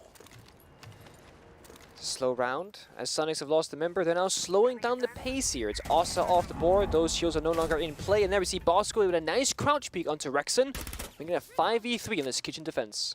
That's a unique sounding one as well. The Storm with the suppressor on it. Soniqs often live and die off of their top fragging players of Grixer, Kanzan, and Rexon. It's usually Yeti and Super who would be on the bottom of the score sheet. How can Geo and Gunner add to that? Through round number 1, we're only going to get to see the impact that Geo can have, trapped inside a kitchen right now with his old teammate of Bosco not too far off. Storm will continue to fire away. Diffuser getting planted by Geo, and Adrenal Surge goes out. Bosco will have to take the engagement on his own. Geo, hello? No cover? Nobody's watching whatsoever. So the Soniqs forfeit that Diffuser. Grixer goes down too, and suddenly SSG, who've only suffered a tiny bit of damage to Hot and Cold, are in a 5v1. 30 seconds to go. Kanzan, can you find any kills? Will they be impactful? That's the question. No, they won't be. Not even a single kill found. A flawless round from Spacestation to start off this match, and that's a statement. I was thinking that Geo had some like big brain play, like some sort of like good cover to bait in Bosco or something, but there just wasn't any cover being had, and he stuck it all the way down to the last 2 seconds or so on that plant timer. It got taken out. It's a flawless for Spacestation, looking good in this first opening round, of course. Playing defense, in my opinion, is always a little bit easier to start off with, as you can just kind of set up your, your map, your reinforcements, your utility, and then just see what the enemy is doing and then react upon it. It's always easier to be the one setting up problems rather than to be the problem solver. And that's pretty much how defense and attack works in Siege, where when you're in the attack, you can just solve all the problems to find the solution to win the round. As a defender, you put up as big of a problem, as complicated of a problem as possible, to then make it more difficult to attack against. I believe we're having a quick rehost. I didn't really realize that was happening, but I think we are, so we'll get back to you in just a second. For now, we can look at our beautiful players on the stage, or a replay here of what just happened in that previous round. These are our highlights powered by Predator, and that is the rehost screen. True. And those are our players. People in Vegas, and now we are back. Oh, that's the players in Vegas. Those are the players in Vegas. As you see, having a great time there. Laughs across the entire board. Smiles from Lycan and Yeti. And something that SSG has always been known as a quote-unquote like emotional team. I don't mean that in a negative way. Here we go. But just like, there's always been an outpour of emotions when they're winning, when they're losing, etc. Frustrations, happiness, whatever. And one thing that Yeti is known for as a teammate that I've heard a lot of time, he's a good vibe. Happy guy, good motivation, be like, come on boys, we got to pick it back up, etc. Brings discipline to the table as well. And I think a team like Spacestation could really benefit from this. So I do think that from a vibe check standpoint, Yeti makes a lot of sense on paper, and I'm seeing smiles already across the face of these players. So maybe already now, like, we're influenced, we're happy, we're doing good, we won the first round. This rehost, they're not even fazed by it. They're happy with this. I think some of the issues that Spacestation had prior to Troy joining this team, Canadian, of course, we talk about Troy's impact on both SSG, and now we talk about it a lot on DarkZero, and I mean, it's inarguable what he brings to a team. He goes to Spacestation, a couple months later they win USN, which would be the predecessor of NAL. Yep. Then they go on to win the Six Invitational. Yep. Then he goes to DarkZero after Spacestation has some internal issues, maybe not the success they were hoping, and it takes him time for them to adjust to Troy's system on DarkZero, and then suddenly DarkZero are now a major winning team. Yep, Charlotte Major. They won the Charlotte Major, and even though DarkZero did not end up making it to Berlin, the odds of them making it to the Six Invitational are all but guaranteed. Roughly 99% last I saw, because of the points that they've accrued from winning the major and doing as well as they did in these first 2 stages. And they also had a deeper run as well at the 6 Invitational to boot earlier in the year. So when he left Space Station, the big hole that needed to be filled on SSG that seemed from the outside was leadership. Yes. The ability to have an experienced voice, a strong IGL that can command the team, keep them focused, keep them in the game, and guide them forward. Now, it's funny because Yeti used to be that voice on teams way long ago. The first Pro League match I ever casted, all the way back on, what was it, September 25th, 2017. Oh, God. Yeti was one of the main voices for World's Best Gaming, and then would go on to also have a very large voice in Disrupt when he was on that team. And then, if I remember correctly, Noble as well, which he was on in Pro Play. He was one of the main voices, if not the main voice, for that team. He's been around for ages, and he does bring that calming presence to a certain extent. Now, when he was on the Soniqs, you had one of the best IGLs in all of Pro Play and Super, moving the team forward. And while Super's come out recently and said that with the way that attacker repick works, having a dedicated default IGL is not as important as it used to be, there are still teams that use that system that do think it's quite important. Yeah. For Space Station, it could have been the missing link that now allows them to elevate, but of course that's just a spitballing. We've only seen a single round of play. No, true, but I do think it's important to talk about because every single team needs different things than others, and if that's what SSG needs, it's what they got, it's what they're going to be able to work with. On this round at Soniqs, a very, very clear attack. The Monty and the Osa is indicating a plant inside the B bomb side right here in that rotate. That's going to be inside a karaoke. They're going to try and take the black stairs and the balcony as well. That's going to allow them to just walk on in and try and get that diffuser down. But first, they got to clear this shield, get the staircase control. That's going to be the first minute of the round. Toxic Babes goes out. There's going to be stalling it out. Bosco actually preemptively using 2 of those canisters, while Bolts as well as Yeti might go for an aggressive play in the window. Very little damage done to the Montaigne, but has bought time for Space Station to relocate 2 of their players as well. You saw both Fultz and Yeti getting in closer to the bomb site, and that's the very final toxic canister that goes out here. It's very early. Very, very early. Still 2 minutes left, just a little bit south of 2 minutes left. Bosco is just a gun at this point. He put down his shield already, playing behind it, and Soniqs know he's there. They'll have to try to bait him from down below. Can Kansan capitalize? No. Gunner gets baited in, and he's the first to die now 2 rounds in a row. Yeah, the issue here is there's no self-destruction for the shield now. Post team kills Yeti.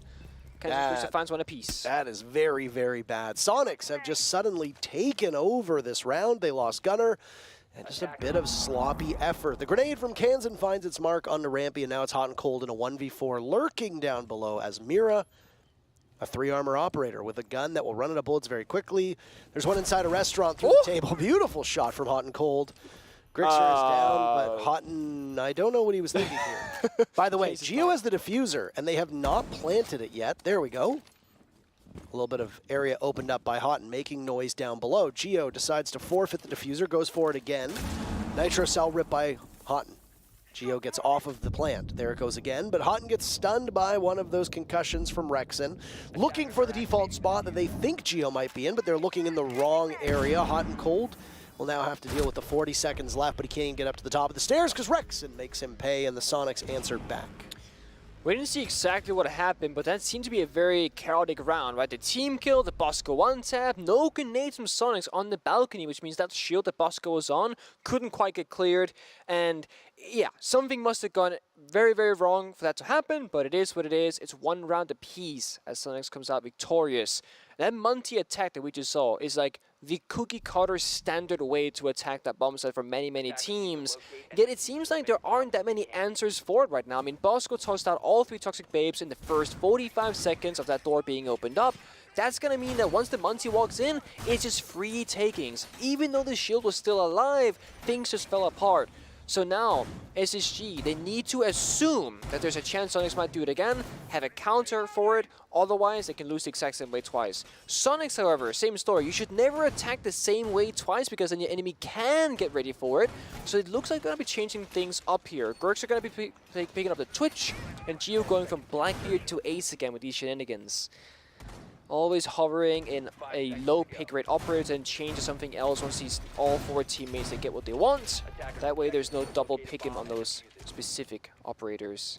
Don't demean it to shenanigans. Shenanigans, some tomfoolery, if you will. Goyo is an answer, I suppose. I like tomfoolery. Chicanery is another good one. A word that is quite relevant right now, given what happened at the Emmys last night, or 2 nights ago, where Better Call Saul has now been nominated something like 46 times for an Emmy and has not won a single one. Oh. It's nonsense. Oh. Absolute nonsense. Either way. For those TV snobs out there that realize, by the way, that award shows are utterly meaningless. They are. It doesn't matter if it's the Grammys, Oscars, etc. It's all just a dog and pony show. That's it. Anywho, that's just a rant for another day. Sure. You know? Double summer charge opens up the geisha. Well, Force is trying to try and stick around and get at least one drone worth for his trouble. But the Soniqs, they have rotated around to the first floor area now. The restaurant kitchen. Try and take more control. Probably rappel up later on to take advantage of the breach, but not for now. It really is a trip seeing suppressors be used as often as they are. My brain hasn't really adjusted to it just yet, Nick. I keep thinking just going back to the old times of them being a funny ha-ha, Yeah. why are we running this? Either way, Yeti's been downed. He's Not sure retrievable. how he's been down. That's the thing. Yeah, I don't know where he was that he got shot. He might have got shot through garden window, but I don't know if that's the case. Either way, grenade goes out. Kansan will continue to walk up the stairs, back stairs, but there's one of those Goyo canisters that have been blown open. And having some difficulties to get the Gemini out and gain more information for his team. Just a little bit over a minute to go. Nobody has perished, and Yeti has been retrieved from the dead. That he has. No C4 in pocket. There's only Hot and Cold, who's not downstairs right now because this is where Kansan and Soniqs are instead.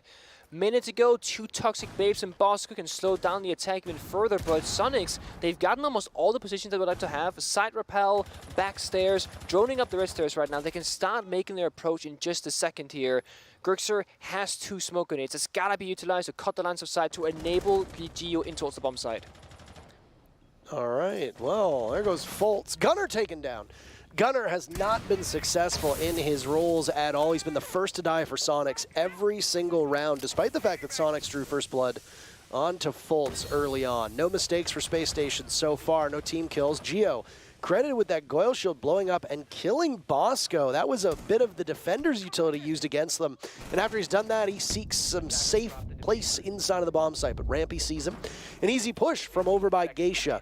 Space Station have now got the diffuser down, so Soniqs will need to retrieve it. Kansan is in doing Kansan things. Missed opportunity onto the Mira. Now it's Rexon to take some serious damage. Kansan dealt with quite admirably by Hot and Cold. Diffuser being planted by Grixer, and it's Hot and Rampy in a 2v2, but Hot stops it in its tracks.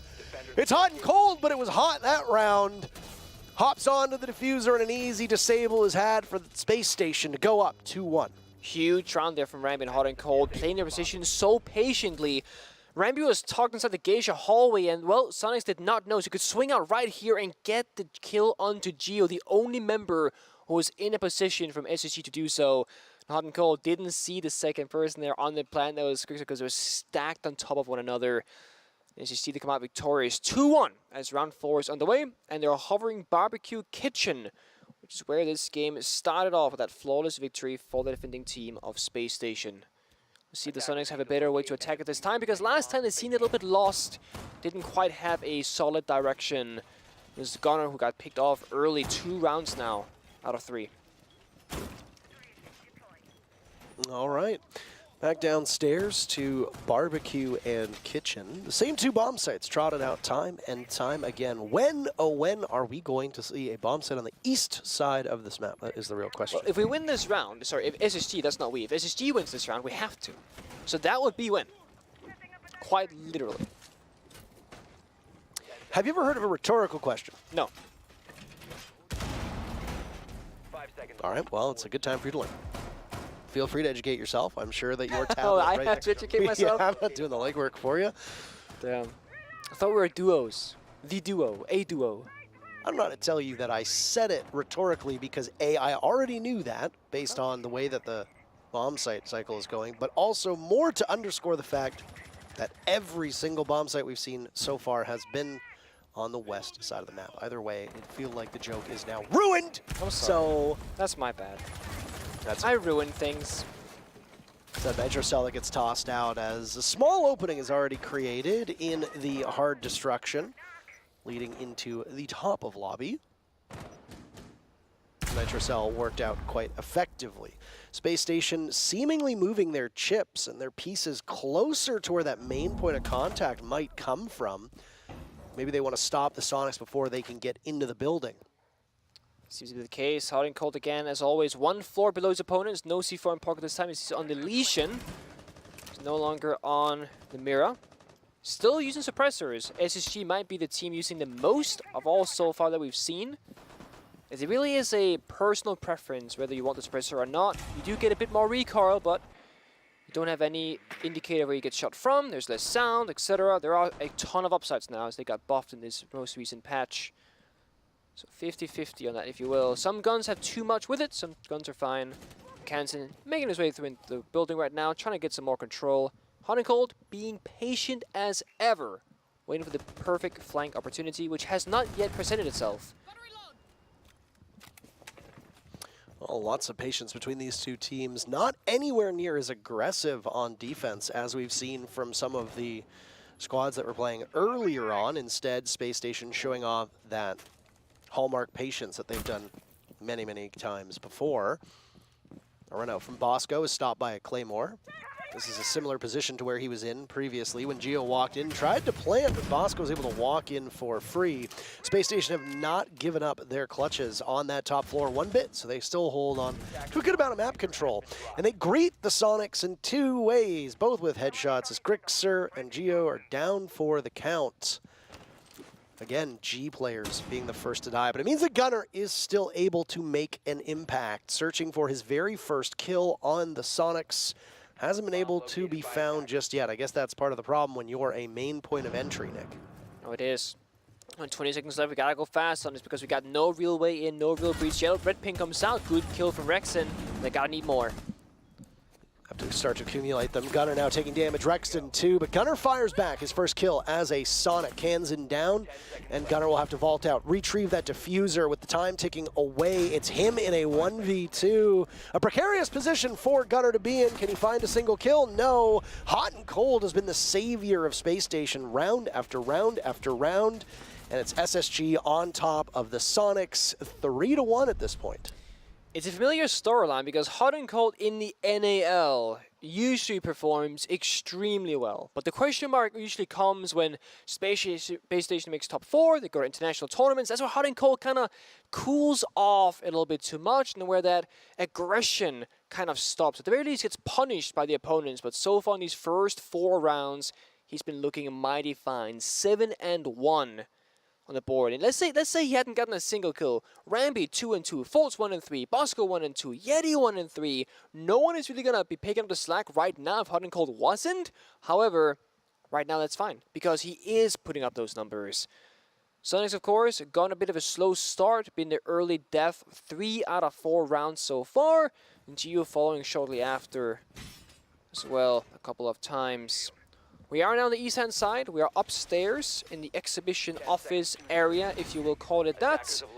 We're going to see if they can come out victorious or not. Mira being brought to the table, Yeti on the Warden as well, in case those smoke grenades to come out into play. Whoa, we're on the east side of the building. Whoa. Right, it's almost like they won the last round. All right, knock it off, smart guy. We get it. Mirroring, though, on the interior of the wall to see outside on the soft wall leading to the balcony. And a second mirror overwatching garden or terrace, whichever way you want to call it. This enables SSG to play one room further out in the bomb site itself, in a bit more spacey. With Bandit being banned, this is what I'm talking about. You cannot Bandit trick these walls, so you cannot just go below and nade them like the last patch, last season. Because you only have one set of grenades on Kansen. Those 2 grenades are so valuable, you'd rather get EMPs and ban the Bandit to enable this. Of course, it was SSG who banned the Bandit, but it works with both teams. I mean, to be fair, it was Space Station who banned the Bandit, though. They didn't want to deal with the Bandit, so they don't need to worry about Bandit tricking because when you ban an operator, you expect to not use it. Yes? Yes. Just in case you were, just in case you weren't aware. But the viewers at home, more than anything, just in case they needed to know. Really incredible stats from Hot and Cold right now, sitting at 7-1, and these have all been impactful kills as far as my memory works. Okay. nestled over by the wall into office that's been opened up. Safely playing by the mirror window. SSG will just wait out the drones now as they go in. In terms of drones that are available, there's only 4 for Soniqs. They are running out of one of the best gadgets that you have access to in the game, and you have to figure that it's the mute jammers that are causing a bit of a pain for Soniqs. Gunner and Hot and Cold staring down each other's ankle right there. No one gets the kill, no one gets any damage done. Kansan used the 1 nade down below, 1 more left to go. After that, there's no more explosive damage on the board for the attack and lineup. And that's going to be a difficult task because you got to clear out Hot and Cold's position one way or another. He gets very aggressive, could lose the gunfight, but so far, he stays alive. Was that a nade that gets tossed on in? Hot and Cold still playing off of this angle, losing his vantage point from the mirror window. Down goes one drone. Very good kill by Rexon to walk in. Bosco falls too. Rexon has so much control and is doing so much damage inside of office, continuing to light them up. He knows there's one over as well by Garden, but he takes some damage in the process. Diffuser goes down. Rexon has 3 kills to his name, and he's still upright. Kansan and Grixer gets in on the fun, and it's flawlessly done by Soniqs as they pick up their 2nd round. Wow. A flawless, a plant, an opening kill, a huge triple entry as well from Rexon. And that right there just single-handedly got them the round. And again, if you shut down Hot and Cold, you might just find a victory here because he's doing all the work right now for Spacestation. He absolutely is. And he's been playing those less sexy roles as well. I think most of these rounds he's actually played Mira, which is not known to be a fragging operator, but very similar to what we see at a Smoke. Sometimes we've seen it with Kaids as well, is that when you are in that anchor role, which Mira almost always inhabits, just as we see the same for Smoke, just as we see from Maestro, Echo, Kaid, etc., you are often put in positions where it is a clutcher kick, and you can make things happen because there are often times where attackers don't have the level of coordination, either because they don't have enough drones, they don't have enough information, etc., to actually pull off the final 5, 10, 20 seconds of a round. And when you're Mira and you know where the default plants are going to be and you've got certain openings that have been created relatively recently, then it's a pretty good guess as to where they're going to be coming from. Somebody like Hot and Cold has surely been around long enough. The amount of hours that he has likely logged on this map, there's only so many ways that you can get into a bomb site, and he really does thrive in those high-pressure situations. To add to your point, I think playing an operator like Mirror that is like, you know, a set and forget operator, slap down your mirror windows, whatever, you're now free to roam the map and make your own decision. Like, you can anchor if you want to, you can take a risk if you want to, right? You can go for a really aggressive play, which Hot and Cold likes to do, so giving him more freedom is likely the right scenario, as we've seen time and time again. We spoke about counter plays. Geo and the side of Soniqs want to do the same attack as the first time around, and of course, SSG, they need a counter for it, because last time it was way too easy for Soniqs to just walk on in, get that plant down. Second time it worked out. Third time, let's see who comes out on top. Bosco on the shield, same position. Geo on the door, same position. Let's see if Bosco can hold on. Let's see if the team kill comes out. If the story's going to change. Yeah, that absolutely was the focus for Spacestation. McKanson's already making quite a bit of noise at the bottom of those back stairs. Toxic Canister goes out. It does the same amount of damage to Geo that it had done before, and now Bosco has double duty. If Kansan can distract the smoke, then there can be some serious work done to push him off of that spot.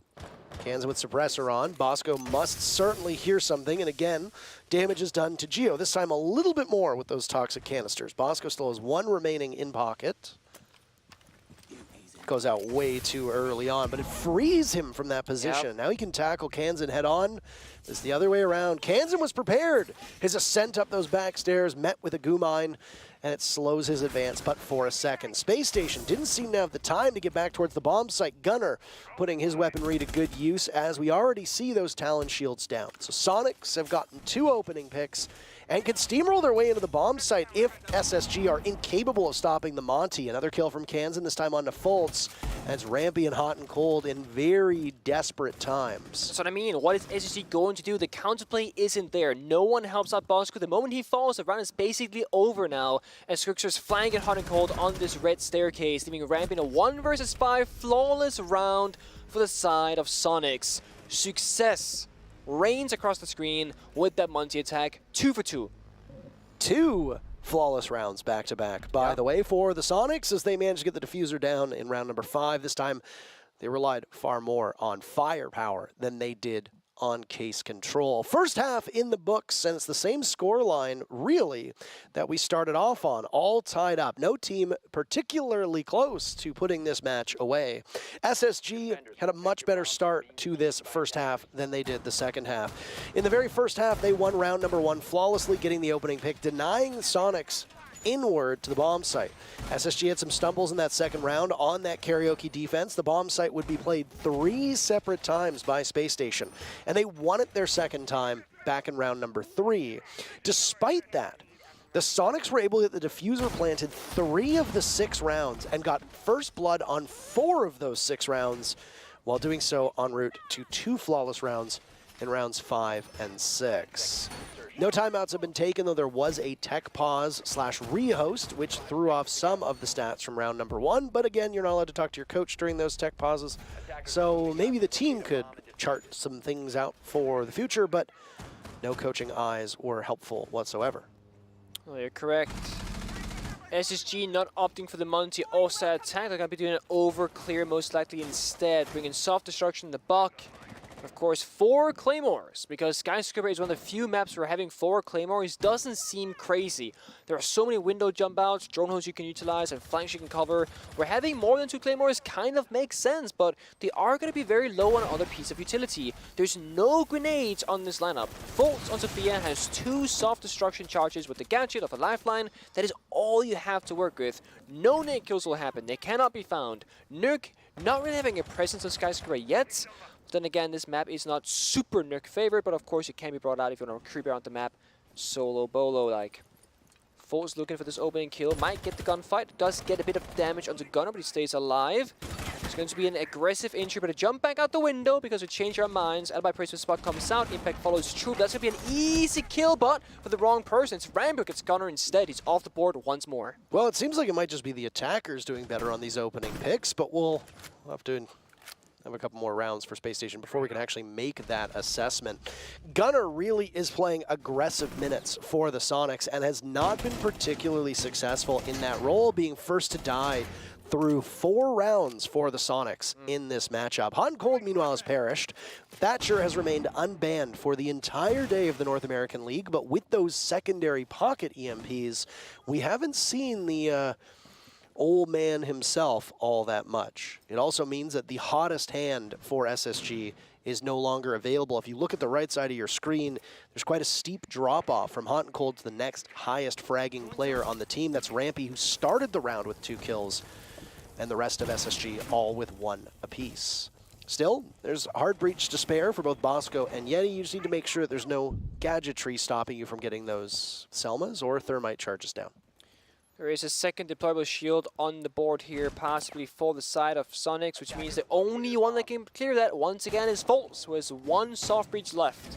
And he's gone from the world because Rexon found his head. That now means that any shield will stay alive. Oh my goodness. Look at Grixer's HP, by the way. It's very low. We talked about playing aggressive minutes for Gunner. Grixer's going to have to play the safest minutes for the remainder of this match. It's only 30 seconds into this round. A stray bullet from even a skeleton key will be enough to take out the Valkyrie. SSG trail in numbers. Space Station looking to get back into the lead as they'd forfeited early on. Diffuser going down, but it's Grixer to stop, and a Nitro Cell goes out as well. The man has a single point of HP, and he's still putting that weaponry to work. And he finds 2 kills as a shadow of himself. Soniqs do something they haven't done all game, and that's snag the lead. Yeah, they did indeed snag the lead. 4-3 now. There's a finding comfortability on the defensive side. It was a good start for Space Station on the attack, but it got shut down quite briefly after. Grixer was just getting way too much value on the Dragon area, finding 2 kills, fell back to bomb side and found 1 more. Barbecue Kitchen, second bomb side priority for the side of Soniqs as well. There's a reverse situation where Space Station started Kitchen into T. Soniqs, they go T down into Kitchen instead. Of course, Frost being brought out for those types of window jump-ins. Capcan being brought for the doorways. Rooney Laser gets being brought for anything, really. You can just choose window, door, or wall. Then we're seeing something that we haven't seen much of, Jaeger. Jaeger's pick rate, actually, has decreased quite significantly. The few times we have seen Jaeger, most pros always talk ill of the weapon, saying, It's a weak gun, has too much recoil, only got that 26 bullet count nowadays. Jaeger really has kind of fallen off, if you will. Ash had a similar story the last like 2 years, but with the recoil changes this season, seems to have been picked up a little bit in popularity, as the R4 is a bit more forgiving now than before. Yeti's opted for the Dokebi with the EMP grenades. So stacking both the Thatcher and another set of EMP grenades on the Dokebi as well is a lot of wall deny in this case, specifically because there's no bandit on the board that's banned off. There's no mute being played, nor a kite being played from the side of Soniqs. So you got a ton of EMPs, but not much to do with them really, value-wise. I suppose you can disable ADSs if you wanted to. Well, we're back to kitchen. No extension out of kitchen, it seems like. Right now, this map control from above. 4 players from the defense of Soniqs are currently over top of this kitchen and barbecue bomb site.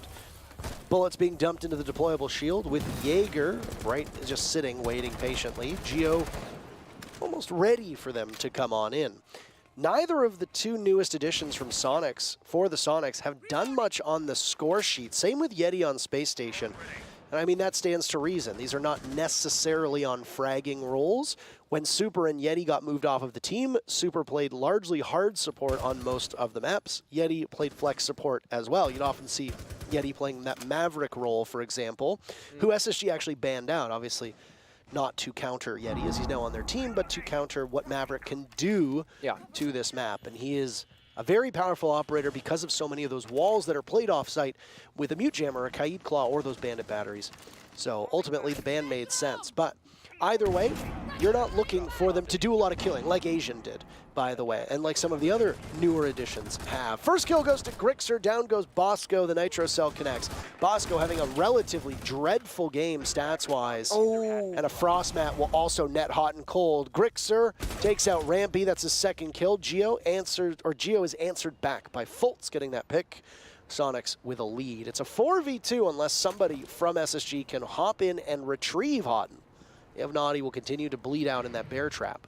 Yeah, Cabin Trap also went off earlier on, so a ton of trap damage being dealt. And Gunnar does finish off Hot and Cold in that bear trap, which means that the 2v4 with both members of SSG so low on HP, it's going to be hard to fight back against full health Soniqs. Yeti taken out by Grixer. Third kill for him. This old cast of Soniqs, the 3 longest standing members, are putting in work.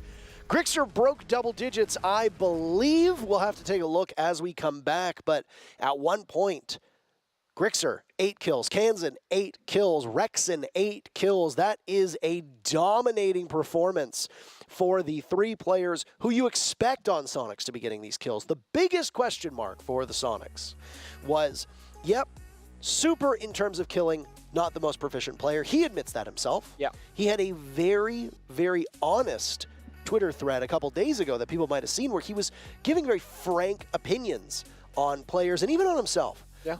And he basically said that his gun skill wasn't always up to snuff and that there were times where he was too cautious and he hesitated too much and it cost him. And he knew better, but he still didn't act upon it. And that made for sloppy engagements and a worse player in the server. But mentally, there's nobody who can talk about his knowledge of the game. So when Super left the Soniqs, the question was, is there somebody to fill that leadership vacuum? Is there somebody to help guide the team forward? Well, right now, as the Soniqs are up 5-3, it sure seems like leadership wasn't necessarily their biggest struggle because you're getting an awful lot out of these fraggers. And no, I was wrong. They didn't break double digits, but Rex and Grixer and Kansan are all at 9 kills apiece combined for 27 kills in 8 rounds. It's impressive. It really is. And, I mean, you can almost argue that we're back where they were before because Gunnar is in 2-4, Geo's in 1-4. It's like, that's like the old like super stat line, right? Where like, you get 1 or 2 kills and you vibe. But when Rexen, Grixer, and Kansan, like the trio are doing this, it really doesn't matter what is happening right now. So imagine Gunnar had a bit of a better game. Imagine, well, honestly, I want to take a step back here. Geo might be 1-4 statistically. He's done such a good job on both the Hard Breach and the Munty when they're on the attacking side. If anything, it's just Gunnar falling a bit behind, dying early. But Gunnar is also doing the injury job. He's just not finding the success there so far, but his teammates, they are off that, so not the end of the world. If anything, I'm more concerned for Spacestation. They're in a similar boat where, again, Hot and Cold on 7 kills. He's been on 7 for a while. He's been slowed down. Rambi on 4, then we jump to 2, 1, and 1. It was a steep decline. I certainly don't want anybody taking from what I said that Super's not good, or Geo's not good, Gunner's not good, Yeti's not good, etc. That absolutely wasn't the point I was making. The point is that once you enable the entry players, or if you're on defense, the roamers and the players that are going to be playing those more aggressive spots, as long as you can get the most out of them, it's really going to help your team. And it certainly seems like the Soniqs have not had that fall off. I agree with you. And I think a lot of people, they were curious about, will Soniqs be as strategically advanced as they were before? I will say from their attacks on Skyscraper, they look quite confident in what they're doing in the server. So kudos to them for doing a great job, even without Super in that department.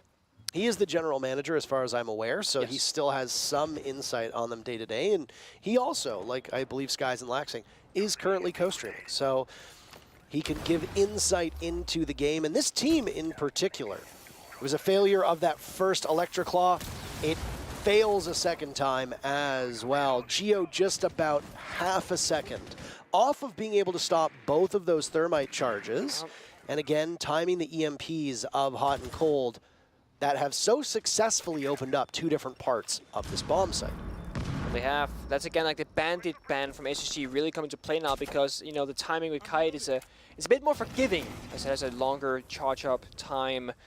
Rexon down below, and his Gunner is up above. We're holding on right now. We're not giving up the ground for free. We're waiting for a drone, waiting for an engagement, because we need to hold on as long as possible. Gunner, with this Wamai, can actually play quite comfortably inside the Dragon area, because with those discs charging up over time, nothing's really going to stop you right now from being here, especially because there's no frag grenades on the attacking lineup again. Fultz will inch ever closer. It's been a very quiet game from him on these entry rolls on attack. He simply needs to pick it up to help the rest of his team and maybe rely off the rest of the team to help him guide forward. Yeti, a kill on to Gunner. That's Yeti's second kill, and it's a swing from Rexon capitalizing. When you're playing like Rexon is right now, you can take those chances, but Hot and Cold makes him pay for it. A vault into the window might be had, but keep in mind there are those bear mats still in play. And SSG haven't exactly had the best success of looking down. Kansan trapped onto the stairs. They'll dispatch 2 separate players to take care of him. It's Yeti to capitalize. Geo, meanwhile, gets one of his own, but it's Hotten to stop him. Grixer will now need to clutch in a 1v2. He sees the gun barrel of the Zofia, waiting for her to come on through. Stops him and extracts! But Yeti is there to get revenge against his own team. It stops the Soniqs from going to match point, and there's some life in Space Station yet. I want to say they played the 1v2 quite beautifully, because they peaked at the exact same time, so the flick was almost impossible. The time between each shell in the shotgun does not really allow for that big, or that quick rather, of a kill, and therefore they secure it. If they had been half a second slower with the peaks, Grixer right there, he seals the deal with the shotgun, but because the timing was so tight and so well timed, it works out for all the attackers. It's a huge round. As now SSG can still make a mistake, they can still lose one more round and force it out into OT worst case. So they buy themselves a bit of breathing room here.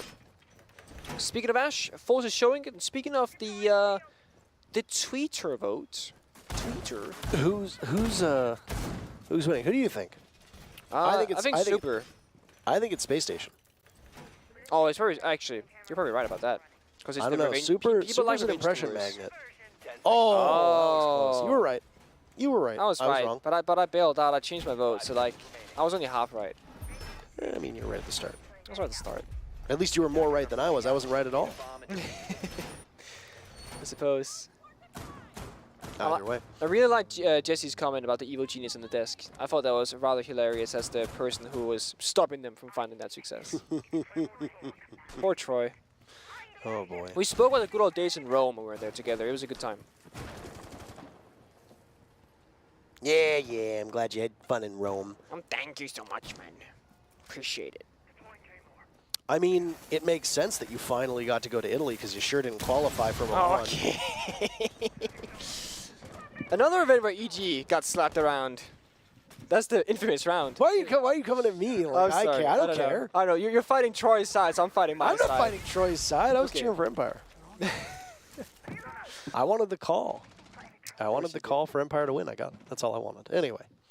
Yes, the infamous White Stairs call. Could you imagine if on the rework of Oregon they'd taken White Stairs out? I think there would have been, I would have lost. I would have protested. Oh my! My heart. Holtz almost hops into a bear mat, but instead, as they move towards Samurai, he manages to keep himself intact. Mind you, all it would have cost him was a good portion of his life because there was no follow-up from Soniqs, and there were 2 players from SSG nearby. IQ is an operator who've actually seen a fair amount of play today. And that, once again, goes to the fact that you now have a couple free slots. You don't need a Finka every single round. You don't need a Lion every round, even though his pick rate has surged. Dokkaebi has been brought back into the meta. Osa, of all the operators, has been quite prevalent as well, in large part, I think, because of those secondary EMPs. That can replace a Thatcher, should Thatcher be banned, but then yet again, there has been no Thatcher bans. Nook has been banned every game except for 1. That was today's match, where it's Ying and Maverick that will not be in play. Ying herself also brings a ton of utility. Fultz, come on! How does that happen? Looking the wrong way, a little bit too fixated on the defender playing inside of the bomb site. And there's Gunner on a flank to take one down and heads for the hills. All the while, Geo falls to Rampy. What a mess. What an unfortunate turn of events here. SSG, they're still holding on. Yeti on that window hill to side can cut the bomb set in half somewhat, but the rest of SSG needs to push up one way or another. Hot and cold being gone, that means the Osa shield cannot be moved. EMPs cannot be spent. Gotta frack their way in. It's Rampy taking charge now as SSG starts to mount up these kills. Grixer has a cross in a similar spot. There wasn't much left of Fultz. His HP had been removed in the bear mat. Now it's Grixer's time to flank around. Rampy taking damage, another for Grixer. He's the secret weapon, yet he's coverage not good enough. He's still on the wire. He'll have to swing on in. And as he does so, he only has 5 seconds to get the diffuser planted. The last 2 players from Soniqs just need to wait him out, and they will do so. Soniqs move to match point. Getting close. They can feel it. And look at that. We got the hand claps. We got the shouts. We're feeling good over here right now. What started with smiles across Space Station's face have turned now, as things are looking a bit dire. Of course, Space Station can still force OT go 6-6 and see if they can take it when it matters the most, when it's the closest it can get. Or at the very least, steal 1 point off Soniqs by not giving them a regulation win, because every single point can matter at the end of the stage in, in 8 Playdays from now. We'll see what they can do. Kitchen, bomb side could potentially be our final defense. We're going to see the cap being brought out again, and the Frost is doing so much work this game so far. This is the 3rd Frost mat, essentially, that's been hit their mark so far. Our European co-workers call them POG mats. Yeah, POG mats. POG mats, as they call them, because it does elicit a POG from the audience whenever an attacker happens to not watch their feet. There's Fultz both times last time as well. He jumped in the window in the very beginning, almost got his feet chomped off, and then again he backed up into the frost trap later on. And I feel bad for him because... What are the odds? Like, his teammate droned the window the first time. Clearly they forgot to tell him, or they just didn't see it. And then the second time, they also put down the shield. It was hot and cold, and he didn't see the frost trap right behind the shield either. So it was like Fultz. It wasn't really his fault, so to speak, but he was just like the victim, if anything, twice. Or he was just so fixated on what was happening in front of him that it didn't even occur to him that he was in such close proximity to that dragon window. Either way, that's that round in the books. 2 minutes and 30 seconds away from the Soniqs putting Space Station out of their misery. SSG, I don't know exactly what's going on behind the scenes with the team. Yeti has picked up the pace. Bosco is now at the very bottom of the score sheet. Again, on oftentimes very unforgiving roles, those unsexy roles as we refer to them as. Someone's got to do it. Absolutely. As the pitter-patter sound of the commando with the suppressor on. Rampy heading in first. He had backup. Rex in a one-man stand inside of Drum. This is a kitchen defense down below, that kitchen barbecue site. Yep. So far been a pretty stable one for the defender, is finding success time and time again besides a single round, so 2 for 1 currently. And this right here, where SSG find themselves, this is the hardest part of the map. You gotta get past Jump Dragon in towards this geisha area, and that's where the second line of defense now lies for Soniqs. They got the shields, the ADSs, the crossfires, the softballs being opened up, and SSG somehow have to now problem solve this entire situation because that's right above the bomb site. If you don't clear this, they got the vertical ground, you can't plant. Soniqs' entire bomb site setup is designed to funnel Space Station into an area where the long lines of sight can really pay off. But those lines of sight work both ways, and as you can see, as Geo takes a bunch of damage, that Space Station are very aware of this. It's a standoff with Geo watching Yeti on Repel. He doesn't know exactly who it is. Another E1D will be burned to keep Soniqs in place. Grix are taking some damage. I'm not exactly sure what the culprit was. Could have been Rampy, who himself has taken quite a number of lumps. Just below the 1 minute mark, and surprisingly, everybody's still alive in this matchup. Yeah, time is ticking down on 45 seconds, and of course, Soniqs, they can just happily wait around because SSG, somehow they're planting? What? Nobody is watching. The whole focus has been on above, and Bosco gets away with murder on that one. And now Space Station can catch Soniqs as they try to get back to the bomb site. Geo, the first one down from Soniqs. Gunner takes out Yeti. Bosco has a nice angle in pantry here, waiting for someone to push it. No! What? He looks the wrong way at the last second, and Grixer gets one for free. Gunner and him are now inside of the bomb site. All it needs is for one of them to hop onto that diffuser. Houghton takes out Cans, and they'll need to clutch out. Gunner working with Grixer. He's on it. Fultz knows. Fultz hears it, searching for him from above. Now it's all on the shoulders of Gunner to shut this down, but he's working with a 4-second window. Can he do it? No, he can't. Past the point of no return. All it would be is stat padding, but Rampy stops him from getting yet another.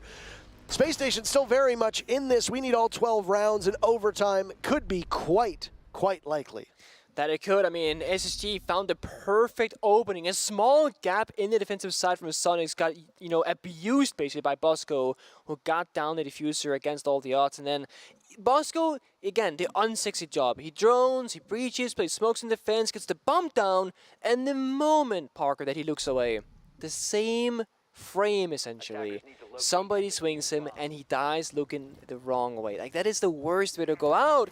And Bosco would have probably hated that entire thing so much more had they lost the round, but thankfully they won, so we can kind of scrub it off and be like, whatever that happened, we go again. And go again is exactly what we gotta do, because Kitchen is being forced back to back from Soniqs. They recognize that Space Station had no leg to stand on had it not been for a ninja plant. Had that not happened, they think they had that round in the books, and honestly, I agree with them, because it didn't look like they had the time or the positions to really force a top floor attack. So again, if Bosco doesn't find that plant position, I do think that round goes to Soniqs. So now it's up to Space Station to show us that what happened last round is not going to happen again. What have they changed? Well, Nuke is being brought out, so they have 4 grenades now. They're bringing the Dokkaebi as well. This could be to try and get Foles into the map, maybe try and get a kill somewhere, cause some disruption, some chaos, and force Soniqs off their fortified positions. As Nuke has not really been present so far. These Valkyrie cameras that are available, that Grixer is playing that operator, are not going to give you real information, because Nuke's gadget can't quite be seen by cameras.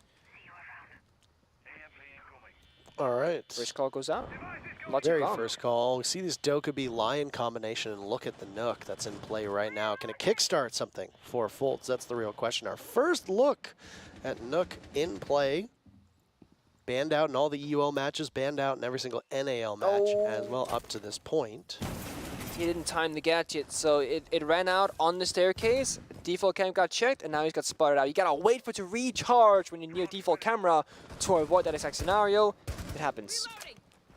Geo again, just ever so slightly mistiming the Electric Claw, causing some of that hard destruction to succeed, this time around in Bosco's hands. Instrumental in the previous round, and this is again where it comes in. Yeah, he's 1-9. That is not a great score line, but he walked the diffuser in and took advantage of a blind spot for the Soniqs. Gunner goes down again, the first to die for Soniqs. This is a worrying pattern given his position on the team. Rexon could have been the one to fall as well, but it's Fultz in the grave as Kansan fires back, and Soniqs have kept the numbers close as we hit the halfway point of what could be the final round. Yep, Nuke is gone, so the nades, of course. Rampy has 1 left in his pocket, but 2 members of Space Station are low on HP and add a 3rd to the tally. C4 comes out, gets shot midair. Good call from Rampy, wouldn't have killed him regardless. But Gio is now stuck between two ankles, recognizes that he can't quite challenge, he falls back instead and stays alive. Minute on the clock, and SSG has gotten way more map control this time than the last. Only Kansan remains above, he's hiding in the corner, they have no idea about his whereabouts. Could be a problem later on. You can hear people taking damage, but I'm not exactly sure who's the one that's currently engaged right now. A very quiet mid-round that has occurred between these two teams. And just as I say that, Grixer swats away at Rampy. Space Station, only 3 players left. Almost everybody in the lobby has taken some damage, some worse than others. Grixer the only one at full HP.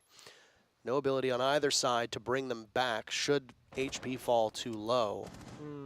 Houghton has an idea, but he looks the wrong way. Gio inside, he gets a kill. Bosco doing the same thing he did before, but he doesn't have any coverage. He's down for the count, and Yeti, the former member of Soniqs, is the last one alive for SSG before SQ ends it. 7-5, as close as you can get without needing overtime. Soniqs come out ahead in their first match with this new roster.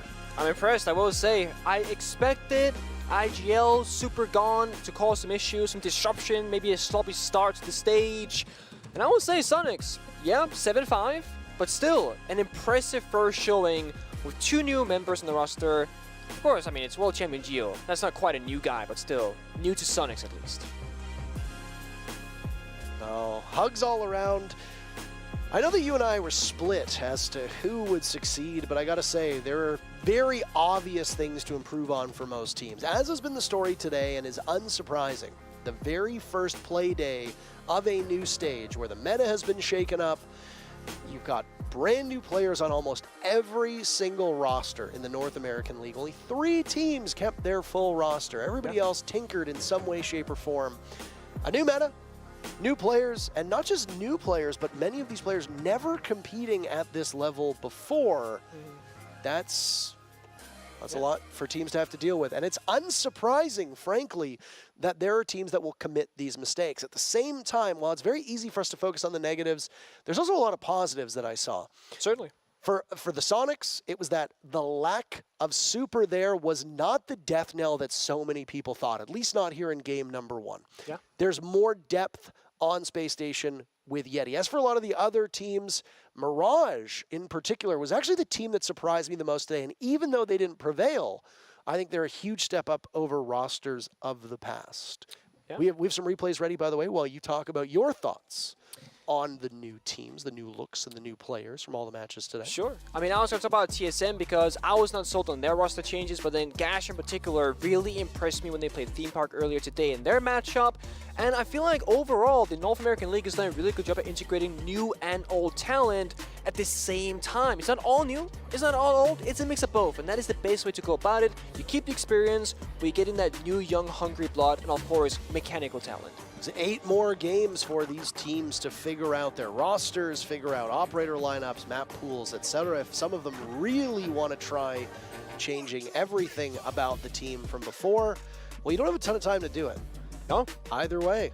I mean, that's it for our very first play day. Some surprising results, to be sure. And some of those surprising results were not even in the teams who won or lost, but how well certain teams did. The only team that I feel like we didn't get a good look at today was Beastcoast, and that's because of the visa issues with Ferda. Fully agree. And I mean, there's going to be a time, hopefully soon, where Ferda comes back onto the server and he gets to actually play for them. And then they get to be in full force as well. Then it's all coming together. We got the analysts to break down that very final matchup. And then we're all done for the day. Thanks so much for hanging in here. We're going to throw a quick break and then we'll come right back.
Well, Soniqs looking scary, but it was a close one. A 7-5 victory. They got it done. I mean, we talked about on paper, the additions for Soniqs, very scary. Turns out in the game, the additions on Soniqs, you know, maybe they didn't put up the best numbers today, but that team overall looked pretty scary. That said, I mean, Spacestation did put up a heck of a fight. I mean, close as you can get without hitting overtime. Yeah, it's not often in regular season games you get matches that feel this tense, that feel that close, and this one really did deliver. Certainly, in my opinion, the most exciting match that we had today. You could feel how bad both of those teams wanted it. When it got to round 11, when we had the 1v1 after the 5v5 plants, I was on the edge of my seat. SSG took that round, but unfortunately for them, SQ on top in round number 12.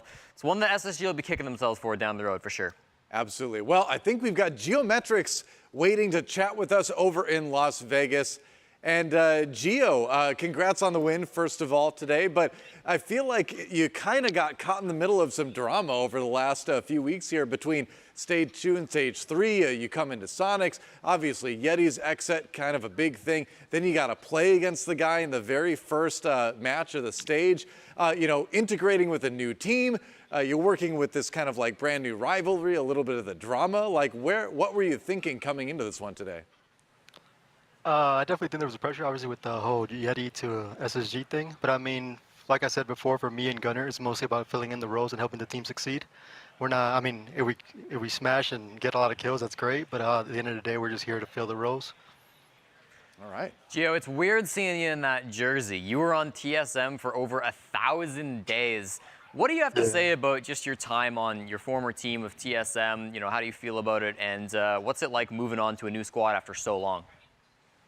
Oh, if anything, I'm thankful. I think someone asked me the day before, like, do I want to beat them? At the end of the day, at least for me, my mentality is, like, I just want to beat anyone. I don't want to beat anyone specifically, but it's just, I feel like that's when you kind of start losing the mental battle, when you, like, in your head, it's like, you have to beat them. It's like, it's not really. I'm just here to make the major, and that's all I'm here to do. And then for the team dynamic, it's super cool. It's like a whole different play style, different teammates. Like you said, I've been on TSM for like 3 years closing. So it's something great. So hopefully we can keep the momentum going. You had the time on EG that lasted for a couple of months all the way back in the day. You had the time on TSM, obviously, that went for as long as it did, won a world championship with them. Now you're coming into a much different team dynamic like you mentioned, but I know one thing that TSM specifically talked about was maybe some things behind the scenes communication-wise weren't working out nearly as well. Has that kind of been smoothed over working with a different squad? Have you found so far that it's been working like way more than a lot of people might have expected?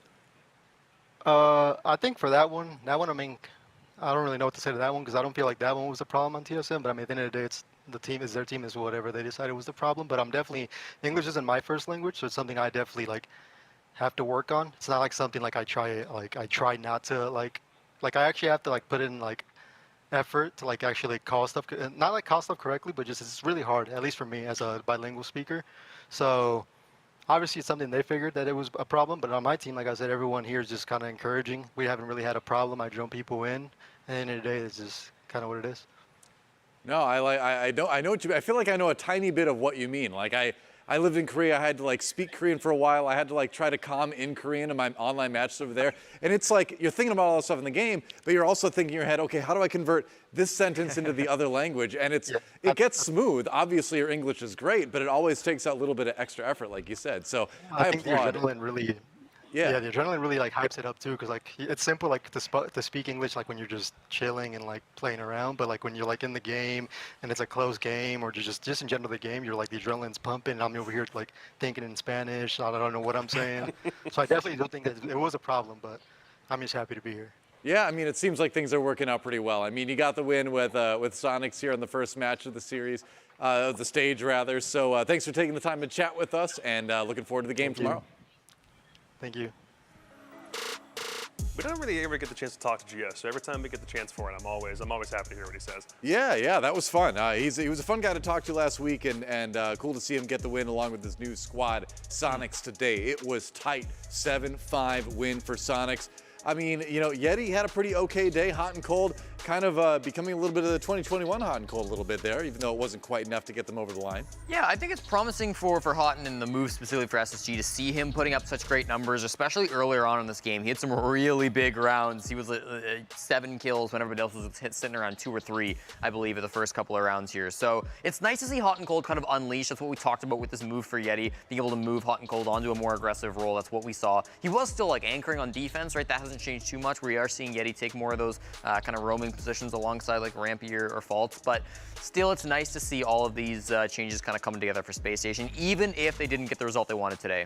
Yeah, I know some of what we were talking about specifically for both what Soniqs needed to do without Super and his leadership and for what SSG had to do for having a new player come in and switch some of these roles around. Like, we didn't see Faults have nearly the biggest day on entry, even though that's what he seems like he slotted into. Yeah. Skyscraper always continues to play, even though it's been in the competitive pool for a while, antithetical to the way that Siege sometimes as a whole seems like it plays. So even if there's like some base questions that we still have about the way that both of these teams need to adapt to the changes that they've made in the offseason, maybe on a different cadre of maps we can begin to see more of what that consistency might look like. I loved the role swap for SSG. Like, when round 7 came up and they had all their attacking operators, I was like, yes, this is exactly what this team has been looking for. Even if it didn't translate to a win, I'm still not really looking at this like, oh, this game is going to set the precedent for the entire rest of the stage. There's still plenty more that they're going to be able to do. And congratulations to Soniqs on the win, obviously, but for both squads, it still looks pretty solid.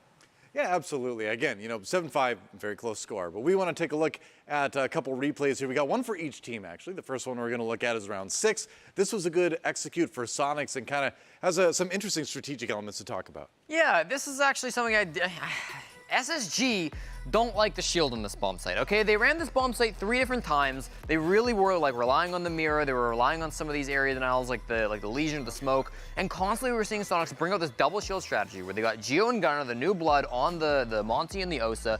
And it's such a good job being able to shut down anything that we see the defenders trying to access here. Because you've got such a close entry point from outside the building, from that balcony to come in around black stairs. You see both the shields here. What do? The long angle of the hallway, not super helpful. Unfortunately, we're seeing impact tricks miss to not be able to take down that Osa shield. There was a good flank stopping of the flank by Gunner to start off this round as well for the second frag. You can get the shield in. This is not new, this is not revolutionary, but Soniqs were trying this time and time again. They were winning with this in 2 of the 3 rounds that they attacked this site. But for SSG, they didn't want to run this setup. They were always going for a more gun-heavy style of attacking this bomb site, and they really struggled with it. So I think it's a bit of a different philosophy when you look at this site between maybe Lycan and Goddess, maybe between the 2 teams, but ultimately I feel like Soniqs are the better strat there. It's always shields on that hallway. You got to cover so many different long angles. I'm like, hey, you have an Osa, you have a Monty. If you've got both of them in tandem, you make sure Gase is basically cleared from that point. It feels like the thing that wins that site every time. I know we saw Parabellum do a lot of it back in stage 2, and that kind of thing just seems like it carries over. It's like that is the dominant strat when you're playing on T-Room. Yeah, absolutely. Now are the round 11. And this was an interesting one for Space Station. This is where we thought, okay, maybe we're going to go to OT. Look at all that. It was a crazy scenario. Maybe you remember. I'm trying to remember the last time we saw a 5v5 post plant. Yeah, this kind of thing is interesting. So Bosco's going to make this hatch drop and plant on the corner. Now, the reason he's able to do this is because typically when you're defending this site, you have to play top floor, but it's already been cleared, and the retake attempt from Soniqs is a little bit too spaced out to actually catch this before it goes down. Yet Yeti and the rest of SSG are already prepared to keep on watching top floor and the hatch to make sure that if they still have that area covered, they'll be able to keep Diffuser from getting counter-diffused. But from this point, it's basically just a trade game. There's already kills downstairs in stock. Grixer is trying to hold things off. You can already tell, like, if they could retake that position, they already would, but they've got 2 players inside kitchen. There's already still pressure they have to worry about, and there's still 2 players up top. So any players that SSG put downstairs to worry about this basically aren't a problem. And this was almost clutchable for Gunner. He gets the 1 kill immediately right there, and then Rampy I think he has to prone with it. Yep, he prones with the pistol at that exact moment. So it's a matter of having the kind of coverage you need upstairs, and then ensuring that once you actually get that plant down, figuring out where the retake is coming from and watching as many angles as possible. SSG did a really good job in that round. Yeah, I think Soniqs had a much better grasp of T-Room karaoke, but Barbecue Kitchen really was a bomb site that SSG understood very well. The defensive strats were really cool with the roam heavy setup they were going for, and that execute as well. Clearly knowing how that bomb site functions. Very nice. So, at the end of the day, it's a win for Soniqs 7-5 Spacestation Gaming. Certainly showing a lot of signs of life with their new edition Yeti. Going to be fun to watch both teams over the stage. I really wonder how they're both going to end up rank-wise in NAL, because I think we got two pretty scary teams there. But we will see. You know what, though? It's time to move to the end of the day. It's been a long day. It's been a fun day of matches, but it's time to wrap it all up. And the first thing we're going to take a look at is our day MVP. So any guesses? Any guesses who we got for today? Blaz was pretty nuts to start us off this morning. Like a 1v4, yeah. Very first game of the day. Say NJR with his 17 kills, kind of going under the radar a bit. Also a strong performance. Yeah. Let's see who it is. Who is our day MVP? Could be Canadian as well. NJ, give it to me. Oh, just under the wire. Jesse thank calls you. it with the Canadian pickup. Canadian really delivered for DarkZero today. Yeah, his positioning was so good, especially in the defense. After they took a couple of rounds to get their feet underneath them. Really, Really, Troy was the big player from DarkZero to pop off and find a lot of the impact kills, being able to down the diffuser time and time again, moving himself around on that Valkyrie on defense. It felt like his positioning was top notch. 1.88 KD ratio coming in here, 93 cost, contributing to every single round, an extremely well-deserved MVP from potentially the best player in all of North America. He is really starting off his Rookie of the Year campaign with a bang. Okay.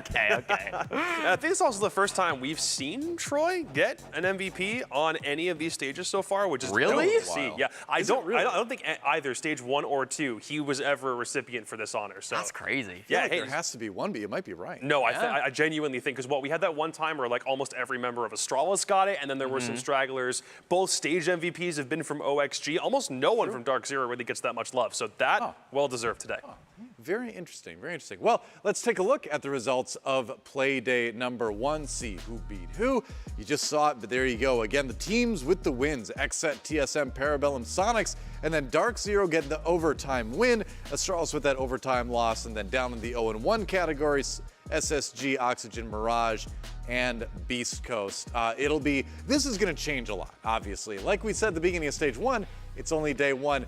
So many changes coming to stage 3, I feel like we got to say it again for a little bit. I can hear every TSM fan screaming, "Stop the count" right now, because this is the highest they've been since winning the 6th Invitational. They were on skid after skid to start both of the stages this year already, and now it's not something they have to concern themselves with. They've got a dub under their belt. It's got to feel good to, at the very least, get this kind of kickstart underneath you.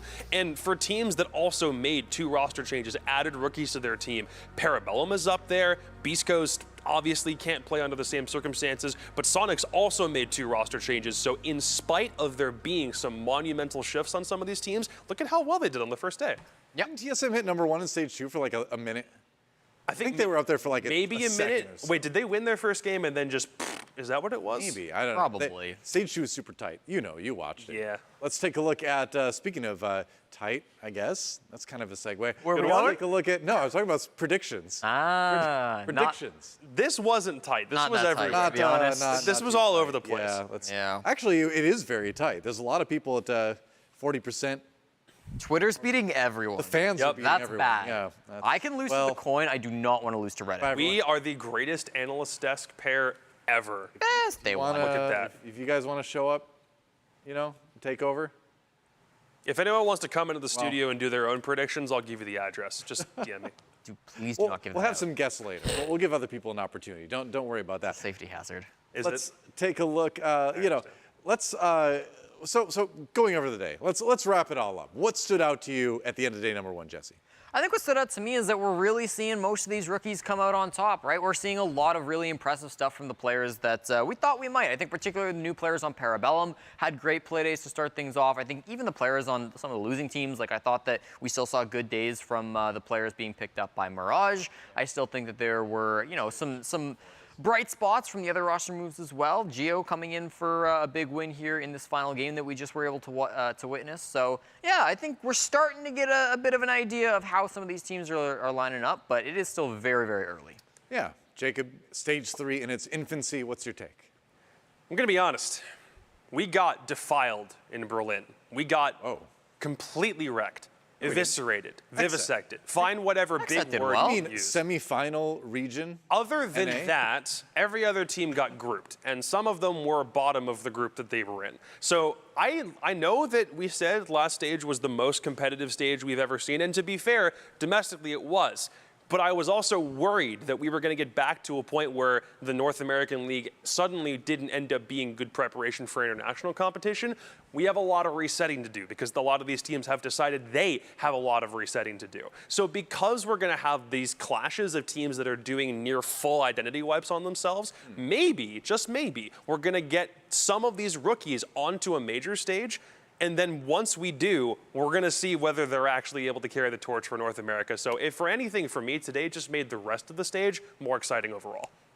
I suppose. How about this question? Was there an overreaction by any of these teams as far as roster changes? As in, like, they shouldn't have made the moves that they made? I think... After the first day, I don't know. Maybe Oxygen. That's probably the one you could argue. They didn't have a great result, and I criticized them particularly in the role that Laxing used to fill. Right, they got flanked a lot. They were really being caught off guard by aggressive defensive plays. Yeah. Laxing shut those down really, really well. Sure. Now they're struggling with it, maybe. But again, it's a long stage. I don't want to watch one game and be like, this roster move's bad team Oxygen. Yeah, it's too early for that. It's a big change to digest too when you go from like the lurking very much solo play of Laxing to now you've got someone who's much more team oriented. It's a whole stylistic change. I think the only other one might be Mirage, but they were also like the one team that had like I know. Sorry. Look, I think they strictly got better. No, but they also lost today. So if we're talking after 1 day's worth of performance, we're still looking at guys that were trying to push their way into a higher echelon. They still haven't been able to yet. I thought at the outset, Parabellum was probably the one I had the most question marks from a rookie class coming onto a team. They still got a dub today, so I can't really say that for them. So there's a lot of proving still left for Mirage to do, but at the same time, there's a lot of proving for Sweater to do on OXG. So are they really that different? Well, we'll find out. It's going to take more than 1 day of results. In fact, it might take even 2 days of results for us to make more firmer decisions on things. Let's take a look at tomorrow's schedule, see who's playing who. For Playday number 2 here at the NAL, it's going to be Beastcoast versus TSM to start things off. Ooh, that'll be interesting. Beastcoast with a lot to prove, I think, after today's results. Parabellum versus XSET, Mirage versus Astralis, DarkZero taking on Soniqs. I think that's one's going to be a lot of fun, too. And then we have Spacestation Gaming versus Oxygen. So, a lot of good stuff here. But it brings us to the end of the day. And, we kind of already talked about final thoughts, I suppose, with the response to Playday 1, but anything anyone want to add? It's good to be back. It's good to be back, Doa. Yeah. Feels like we never left. That's true. But it also still feels like stage 1, day 1. You're not wrong. It does. It's had that energy all day today. It's a strange beginning to stage number 3, but in a good way. It's been fun. It's been exciting. There's a lot to learn about the teams yet, and we're going to find out even more tomorrow. Same time, same place. Make sure you tune in the meantime. Be good to each other. Thanks for watching, and we'll see you tomorrow on the Rainbow Six North American League.